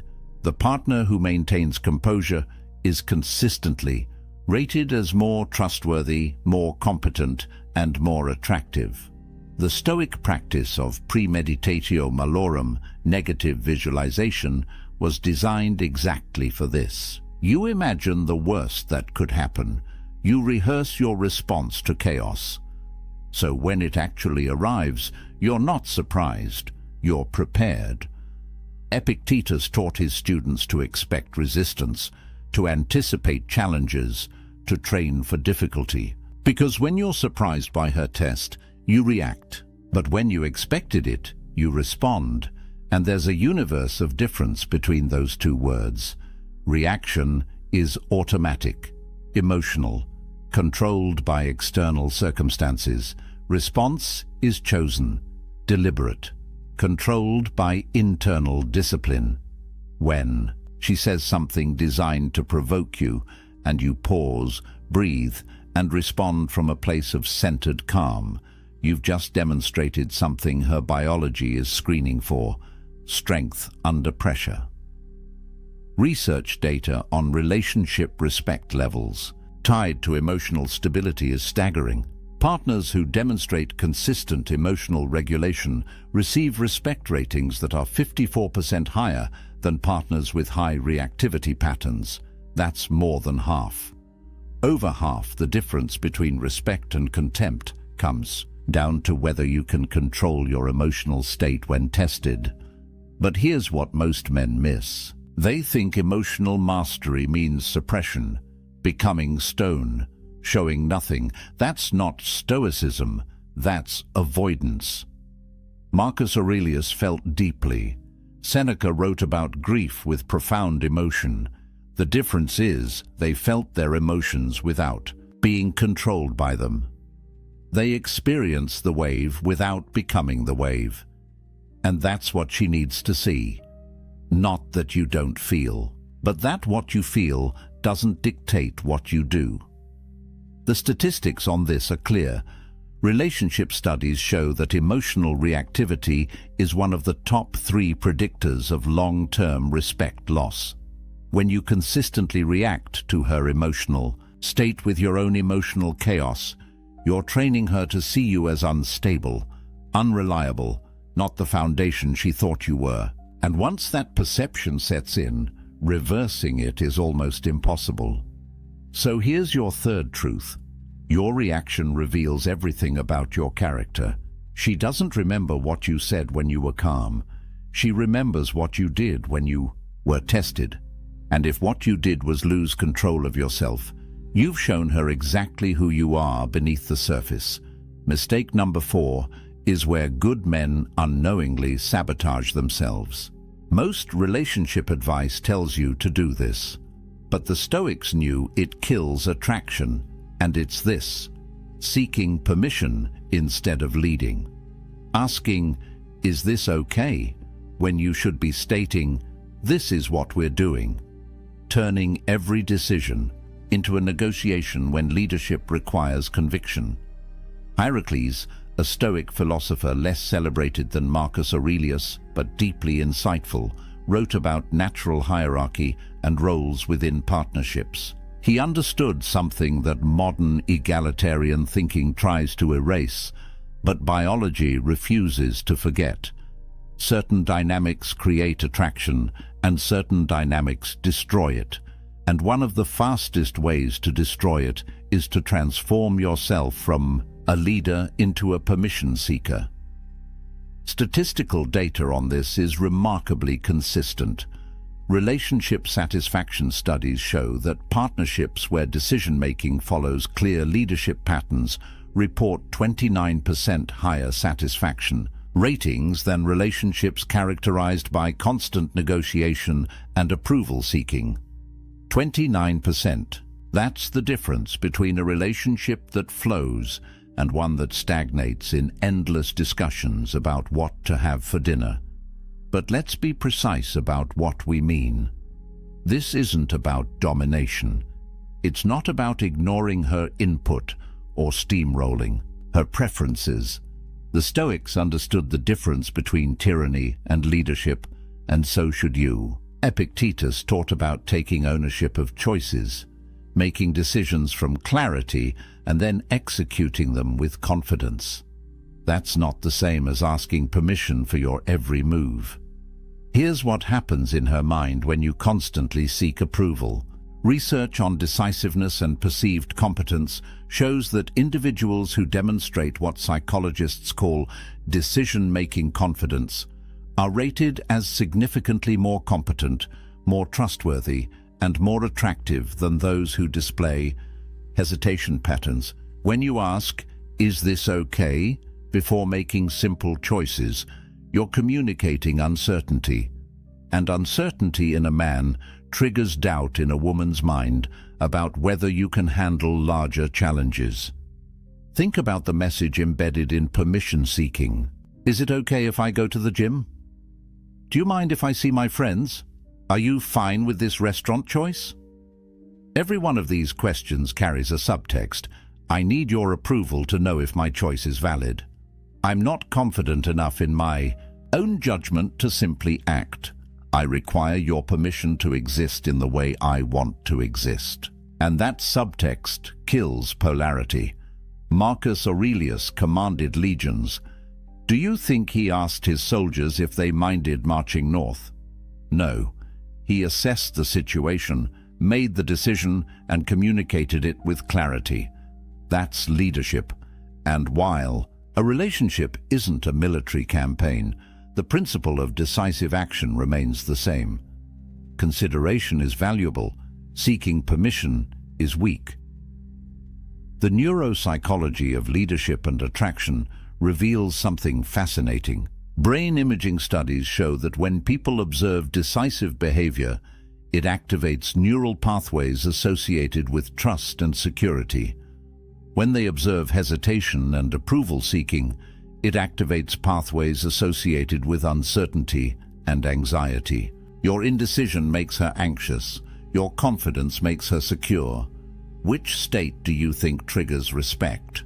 Research tracking decision-making speed and respect levels found a direct correlation. Partners who make decisions efficiently, who assess options and commit without endless deliberation, receive respect ratings 33% higher than partners who agonize over every choice and seek constant validation, 1/3 higher. That's the tax you pay for weakness disguised as consideration. But here's where men get confused. They think asking her opinion is respectful, and it can be when done correctly. There's a difference between, "What do you think about this option?" and "Is it okay if I do this?" The first invites collaboration. The second surrenders authority. Epictetus wrote about the importance of maintaining your sphere of choice. You can consider input. You cannot outsource your decisions. The Stoics practiced something called assent, the idea that you choose what you agree to, what you accept, what you allow into your mind. When you seek permission for your choices, you're giving her veto, power over your assent. You're saying, "I won't agree to my own decision until you approve it." And that's not partnership. That's abdication. Statistical analysis of long-term relationship dynamics shows this pattern clearly. Men who maintain what researchers call decision sovereignty, who make choices and communicate them with confidence while remaining open to input, experience relationship respect levels that far exceed men who operate from constant approval seeking. The difference isn't subtle. It's the chasm between a man she follows and a man she manages. So here's your fourth truth. Consideration is not permission. You can value her input without needing her approval. You can be thoughtful without being weak. And when you understand that difference, when you start making decisions with confidence and communicating them with clarity, you'll notice something shift in how she looks at you, because you've stopped being the boy who asks if it's okay and started being the man who knows what he's doing. We're getting into dangerous territory now. Mistake 5 is where respect starts dying. This mistake turns you from her rock into her burden. And the top 2 are even worse. But this one, defending yourself against her emotions, this is where most men lose the battle without understanding they were even fighting. Seneca wrote extensively about distinguishing your peace from others' chaos. He understood that the moment you allow another person's emotional state to determine your own, you've surrendered the only real power you have, sovereignty over your inner world. And in relationships, this principle becomes critical, because when she's emotional, when she's upset, when she's projecting her internal chaos onto you, your instinct will be to defend yourself, and that instinct will destroy you. Relationship. Studies on emotional regulation and partnership dynamics reveal something most men never learn.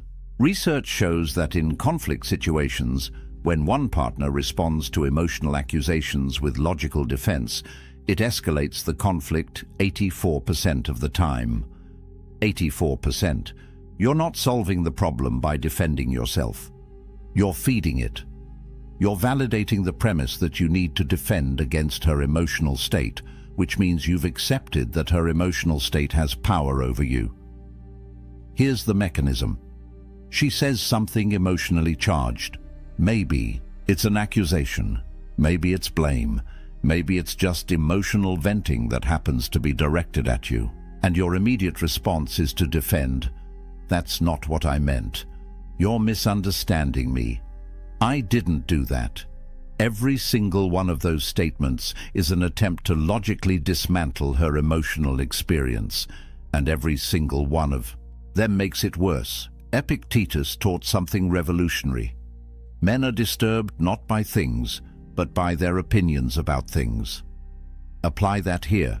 She's not disturbed by what you did. She's disturbed by her opinion about what you did.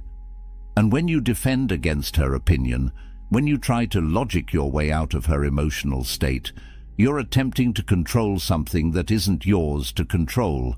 You're trying to change her perception by arguing with it. And arguments don't change perceptions, they entrench them. Marcus Aurelius wrote about maintaining the inner citadel, the fortress of your mind that remains calm regardless of external chaos. When she's emotional, when she's throwing accusations or blame or simple emotional turbulence your way, that's the test, not of whether you're right or wrong, but of whether you can remain unmoved, whether your peace is conditional on her state or rooted in something deeper.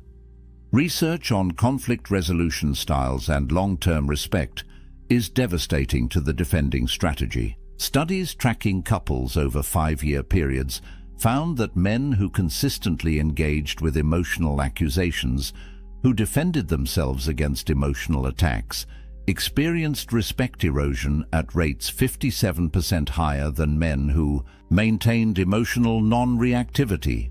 More than half. The defense itself creates the disrespect you're trying to prevent. Here's what's actually happening at a neurological level. Studies in emotional projection and response show that when you defend against someone's emotional state, you're confirming that their emotional state is a valid threat. You're treating it as real, as dangerous, as something requiring defense. And that treatment validates it. Her brain registers. He's defending himself, which means my emotional accusation has merit, which means I should trust this feeling, which means he probably did what I'm accusing him of. The defense creates the conviction. But when you remain still, when you hear her emotional state without becoming it, without defending against it, without engaging with it as if it's a logical argument requiring rebuttal, something different happens. You demonstrate what Stoic philosophy calls apatheia, not apathy in the modern sense of not caring, but freedom from being controlled by passions, hers or yours. Seneca wrote about endurance versus reactivity. When you endure her emotional storm without being moved by it, without defending yourself, without trying to fix it or argue with it or make it stop, you're showing her something she desperately needs to see: a man who cannot be shaken, a man whose peace doesn't depend on her mood, a man who can witness chaos without becoming chaos. The data on this is clear. Statistical analysis of emotional regulation in partnerships shows that the partner who maintains composure during emotional conflict, who doesn't defend or engage or try to logic their way out, is perceived as more trustworthy, more stable, and more worthy of respect. The numbers are stark. 62% higher respect ratings for non-defensive responses compared to defensive ones. But here's the principle most men never grasp. Her emotions are her domain. Your reaction is yours. Epictetus divided all of existence into two categories: things you control and things you don't. You don't control her emotions. You don't control her accusations. You don't control her mood or her perception or her interpretation of events. The only thing you control is your response, and when you defend, you've given control of your response to her emotional state. You've let what you don't control dictate what you do.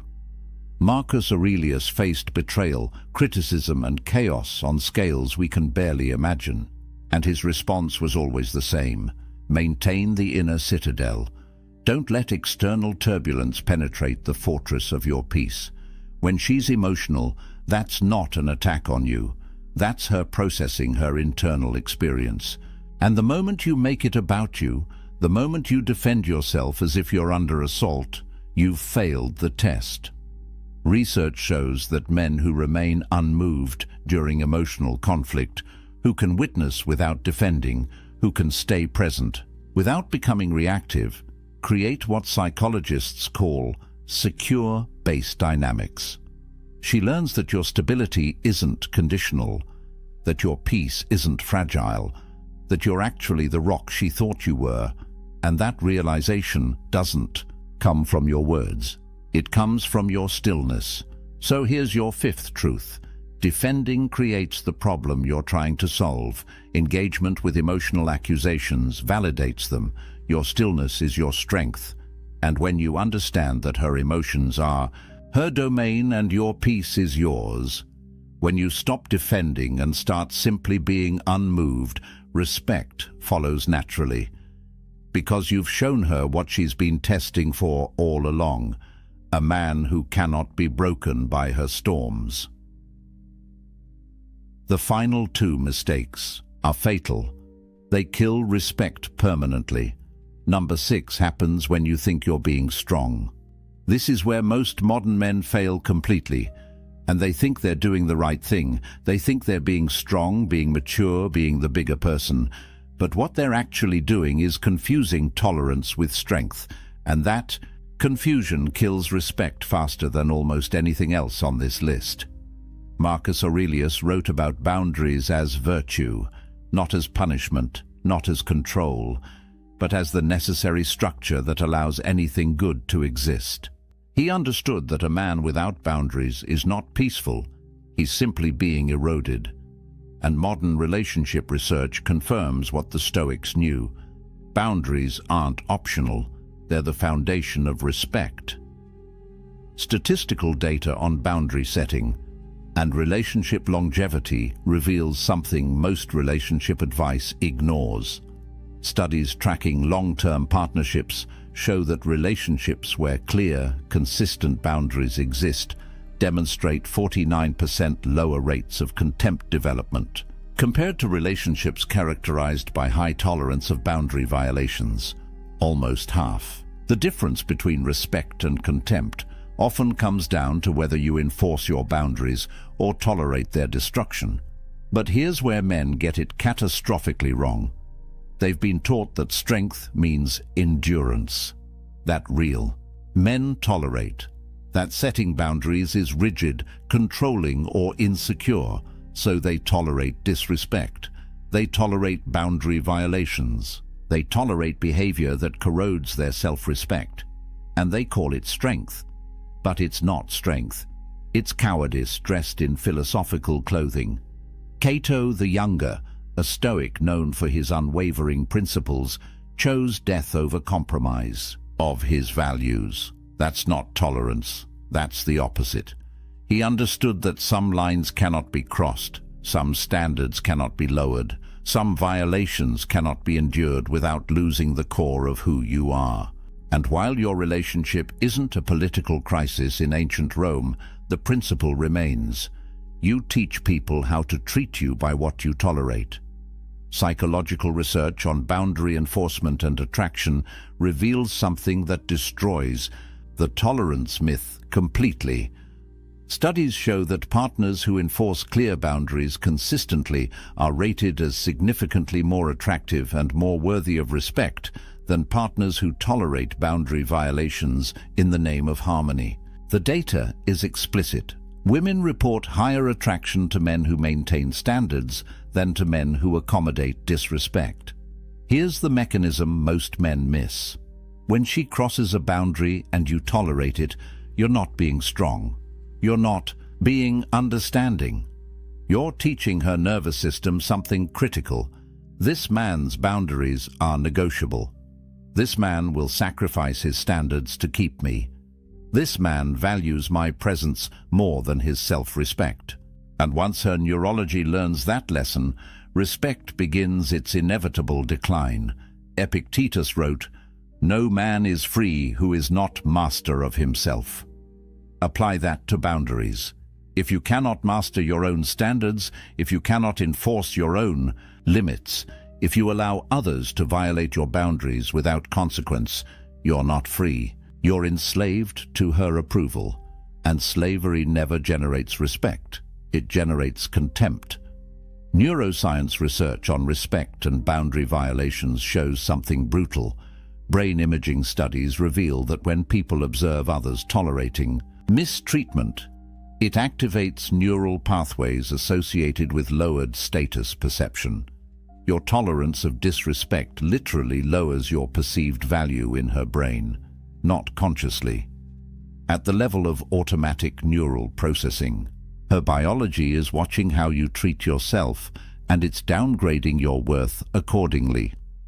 Statistical correlation between self-respect and partner respect is one of the strongest findings in relationship psychology. Studies show a 0.87 correlation between enforcing personal boundaries and receiving partner respect. That's almost perfect correlation. When you respect your boundaries, she respects you. When you tolerate violations of your boundaries, she loses respect. It's not complicated. It's not mysterious. It's mathematical. But here's where the Stoic distinction becomes critical. Seneca wrote extensively about endurance versus submission. Endurance is choosing to bear difficulty for a purpose. Submission is allowing yourself to be degraded because you're afraid of the alternative. When you tolerate her disrespect because you're working toward a goal, because you're strategically choosing your battles, that's endurance.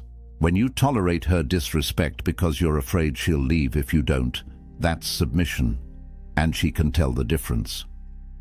Research data on relationship power dynamics and satisfaction is unambiguous.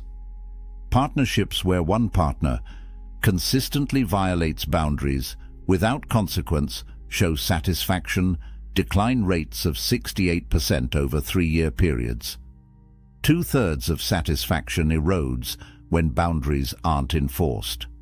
Because without boundaries, there's no respect. Without respect, there's no attraction. Without attraction, there's no relationship worth keeping.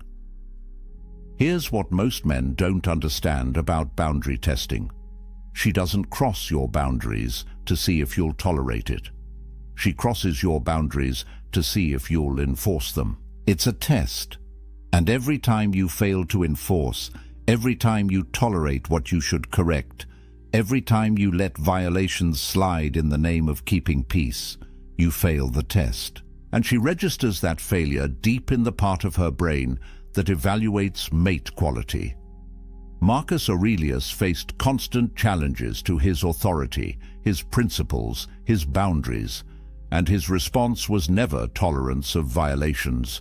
It was enforcement of standards, not through anger, not through punishment, through unwavering consistency. When a boundary was crossed, there were consequences, not because he was controlling, but because he understood that boundaries without enforcement aren't boundaries. They're suggestions, and suggestions don't command respect. The critical distinction is this: Stoic acceptance applies to things outside your control. Her actions are outside your control, but your boundaries, your standards, your requirements for how you're treated, those are entirely within your control. And when you confuse accepting what you cannot control with tolerating violations of what you can, you've misunderstood Stoicism completely. Statistical analysis shows that men who maintain firm boundaries while remaining emotionally calm experience relationship respect levels 71% higher than men who either explode when boundaries are crossed or tolerate violations to keep peace. The key is unwavering enforcement without emotional reactivity. The boundary is maintained not through anger, but through certainty. So here's your sixth truth. Tolerance of disrespect is not strength. It's self-abandonment. She doesn't respect men who endure her worst behavior. She respects men who won't tolerate it. And the moment you understand that enforcing your boundaries isn't about controlling her, it's about respecting yourself, everything changes. Because you stop being the man she can walk over and start being the man she has to rise to meet. But nothing, absolutely nothing, kills respect faster than mistake number 7. This is the one that ends it all. This is the ultimate killer. The mistake that makes all the others inevitable, the one that destroys not just her respect for you, but your respect for yourself. And it's this: placing her above your self-respect, making her your priority in a way that turns you into her option. Marcus Aurelius, the most powerful man in the known world, wrote something that every man should memorize. The opinion of 10,000 men is of no value if you have no self-respect. Not the opinion of enemies, not the opinion of strangers. The opinion of 10,000 men means nothing if you don't respect yourself. Now apply that to one woman. Her opinion, her approval, her validation means absolutely nothing if achieving it requires you to abandon your self-respect. The statistics on pedestalization and relationship failure are devastating. Research tracking relationships where one partner places the other on a pedestal shows failure rates of 79% within 5 years. 79%. When you make her more important than your own self-respect, when you sacrifice your standards to keep her, when you betray yourself to maintain her approval, you've guaranteed the relationship will fail. Because she cannot respect what you don't protect. And what you're not protecting is yourself. Here's the philosophical foundation that most men never understand. Epictetus taught about the hierarchy of values. At the top, above everything else, must be your character, your integrity, your self-respect. Not because you're selfish, but because without that foundation, everything else collapses. When you place her above your self-respect, you've inverted the hierarchy. You've made something outside your control, her approval, more important than something within your control, your character, and that inversion destroys everything. Research data on self-abandonment and attraction death is unambiguous. Studies show that when individuals sacrifice core values or self-respect to maintain a relationship, their partner's attraction decreases by an average of 64% over 18 months. Almost 2/3 of attraction dies when you abandon yourself for her, Because at a neurological level, at a biological level, at every level that matters, she's watching how you treat yourself. And if you treat yourself as less important than her brain concludes you must be less valuable. The paradox breaks most men. They think, if I put her first, if I prioritize her needs, if I sacrifice for her, she'll see how much I care and love me more. But the mechanism works exactly opposite.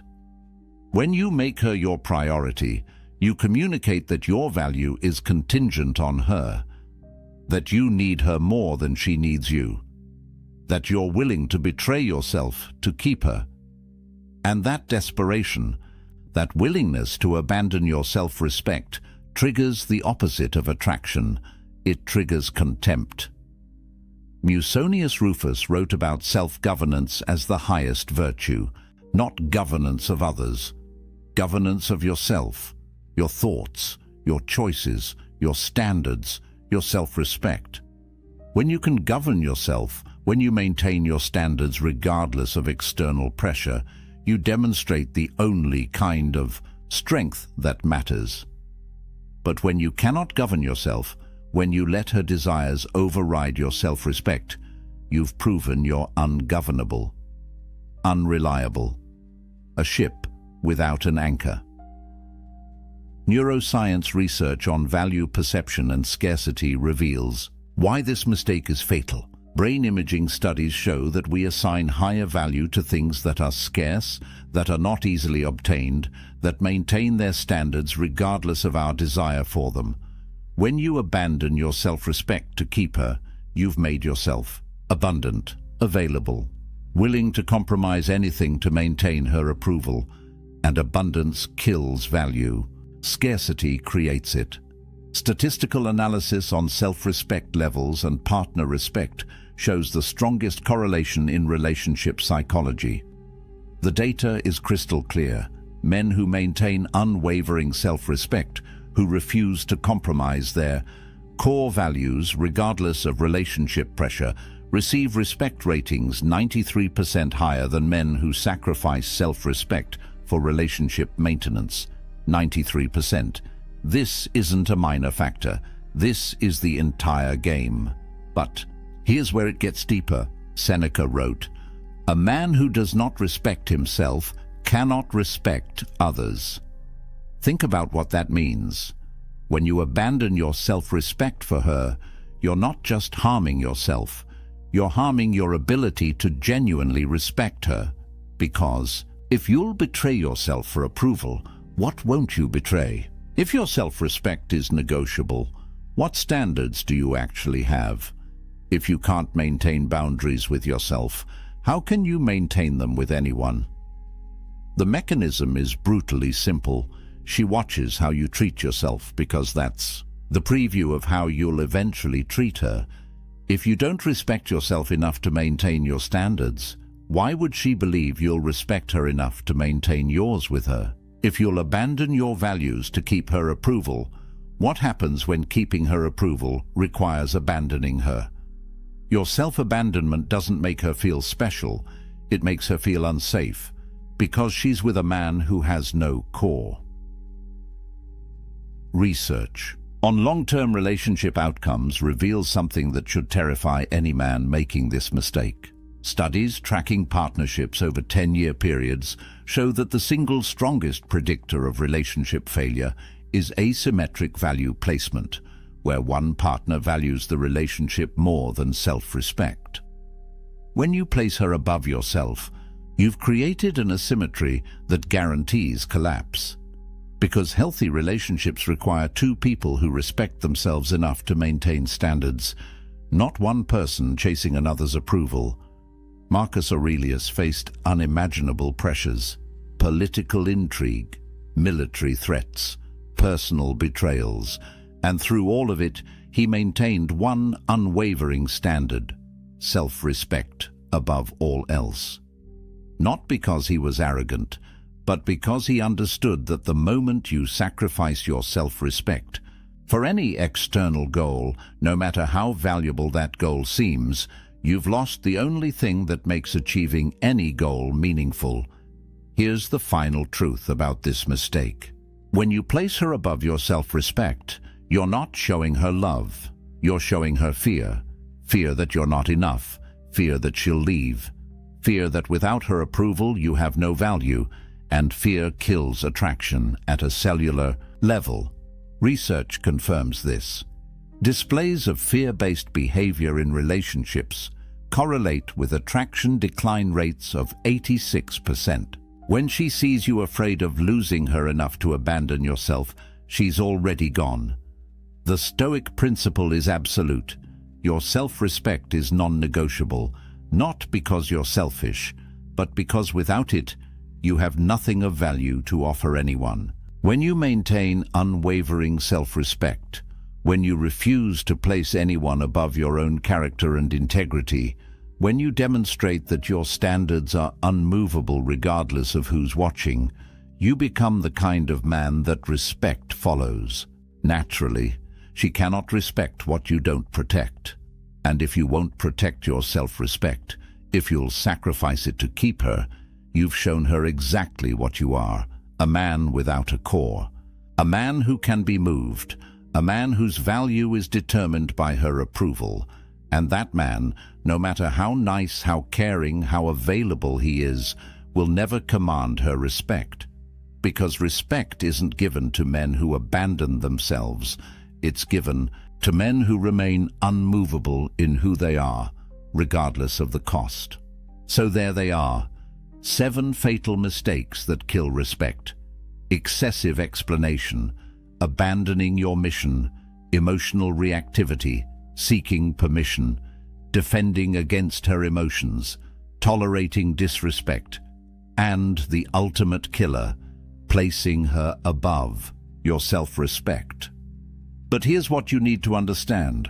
All 7 of these mistakes stem from one source, one fundamental error that creates all the others. And it's this: seeking external validation instead of living from internal conviction. Every mistake on this list happens when you make her approval more important than your own standards, when you let her perception control your actions, when you abandon the Stoic principle that Marcus Aurelius lived and died by. You have power over your mind, not outside events. The ancient Stoics understood something that modern men have forgotten. Your value doesn't come from her approval. Your worth isn't determined by whether she respects you. Your strength isn't measured by whether she stays or leaves. All of that is outside your control. And when you chase what you cannot control, when you sacrifice what you can control to obtain it, you've guaranteed losing both. But here's the truth that will save you. These aren't quick fixes. This isn't a technique you apply tomorrow and everything changes. This is character reconstruction. This is rebuilding yourself from the foundation up, using principles that have stood for 2,000 years because they're based on human nature, not modern trends. Epictetus taught daily self-examination. Marcus Aurelius practiced constant reflection. Seneca wrote about measuring yourself against your own standards, not others' opinions. The statistics show that men who implement these principles, who commit to this path of self-respect and Stoic discipline, experience relationship transformations that seem impossible to those still chasing approval. But it's not impossible, it's inevitable, because when you stop seeking respect and start embodying what commands it, when you stop chasing her validation and start validating yourself through your standards, respect follows naturally. The choice is before you right now. Continue the pattern. Keep making these mistakes. Keep wondering why attraction fades and respect dies. Or break the cycle today. Commit to the Stoic path.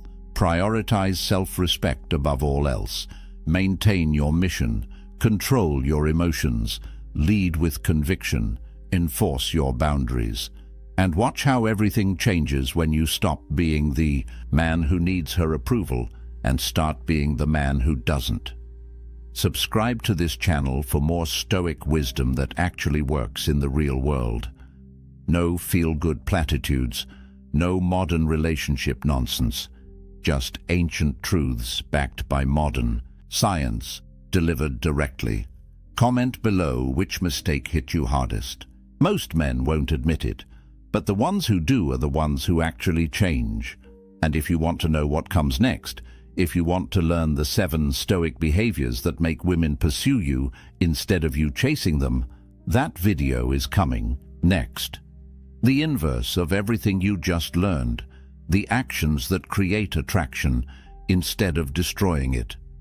But remember what Epictetus said about control.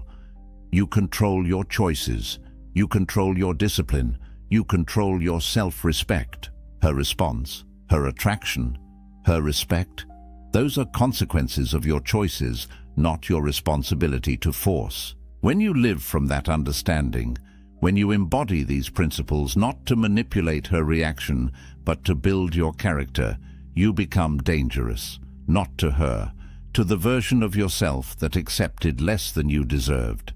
The Stoics knew that the path to strength is simple but brutal. Stop seeking what others think. Start protecting what you know is right. Your self-respect isn't negotiable. Your mission isn't optional. Your boundaries aren't suggestions. And when you live from that unshakable foundation, respect doesn't need to be earned. It's commanded by who you are. There was a man who lost the woman he loved because of one sentence, just one. They'd been dating for 2 months. Everything was perfect. The chemistry was undeniable. She laughed at his jokes. Her eyes lit up when she saw him, and he felt like he'd finally found something real. Then, one night over dinner, he said something. 5 words. And everything changed in that moment. Her smile faded. Her energy shifted. Within 2 weeks, she was gone. He spent months replaying that night, trying to understand what happened. The truth. He violated a fundamental law of attraction that the ancient Stoics understood thousands of years ago. Now, I'm going to share something with you that might sting a little. This isn't about being fake. This isn't about playing games or manipulating women. This is about understanding ancient masculine wisdom that modern men have completely forgotten. Marcus Aurelius, the most powerful man in Rome, never begged for anyone's approval. Epictetus, who started life as a slave, never chased validation. These men understood something profound about human nature, about power, about attraction. Today, I'm revealing 5 specific phrases that destroy attraction instantly. Not slowly, not over time, instantly. Each one breaks a fundamental principle of Stoic masculinity. Each one broadcasts weakness directly to her subconscious mind. And by the end of this video, you're going to understand exactly why these words repel women at a primal biological level. If you've ever wondered why she pulled away, why the spark died, why she suddenly seemed less interested, there's a very good chance you said one of these 5 phrases.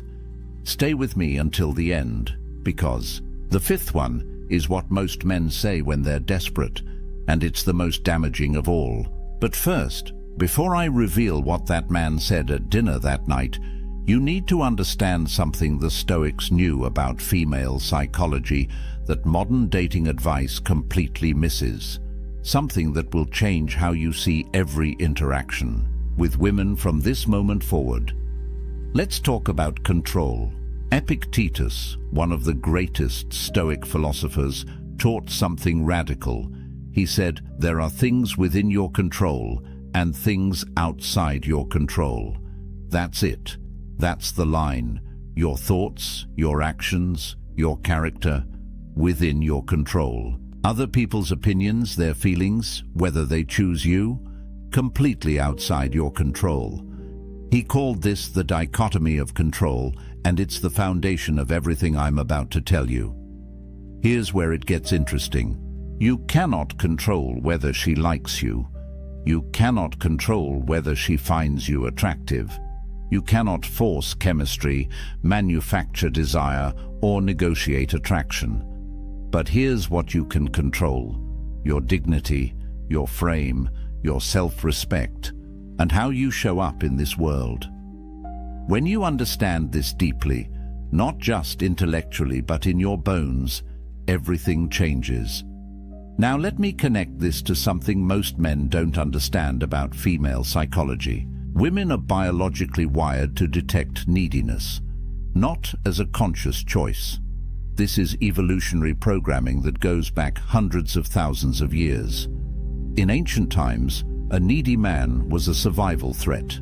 A man who couldn't stand on his own, who depended on others for his emotional stability, who collapsed without approval. That man couldn't protect, couldn't provide, couldn't survive when things got hard. So her subconscious brain, the part that's been evolving for millennia, is constantly scanning for signs of neediness. And the moment she detects it, attraction dies. Here's the brutal truth.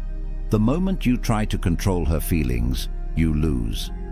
Every attempt to make her like you pushes her away. Every strategy to secure her approval broadcasts insecurity. It's a paradox that drives most men insane. The ancient Stoics had a concept called oikeiosis. It's not well known, even among people who study philosophy. It means natural affinity, the way things are drawn together when they're aligned with their true nature. The Stoics taught that genuine connection happens naturally when you're living in accordance with your own nature, when you're authentic, grounded, self-possessed. But the second you try to force that connection, the second you manipulate or chase or need it, you destroy it. Modern application: stop chasing, start embodying. Think about a magnet. A magnet doesn't chase metal. It doesn't beg, it doesn't convince. It simply is magnetic, and metal comes to it naturally. That's the energy of a man who understands Stoic principles: self-possessed, grounded, complete within himself. And here's the paradox that changes everything. The less you need her validation, the more powerfully she's drawn to you. Not because you're playing a game, because you're genuinely whole. So when a man says the first phrase I'm about to reveal, he's violating this ancient principle in the worst possible way. He's announcing to her subconscious mind that he doesn't understand the dichotomy of control, that he's placed his happiness outside himself, that he needs her approval to feel valuable.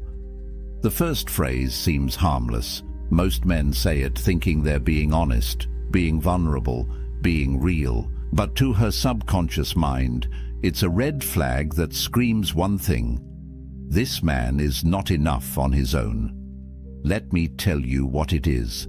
The first phrase that kills attraction: confessing your feelings too early. I really like you. I'm falling for you. I think about you all the time. Said too soon, these words are poison.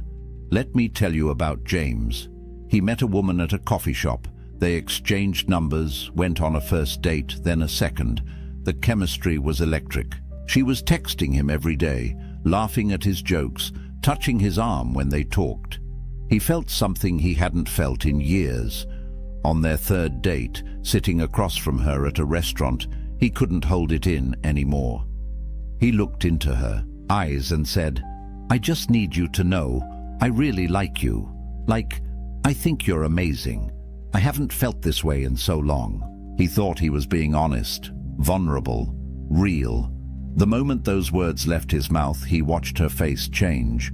Her smile became polite, distant. She said something like, "Oh, that's sweet," but her energy had completely shifted. She didn't pull away immediately. She finished the date, but her texts became shorter. Plans became harder to make. Within 2 weeks, she was gone. He was confused, hurt, angry even.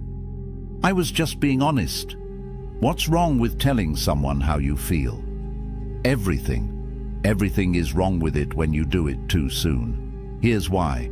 When you confess feelings prematurely, you're violating Epictetus's core teaching. You're placing your happiness, your emotional state, your sense of well-being in something external, in her response, in her validation. You're essentially saying, my emotional stability now depends on what you think of me.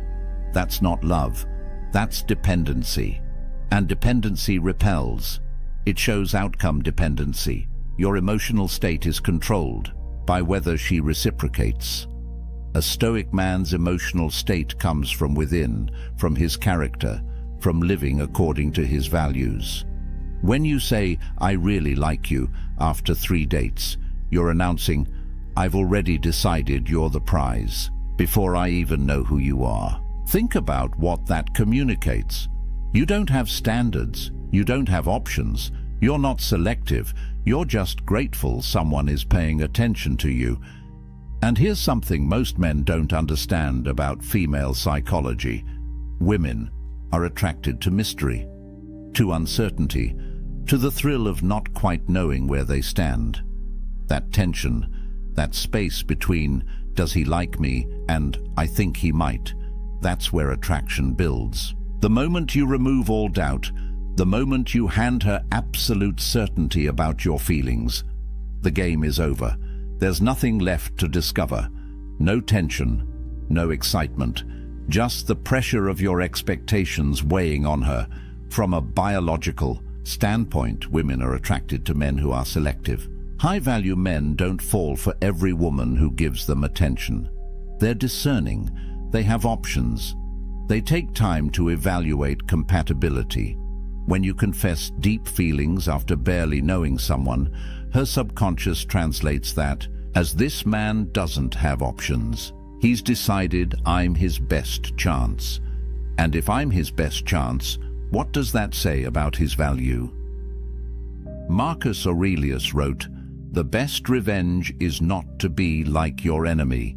In the context of attraction, the enemy is desperation, neediness, the desperate chase for validation. Don't seek it. Don't announce your feelings, hoping she'll reciprocate and make you feel secure. That's weakness disguised as honesty. Let your actions show interest. Show up consistently. Invest time. Be present when you're together. Plan thoughtful dates. Listen. But don't hand over your power by verbally declaring your emotional investment before she's earned it, before enough time has passed, before genuine depth has developed between you. The Stoics had a practice called amor fati, love of fate. Love the process itself, not just the outcome. Enjoy getting to know her. Appreciate the uncertainty. Embrace the journey of discovering whether she's actually compatible with you, not just whether she'll validate your feelings. When you're outcome-focused, you're needy. When you're process-focused, you're grounded.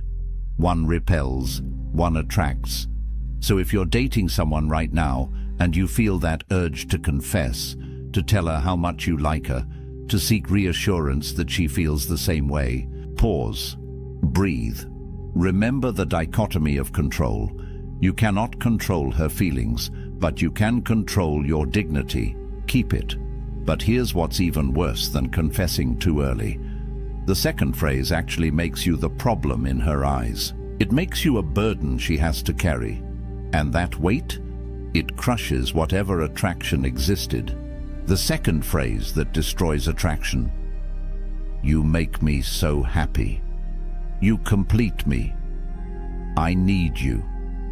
Any variation of making her responsible for your emotional state.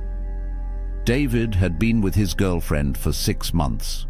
Things were good, really. Good. He was head over heels. Every morning he'd text her, "You make me. I don't know what I'd do without you. You're everything to me." He thought he was being romantic. Thought he was showing her how much she meant to him. He'd seen it in movies, heard it in love songs. This is what you're supposed to say when you love someone, right? Wrong. She started pulling back around month 7, became less available, less affectionate. When he asked what was wrong, she'd say, "Nothing. "I'm just tired." But he could feel her slipping away. Finally, she sat him down and said something that gutted him. "You're too much. I feel like I can't breathe. It's like your entire happiness depends on me, and that's not fair. I can't be responsible for that. I feel suffocated." He was devastated, confused. How could loving her too much be the problem? Here's what David didn't understand. Seneca, the Roman Stoic philosopher, wrote something profound. "The person who depends on another for happiness is a slave." Read that again. When you tell a woman, "You make me happy," you're not declaring love. You're announcing slavery. You're saying, "I'm incomplete without you. My emotional well-being is in your hands. If you leave, I collapse." That's not masculine energy. That's not strength. That's dependency. And dependency is the opposite of what creates attraction. Think about it from her perspective. Women are biologically attracted to the oak tree, not the ivy. The oak tree stands tall and strong on its own. Storms come, seasons change, but the oak remains. The ivy, on the other hand, needs something to cling to. It can't stand alone. It wraps around the tree, dependent on it for structure, for support, for survival. When you make a woman responsible for your happiness, you become the ivy. And no woman wants to be the oak tree in the relationship. She wants to rest against your strength, not carry the weight of yours. Here's the psychology that most men miss. Being someone's everything is exhausting. It's not flattering. It's not romantic. It's a burden. When your happiness depends on her, every interaction becomes high stakes. If she's tired and wants space, she's not just taking care of herself anymore. She's now responsible for your emotional collapse. If she's having a bad day and isn't warm and affectionate, she's not just dealing with her own stuff. She's also managing your need for reassurance. That pressure kills desire faster than almost anything else. She doesn't want to be your life. She wants to add to your life. She wants to enhance an already fulfilling existence, not be the only source of your joy. When you're complete within yourself, when your happiness comes from your purpose, your growth, your values, your friendships, your passions, then her presence becomes a beautiful addition, not a desperate necessity. The Stoics called this apatheia. It doesn't mean being emotionless or cold. It means freedom from destructive passions. It means emotional self-sufficiency. You create your own happiness through living virtuously, through contributing to the world, through pursuing excellence in what matters to you. She doesn't create your happiness.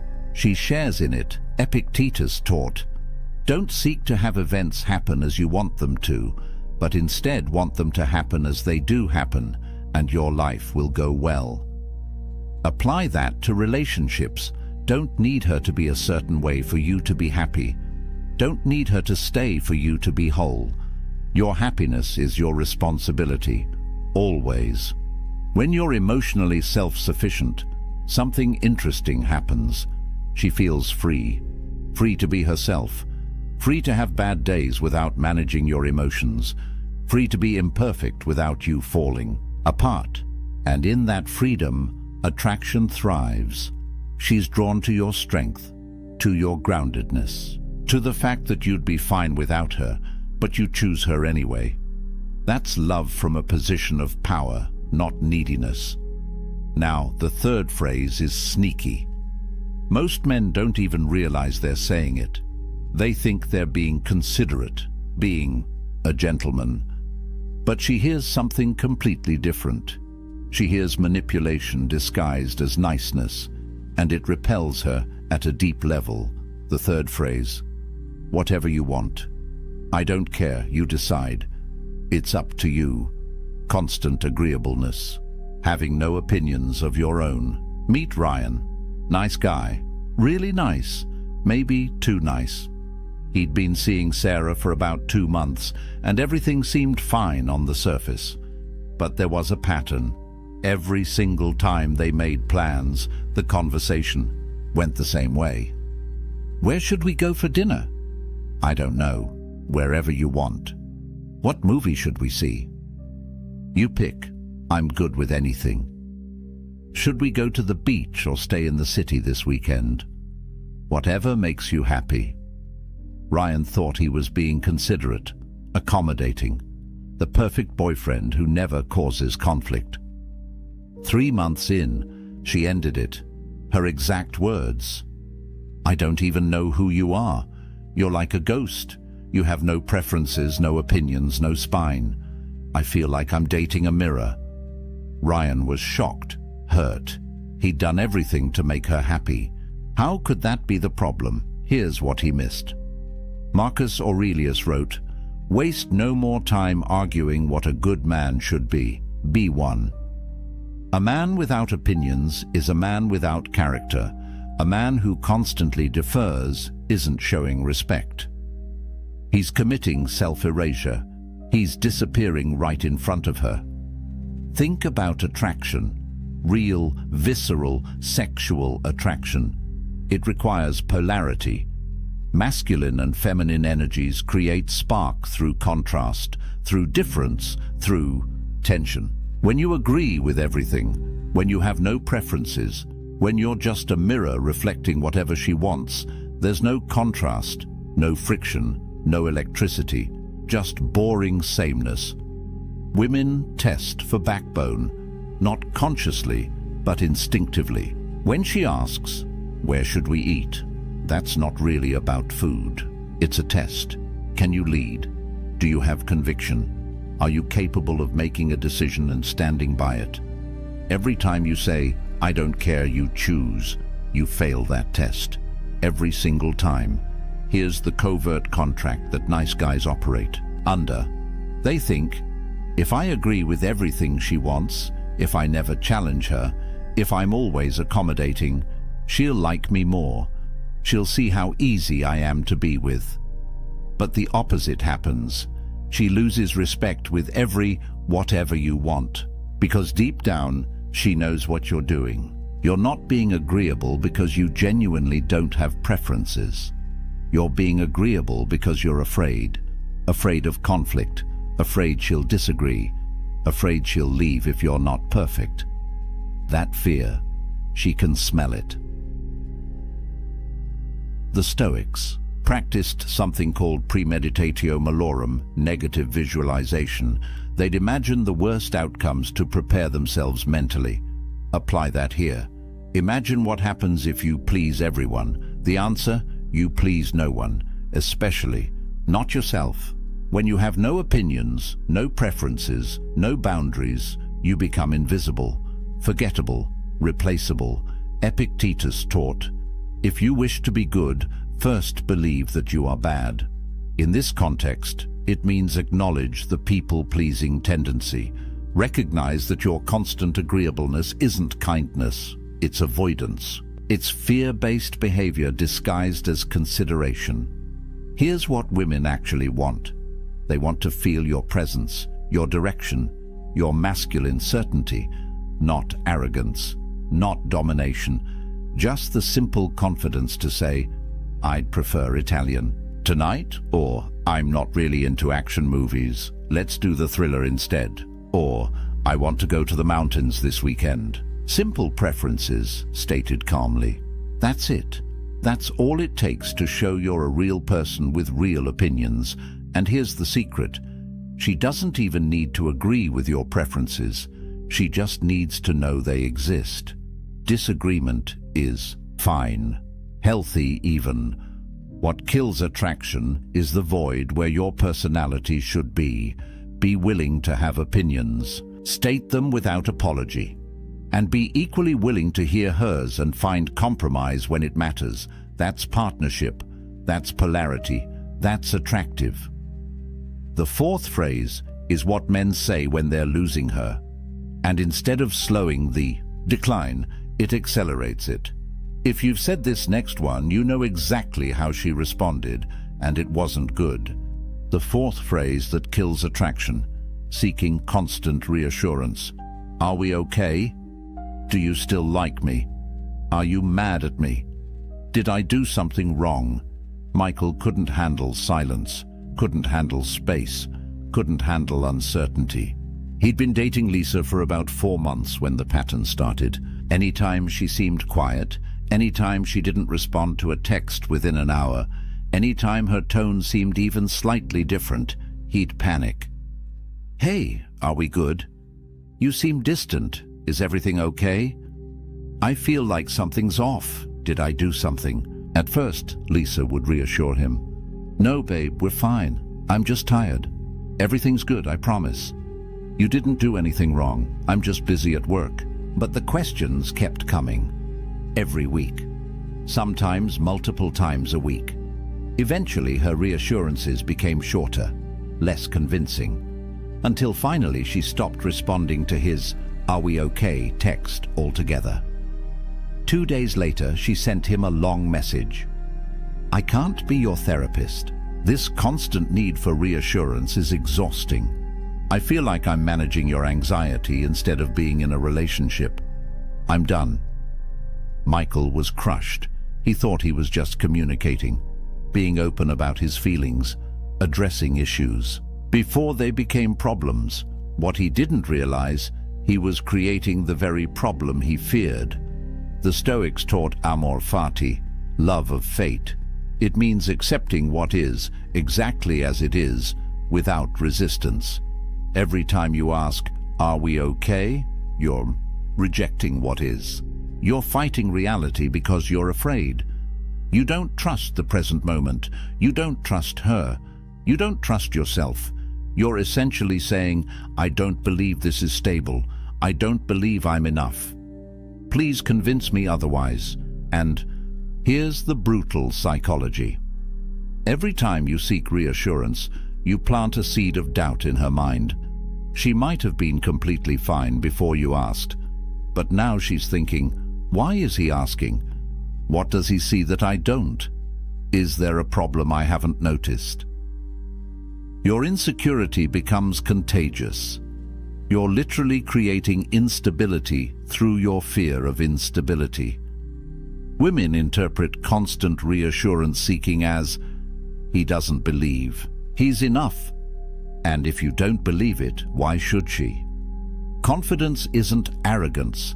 It's not pretending everything's perfect. Confidence is trusting in your ability to handle whatever outcome unfolds. A confident man doesn't need constant validation because he knows something fundamental. If she leaves, he'll survive. He'll be okay. He'll rebuild. That certainty makes him unshakable, and that's deeply attractive. Marcus Aurelius wrote, "Today I escaped anxiety, or no, I discarded it because it was within me, in my own perceptions, not outside." Your need for reassurance isn't about her behavior. It's about your internal state, your anxiety, your fear of abandonment, your belief that you're not enough.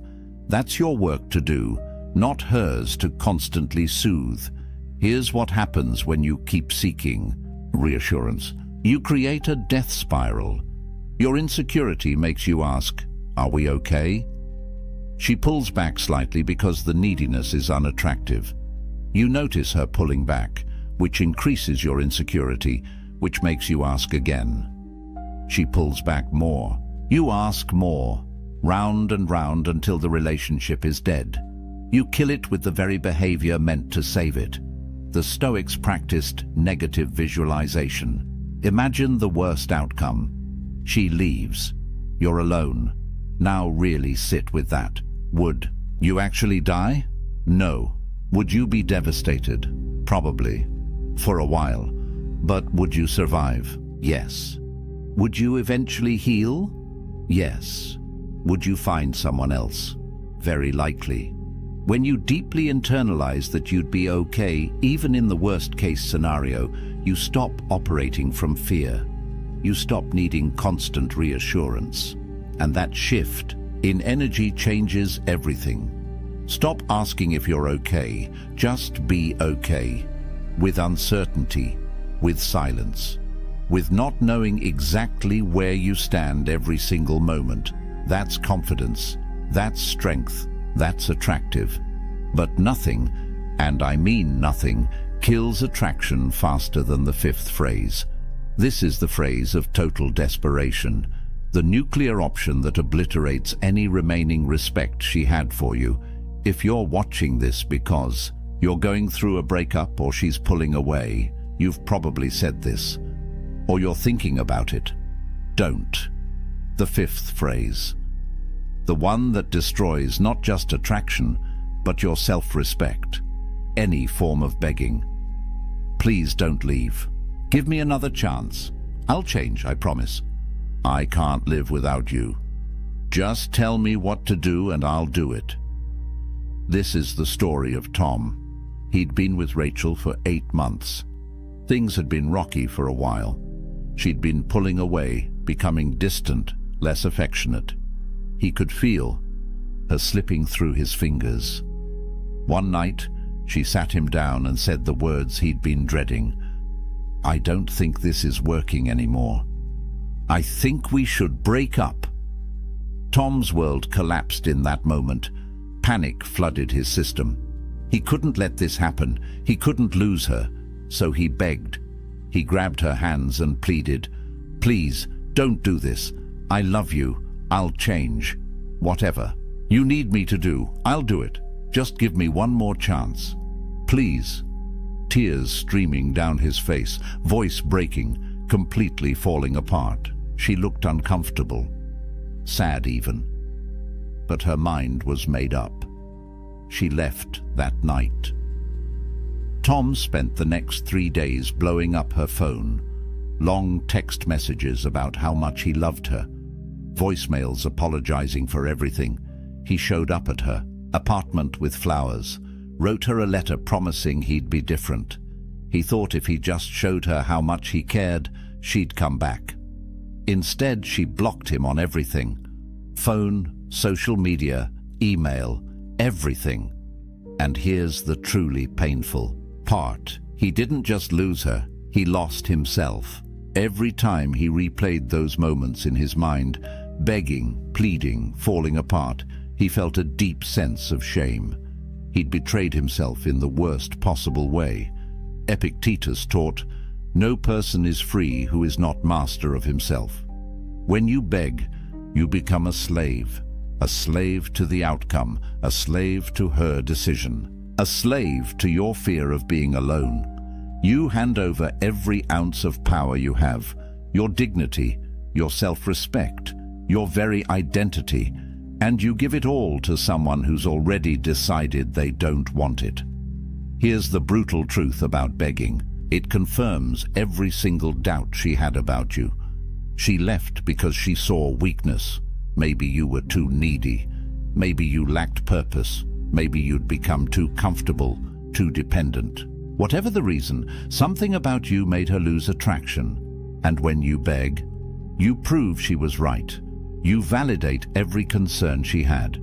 You show her in the most dramatic way possible that you are exactly the person she thought you were. Weak, desperate, unable to handle adversity with grace. Attraction requires respect. You cannot respect someone who doesn't respect themselves. The moment you fall to pieces, the moment you plead for her to stay, the moment you promise to change everything about yourself just to keep her, she cannot respect you. And without respect, there is no attraction. There never will be again. Here's what men don't understand about second chances. If you have to beg for her to stay, she's already gone. Mentally, emotionally, she's checked out. Her body might still be there, but her heart left weeks ago. Begging doesn't change her mind. It doesn't make her suddenly see your value. It cements her decision. It makes her even more certain she needs to leave. Marcus Aurelius wrote about loss. Loss is nothing else but change, and change is nature's delight. Everything in life is temporary. Relationships end. People leave. That's not a tragedy, that's nature. When you beg someone to stay, you're fighting against the natural flow of life. You're clinging to something that's already gone, and that clinging destroys you. Here's the most counterintuitive truth about breakups. The only possibility, and I mean the only possibility, that she might ever come back is if you walk away with dignity. Not as a strategy, not as reverse psychology, but as genuine self-respect. When you accept her decision with grace, when you say something like, "I'm sad, but I understand. I wish you the best," and then you actually leave her alone, something shifts. You become a man who respects boundaries, who handles rejection with maturity, who has enough self-worth to let go of someone who doesn't want to be there. That's attractive. That's powerful. That's the man she might, maybe, possibly reconsider weeks or months down the line. But begging? Begging kills any microscopic chance of reconciliation forever.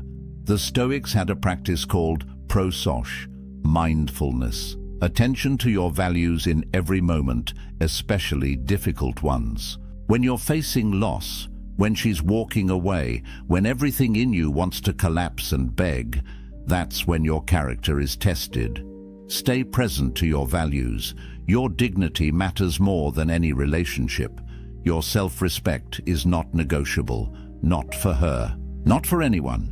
If you've already begged, if you've already fallen apart, stop right now. Stop texting, stop calling, stop showing up. Reclaim whatever dignity you have left through silence. Begin the hard work of rebuilding yourself, not for her, for you.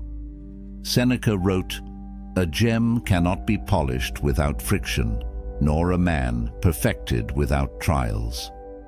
This pain you're feeling, it's the friction. It's polishing you into someone stronger, someone who will never beg again, someone who understands that his value doesn't come from her staying, it comes from within. So what happens when you stop saying these 5 phrases? What does life look like on the other side? Let's bring this together. 5 phrases that kill attraction. Confessing feelings too early, making her responsible for your happiness, having no opinions or preferences, constantly seeking reassurance, and begging when she pulls away. 5 phrases. One common thread running through all of them. They all violate Stoic self-possession. Every single one places your power outside yourself. They broadcast neediness directly to her subconscious mind, and they kill attraction at a biological level because they signal one thing: this man cannot stand on his own. But here's what gives me hope about all of this. These aren't personality flaws. They're not permanent character defects. They're learned behaviors, and anything learned can be unlearned. You can change this, starting today. Let me tell you about Marcus. Not Marcus Aurelius, just Marcus, a regular guy who made every mistake in this video. He'd confessed feelings too early and watched women pull away. He'd made his girlfriend responsible for his happiness until she felt suffocated. He had no opinions because he was terrified of conflict. He sought constant reassurance until she called him exhausting. And yes, when she finally left, he begged. He fell apart completely, hit rock bottom, felt like he'd never recover. But then, something shifted. He started reading Stoic philosophy, started understanding the dichotomy of control, started building a life that didn't revolve around female validation. He focused on his purpose, his career, his friendships, his physical health, his personal growth. He stopped chasing, stopped trying to convince anyone of his value, started simply being valuable, living according to his principles, building genuine self-respect. 6 months later, he barely recognized himself. He'd become selective with who he spent time with. He had strong opinions and wasn't afraid to express them. He could sit in uncertainty without panicking, and women noticed, not because he was playing games, because he'd genuinely transformed into a man who didn't need external validation to feel whole. Here's your path forward. 4 Stoic principles to live by. First, cultivate internal validation. Your worth is not determined by whether she likes you, whether she texts back, whether she stays. Your worth comes from living according to your values, from being a man of character. That's it. Second, practice amor fati. Love your journey, including the rejections, including the heartbreaks. Every failure is teaching you something essential about yourself.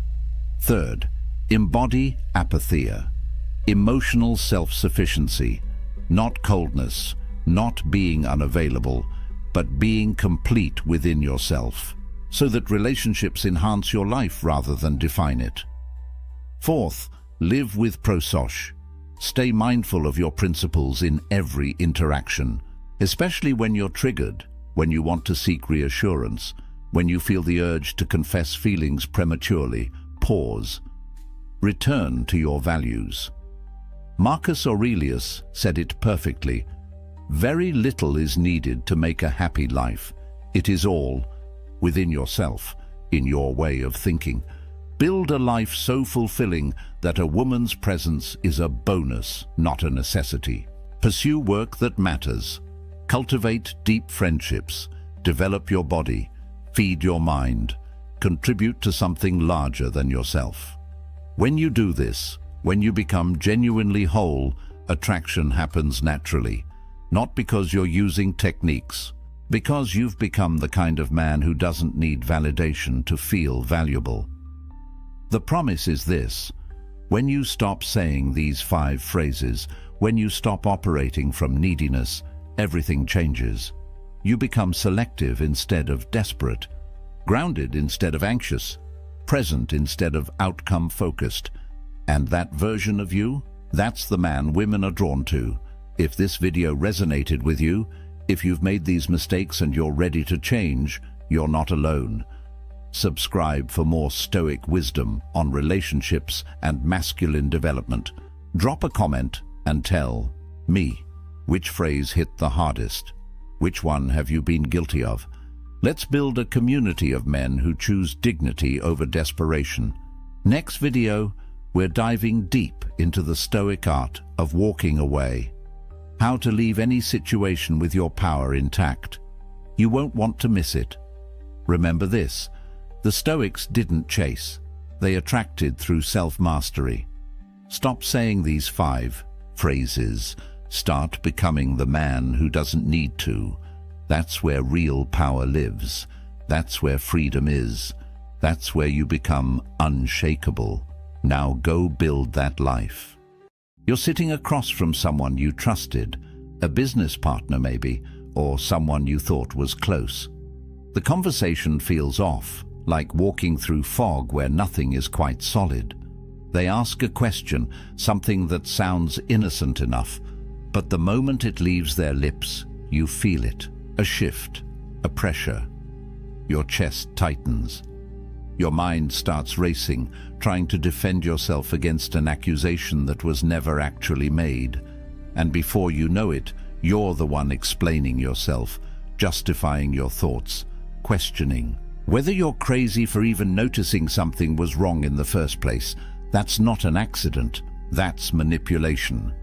And it happens through the most dangerous weapon a liar can wield: the question. Here's what most people don't understand.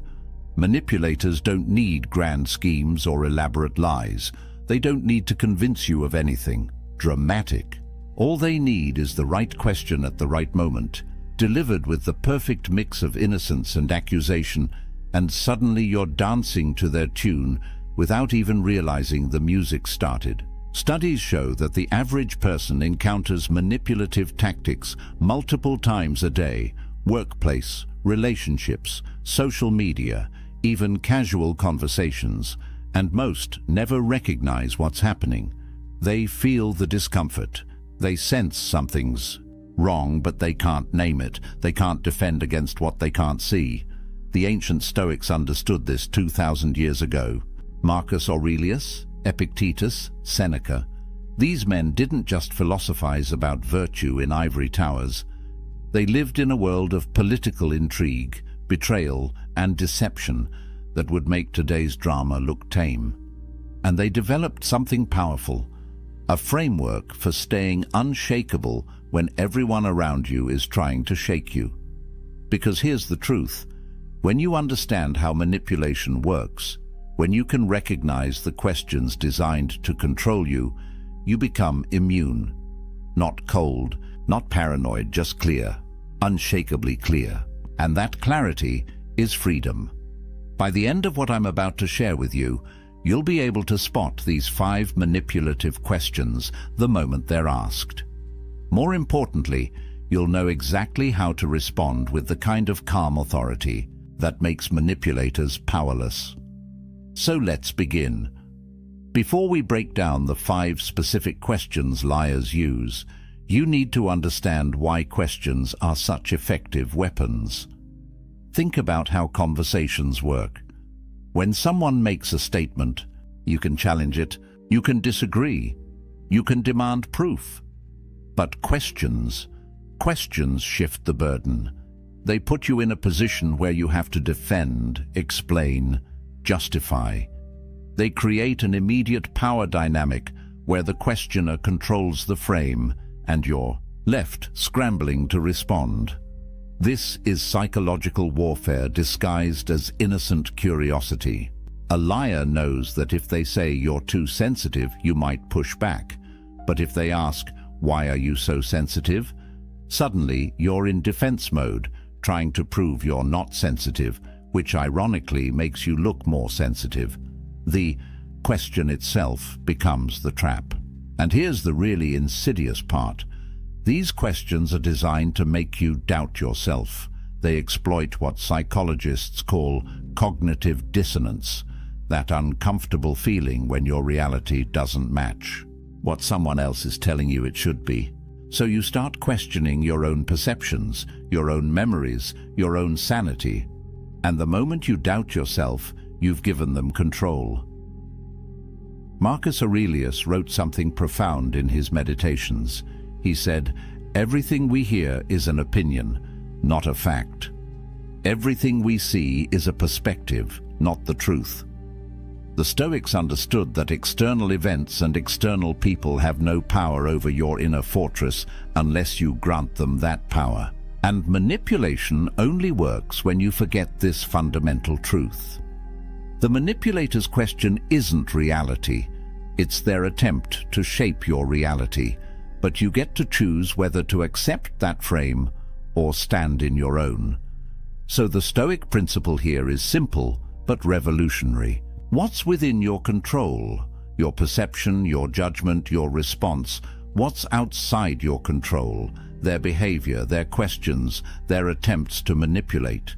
When Epictetus taught his students, he drilled this into them relentlessly. Focus only on what's yours. Let go of the rest. Because the moment you try to control external things, you become a slave to them. But when you master yourself, when you control your reactions and maintain your own frame of reality, you become unshakable. Now, let's get into the 5 questions and how to defend against each one with Stoic precision. The first manipulative question liars use is devastatingly simple. Why are you so sensitive? Think about the last time someone said this to you, or something close to it. Maybe it was, "You're overreacting," or "Why do you always take things personally?" On the surface, it sounds like concern. It sounds like they're trying to help you see that you're getting worked up over nothing. But here's what's really happening. They're reframing your very valid observation or concern as a character flaw. You noticed something was off. Maybe they contradicted themselves. Maybe their story didn't add up. Maybe you felt that instinctive gut reaction that something wasn't right. And instead of addressing your concern, they flipped it. Now the problem isn't their behavior. The problem is your sensitivity. This is classic gaslighting, and it's one of the most effective manipulation tactics because it attacks your confidence in your own perception. Let me give you a real scenario. Imagine a business partnership where the numbers aren't adding up. You notice discrepancies in the accounts. Small ones at first, then bigger. You bring it up casually saying, "Hey, I noticed these expenses don't match what we discussed." And instead of addressing it, your partner leans back, gives you that look and says, "Why are you so suspicious? Why can't you just trust the process? You're being paranoid." Now, if you're not careful, you'll spend the next 20 minutes defending yourself, proving you're not suspicious, explaining that you trust them but just want clarity. And while you're doing that, the actual issue, those discrepancies in the accounts, gets buried. The question itself derailed the entire conversation. That's the power of this manipulation. So what's really happening psychologically? The manipulator is making you responsible for their wrongdoing. They're shifting the emotional burden. You came with a legitimate concern about their behavior. They've now made it about your emotional state. And if you accept that frame, if you start explaining why you're not too sensitive, you've already lost. You've validated the premise of their question. But here's where the Stoics give us something powerful. Epictetus taught that we should be indifferent to external judgments, not cold but grounded. He said, if someone succeeds in provoking you, realize that your mind is complicit in the provocation. In other words, their question only has power if you give it power, if you accept their frame. So what's the Stoic response? Calm, direct, and anchored in your own perception. When someone asks, "Why are you so sensitive?" you don't defend, you don't explain. You simply respond with clarity. I notice what I notice. Should I not trust my own observations? See what that does? It doesn't accept their frame. It doesn't engage with whether you're sensitive or not.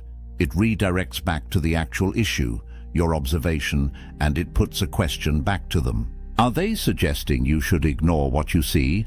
This works because it maintains your frame. You're not defensive. You're not emotional. You're simply stating a fact. You observed something. That observation stands. And now they have to deal with that, rather than you having to defend your emotional state. This is the power of Stoic composure. When you refuse to be moved by their attempts to shake you, when you stay centered in what you know to be true, the manipulation loses its grip. The second manipulative question is one you've definitely heard. Don't you trust me? This one's particularly insidious because it weaponizes relationship and emotional connection. Trust is sacred, right? It's the foundation of any meaningful relationship. So when someone demands trust, it feels like you're being the bad guy if you question them. But here's the critical distinction: earned trust versus demanded trust. Manipulators don't want to earn trust through consistent, honest behavior. That takes time and integrity. Instead, they demand trust as if it's owed to them, and they use guilt to shut down any healthy skepticism. Think about this dynamic. You notice something suspicious. Maybe they've been evasive about where they were. Maybe they've lied about small things before, and now you're starting to connect dots. So you ask a simple question, and their immediate response is, "Don't you trust me? After everything we've been through, you still doubt me." Now you're on the defensive. Because questioning them suddenly feels like betraying the relationship. And if you back down, if you say, no, of course I trust you," you've just given them permission to continue whatever they were doing without accountability. The question itself becomes a shield against scrutiny. Here's a real scenario that plays out all the time. Financial deception in relationships. One partner handles the money, and the other starts noticing withdrawals that don't make sense. They ask about it, and instead of transparency, they get, "Don't you trust me to handle our finances? Have I ever let you down?" And the person asking, who has every right to understand where shared money is going, now feels guilty for even questioning it. That guilt is the goal. Because guilt silences questions, and silence allows the deception to continue. What's happening psychologically is something called a false binary. The manipulator is presenting only two options. Either you trust them completely and blindly, or you don't trust them at all. But that's not how trust actually works in healthy relationships. Real trust isn't blind. Real trust is built on consistent, transparent behavior over time. And real trust allows for questions without feeling threatened. Seneca understood this perfectly. He wrote, "No one can be happy who has been thrust outside the pale of truth." And there are two ways that one can be removed from this realm, by lying or by being lied to. The Stoics knew that truth is the foundation of peace, not comfort, not avoiding hard questions. Truth, and trust without truth, is just willful blindness. So what's the Stoic response to, "Don't you trust me?" Again, you don't. Accept the frame. You don't get defensive about whether you trust them or not. You simply state a principle. Trust is built through consistent behavior over time. I'm asking because I care about clarity, not because I doubt you. See what that does? It reframes trust as something earned through actions, not demanded through guilt. It removes the emotional manipulation and replaces it with a rational principle. And crucially, it maintains your right to ask questions without apologizing for it. If they're honest, they'll appreciate that you value truth enough to ask.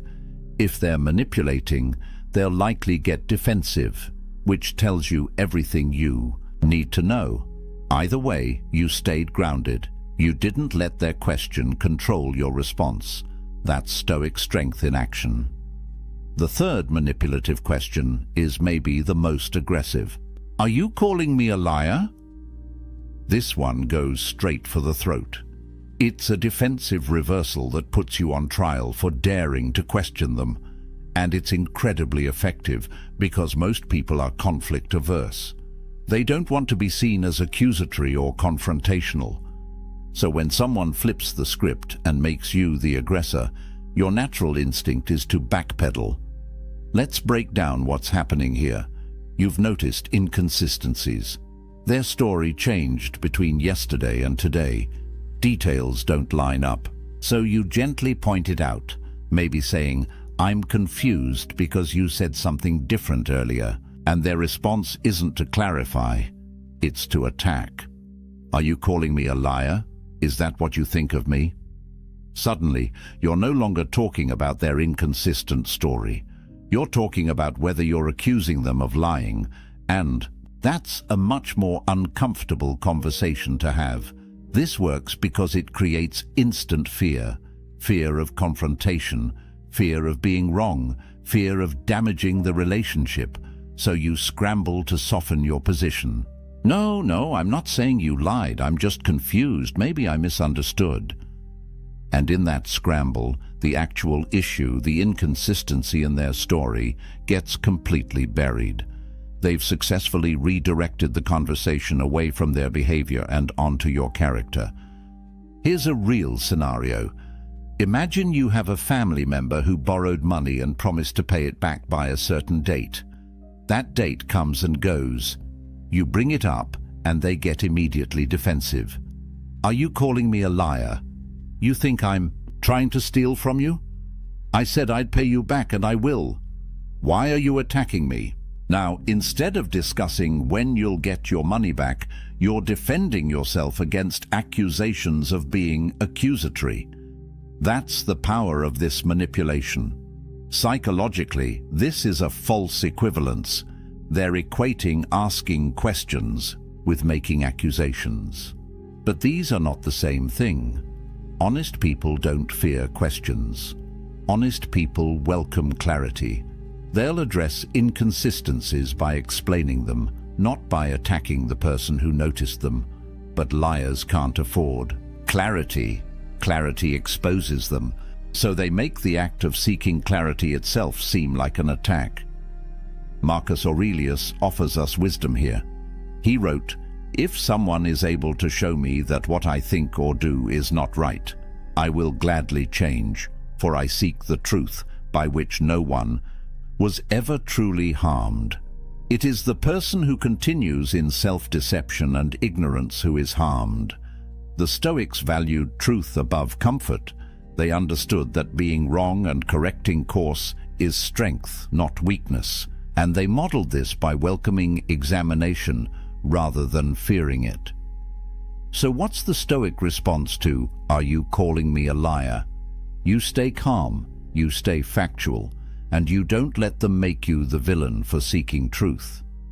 A powerful response is simply this: should I be? Because honest people don't fear questions. Let that sink in for a moment. You're not saying they're a liar. You're not defending yourself against the accusation of accusing them. You're simply pointing out a truth. If they're being honest, your questions shouldn't threaten them. This response maintains your composure and flips the frame back to where it belongs. It's not about whether you're accusatory. It's about whether they have anything to hide. And by staying calm, by not getting pulled into emotional defensiveness, you demonstrate something critical. You are not moved by their attempts to intimidate or deflect. You remain grounded in seeking truth. That's Stoic power. The fourth manipulative question is subtle but deadly. Why would I lie to you? This one works by appealing to logic and relationship. History. It's making you feel foolish for even suspecting something might be wrong. Because, right, why would they lie? They have no reason to. Except, of course, they do. But this question makes you second-guess your instincts by making deception seem illogical. Let's think about how this plays out. You've discovered something, maybe a hidden expense, maybe they were somewhere they said they wouldn't be. Maybe you found a message that contradicts what they told you. You bring it up, and instead of explaining, they look at you with confusion and hurt. Why would I lie to you? What would I possibly gain from that, after everything we've been through? Together, you really think I'd deceive you? And suddenly, you're in a position where your concern seems absurd. Why would they lie? You can't think of a good enough reason, so maybe you're just paranoid. Maybe you're seeing things that aren't there. This is manipulation through incredulity. They're making the idea of them lying seem so ridiculous that you start doubting your own perception. But here's the truth. People lie for all kinds of reasons. To avoid consequences, to maintain an image, to cover other lies, to get what they want without conflict. The question, why would I lie, isn't actually asking for a reason. It's asserting that no good reason exists, which is a claim, not a question. Here's a real scenario. You start noticing your romantic partner has been distant, working late more often, less communicative. You see messages on their phone that seem suspicious. You bring it up, trying to have an honest conversation, and they respond with, "Why would I lie to you? I love you. If something was wrong, don't you think I'd tell you?"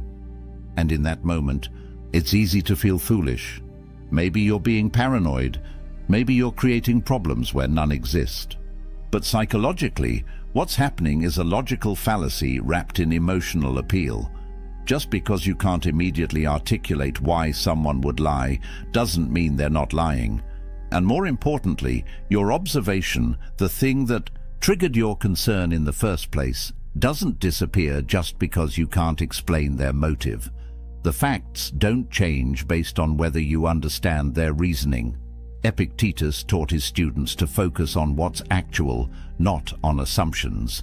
About why, he said, "It is not things themselves that disturb us, but our judgments about those things." The Stoic approach is to separate what you know from what you assume. What do you know? You observed something that doesn't add up.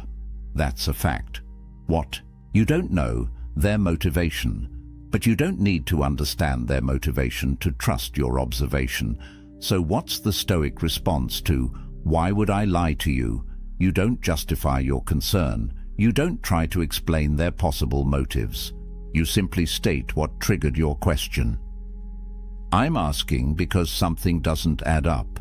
can you help me understand? This response does something powerful. It acknowledges that you noticed a discrepancy, it invites them to provide clarity, and it doesn't accept the premise that your concern is baseless just because their motive isn't obvious. You're staying in the realm of facts, not getting lost in speculation about why. If they're being honest, they'll explain the discrepancy. If they're manipulating, they'll likely continue trying to make you feel foolish for asking. And that reaction, in itself, tells you what you need to know. The Stoic remains unmoved by attempts to confuse or shame. You stay anchored in what you observed. That's your power. The fifth and final manipulative question is perhaps the most frustrating. Can't we just move on? This is the escape hatch, the premature closure.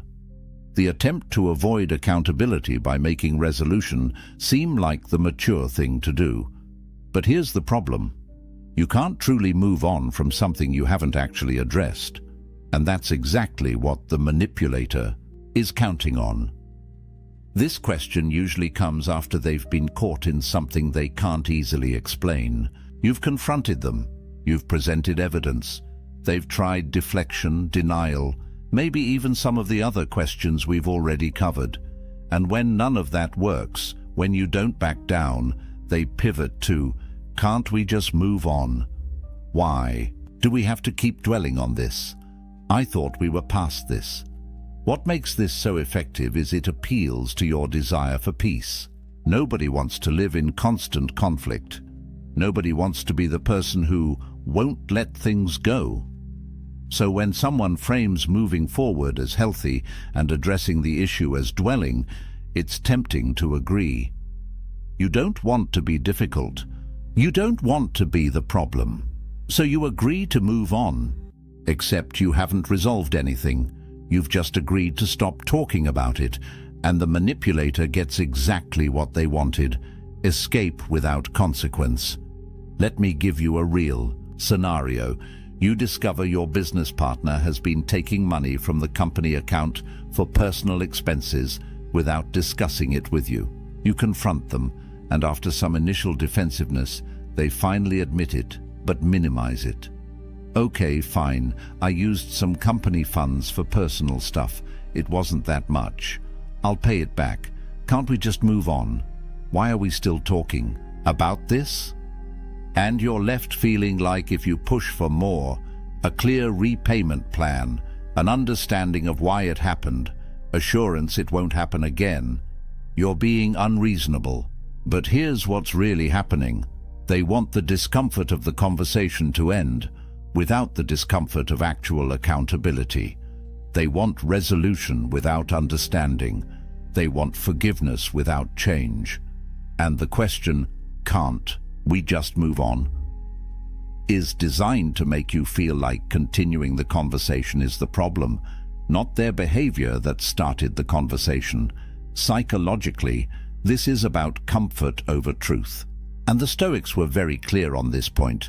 Seneca wrote, "No one can be happy who has been thrust outside the pale of truth."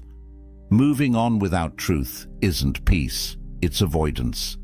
And avoidance breeds resentment, mistrust, and the conditions for the same behavior to happen again. Real resolution requires understanding.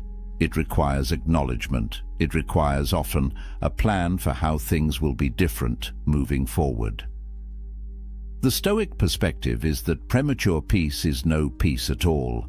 Marcus Aurelius constantly reminded himself to stay committed to truth, even when it was uncomfortable, even when it would be easier to just accept things as they are and move on, because the price of false peace is living in a false reality.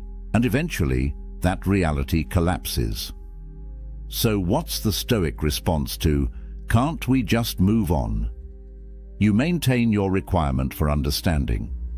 A powerful response is, we can move forward once I understand what happened and how we'll prevent it in the future. See what that does? It's not refusing to move forward. It's clarifying what moving forward actually requires. It's insisting on truth as the foundation for peace. and it makes clear that you're not going to accept performative resolution that doesn't address the actual issue. If they're sincere about moving forward, they'll engage with that.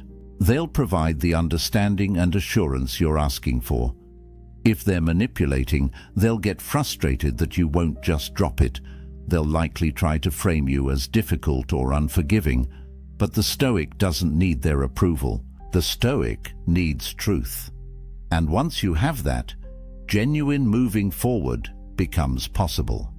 Now let's bring all of this together into a unified Stoic framework that makes you untouchable when it comes to manipulation. Because recognizing the 5 questions is important, but understanding the underlying principles that make you immune is what transforms you. The Stoics built their entire philosophy on 3 fundamental pillars, and when you embody these, manipulation becomes powerless against you. The first pillar is self-control, not suppression, not coldness, but the ability to govern your emotional reactions so they don't govern you. When someone asks, "Why are you so sensitive?" and you feel that spike of defensiveness, that's normal, that's human. But the Stoic practices the pause, that space between stimulus and response where you choose how you'll react. Epictetus said, "No man is free who is not master of himself." This is what he meant. Your emotions will arise. That's not in your control. But what you do with those emotions, that's entirely yours. Manipulators target emotional reactivity. They want you flustered, defensive, confused, guilty, because in that emotional state, you're not thinking clearly, you're just reacting. But when you've trained yourself to maintain composure, when you can feel the emotion without being controlled by it, suddenly their tactics don't work. You can hear, "Don't you trust me?" and recognize it as manipulation without getting swept into guilt. You can hear, "Are you calling me a liar?" and stay grounded in your observation without getting defensive. That's power, real power, not over them, over yourself. The second pillar is clear judgment. Marcus Aurelius wrote, "Everything we hear is an opinion, not a fact. Everything we see is a perspective, not the truth." This is crucial. The manipulator's questions are their opinion about what you should think or feel, but they're not facts. When they ask, "Why would I lie to you?" that's not actually an argument. It's an attempt to shape your judgment. And the Stoic separates what's factual from what's opinion. What's factual? You observed an inconsistency. That's real. What's opinion? Their claim that observing inconsistencies means you're suspicious or untrusting. That's their framing. You don't have to accept it. This clarity of judgment means you stay focused on what's actual, not what they want you to believe is actual, not what would be more comfortable to believe. What is? And when you operate from that foundation of clear judgment, their attempts to distort your reality fail. They can ask manipulative questions all day, but if you're grounded in what you know to be true, those questions lose their power to move you. The third pillar is maintaining your frame. This is about psychological sovereignty. It's about recognizing that you are the author of your internal reality. Others can offer their perspectives, their questions, their frames for how you should interpret things, but you choose whether to adopt those frames or maintain your own. When someone asks, "Can't we just move on?" they're trying to impose their frame, moving on without understanding. But you can reject that frame and maintain your own. Understanding first, then moving forward. This isn't stubbornness, it's integrity. It's refusing to let other people's manipulation of language and emotion pull you off center. Seneca understood this when he wrote, "A gem cannot be polished without friction, nor a man perfected without trials." These manipulative questions are tests, and every time you stay grounded, every time you refuse to be moved from your center, you become stronger, not harder, not more defensive. Stronger in your ability to remain yourself regardless of external pressure. Here's what this looks like in practice. You're not trying to win arguments. You're not trying to prove you're right. You're simply unmoved. When they ask their manipulative questions, you respond with calm clarity. You don't accept their frame. You don't get defensive. You simply stay anchored in what you know and maintain your requirements for truth and understanding.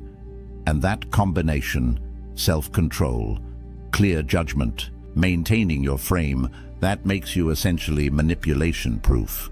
The manipulator relies on you getting emotional, accepting their distorted version of reality, and abandoning your own perception to accommodate theirs. But when you embody these Stoic principles, none of that works. You feel the emotion, but don't react from it. You see through their distortion and stay grounded in facts. You maintain your frame despite their attempts to impose theirs. And in that state, you're free. Not because they stop trying, but because their attempts no longer affect you. This is what Marcus Aurelius meant when he wrote, "You have power over your mind, not outside events. Realize this, and you will find strength." The manipulator is an outside event. Their questions are outside events. You can't control whether they ask, but you have absolute power over how you receive those questions, how you interpret them, and how you respond. That's your domain. That's your fortress. And when you build that fortress strong, nothing external can breach it. Let's be clear about something important. This isn't about being cold. It's not about being suspicious of everyone. It's not about turning into some emotionless robot who questions every interaction. The Stoics weren't advocating for isolation or cynicism. They were advocating for clear-sighted engagement with reality. Being unmanipulatable doesn't mean being unkind. It means being clear. It means trusting your observations. It means maintaining your standards for truth, even when it would be more comfortable not to. You can still be warm, open, trusting, vulnerable. In fact, the Stoics would argue you can only truly be those things when you're grounded in this kind of strength.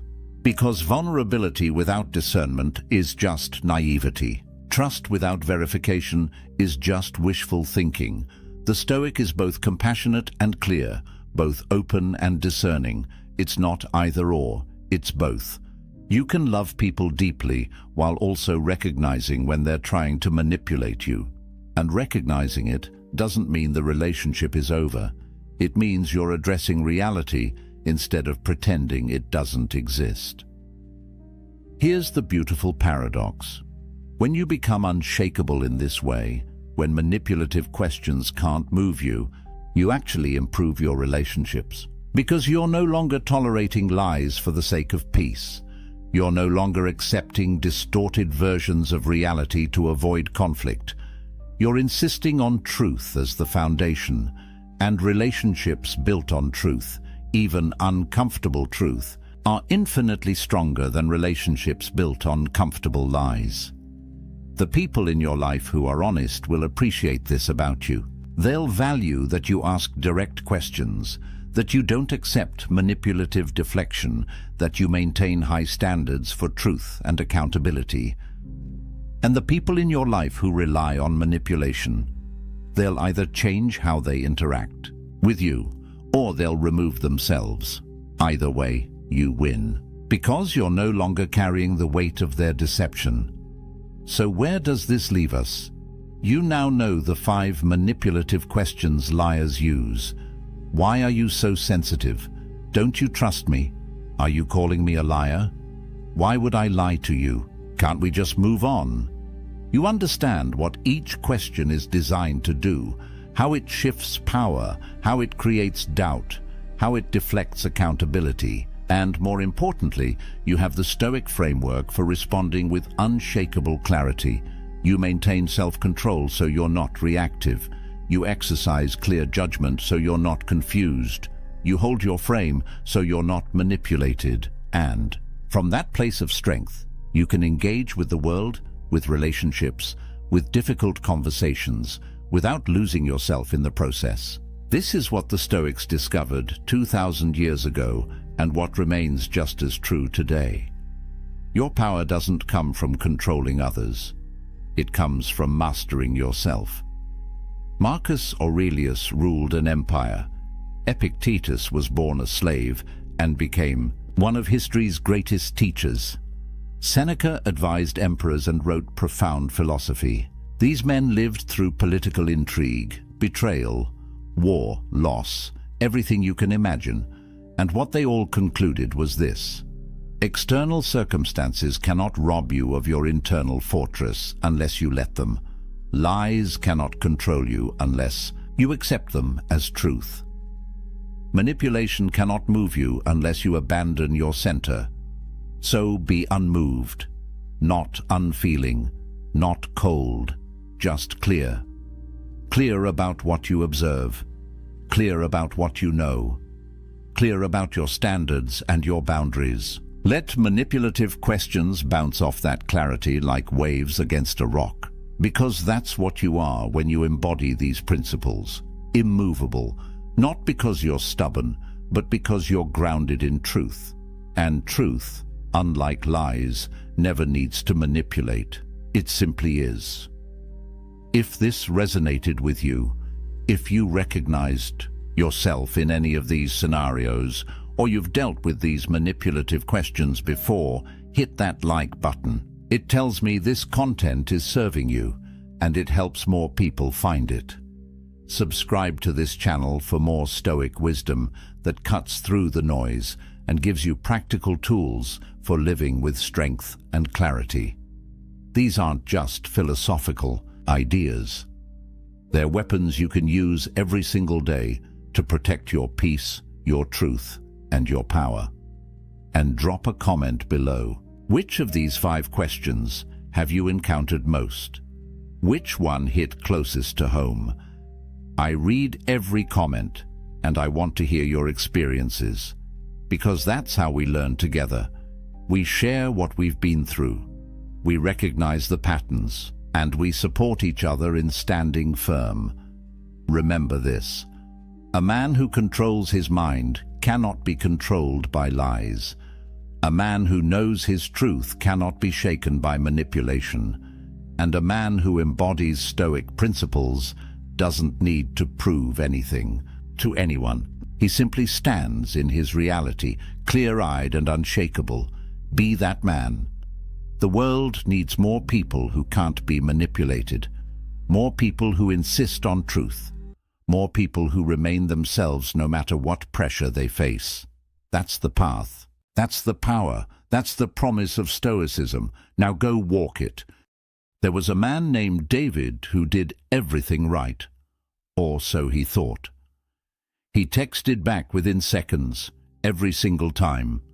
He explained his feelings in paragraphs. He shared his deepest childhood wounds on the 3rd date because someone told him, vulnerability creates connection. He was always available, always accommodating, always trying to prove his worth through words. And after 6 months of this exhausting performance, she told him something that shattered his entire understanding of relationships. You're too much. I need space. I don't think this is working. He was devastated, confused, angry even. He'd given her everything: total transparency, constant availability, emotional honesty. How could that be wrong? Here's what David didn't know. Marcus Aurelius, the most powerful man in the Roman Empire, never felt the need to over-explain himself. Yet empresses, senators, and common people hung on his every word. Epictetus, who started his life as a slave, commanded rooms without raising his voice. Seneca, despite immense wealth and influence, understood that true power came from what you didn't say, not what you did. These men understood something profound about human psychology, about attraction, about respect, that our modern world has completely backwards. Today, I'm revealing 7 Stoic secrets that rewire how people respond to you. Not manipulation, not games. Ancient masculine wisdom about presence, restraint, and the magnetic pull of a man who doesn't need constant validation. These aren't the secrets your dating coach told you. These are the principles that built empires and commanded respect for thousands of years. By the end of this video, you'll understand why silence is more powerful than explanation, why absence creates more attraction than presence, and why the less you need her approval, the more she'll seek yours. But here's the warning. The 7th secret is the one most men violate without even realizing it. And once you cross that line, attraction dies. Not slowly, instantly. If you've ever wondered why she pulled away after you opened up, why your honesty seemed to backfire, why the more you tried, the less she cared, stay with me. Because what the Stoics understood about women, about power, about human nature, is about to change everything. Let's start with the first secret. Jake made a simple mistake that cost him everything. He was 20 minutes late to dinner. Traffic was insane, his boss had kept him late, and his phone had died, so he couldn't text ahead. When he finally arrived, breathless and apologetic, she asked one question: "Where were you?" And then Jake did what most men do. He explained, in detail. He described the traffic pattern on the freeway. He mentioned his boss's last-minute request. He showed her his dead phone. He provided timestamps, locations, a complete reconstruction of his evening like he was testifying in court. He thought he was being honest, transparent, proving he had nothing to hide. What he didn't see was her face change, not with anger, with something worse, disinterest. By the time he finished his 5-minute explanation, she'd already checked out mentally. 3 weeks later, she ended it. Her reason: "You're exhausting. I feel like you're always trying to prove something." Here's the first secret the Stoics understood.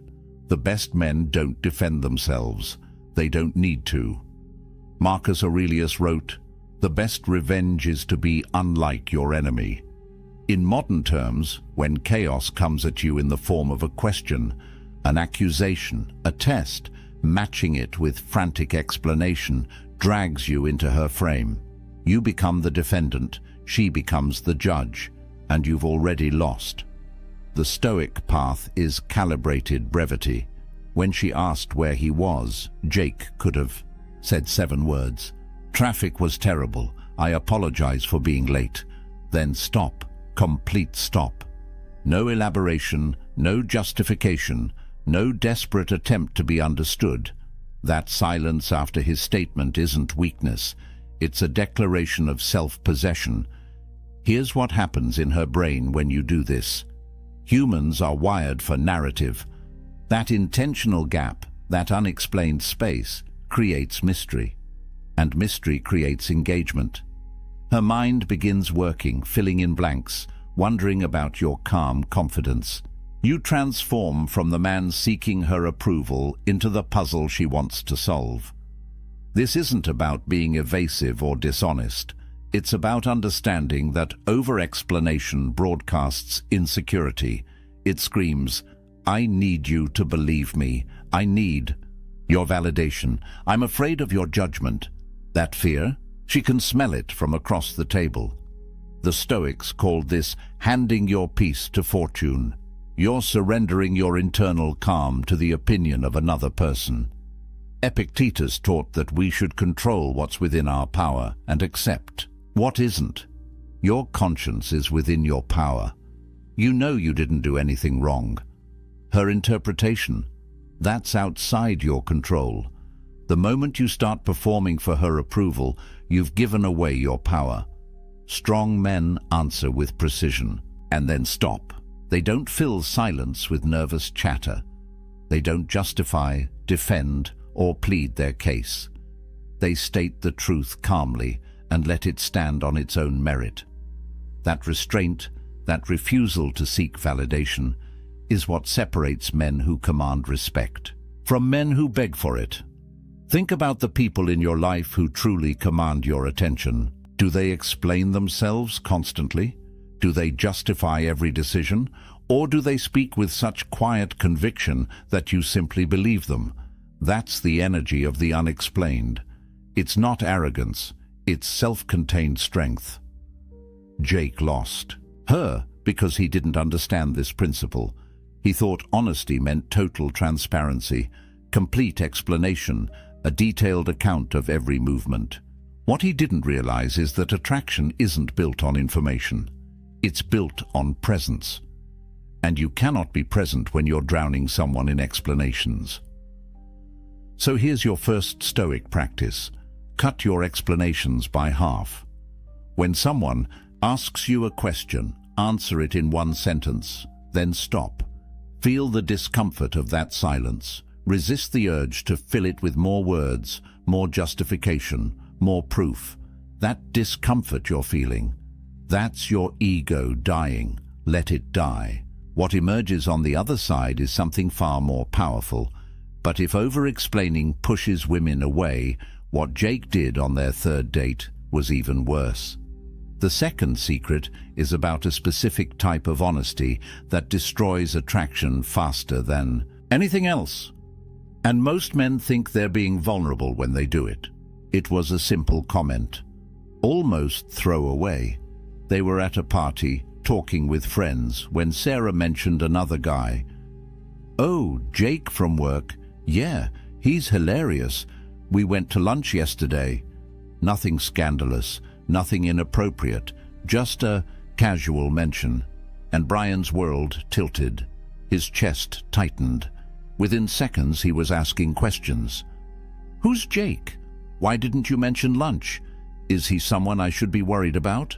His voice had that edge, that defensive, slightly accusatory tone that he tried to mask as casual curiosity.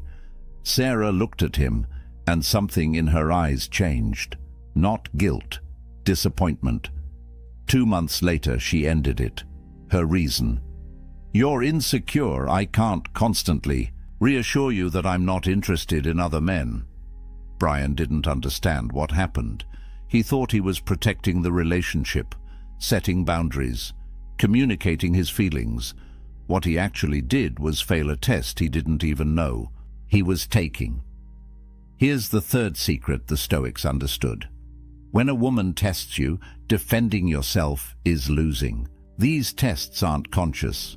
She's not sitting there plotting ways to mess with your head, but her psychology, shaped by thousands of years of evolution, is constantly scanning for one thing: can this man handle pressure without cracking? Epictetus taught about the dichotomy of control. Some things are within your power, some things aren't. Her mentioning another man? That's outside your control. Your reaction to it? That's entirely within your control.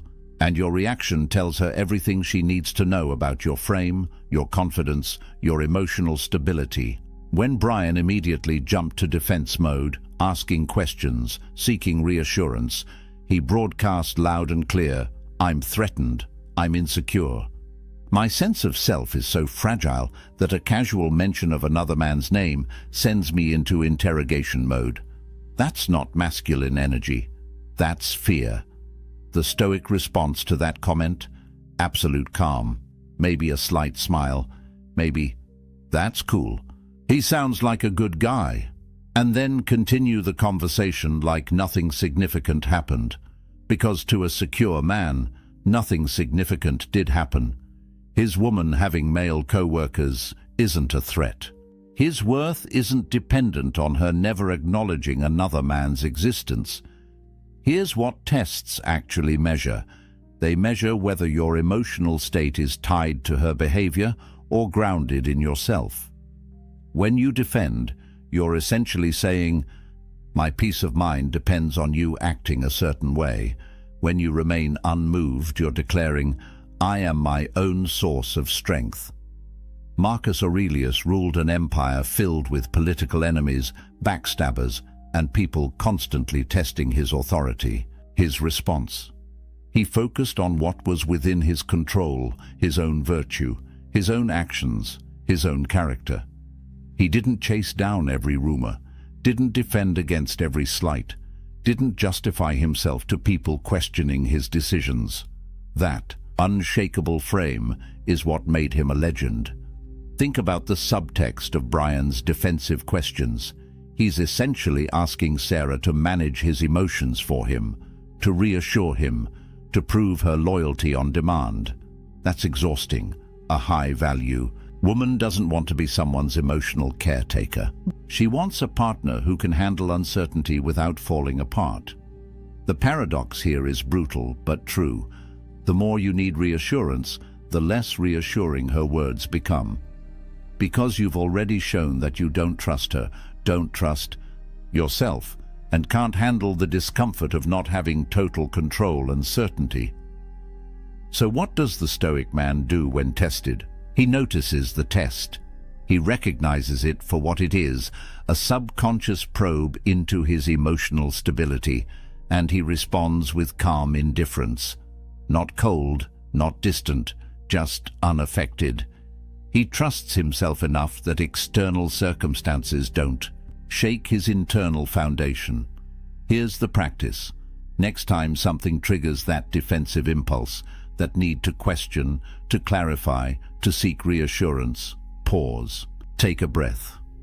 Ask yourself, is my peace of mind really threatened by this?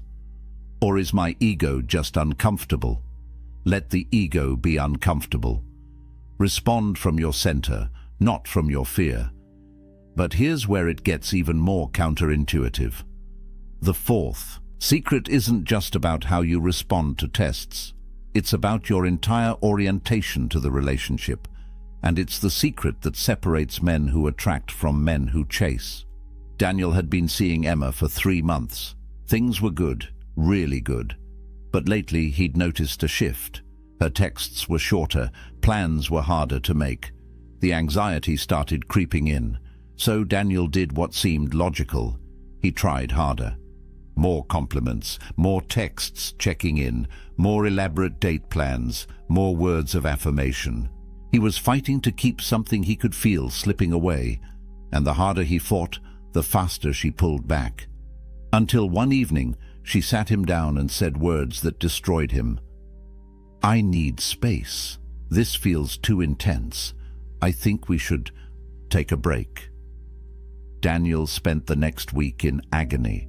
He texted her long messages about how much he cared. He explained that he'd give her space, but he'd be waiting. He essentially communicated, "My happiness depends on you coming back. Without you, I'm not okay." She never came back. Here's the fourth secret, and it's the most counterintuitive one yet. The moment you need the relationship to work out, you've already lost it. The Stoics practiced something called premeditatio malorum, the premeditation of evils. They would imagine the worst possible outcome, sit with it, accept it, and then act from a place of freedom rather than fear. If you can truly accept the possibility that she might walk away, that the relationship might end, that you might be alone, then you stop performing. You stop contorting yourself into shapes you don't naturally inhabit. You stop trying to talk her into staying. And paradoxically, that's when you become most attractive. Neediness is the universal repellent. It doesn't matter how good-looking you are, how successful, how intelligent. The moment she senses that your emotional stability depends on her staying, attraction dies. Because neediness signals one thing: you don't believe you're enough on your own. Think about what Daniel actually communicated with his behavior. Every extra text, every elaborate date plan, every reassurance he offered was saying, "Please don't leave me. I need you to validate my worth. I'm not complete without you." That's not partnership, that's dependency. And no woman wants to be someone's entire source of happiness. Marcus Aurelius lost children, friends, allies. He faced constant political threats and personal betrayals. Yet he maintained his equanimity because he understood something fundamental. External circumstances are temporary and outside his control. His happiness came from within, from living according to his principles, from his character, not from whether people stayed or left. Here's the brutal practice. Imagine her leaving, right now. Picture your phone staying silent. Picture her with someone else. Picture yourself alone. Don't just think about it intellectually. Feel it. Sit with that discomfort until your breathing steadies, until you realize, deep in your bones, that you would survive, that you would adapt, that you would eventually be okay. Only when you've truly accepted that worst-case scenario can you enter the relationship from a place of genuine strength, because now your actions aren't motivated by fear of loss. They're motivated by authentic desire to connect. There's a massive difference. When you're detached from the outcome, something magical happens. You speak only when your words genuinely improve the silence. You contribute value, not seek validation. You're present when you're together, but you're equally fulfilled when you're alone. That energy, that self-sufficiency, is magnetic. Women have incredible intuition. They can sense when a man's happiness is contingent on their response. They can feel the weight of being someone's everything, and that weight kills desire. But they can also sense when a man is whole on his own, when he's choosing to be with her rather than needing to be with her. That's the energy that creates lasting attraction. Epictetus, who spent his early life as a slave, understood freedom better than most.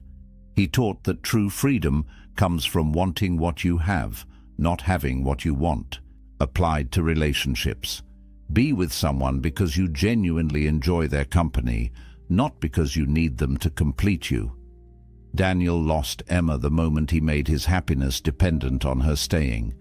If he had accepted the possibility of loss, if he had remained grounded in his own worth, if he had continued living his purpose regardless of her distance, there's a good chance she would have come back. Because detachment isn't coldness, it's confidence, and confidence is the ultimate aphrodisiac. Here's your practice. Every morning, remind yourself that you are whole, complete, valuable, with or without her. Let that truth sink into your bones. Act from that place of fullness, not from a place of lack. But detachment is only half the equation. The fifth secret is about what you choose to reveal about yourself. And it's where most men make a fatal mistake. First date. The conversation was flowing. Alex felt the connection building. So when she asked about his past relationships, about his dreams, about his childhood, he opened up, completely. He told her about his failed business venture, his complicated relationship with his father, his travel plans for the next 5 years, his insecurities about his career, his workout routine, his favorite books, his political views, everything. By the end of the night, she knew more about Alex than some of his closest friends. He thought he was building intimacy through honesty. He drove home feeling good, confident he'd made a real connection. She never texted back. Alex couldn't understand it. The conversation had been great. They'd talked for hours. He'd been totally authentic, holding nothing back. What went wrong? Here's the fifth secret the Stoics understood. Scarcity creates value.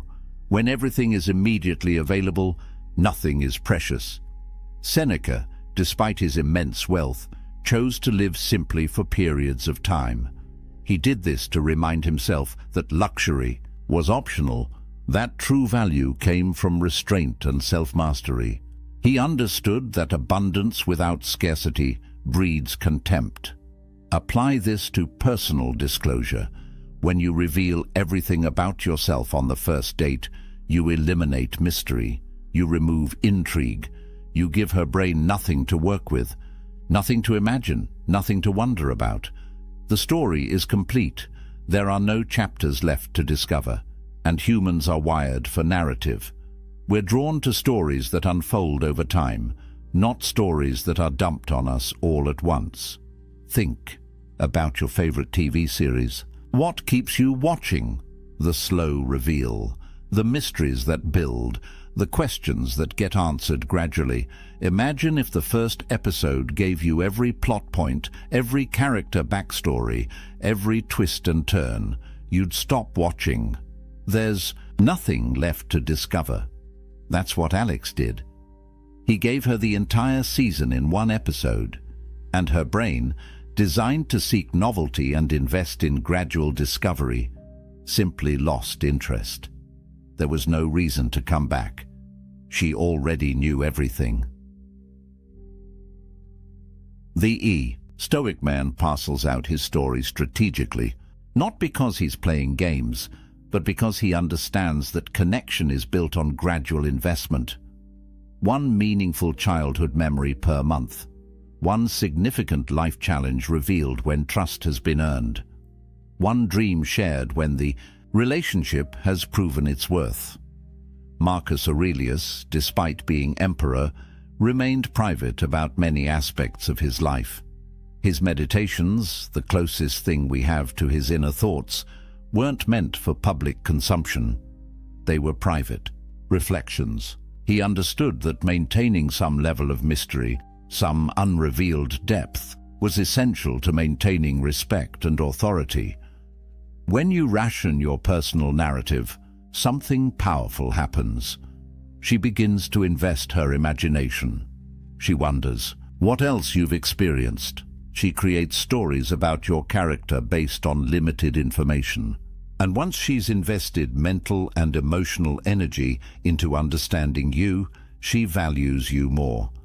That's basic psychology. We value what we work for, not what's freely given. This isn't about being secretive or dishonest. It's about being selective. It's about recognizing that your life story has value, and value requires scarcity. When someone asks about your past, you don't lie, but you also don't unload your autobiography. You give them a chapter, not the whole book. Here's what this looks like practically. She asks about your childhood. Instead of a 30-minute monologue, you say, "It was complicated, but those challenges taught me resilience." There's a lot there, but that's a conversation for another time when we know each other better. That response does three things. It acknowledges the question, it hints at depth without revealing everything, and it creates anticipation for future conversations. Every relationship that lasts is built on layers. First dates cover surface-level interests. Third dates explore values and perspectives. 6 months in, you share meaningful vulnerabilities. A year in, you reveal deep insecurities. That pacing honors the natural progression of trust and intimacy. Alex robbed the relationship of that progression. By revealing everything immediately, he collapsed all the layers into one overwhelming dump. And the human brain, overwhelmed and understimulated at the same time, simply checked out. But there's something even more powerful than what you reveal. It's about what you do when you're not around. The sixth secret is the most counterintuitive of all. They'd been on 3 incredible dates. The chemistry was undeniable. The conversation flowed effortlessly. Kevin felt like he'd finally found something real. So naturally, he texted her every day. Good morning messages, check-ins throughout the day, funny memes, articles he thought she'd like. By the end of week 2, they'd exchanged hundreds of messages, and then something strange happened. Her responses got shorter, less enthusiastic. The spark that had been so electric in person seemed to fade over text. Kevin panicked and did what felt natural. He increased his efforts. More messages, more attempts to engage, more trying to recreate that initial connection. She ghosted him. Kevin was devastated and confused. They'd had such a strong connection. He'd been attentive, available, interested. How could constant communication be wrong? Here's the sixth secret. The Stoics understood absence amplifies attraction. Presence, especially constant digital presence, diminishes it. Marcus Aurelius spent 10 years leading military campaigns on the frontiers of Rome. His prolonged absence wasn't just about warfare, it was masterful psychology. His absence kept rivals uncertain and citizens appreciating him more. When he returned, Rome didn't take him for granted. They valued him because his presence wasn't guaranteed. The modern man makes a fatal error. He thinks constant availability demonstrates interest and builds connection. But what it actually does is eliminate tension, remove mystery, and communicate that he has nothing better to do than wait for her response. Think about what Kevin's constant texting communicated. It said, "I'm always available. My life isn't full, enough to occupy my attention. I'm waiting for you to validate my existence with your responses. I don't have a purpose beyond this connection. That's not attractive. That's suffocating." Contrast that with strategic absence. After those 3 great dates, imagine if Kevin had sent one text. "Had a great time. I'm heading out of town this weekend with friends. Talk to you next week." Then complete radio silence. No breadcrumb texts, no social media updates, just absence. What happens in her mind during that vacuum? She replays the dates. She wonders what he's doing. She notices the space where his attention used to be. She might even miss him. Her imagination fills the void, often with narratives more compelling than reality. And when he returns on Monday, calm and grounded, not explaining or justifying, just genuinely glad to reconnect, his value has increased. But here's the critical distinction. Strategic absence only works when you leave on a high note. If you disappear after an argument or a negative interaction, your absence reads as sulking or punishment. The Stoic understands that every action must be rooted in self-possession, not manipulation. Seneca practiced voluntary discomfort. He would periodically remove himself from luxury to remind himself it was optional. He understood that absence, and scarcity breed appreciation. What's always available becomes background noise. What's occasionally absent becomes valued. This isn't about playing hard to get. That's manipulation rooted in insecurity. This is about having a life so full, so purposeful, so engaging that constant communication isn't possible or necessary. When you disappear to train for something, to work on a project, to spend quality time with friends, that absence is authentic. It's not a tactic. It's a byproduct of a rich, multifaceted life. Women are perceptive. They know the difference between a man who's strategically unavailable and a man who's genuinely busy building something meaningful. The first feels manipulative, the second feels magnetic. Here's the practice. After meaningful in-person time, together take intentional breaks from digital communication, not as punishment, not as a game, but because you have other priorities, other pursuits, other aspects of life that deserve your attention. When you do reconnect, be fully present. Quality over quantity. Kevin's mistake was making himself a constant, presence without substance. Every text was an attempt to maintain connection, but connection without tension is just noise. The Stoic creates natural ebb and flow, presence, then absence, engagement, then space, intensity, then calm. That rhythm keeps attraction alive. It prevents the relationship from becoming stale or taken for granted, and it communicates something powerful. I value you, but my life doesn't revolve around you. But all of this, all 6 secrets, collapse without the 7th. This is the secret that ties everything together, and it's the one most men violate without even realizing it. The seventh secret isn't just about women, it's about your entire existence. Tom had everything going for him: a decent job, good friends, hobbies he enjoyed.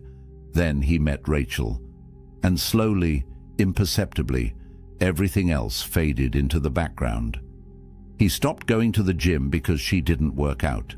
He cancelled plans with friends to be available for her. His side business project sat untouched because evenings were for her.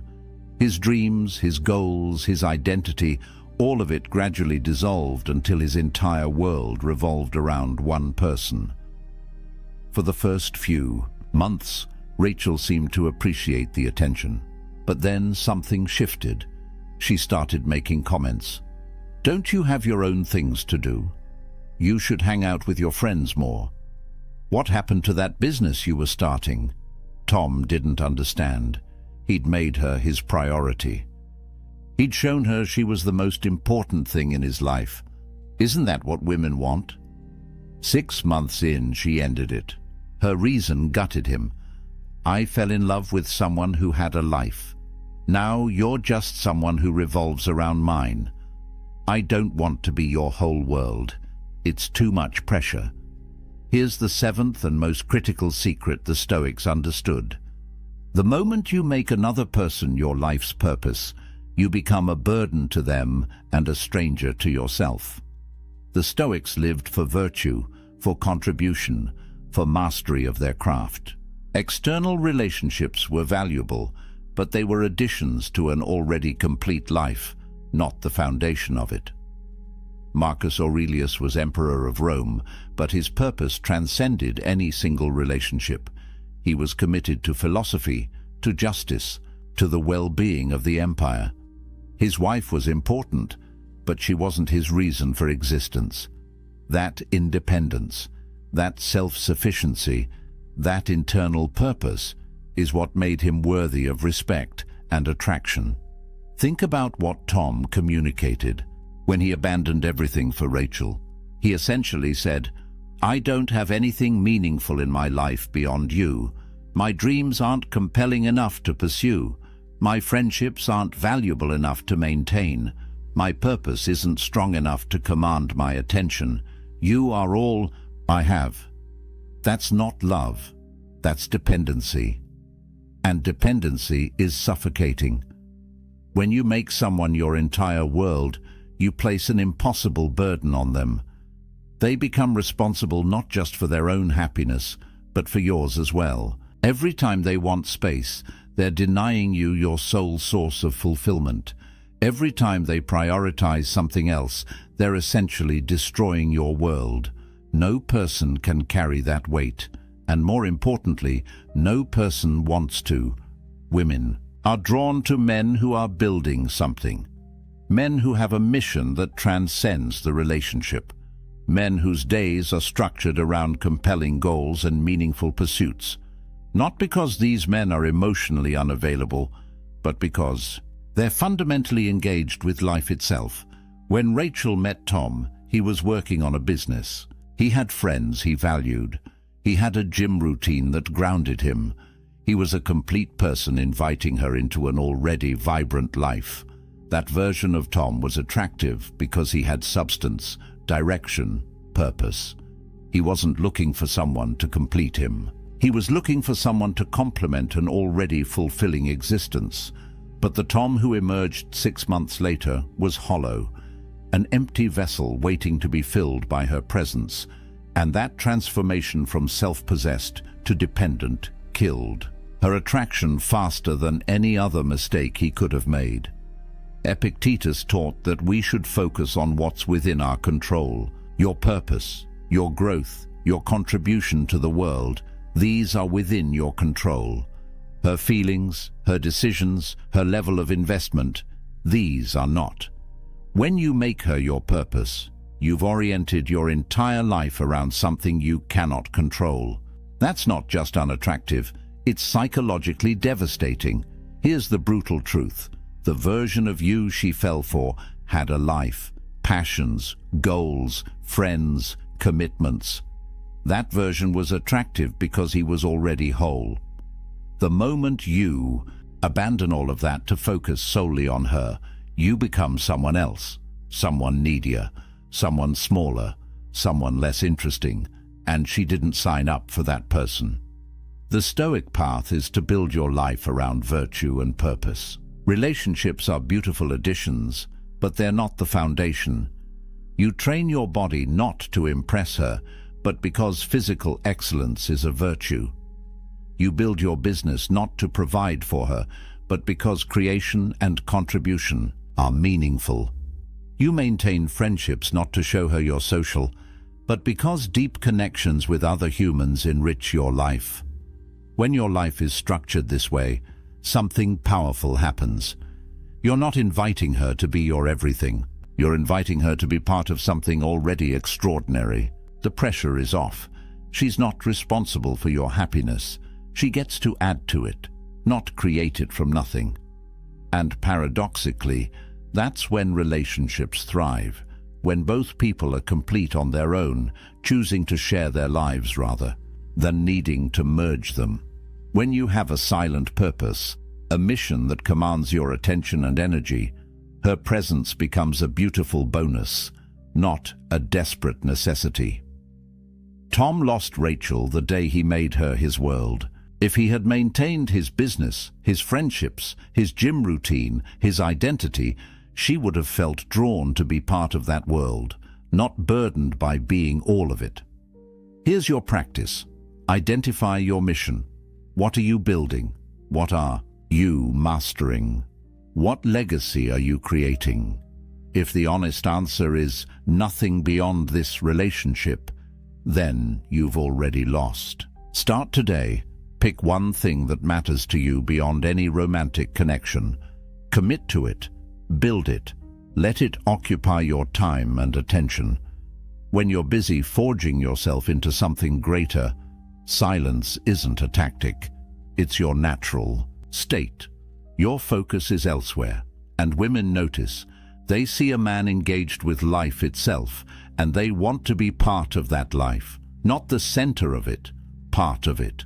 The seventh secret is the foundation for all the others, because when you have purpose, you don't over-explain, you don't trauma dump seeking validation, you don't defend yourself against tests, you're detached from outcomes, you naturally reveal yourself slowly, your absence is genuine. All of it flows from this one truth: your life has meaning beyond any single relationship. Now let me show you what happens when you combine all 7 secrets. Now imagine this version of yourself. She asks why you were late. You answer in 7 words and stop. No defense, no justification, just calm statement and silence. She mentions another man's name. You smile slightly, completely unmoved, because your worth isn't threatened by her acknowledging other humans exist. She hasn't texted back in 6 hours. You don't panic because your emotional state isn't tied to her response time. You're busy with your purpose. When you do see her, you're fully present, engaged, interested, but you're not performing. You're not trying to prove anything. You're not seeking validation. You're simply there, grounded in yourself, offering your presence without neediness. When she asks about your past, you share one meaningful story, not your autobiography, one chapter. And then you redirect the conversation, asking about her experience, her perspective. She leaves that date wanting to know more, not overwhelmed by knowing everything. After 3 intense dates, you disappear for a weekend, not because you're playing games, but because you have friends to see, a project to work on, a life that existed before her and will continue regardless of her. You return Monday, calm and refreshed, with no over-explanation. This is what the integrated Stoic looks like. A man who answers but doesn't defend, who shares but doesn't dump, who's present but not dependent, who creates space naturally, who has purpose beyond any relationship, every secret working in harmony. What does she experience? A man who is simultaneously engaged and independent, open yet mysterious, available yet not needy, present yet self-contained. That polarity, that balance, is magnetic. It's what Marcus Aurelius embodied, what Epictetus taught, what Seneca practiced. This isn't about manipulation or tactics. It's about genuine self-mastery. It's about being so grounded in your own worth, so committed to your own purpose, so comfortable with uncertainty, that external validation becomes optional rather than necessary. The Stoics understood something profound. Attraction isn't created through effort. It's created through presence combined with self-possession.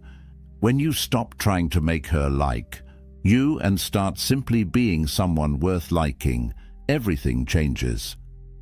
Think about the people who command your respect and attention. Do they chase your approval? Do they explain themselves constantly? Do they make you the center of their world? Or do they have such quiet conviction, such clear purpose, such internal strength that you naturally gravitate toward them? That's the energy you're cultivating, not through external techniques, but through internal transformation. Every secret we've covered is ultimately about the same thing: mastering yourself so that external circumstances, including her response, don't control your internal state. When you operate from this place, relationships transform. They're no longer sources of anxiety and neediness. They become spaces of genuine connection between two complete people. She's not completing you, she's complementing you.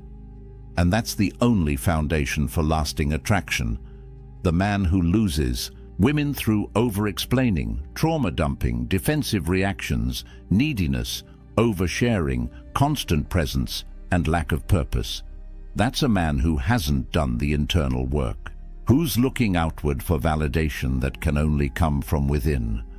The man who naturally embodies these 7 secrets. That's a man who's done the work, who knows his worth, who has purpose, who doesn't need external validation because his internal foundation is solid. That transformation doesn't happen overnight. It requires practice, awareness, and commitment.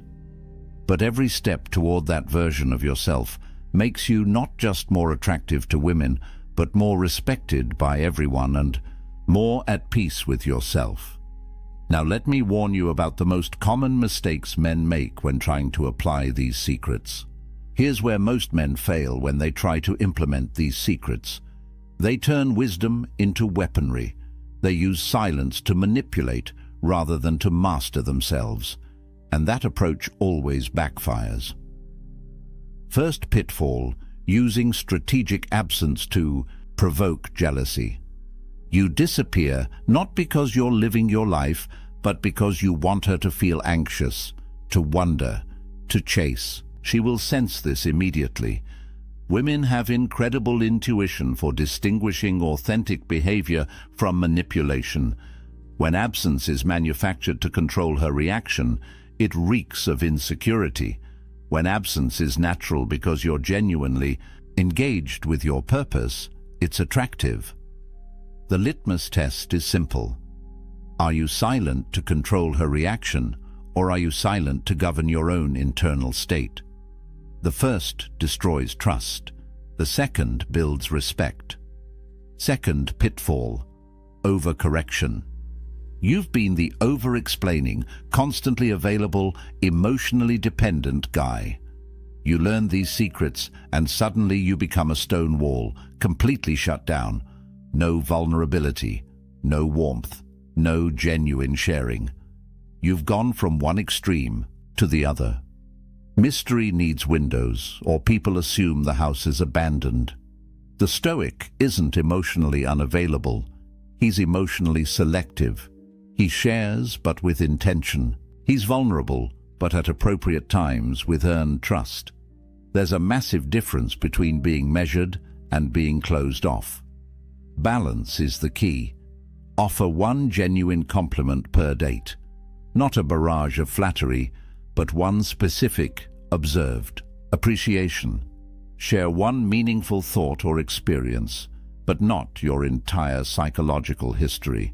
Be present and engaged when you're together, but maintain your life and purpose when you're apart. Third pitfall, applying these secrets from a place of fear rather than abundance. You're not over-explaining because you're confident in your truth. You're not over-explaining because you're terrified she'll leave if you say the wrong thing. That fear leaks through everything you do. She'll feel it. These secrets only work when they flow from genuine self-possession, not from desperate attempts to prevent loss.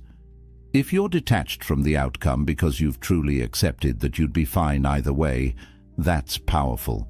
If you're pretending to be detached while internally panicking, that's transparent. Fourth pitfall, using these as tricks in an otherwise unchanged life. You start spacing out your texts and maintaining mysterious silence, but you still have no purpose, no mission, no life beyond the relationship. You're just a needy guy who's learned to temporarily mask his neediness. The Stoics weren't performing, they were being. These principles worked for them because they were expressions of who they actually were, not techniques layered on top of insecurity. If you want these secrets to work, you have to become the kind of man for whom they're natural expressions, not calculated moves. Fifth pitfall, forgetting that relationships require genuine care and investment. These secrets aren't about being cold, distant, or uncaring.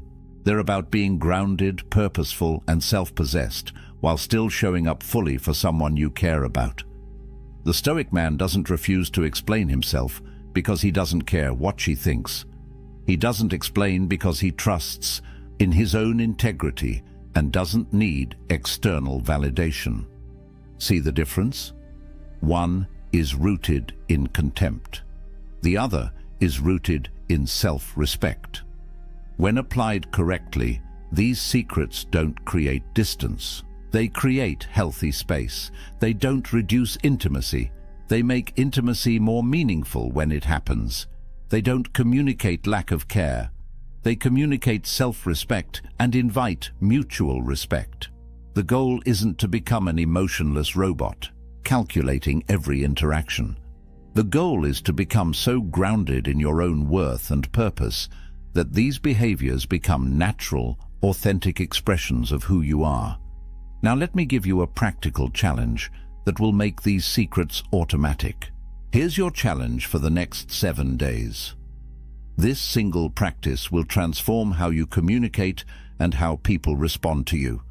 For the next week, log every sentence you speak to women. Whether it's a romantic interest, a colleague, a friend, doesn't matter. Track it. You can do this mentally if you're disciplined, or for maximum impact, write it down at the end of each day. Then perform an audit. Go through everything you said and cut out any sentence that sought validation, explained unnecessarily, justified your actions, repeated something for emphasis, or defended yourself without being directly challenged. Count how many sentences survive. Your goal is to reduce your word count by 30% by the end of the week. This isn't about being rude or withholding. It's about eliminating the psychological leakage, the insecure chatter that dilutes your presence and undermines your frame. Day 1, you'll be shocked at how much you say that serves no purpose except to seek approval or manage someone else's perception. Day 3, you'll start catching yourself mid-sentence. Day 5, the silence will feel more comfortable. By day 7, you will have fundamentally rewired how you communicate. And here's what you'll notice. The space you create through intentional silence generates a different kind of energy.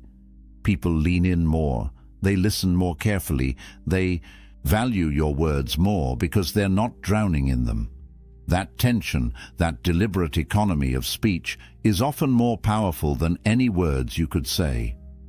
Track 3 specific metrics. First, how many times did you over-explain when a simple answer would have sufficed?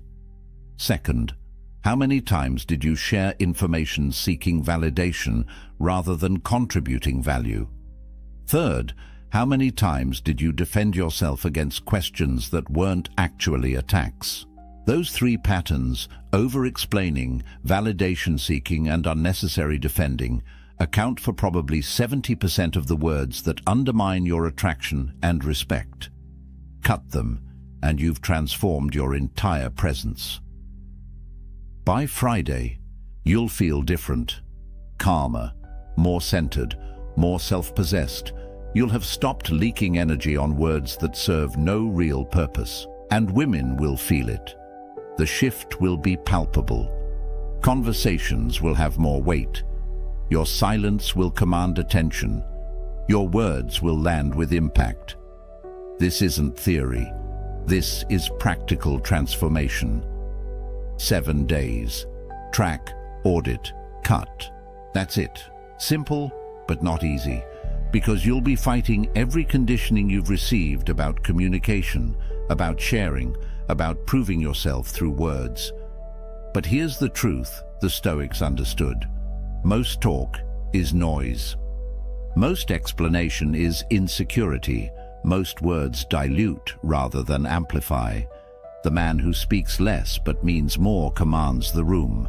The man who can sit in silence without discomfort projects strength. The man whose words are scarce becomes someone people actually listen to. So take the challenge. 7 days, 30% reduction, and watch how everything changes. But there's one more thing. One single sentence that will make this magnetic silence automatic and effortless. Here is the single sentence that makes everything we've covered automatic. Every morning, before you engage with the world, before you pick up your phone, before you interact with anyone, recite this. My worth is non-negotiable.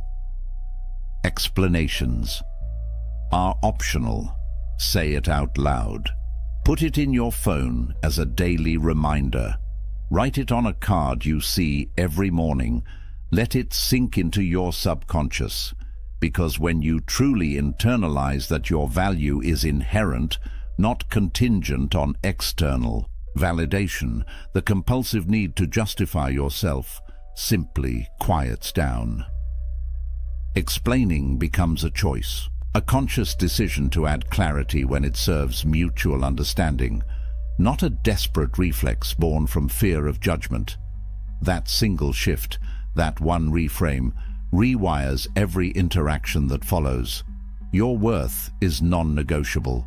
You don't have to earn it through perfect explanations. You don't have to prove it through constant availability. You don't have to defend it against every test. It simply is. And explanations, optional. You can offer them when appropriate, but you don't owe them to anyone as proof of your value. Let's bring this full circle. Remember David from the beginning? The man who texted back instantly, explained everything in paragraphs, shared his deepest wounds early, and made her his entire world. He lost her because he violated every single secret we've covered. But imagine a different David, one who answers questions briefly and calmly, who processes his pain privately before sharing it intentionally, who remains unmoved by tests because his frame is solid, who's detached from outcomes because he knows he's complete on his own, who shares his story gradually, creating intrigue, who disappears naturally because he's building something meaningful, who has a purpose that transcends any relationship. That David doesn't lose her, because the David isn't performing for her approval.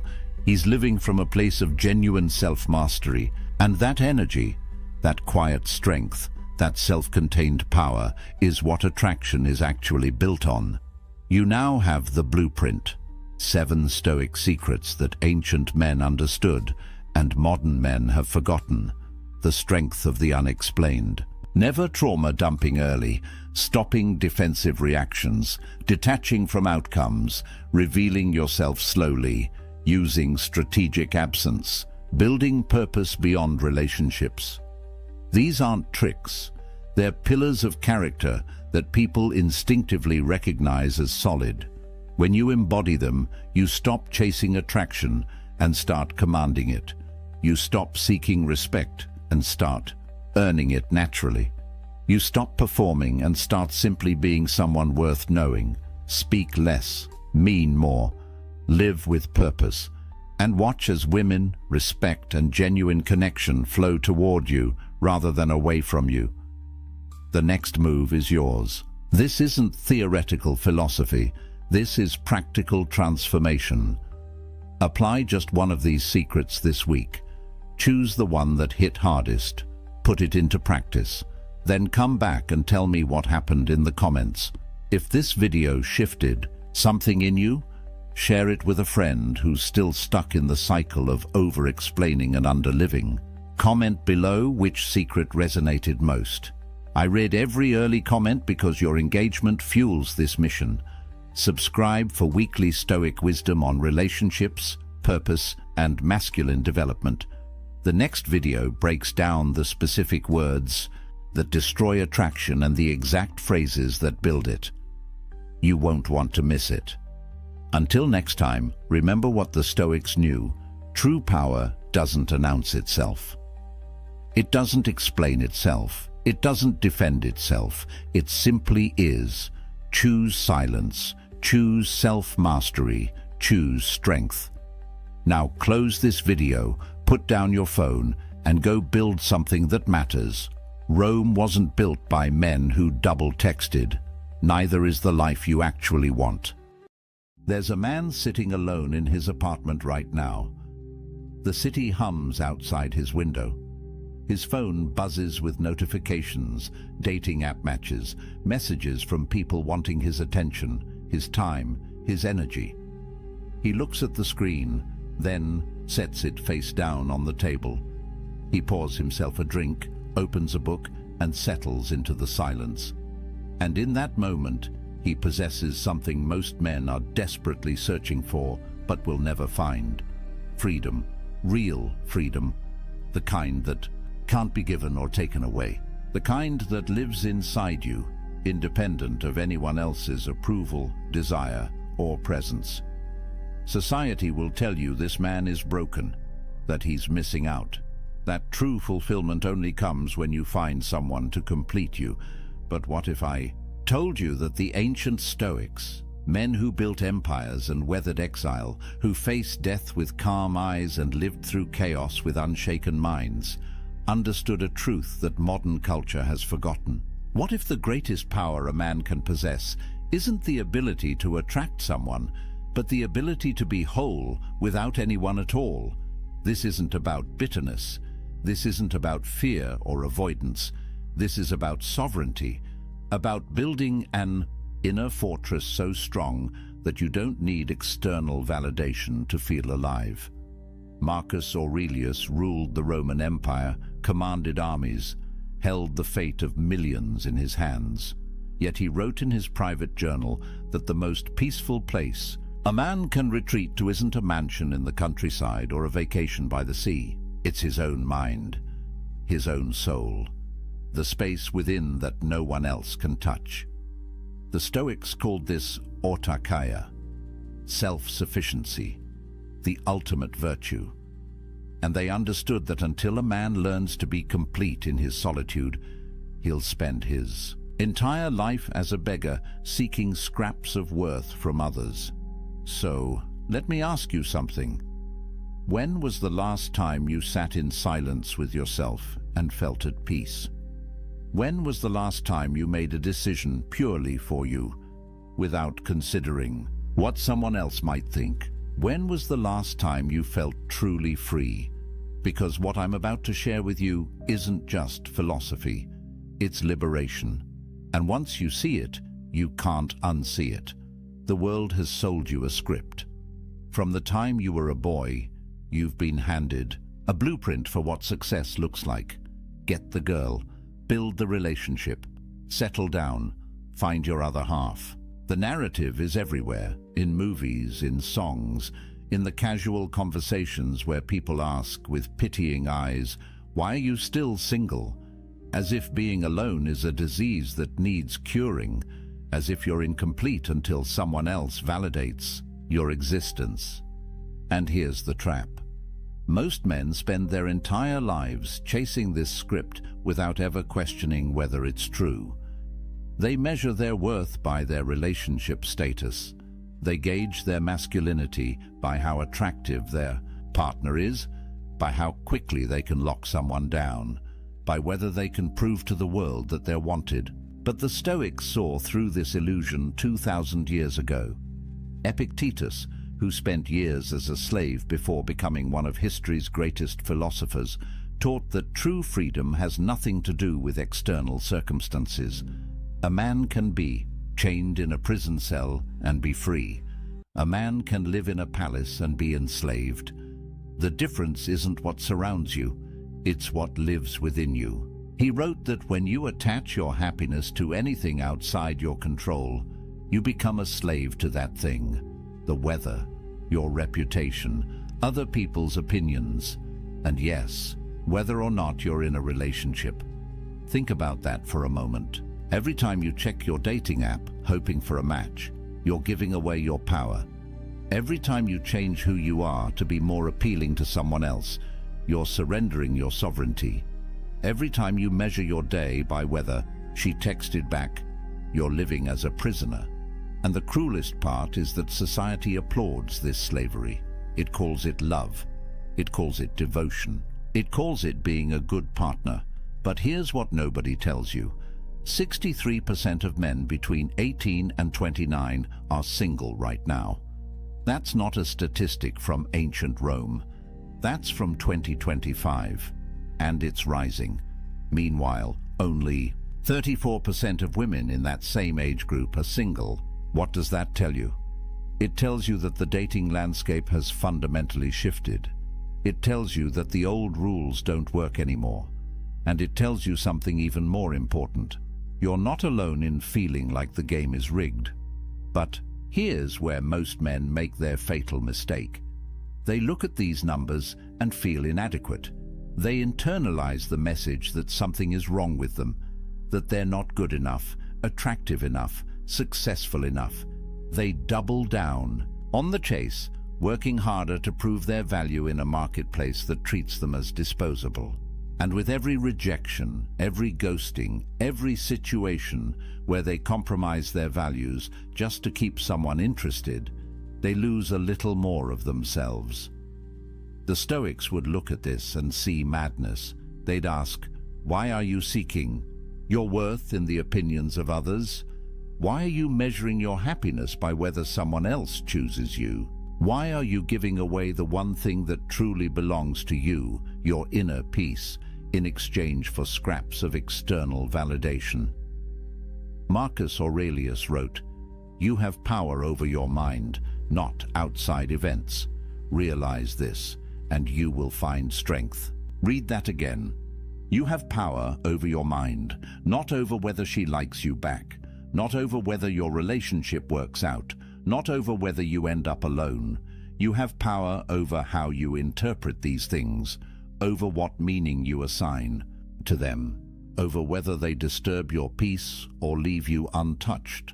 And that, brother, is everything, because here's the truth that will set you free. Being single isn't a problem to solve, it's a power to harness.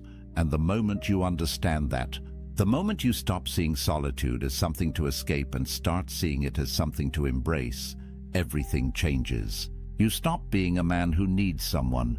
You become a man who chooses connection from a place of fullness, not emptiness. You stop being the beggar at the table. You become the king who decides if and when he shares his throne. But society doesn't want you to know this, because a man who is complete on his own is dangerous.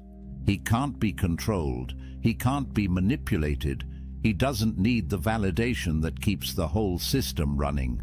He's free, and free men change the world. So let me show you what that freedom looks like. The ancient Stoics had a word that most people have never heard: autarkia. It's Greek, and it means self-sufficiency. Not in the sense that you live in the woods, chopping your own wood and filtering your own water, but in the deeper sense that your well-being, your peace, your sense of worth comes from within. It's the understanding that you need nothing outside yourself to be complete. That happiness isn't something you find in another person. It's something you cultivate in the fortress of your own mind. Marcus Aurelius understood this at the deepest level. Here was a man who had everything society says should make you happy. Emperor of Rome, immense wealth, beautiful family, power that stretched across the known world.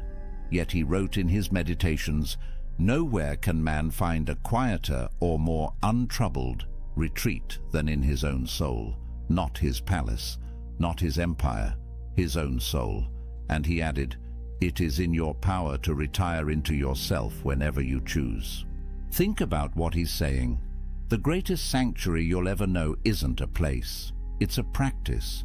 It's the ability to withdraw into your own mind, to find peace there regardless of what's happening around you, whether you're surrounded by chaos or sitting in silence, whether you're with someone or alone. The peace isn't circumstantial, it's constitutional. It's built into who you are. And once you develop this capacity, you become unstoppable. Epictetus, who went from slavery to philosophical mastery, taught his students that the key to this self-sufficiency is understanding what you control and what you don't. You don't control whether people love you. You don't control whether relationships last. You don't control the economic factors that make dating harder, the cultural shifts that change the rules, or the fact that modern technology has turned human connection into a swipe-based marketplace. None of that is in your control, but you do control your character, your response, your inner state, your decision about what kind of man you're going to be regardless of circumstance, and this is where it gets powerful. When Musonius Rufus, another Stoic philosopher, was exiled from Rome, sent away from his home, his friends, everything familiar, he didn't collapse into despair. He didn't spend his days mourning what he'd lost. Instead, he used his solitude to deepen his practice. He worked on his virtue. He refined his character. He became more himself, not less. And when people came from far away to learn from him, even in exile, they found a man who radiated peace, a man who proved that external circumstances have no power over an internally complete person. There's a story about Zeus, the king of the gods in Greek mythology, that the Stoics loved. During the cosmic conflagrations, when the universe would reset and everything would be destroyed, Zeus would sit alone. No other gods, no creation, just emptiness. And yet, he remained content, at peace, because his completeness didn't depend on what existed outside him. The Stoics used this image to teach that true self-sufficiency means you could lose everything, everyone, and still have yourself. And if you've built that self well, if you've made it a fortress of virtue and reason, then you have everything you need. Now, I know what you might be thinking. This sounds lonely. This sounds like isolation. But here's where the Stoics make a crucial distinction. There's a difference between loneliness and solitude. Loneliness is the pain of being disconnected. It's what happens when you're surrounded by people but feel empty inside. It's what happens when you're in a relationship but realize you don't actually know yourself anymore. Loneliness comes from lacking connection with others or with yourself. But solitude? Solitude is chosen. It's the intentional practice of spending time with yourself, not because you can't find anyone else, but because you recognize the value of your own company. Modern research backs this up. Studies show that when people choose to be alone, when they see solitude as an opportunity rather than a punishment, their stress levels drop. Their sense of autonomy increases. They report feeling more like themselves. But when solitude is forced, when it comes from rejection or circumstance beyond their control, that's when the negative effects show up. The difference is agency, power, choice. A man who embraces solitude isn't running from connection. He's building the foundation that makes genuine connection possible. Because you can't share yourself with someone else if you don't know who you are. You can't build intimacy if you're empty inside. The strongest relationships don't happen between two incomplete people desperately trying to fill each other's voids. They happen between two whole people who choose to walk side by side, not because they need to, but because they want to. And this brings us to something crucial. Self-sufficiency doesn't mean you become cold or isolated. Seneca, one of the wealthiest and most influential men in Rome, wrote extensively about friendship. He said that a wise man doesn't need friends, but he still desires them, not because they complete him, not because he can't survive without them, but because friendship, real friendship built on virtue and mutual respect, enhances life. It's a preferred indifferent, as the Stoics would say. Nice to have, but not necessary for your peace. Think about how revolutionary that is. Most men approach relationships from need. They need validation, they need sex, they need emotional support, they need someone to make them feel valuable. But when you approach from self-sufficiency, everything shifts. You don't need anyone, you choose them. And that choice, made from abundance rather than scarcity, creates relationships that are powerful, genuine, and free. Because neither person is using the other to fill a hole. Both are whole already. They're just enjoying the experience of being whole together. But getting to this point requires practice. It requires you to spend time alone and actually work on yourself. Not just scroll social media or numb out with entertainment. Real inner work. And that's uncomfortable, because when you sit in silence with yourself, when you remove all the distractions and external validations, you're forced to confront who you actually are. The thoughts you've been avoiding, the patterns you've been running from, the ways you've been living someone else's script instead of your own. Marcus Aurelius faced this daily. In his journal, he wrote reminders to himself. Wake up in the morning and remember who you are. Remember your principles. Don't let the chaos of the day pull you away from yourself. He understood that the greatest battle isn't against external enemies. It's against the internal tendency to lose yourself in the noise, to give away your power piece by piece until you wake up one day and realize you don't recognize the person you've become. But when you build self-sufficiency, when you develop autarkia, something remarkable happens. You stop being reactive. You stop living at the mercy of circumstance. Whether someone texts you back or doesn't, whether people approve of your choices or judge them, whether you spend Friday night with someone or alone with a good book, none of it disturbs your peace. You're grounded, centered, free. And that freedom, brother, is more valuable than any relationship could ever be. Because here's the paradox. The man who needs no one is the man everyone wants to be around. Strength attracts. Completeness attracts. When you're not grasping, not needy, not performing for validation, people feel it. They sense that you're different, that you operate from a different place.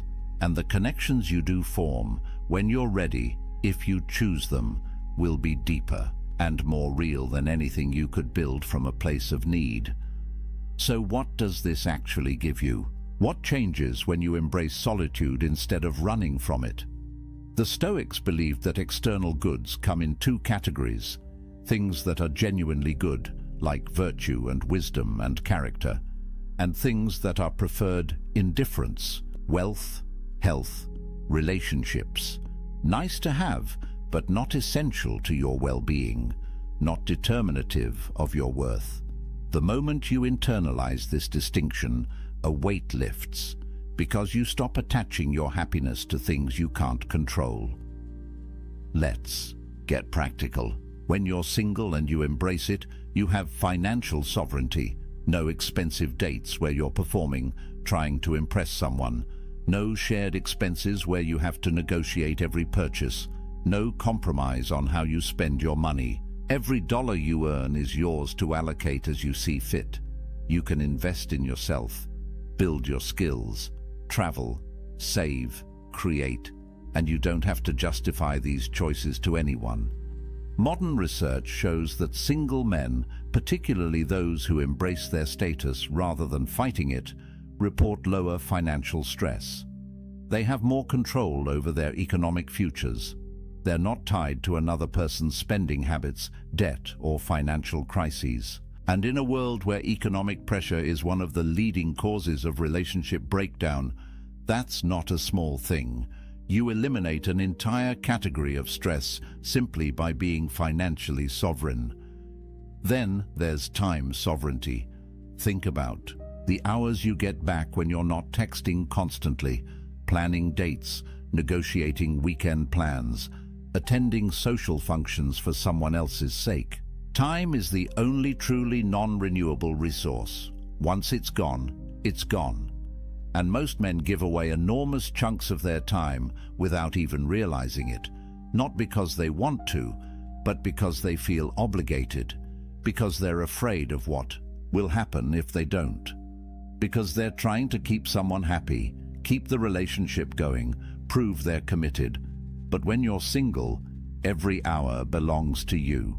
Want to wake up early and work on that business idea? Do it. Want to spend Saturday learning a new skill? You can.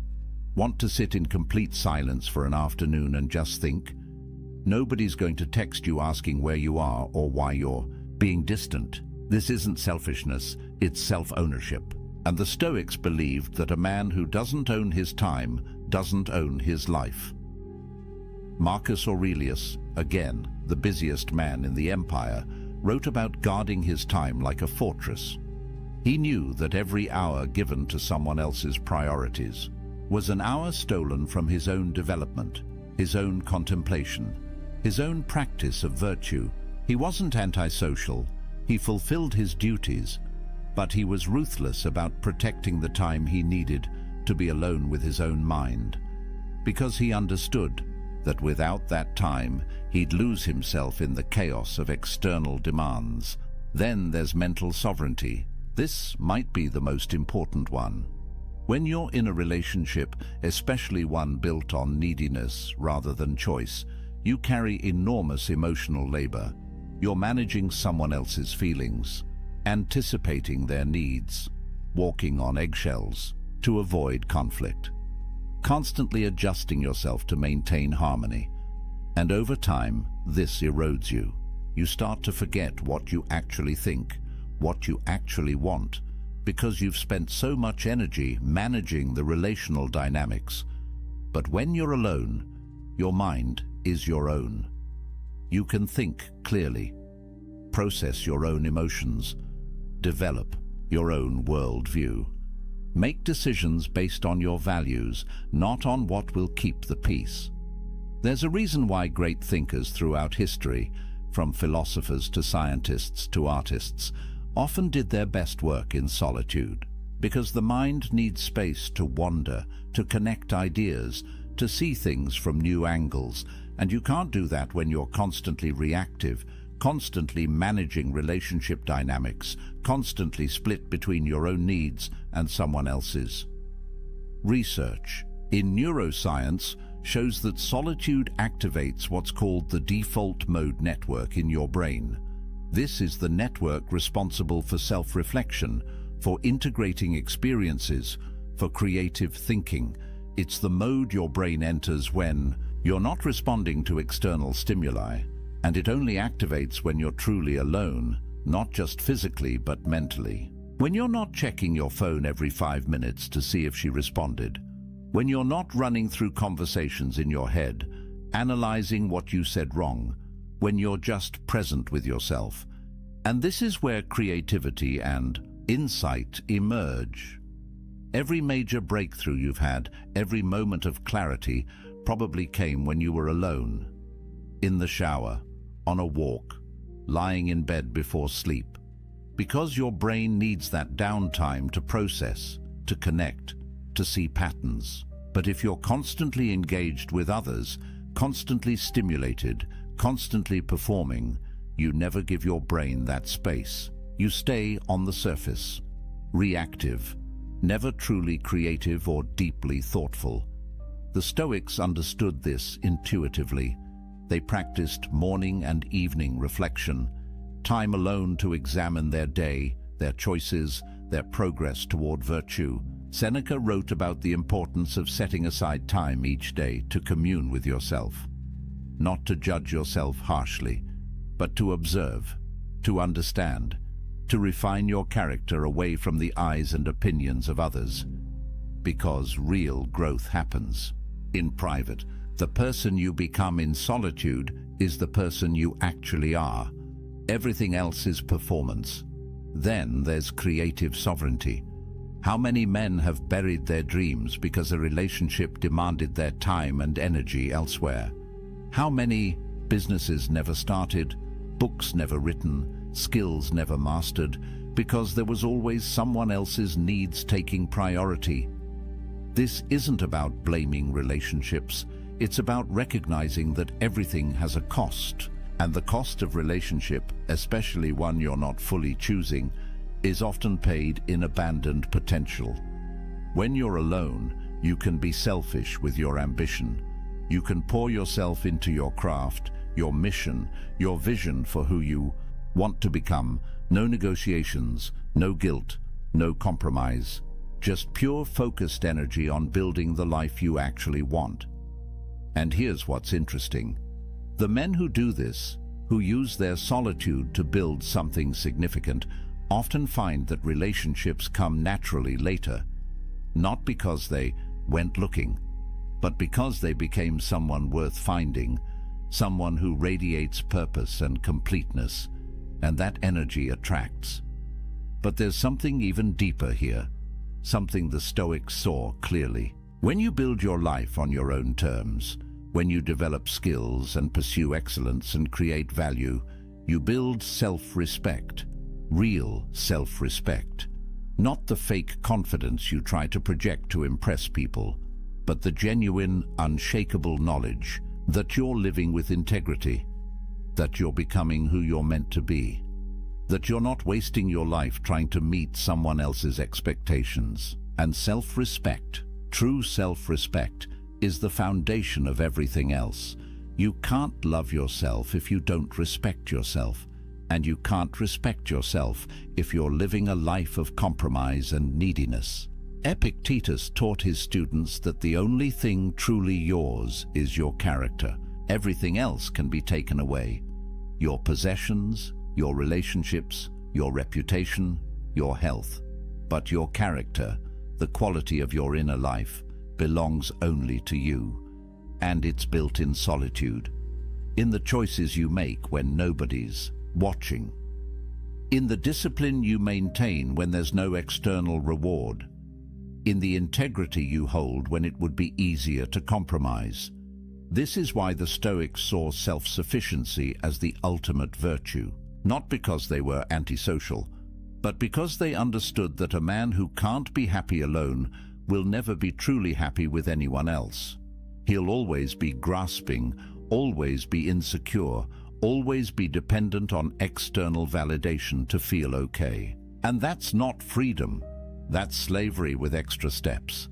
So when you hear that 63% of young men are single, don't see it as a crisis. See it as an opportunity to build yourself without distraction, to develop the kind of inner strength that most men never discover because they jump from relationship to relationship, never spending time alone, never doing the deep work. You have time, you have space, you have sovereignty. Use it, but let me be clear about something. This isn't about avoiding relationships forever. This isn't about becoming some isolated hermit who thinks he's better than everyone. The Stoics didn't advocate for that. Seneca had a wife and family. Marcus Aurelius had a wife and children.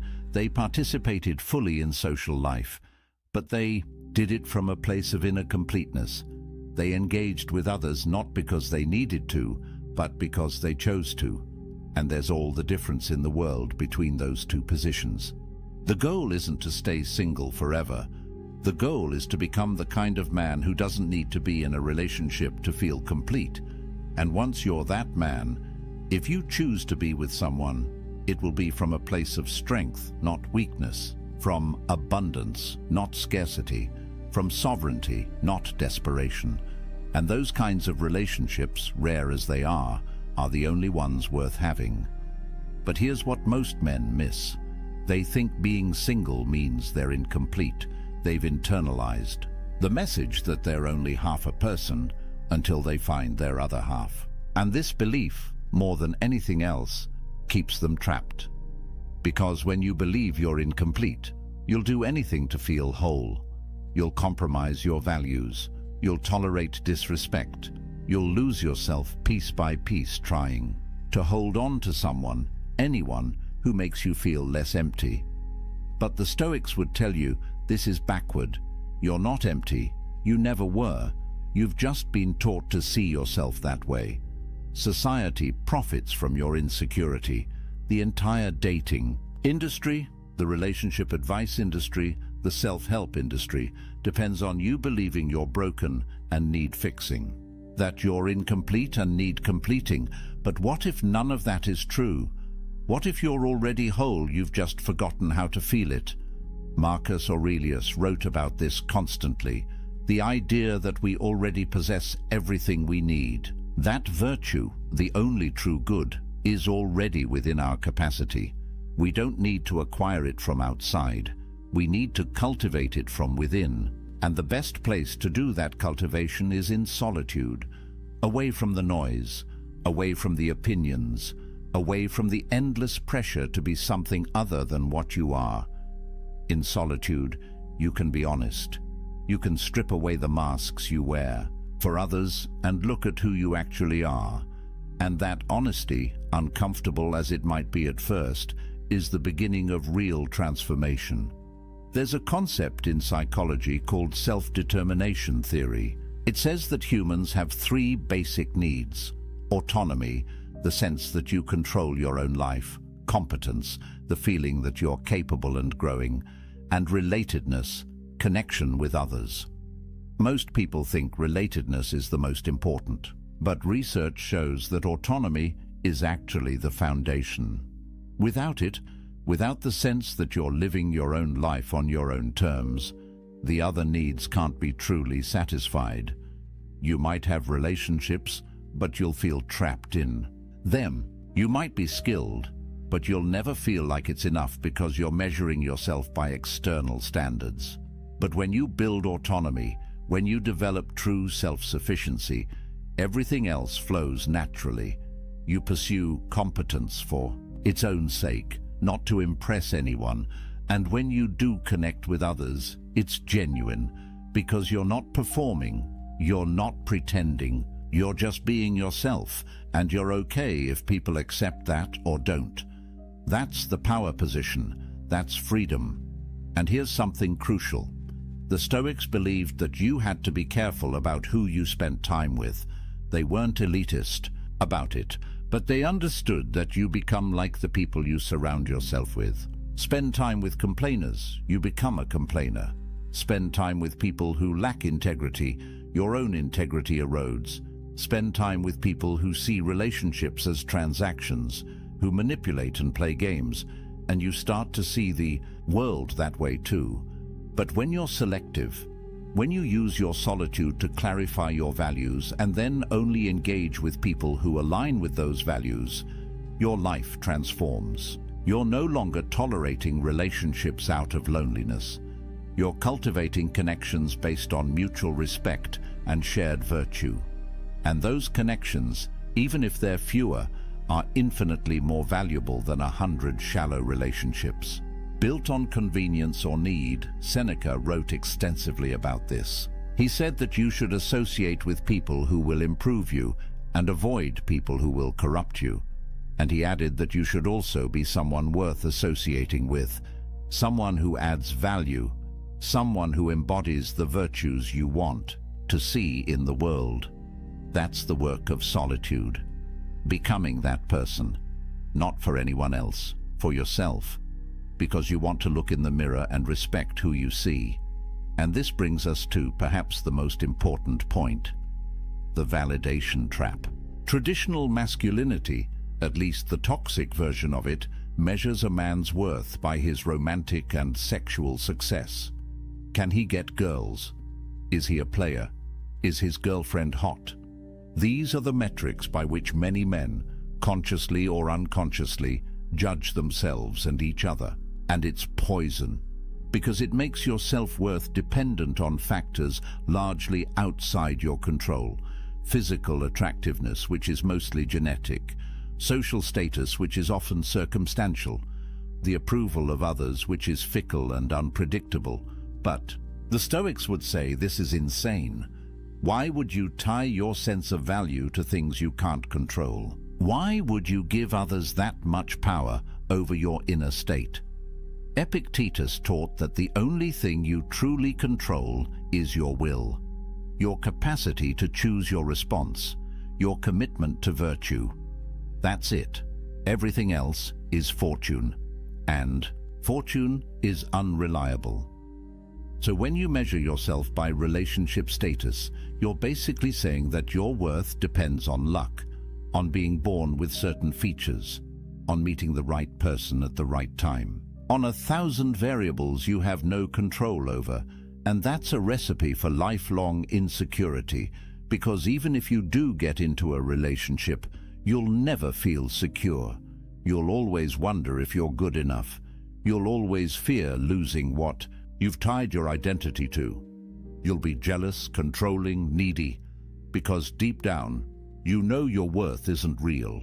It's contingent on her staying. But when you build your worth on virtue, on character, on the man you're becoming, nobody can take that from you. Relationships come and go, circumstances change, but who you are, the integrity you've built, the self-respect you've earned through right action, that's permanent.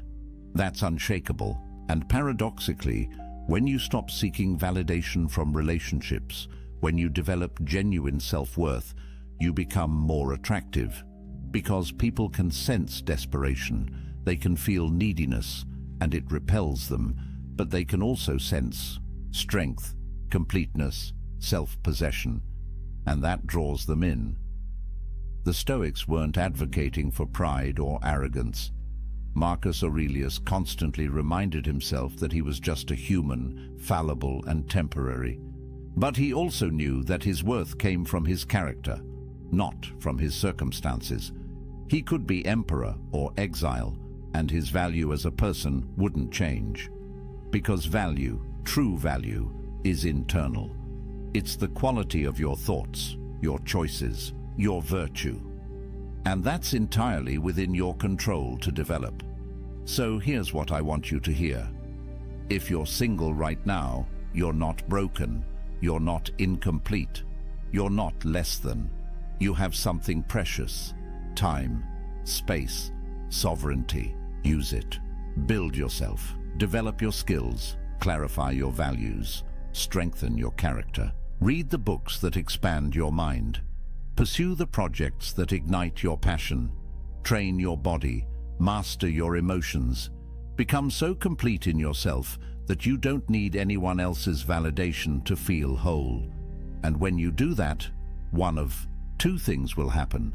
Either you'll discover that you actually prefer solitude, that you've built a life so rich and meaningful on your own that adding a relationship would be a downgrade.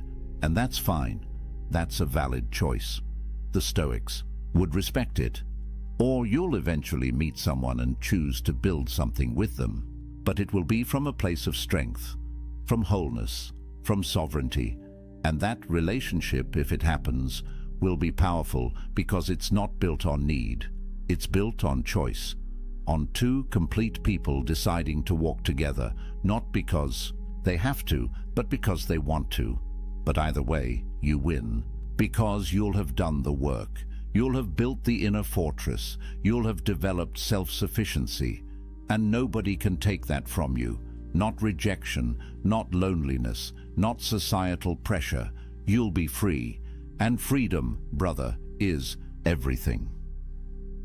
Marcus Aurelius wrote late in his life, "Very little is needed to make a happy life. It is all within yourself, in your way of thinking." Read that again. Very little is needed. It's all within yourself, not in finding the right person, not in changing your circumstances, not in achieving some external milestone. Within yourself, in your way of thinking, in your capacity to find peace regardless of what's happening around you. That's the promise of Stoicism. That's the gift of solitude. Complete independence from external validation. Total sovereignty over your inner state. The ability to be happy, genuinely happy, in any circumstance, alone or with someone, wealthy or poor, praised or criticized. None of it touches you, because you're grounded